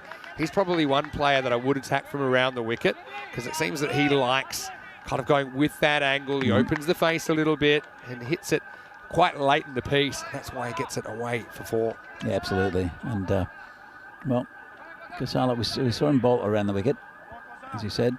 But he's continuing the same approach. I think Just it's a needs to good idea. Bring it back a bit straighter. He doesn't. This is another ball which is hit. Now, of course, a bit of confusion. So they'll get 2. They probably shouldn't have. And well blocked by the keeper, Namesh, when it comes back in. Yeah, interesting. Instead of changing the line or the plan, they just put another fielder back there. So they put Azam Ali back at deep backward point. But then these two end up making a miss of it. And what probably would have been one if there's only one outfielder turned into 2, because they kind of spoiled each other. 35 off 33, they're halfway there, but there's plenty of cricket left to come in this game. I think Hussain's out there and they're saying, look, we're going to face 2 left-arm spinners. Go for it, you know. Take on that leg side boundary with the movement. Oh, well bowled. Just slides past the outside edge of Taranjit Singh. if Taranjit's there at either end, I think they win this game, Romania. If he stays in and just builds on this innings, and other batsmen can play around him, because he's so talented. He's available. Like he can pump up the run rate by hitting the odd boundary. Yeah. But he just needs to be there. Run rate's not that onerous, is it, at the moment? And anyway, Hussain, let's see what his approach is. 9 wickets in hand. I kind of like this move. I don't know whether they plan to do it anyway, but I think having a left-hander just to disrupt the left-arm spinner's rhythm is really important. And so the spin with the left-arm finger spin, it spins right to left, and that's kind of more into the power zone of a left-hander, especially with that short leg side boundary. Let's see if Hussain goes for it straight away. He did before. A quicker ball. Tries. May have just got an edge on this. Maybe a bit high as well, but Hussain can't get it away, and it takes us to the end of the over. It's 36 for 1 after 5. Let's just have a quick look at this. Push through a bit. Yeah, I mean, miles high, but probably a bit high. Maybe he got an edge on it as well. Anyway, let's have a look at what's coming up. Of course, tomorrow we're still here, but if you want to zoom ahead to Monday, we have the Fan Code European Cricket Series continuing in Austria. who it will be for the next 2 weeks. I'll be back with Rico from Tuesday, but Rico will be flying solo on day one. Same start time as here in Milan, 7:30 a.m. GMT, 9:30 in Central Europe, and 1 p.m. in India. Join us for 5 matches a day. 12 days of ECS, and then in 2 weekends we'll be having the ECI there in Austria, featuring Hungary as well as the Czech Republic, and also the host nation, Austria. Austria play an exciting brand of T10 cricket. You probably know that pretty well from watching the ECC, Danny, and the ECS Austria is always pretty entertaining. Anyway, the jug meet. Left-hander takes him leg side. Hussain off the mark. Now, with a fumble, they're going to take on 2, and they're going to get it. And the throw goes to the middle of the pitch, so there's probably a couple of tired little errors. Zain Ali, he's had a big 2 weeks and a big day. He fumbles that one. He's a guy they've asked a lot of as well with the bat and the ball zone. True, and it is their 4th match of the day, and they've just come off 2 weeks of intense cricket. Well, there's something else that's coming up soon, Vinny. Talk to me. All you can eat sushi. Oh, yeah. You want to go into food chat? Could do that. I'll have a little foray into it. Oh, again, this is pretty close. Says no. Heard maybe a double noise there. Well, have another look at it. Yeah, Hussain, you can see what he's out there to do. He's there to, there's a bit of a wild card against the left arm spin. For me, this pitch is on, hits him in line, and yeah, pretty close. But he might have hit it. We'll never know. Anyway, this is in the air. Again, it's going to find space, or is it? Oh. Well, that's a brilliant catch by Zain Ali. Well, he lopes to the ball. And I'm just so surprised he made it in time, but he's got the long legs and he wasn't afraid to use them. So Hussain's going to have to go after a couple of close LBW calls. He departs for 2. Brilliant catch by Zain Ali, who's having a great couple of weeks here in Milan. Romania lose the second. It's 39 for 2. You're saying that he was looking pretty tired. It was a pretty tired-looking catch, but it was a lovely catch as well. I think in his mind, if you had to translate his thoughts, there was a bit of, do I have to, about it, as that hung in the air. And I thought it was going to find space. Again, he anticipates it, he gets it, he judges it perfectly. Again, protects the ball, keeps 2 hands on, kind of absorbs the impact with his shoulder. So good technique there as well. So Hussain doesn't really work out the way they wanted. Vasusaini comes to the crease. Again, really experienced player coming out there. Interesting they've gone for a Saini and not someone like a Rajshekara, who I think is probably a bit more out-and-out attacking. Well, he was the best batsman for Romania in the first game. Well, the game against France where they won it. They're keeping him for an emergency. Anyway, here's Vasu. First one slides onto him. They do get a run, good understanding. Both these two play the club cricket for Cluj in Romania, so they should have a good understanding. Signing off the mark immediately. Yep, and Taranjeet's still there. It is the end of the over. Oh, in fact, there's one left. Still one to come. Super interesting game right now. Just drifted out from that runner ball now, back to about 7s, I think. Takes it on and finds a little bit of space. Zain picks it up. Again, it's a real attacking bit of fielding.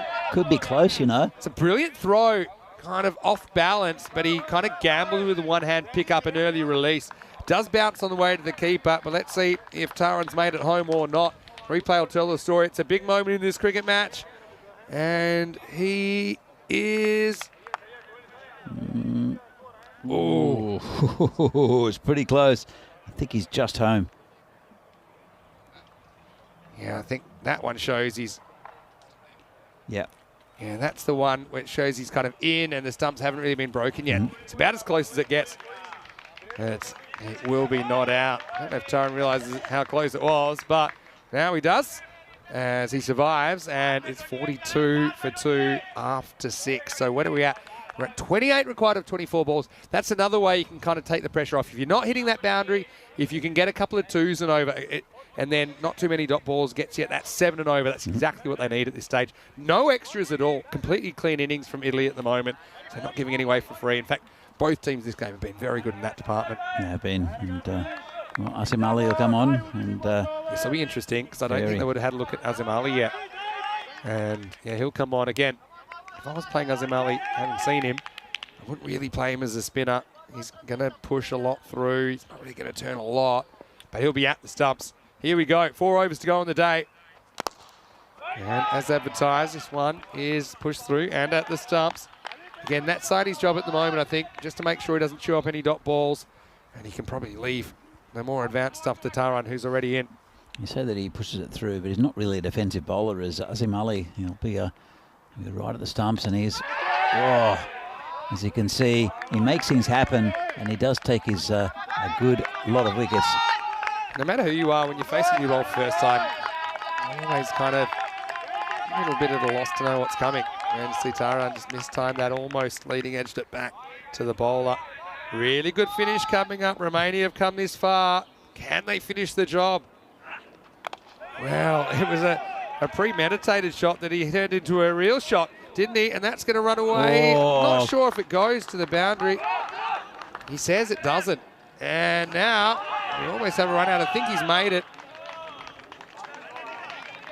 So here's the thing. We won't be able to tell from this replay whether it's touched the rope or not, because if it has, it's just kissed it. And the grass is so long there. It's a long way away from the camera. Again, we'll have a look at it here. I mean, you can't really tell if he's touching the rope or not. Exactly right. And then he says here it hasn't touched the rope. He even makes his little signal. So let's have a look at the run out then. When it comes back, I think he's home. Oh, his bat kind of plugs. yeah, his bat plugs. But I think it plugs, but it just drags itself in just. Yeah. Yeah, so I think he's just in.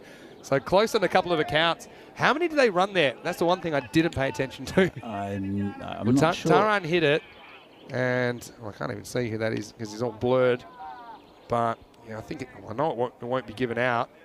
And so Taran actually gets to the other end. So he's 3 scored. And that's really handy. So the boundary stop saves 1.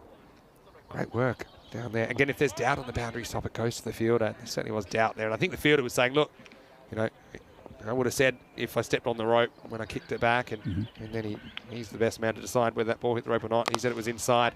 Anyway, Vasu catches the next ball, and he hits it down to off for 1. So 23 off 20. There's a really tense field of this. Really I love it. tense. I love an international game. You know what I love even more? A close international game. Even a golden ball international game, Vinny.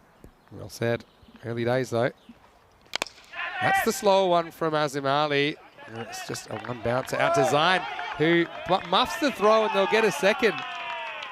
He kind of pulls out throwing hard, saying, look, I'm not going to throw hard because I don't want to give away an overthrow. And ironically, he's too careful because the ball slips out of his hand when he tries to take the throw off. Then he loses his hat, and it's a bit of a mess. One for the blooper reel. Getting a bit tired, I think, these Italians. He can throw that far, I promise. Anyway, this next one is up, and it's in the air, and it's out of the ground. Well, what a shot that is from Taran. And look, that overthrow, if you want to call it that, means that Taran's on strike, and he smashes the next ball for 6. Maximo time. Yeah, nice shot, and yeah, just a little lapse in concentration from the Italians. And Running away with it. I mean, that's the end of the over as well. So it's going to be 55 for 2 off 7. This is what's coming up tomorrow from here in Milan. Match 6, France-Romania. That'll be a good one. In fact, they're all good ones in this series. Join us 7:30 a.m. GMT, which is 9:30 in Central Europe. It's 1 p.m. in India. I'll even go further. It's 1:30 p.m. in Bangladesh. It's 3:30 p.m. on the west coast of Australia, 5:30 p.m. on the east coast of Australia, and 7:30 p.m. in New Zealand. And well, don't forget, we've also got the T20s wrapping up tomorrow. So everything wrapping up in the international action. And that'll be a little bit later in the day, 2:45 local time, which is 6:15 in India. And both these 9-match series wrap up. Anyway, Kasala, let's roll the dice, really. Try and keep things close. At the moment, it's only dot balls that get you in trouble because of that good work in the 7th. And Saini's played a good role here, just getting a run of ball since he's come out there. yeah, it's been really good. And but Taranjit is that main man with a bat for Romania, and he's still out there. And unless they dismiss him, and pretty quick, I think Romania might get over the line. Romania could finish this day 2-1. They're only lost a tight one to Italy. They'll think that that's a big success in day 1. They'll be hoping to get even better tomorrow. Full toss. This is hit, and it's almost pulled back, but it's going to be 6. Maximo. Salah for a rare occasion. He loses his length there, and Zain again. He's probably the only man on the field that can touch this, but he can't quite pull it back into play. It's a good effort from the outfielder. Check it out there, but he had no room to work with. And really now Romania, they'd have to fall over to lose. They just need 8 more. Yeah, exactly right. Just overpitched there slightly, and he's been pretty good. The rare bad ball that Casola's bowled today. This is a great moment for Romania to beat a side that are certainly ranked above them in whatever form of the game you want to talk about. It really shows you how far their cricket's come. And I still remember watching Kluge in 2019. They battled and they had kind of the building blocks there, but I think they needed more exposure. They needed more exposure to these pressure situations. And I think you're seeing the fruits of it now. It's sort of gone down the leg side. But again, there's that understanding that they're going to run. So they sneak through for a leg bye. Yeah, just every little bit counts now, but they're almost home, are Romania. Yeah, see there. Throw comes in. There's good work from the keeper to flick it down onto the stumps.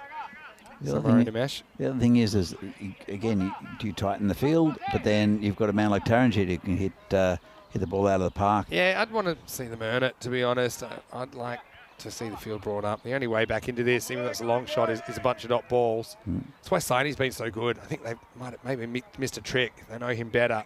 They could have put the squeeze on him a little bit more. Don't let him push and get the one. Give the strike back so easily. This is Taran, though.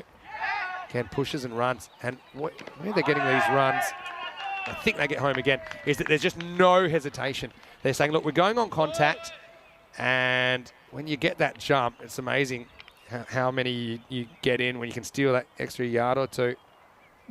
It's pretty close. Between? And I think he's home. That might be out. Look, I'll show you this one here. That one?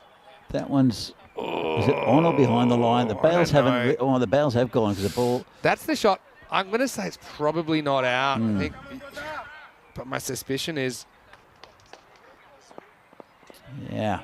Very, very close. I don't know if he can give it. Yeah, I think this is one that isn't conclusive enough to overturn. I know we have a look. Well, In fact, he's been gone. Yeah, he's been given out. Okay, yeah, well, I mean, to me, is it conclusive enough? That's the question. It doesn't get any closer, though. Let's go back, and that one, well, his bat is on the line there, I'd say. Yeah, I mean, to be honest, it seems more likely than not that he's out. Remember, the bail's already broken then, so kind of in between frames thing. To me, I just don't see anything grounded over the line there. Yep, I think good decision. Yeah, I think it is. I think it's accurate. So for all my talk of that's how you get in, and well, they almost get in when there shouldn't have been a run there by some distance, but maybe some late drama. Vasu Saini plays a role, and I know on the scoreboard probably doesn't look like he did much in that innings, but he was actually quite a crucial partner for Taranjit in the last few deliveries. He's run out for 4, and it's 65 for 3. Maybe 64 for 3, actually, after that. But anyway, yeah, it was a tight one. Well, this is going to run away, but how far? They'll get to couple. This is Perial that's come out. He won't be too bothered about the situation. Still got Rajshekar to come, so I mean, certainly not running out of batters.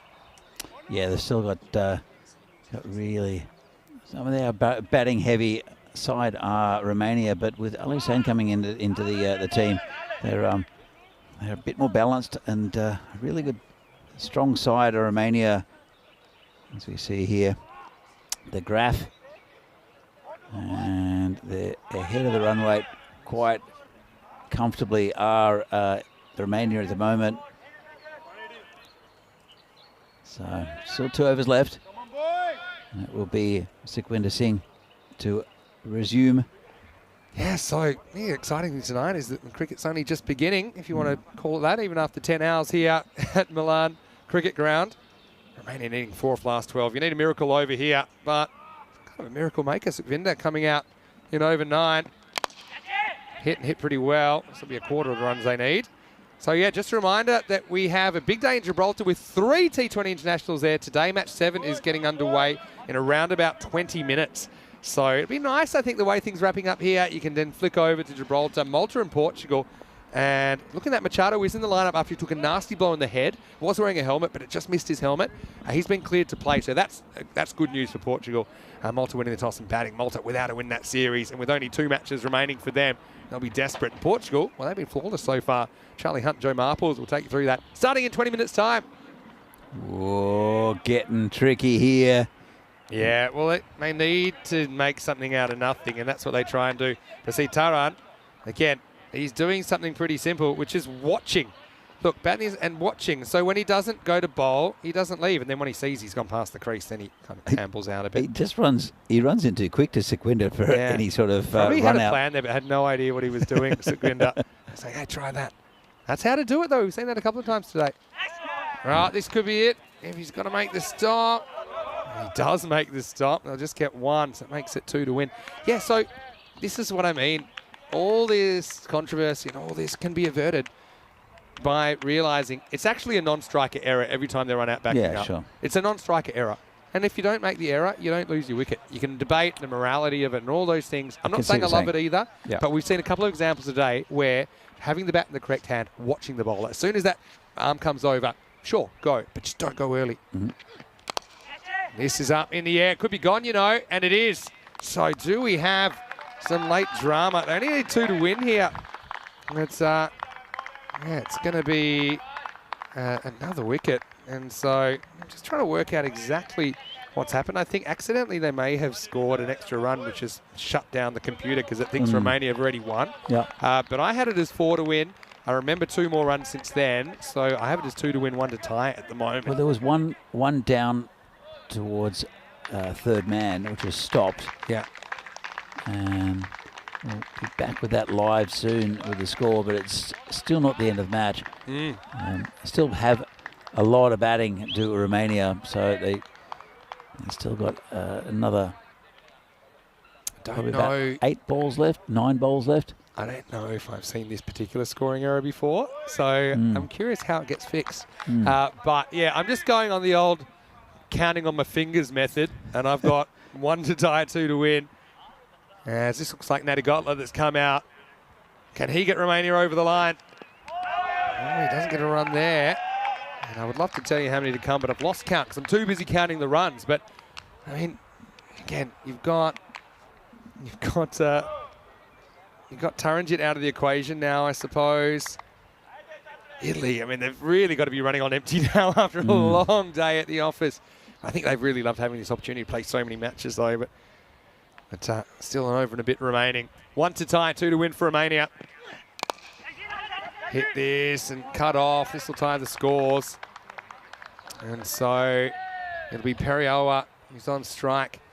Any score wins it for Romania. What a great moment for them. That Italy trying to push them all the way. To be honest, it's going to be pretty similar to the margin of victory in the first game between these two teams. Italy won that with 5 balls to spare. This time it could be maybe 6 balls to spare. But a fantastic performance from the Romanian men's national team here on the brink of a memorable victory. Everyone comes up now. Siva can win the game for the Romanians. Any score wins it.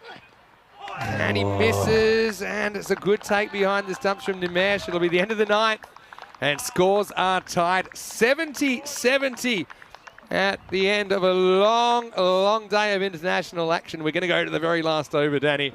It'll be Natagotla who's on strike with 6 chances to win the game for Romania. Yep, so 69, I think, Vinny. Yeah, 69 for 4 is the score. And, so it will be...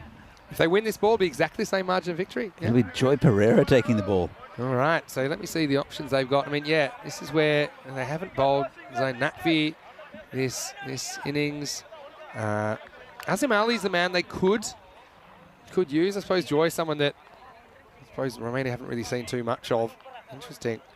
Anyway, let's bowl a maiden for a golden ball. I tell you this, though, if they don't score, you'll see a pretty dramatic exponential rise in pressure for every next ball that they haven't scored. They can literally push and run. I think they'll go on contact. Scores tied. Satwick can win the game, and he will on the fumble. It's gone! No way! Oh, Natagotla's run out. It had to be a direct hit to keep the game alive. I think the tactics are right from Romania. You go on contact.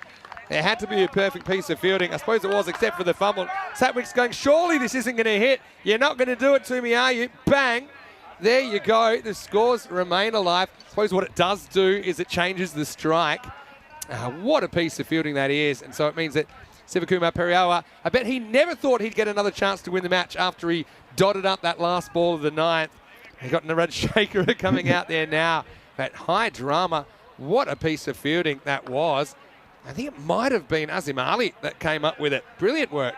Surely not. They can't. There's no way that Italy can defend this.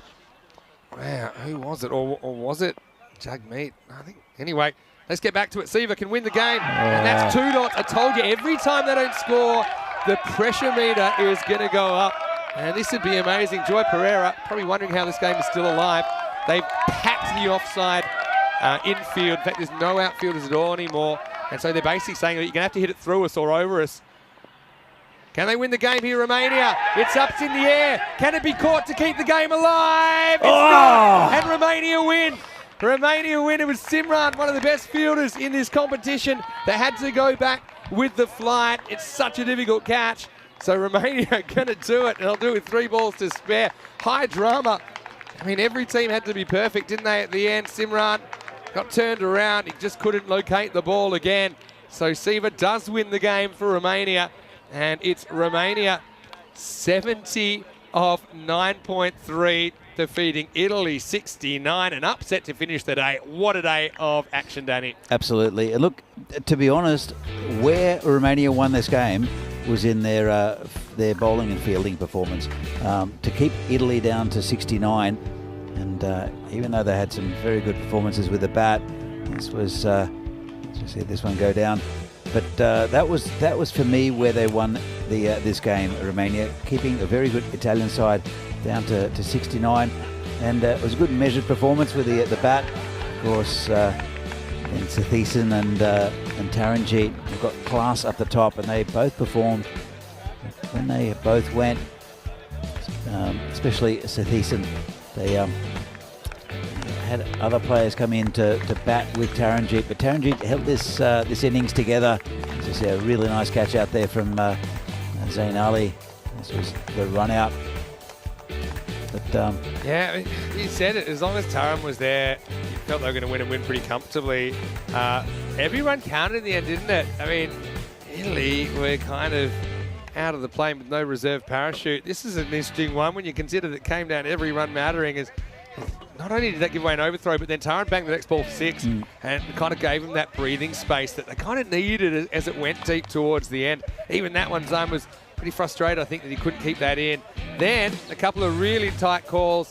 Basu Saini run out by millimetres. And then this, with scores tied, he had to hit the stumps to keep the game alive. They did. And then they had another chance to keep the game alive, but it had to be caught. Simran running back with the flight. Again, if you had to have someone under it, I think he's the man I'd want. But it was a super difficult catch, especially kind of contending with the sun. He wasn't able to grasp it, even though he gets 2 hands on it. And Romania, they win 70 for 5 with 3 balls to spare. So, well, what an exciting way to finish the day. And I want to say big thank you to everyone that's made the day so special as well. We'll be back here tomorrow, of course, in Milan for 4 more matches. I think we've seen in these ECIs, sometimes there's what I'd call mismatches where you know that there are clear favourites and you're probably not going to see an upset. This isn't one of those series. I think we've already seen that each team brings something unique to the table. Don't forget also that Gibraltar will be starting again in around about, I think it's 15 minutes time. So that's coming up as well. But Danny, all in all, enthralling day of cricket, of international cricket, and some really good players out there, some fantastic entertainment for our fans. yeah, I'm really looking forward to tomorrow and seeing the French come back after a disappointing day. But really good win for Romania, who are actually a very, very competitive side in this format. They're better drilled now. I will say that. They're better drilled. They look fitter. They look hungry. They look confident that they can compete at the level, and that's the difference. I want to say a big thank you to everyone here on the ground, of course, to everyone that's travelled. We had a lot of kids in here, a lot of fresh tropical under 15s. I was having a bit of a run with them earlier. That was super fun to see the youth getting involved. And, of course, following their national team. To the Blue Crew, the federations, all involved, all the people that coordinate this. I think it's something really, really special.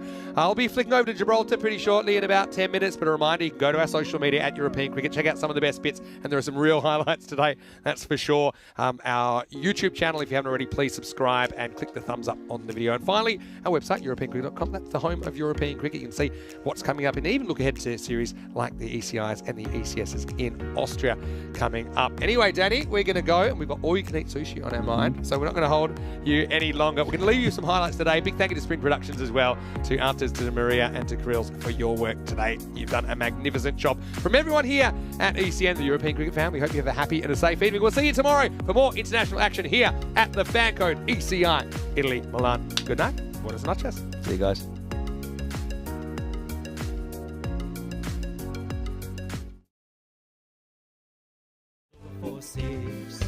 Cricketers, European cricketers, share your passion, pride and flag with the world. Cricketers, European cricketers, time to cheer and show the world what you got. Master blasters turn on the style, cricket's a beautiful game. Smiling faces and celebrations as the champions enjoy their fame. European legends breaking records, making their own dreams come true.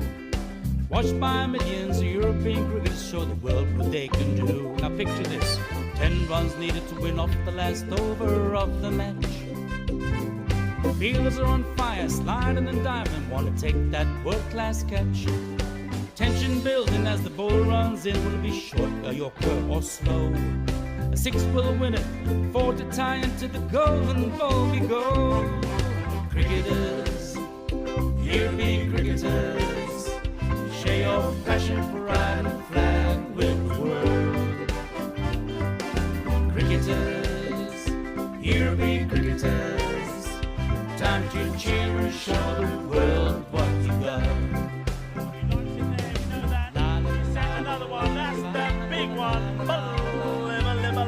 That's gone all the way over into the clubhouse and ordering a pint at the bar.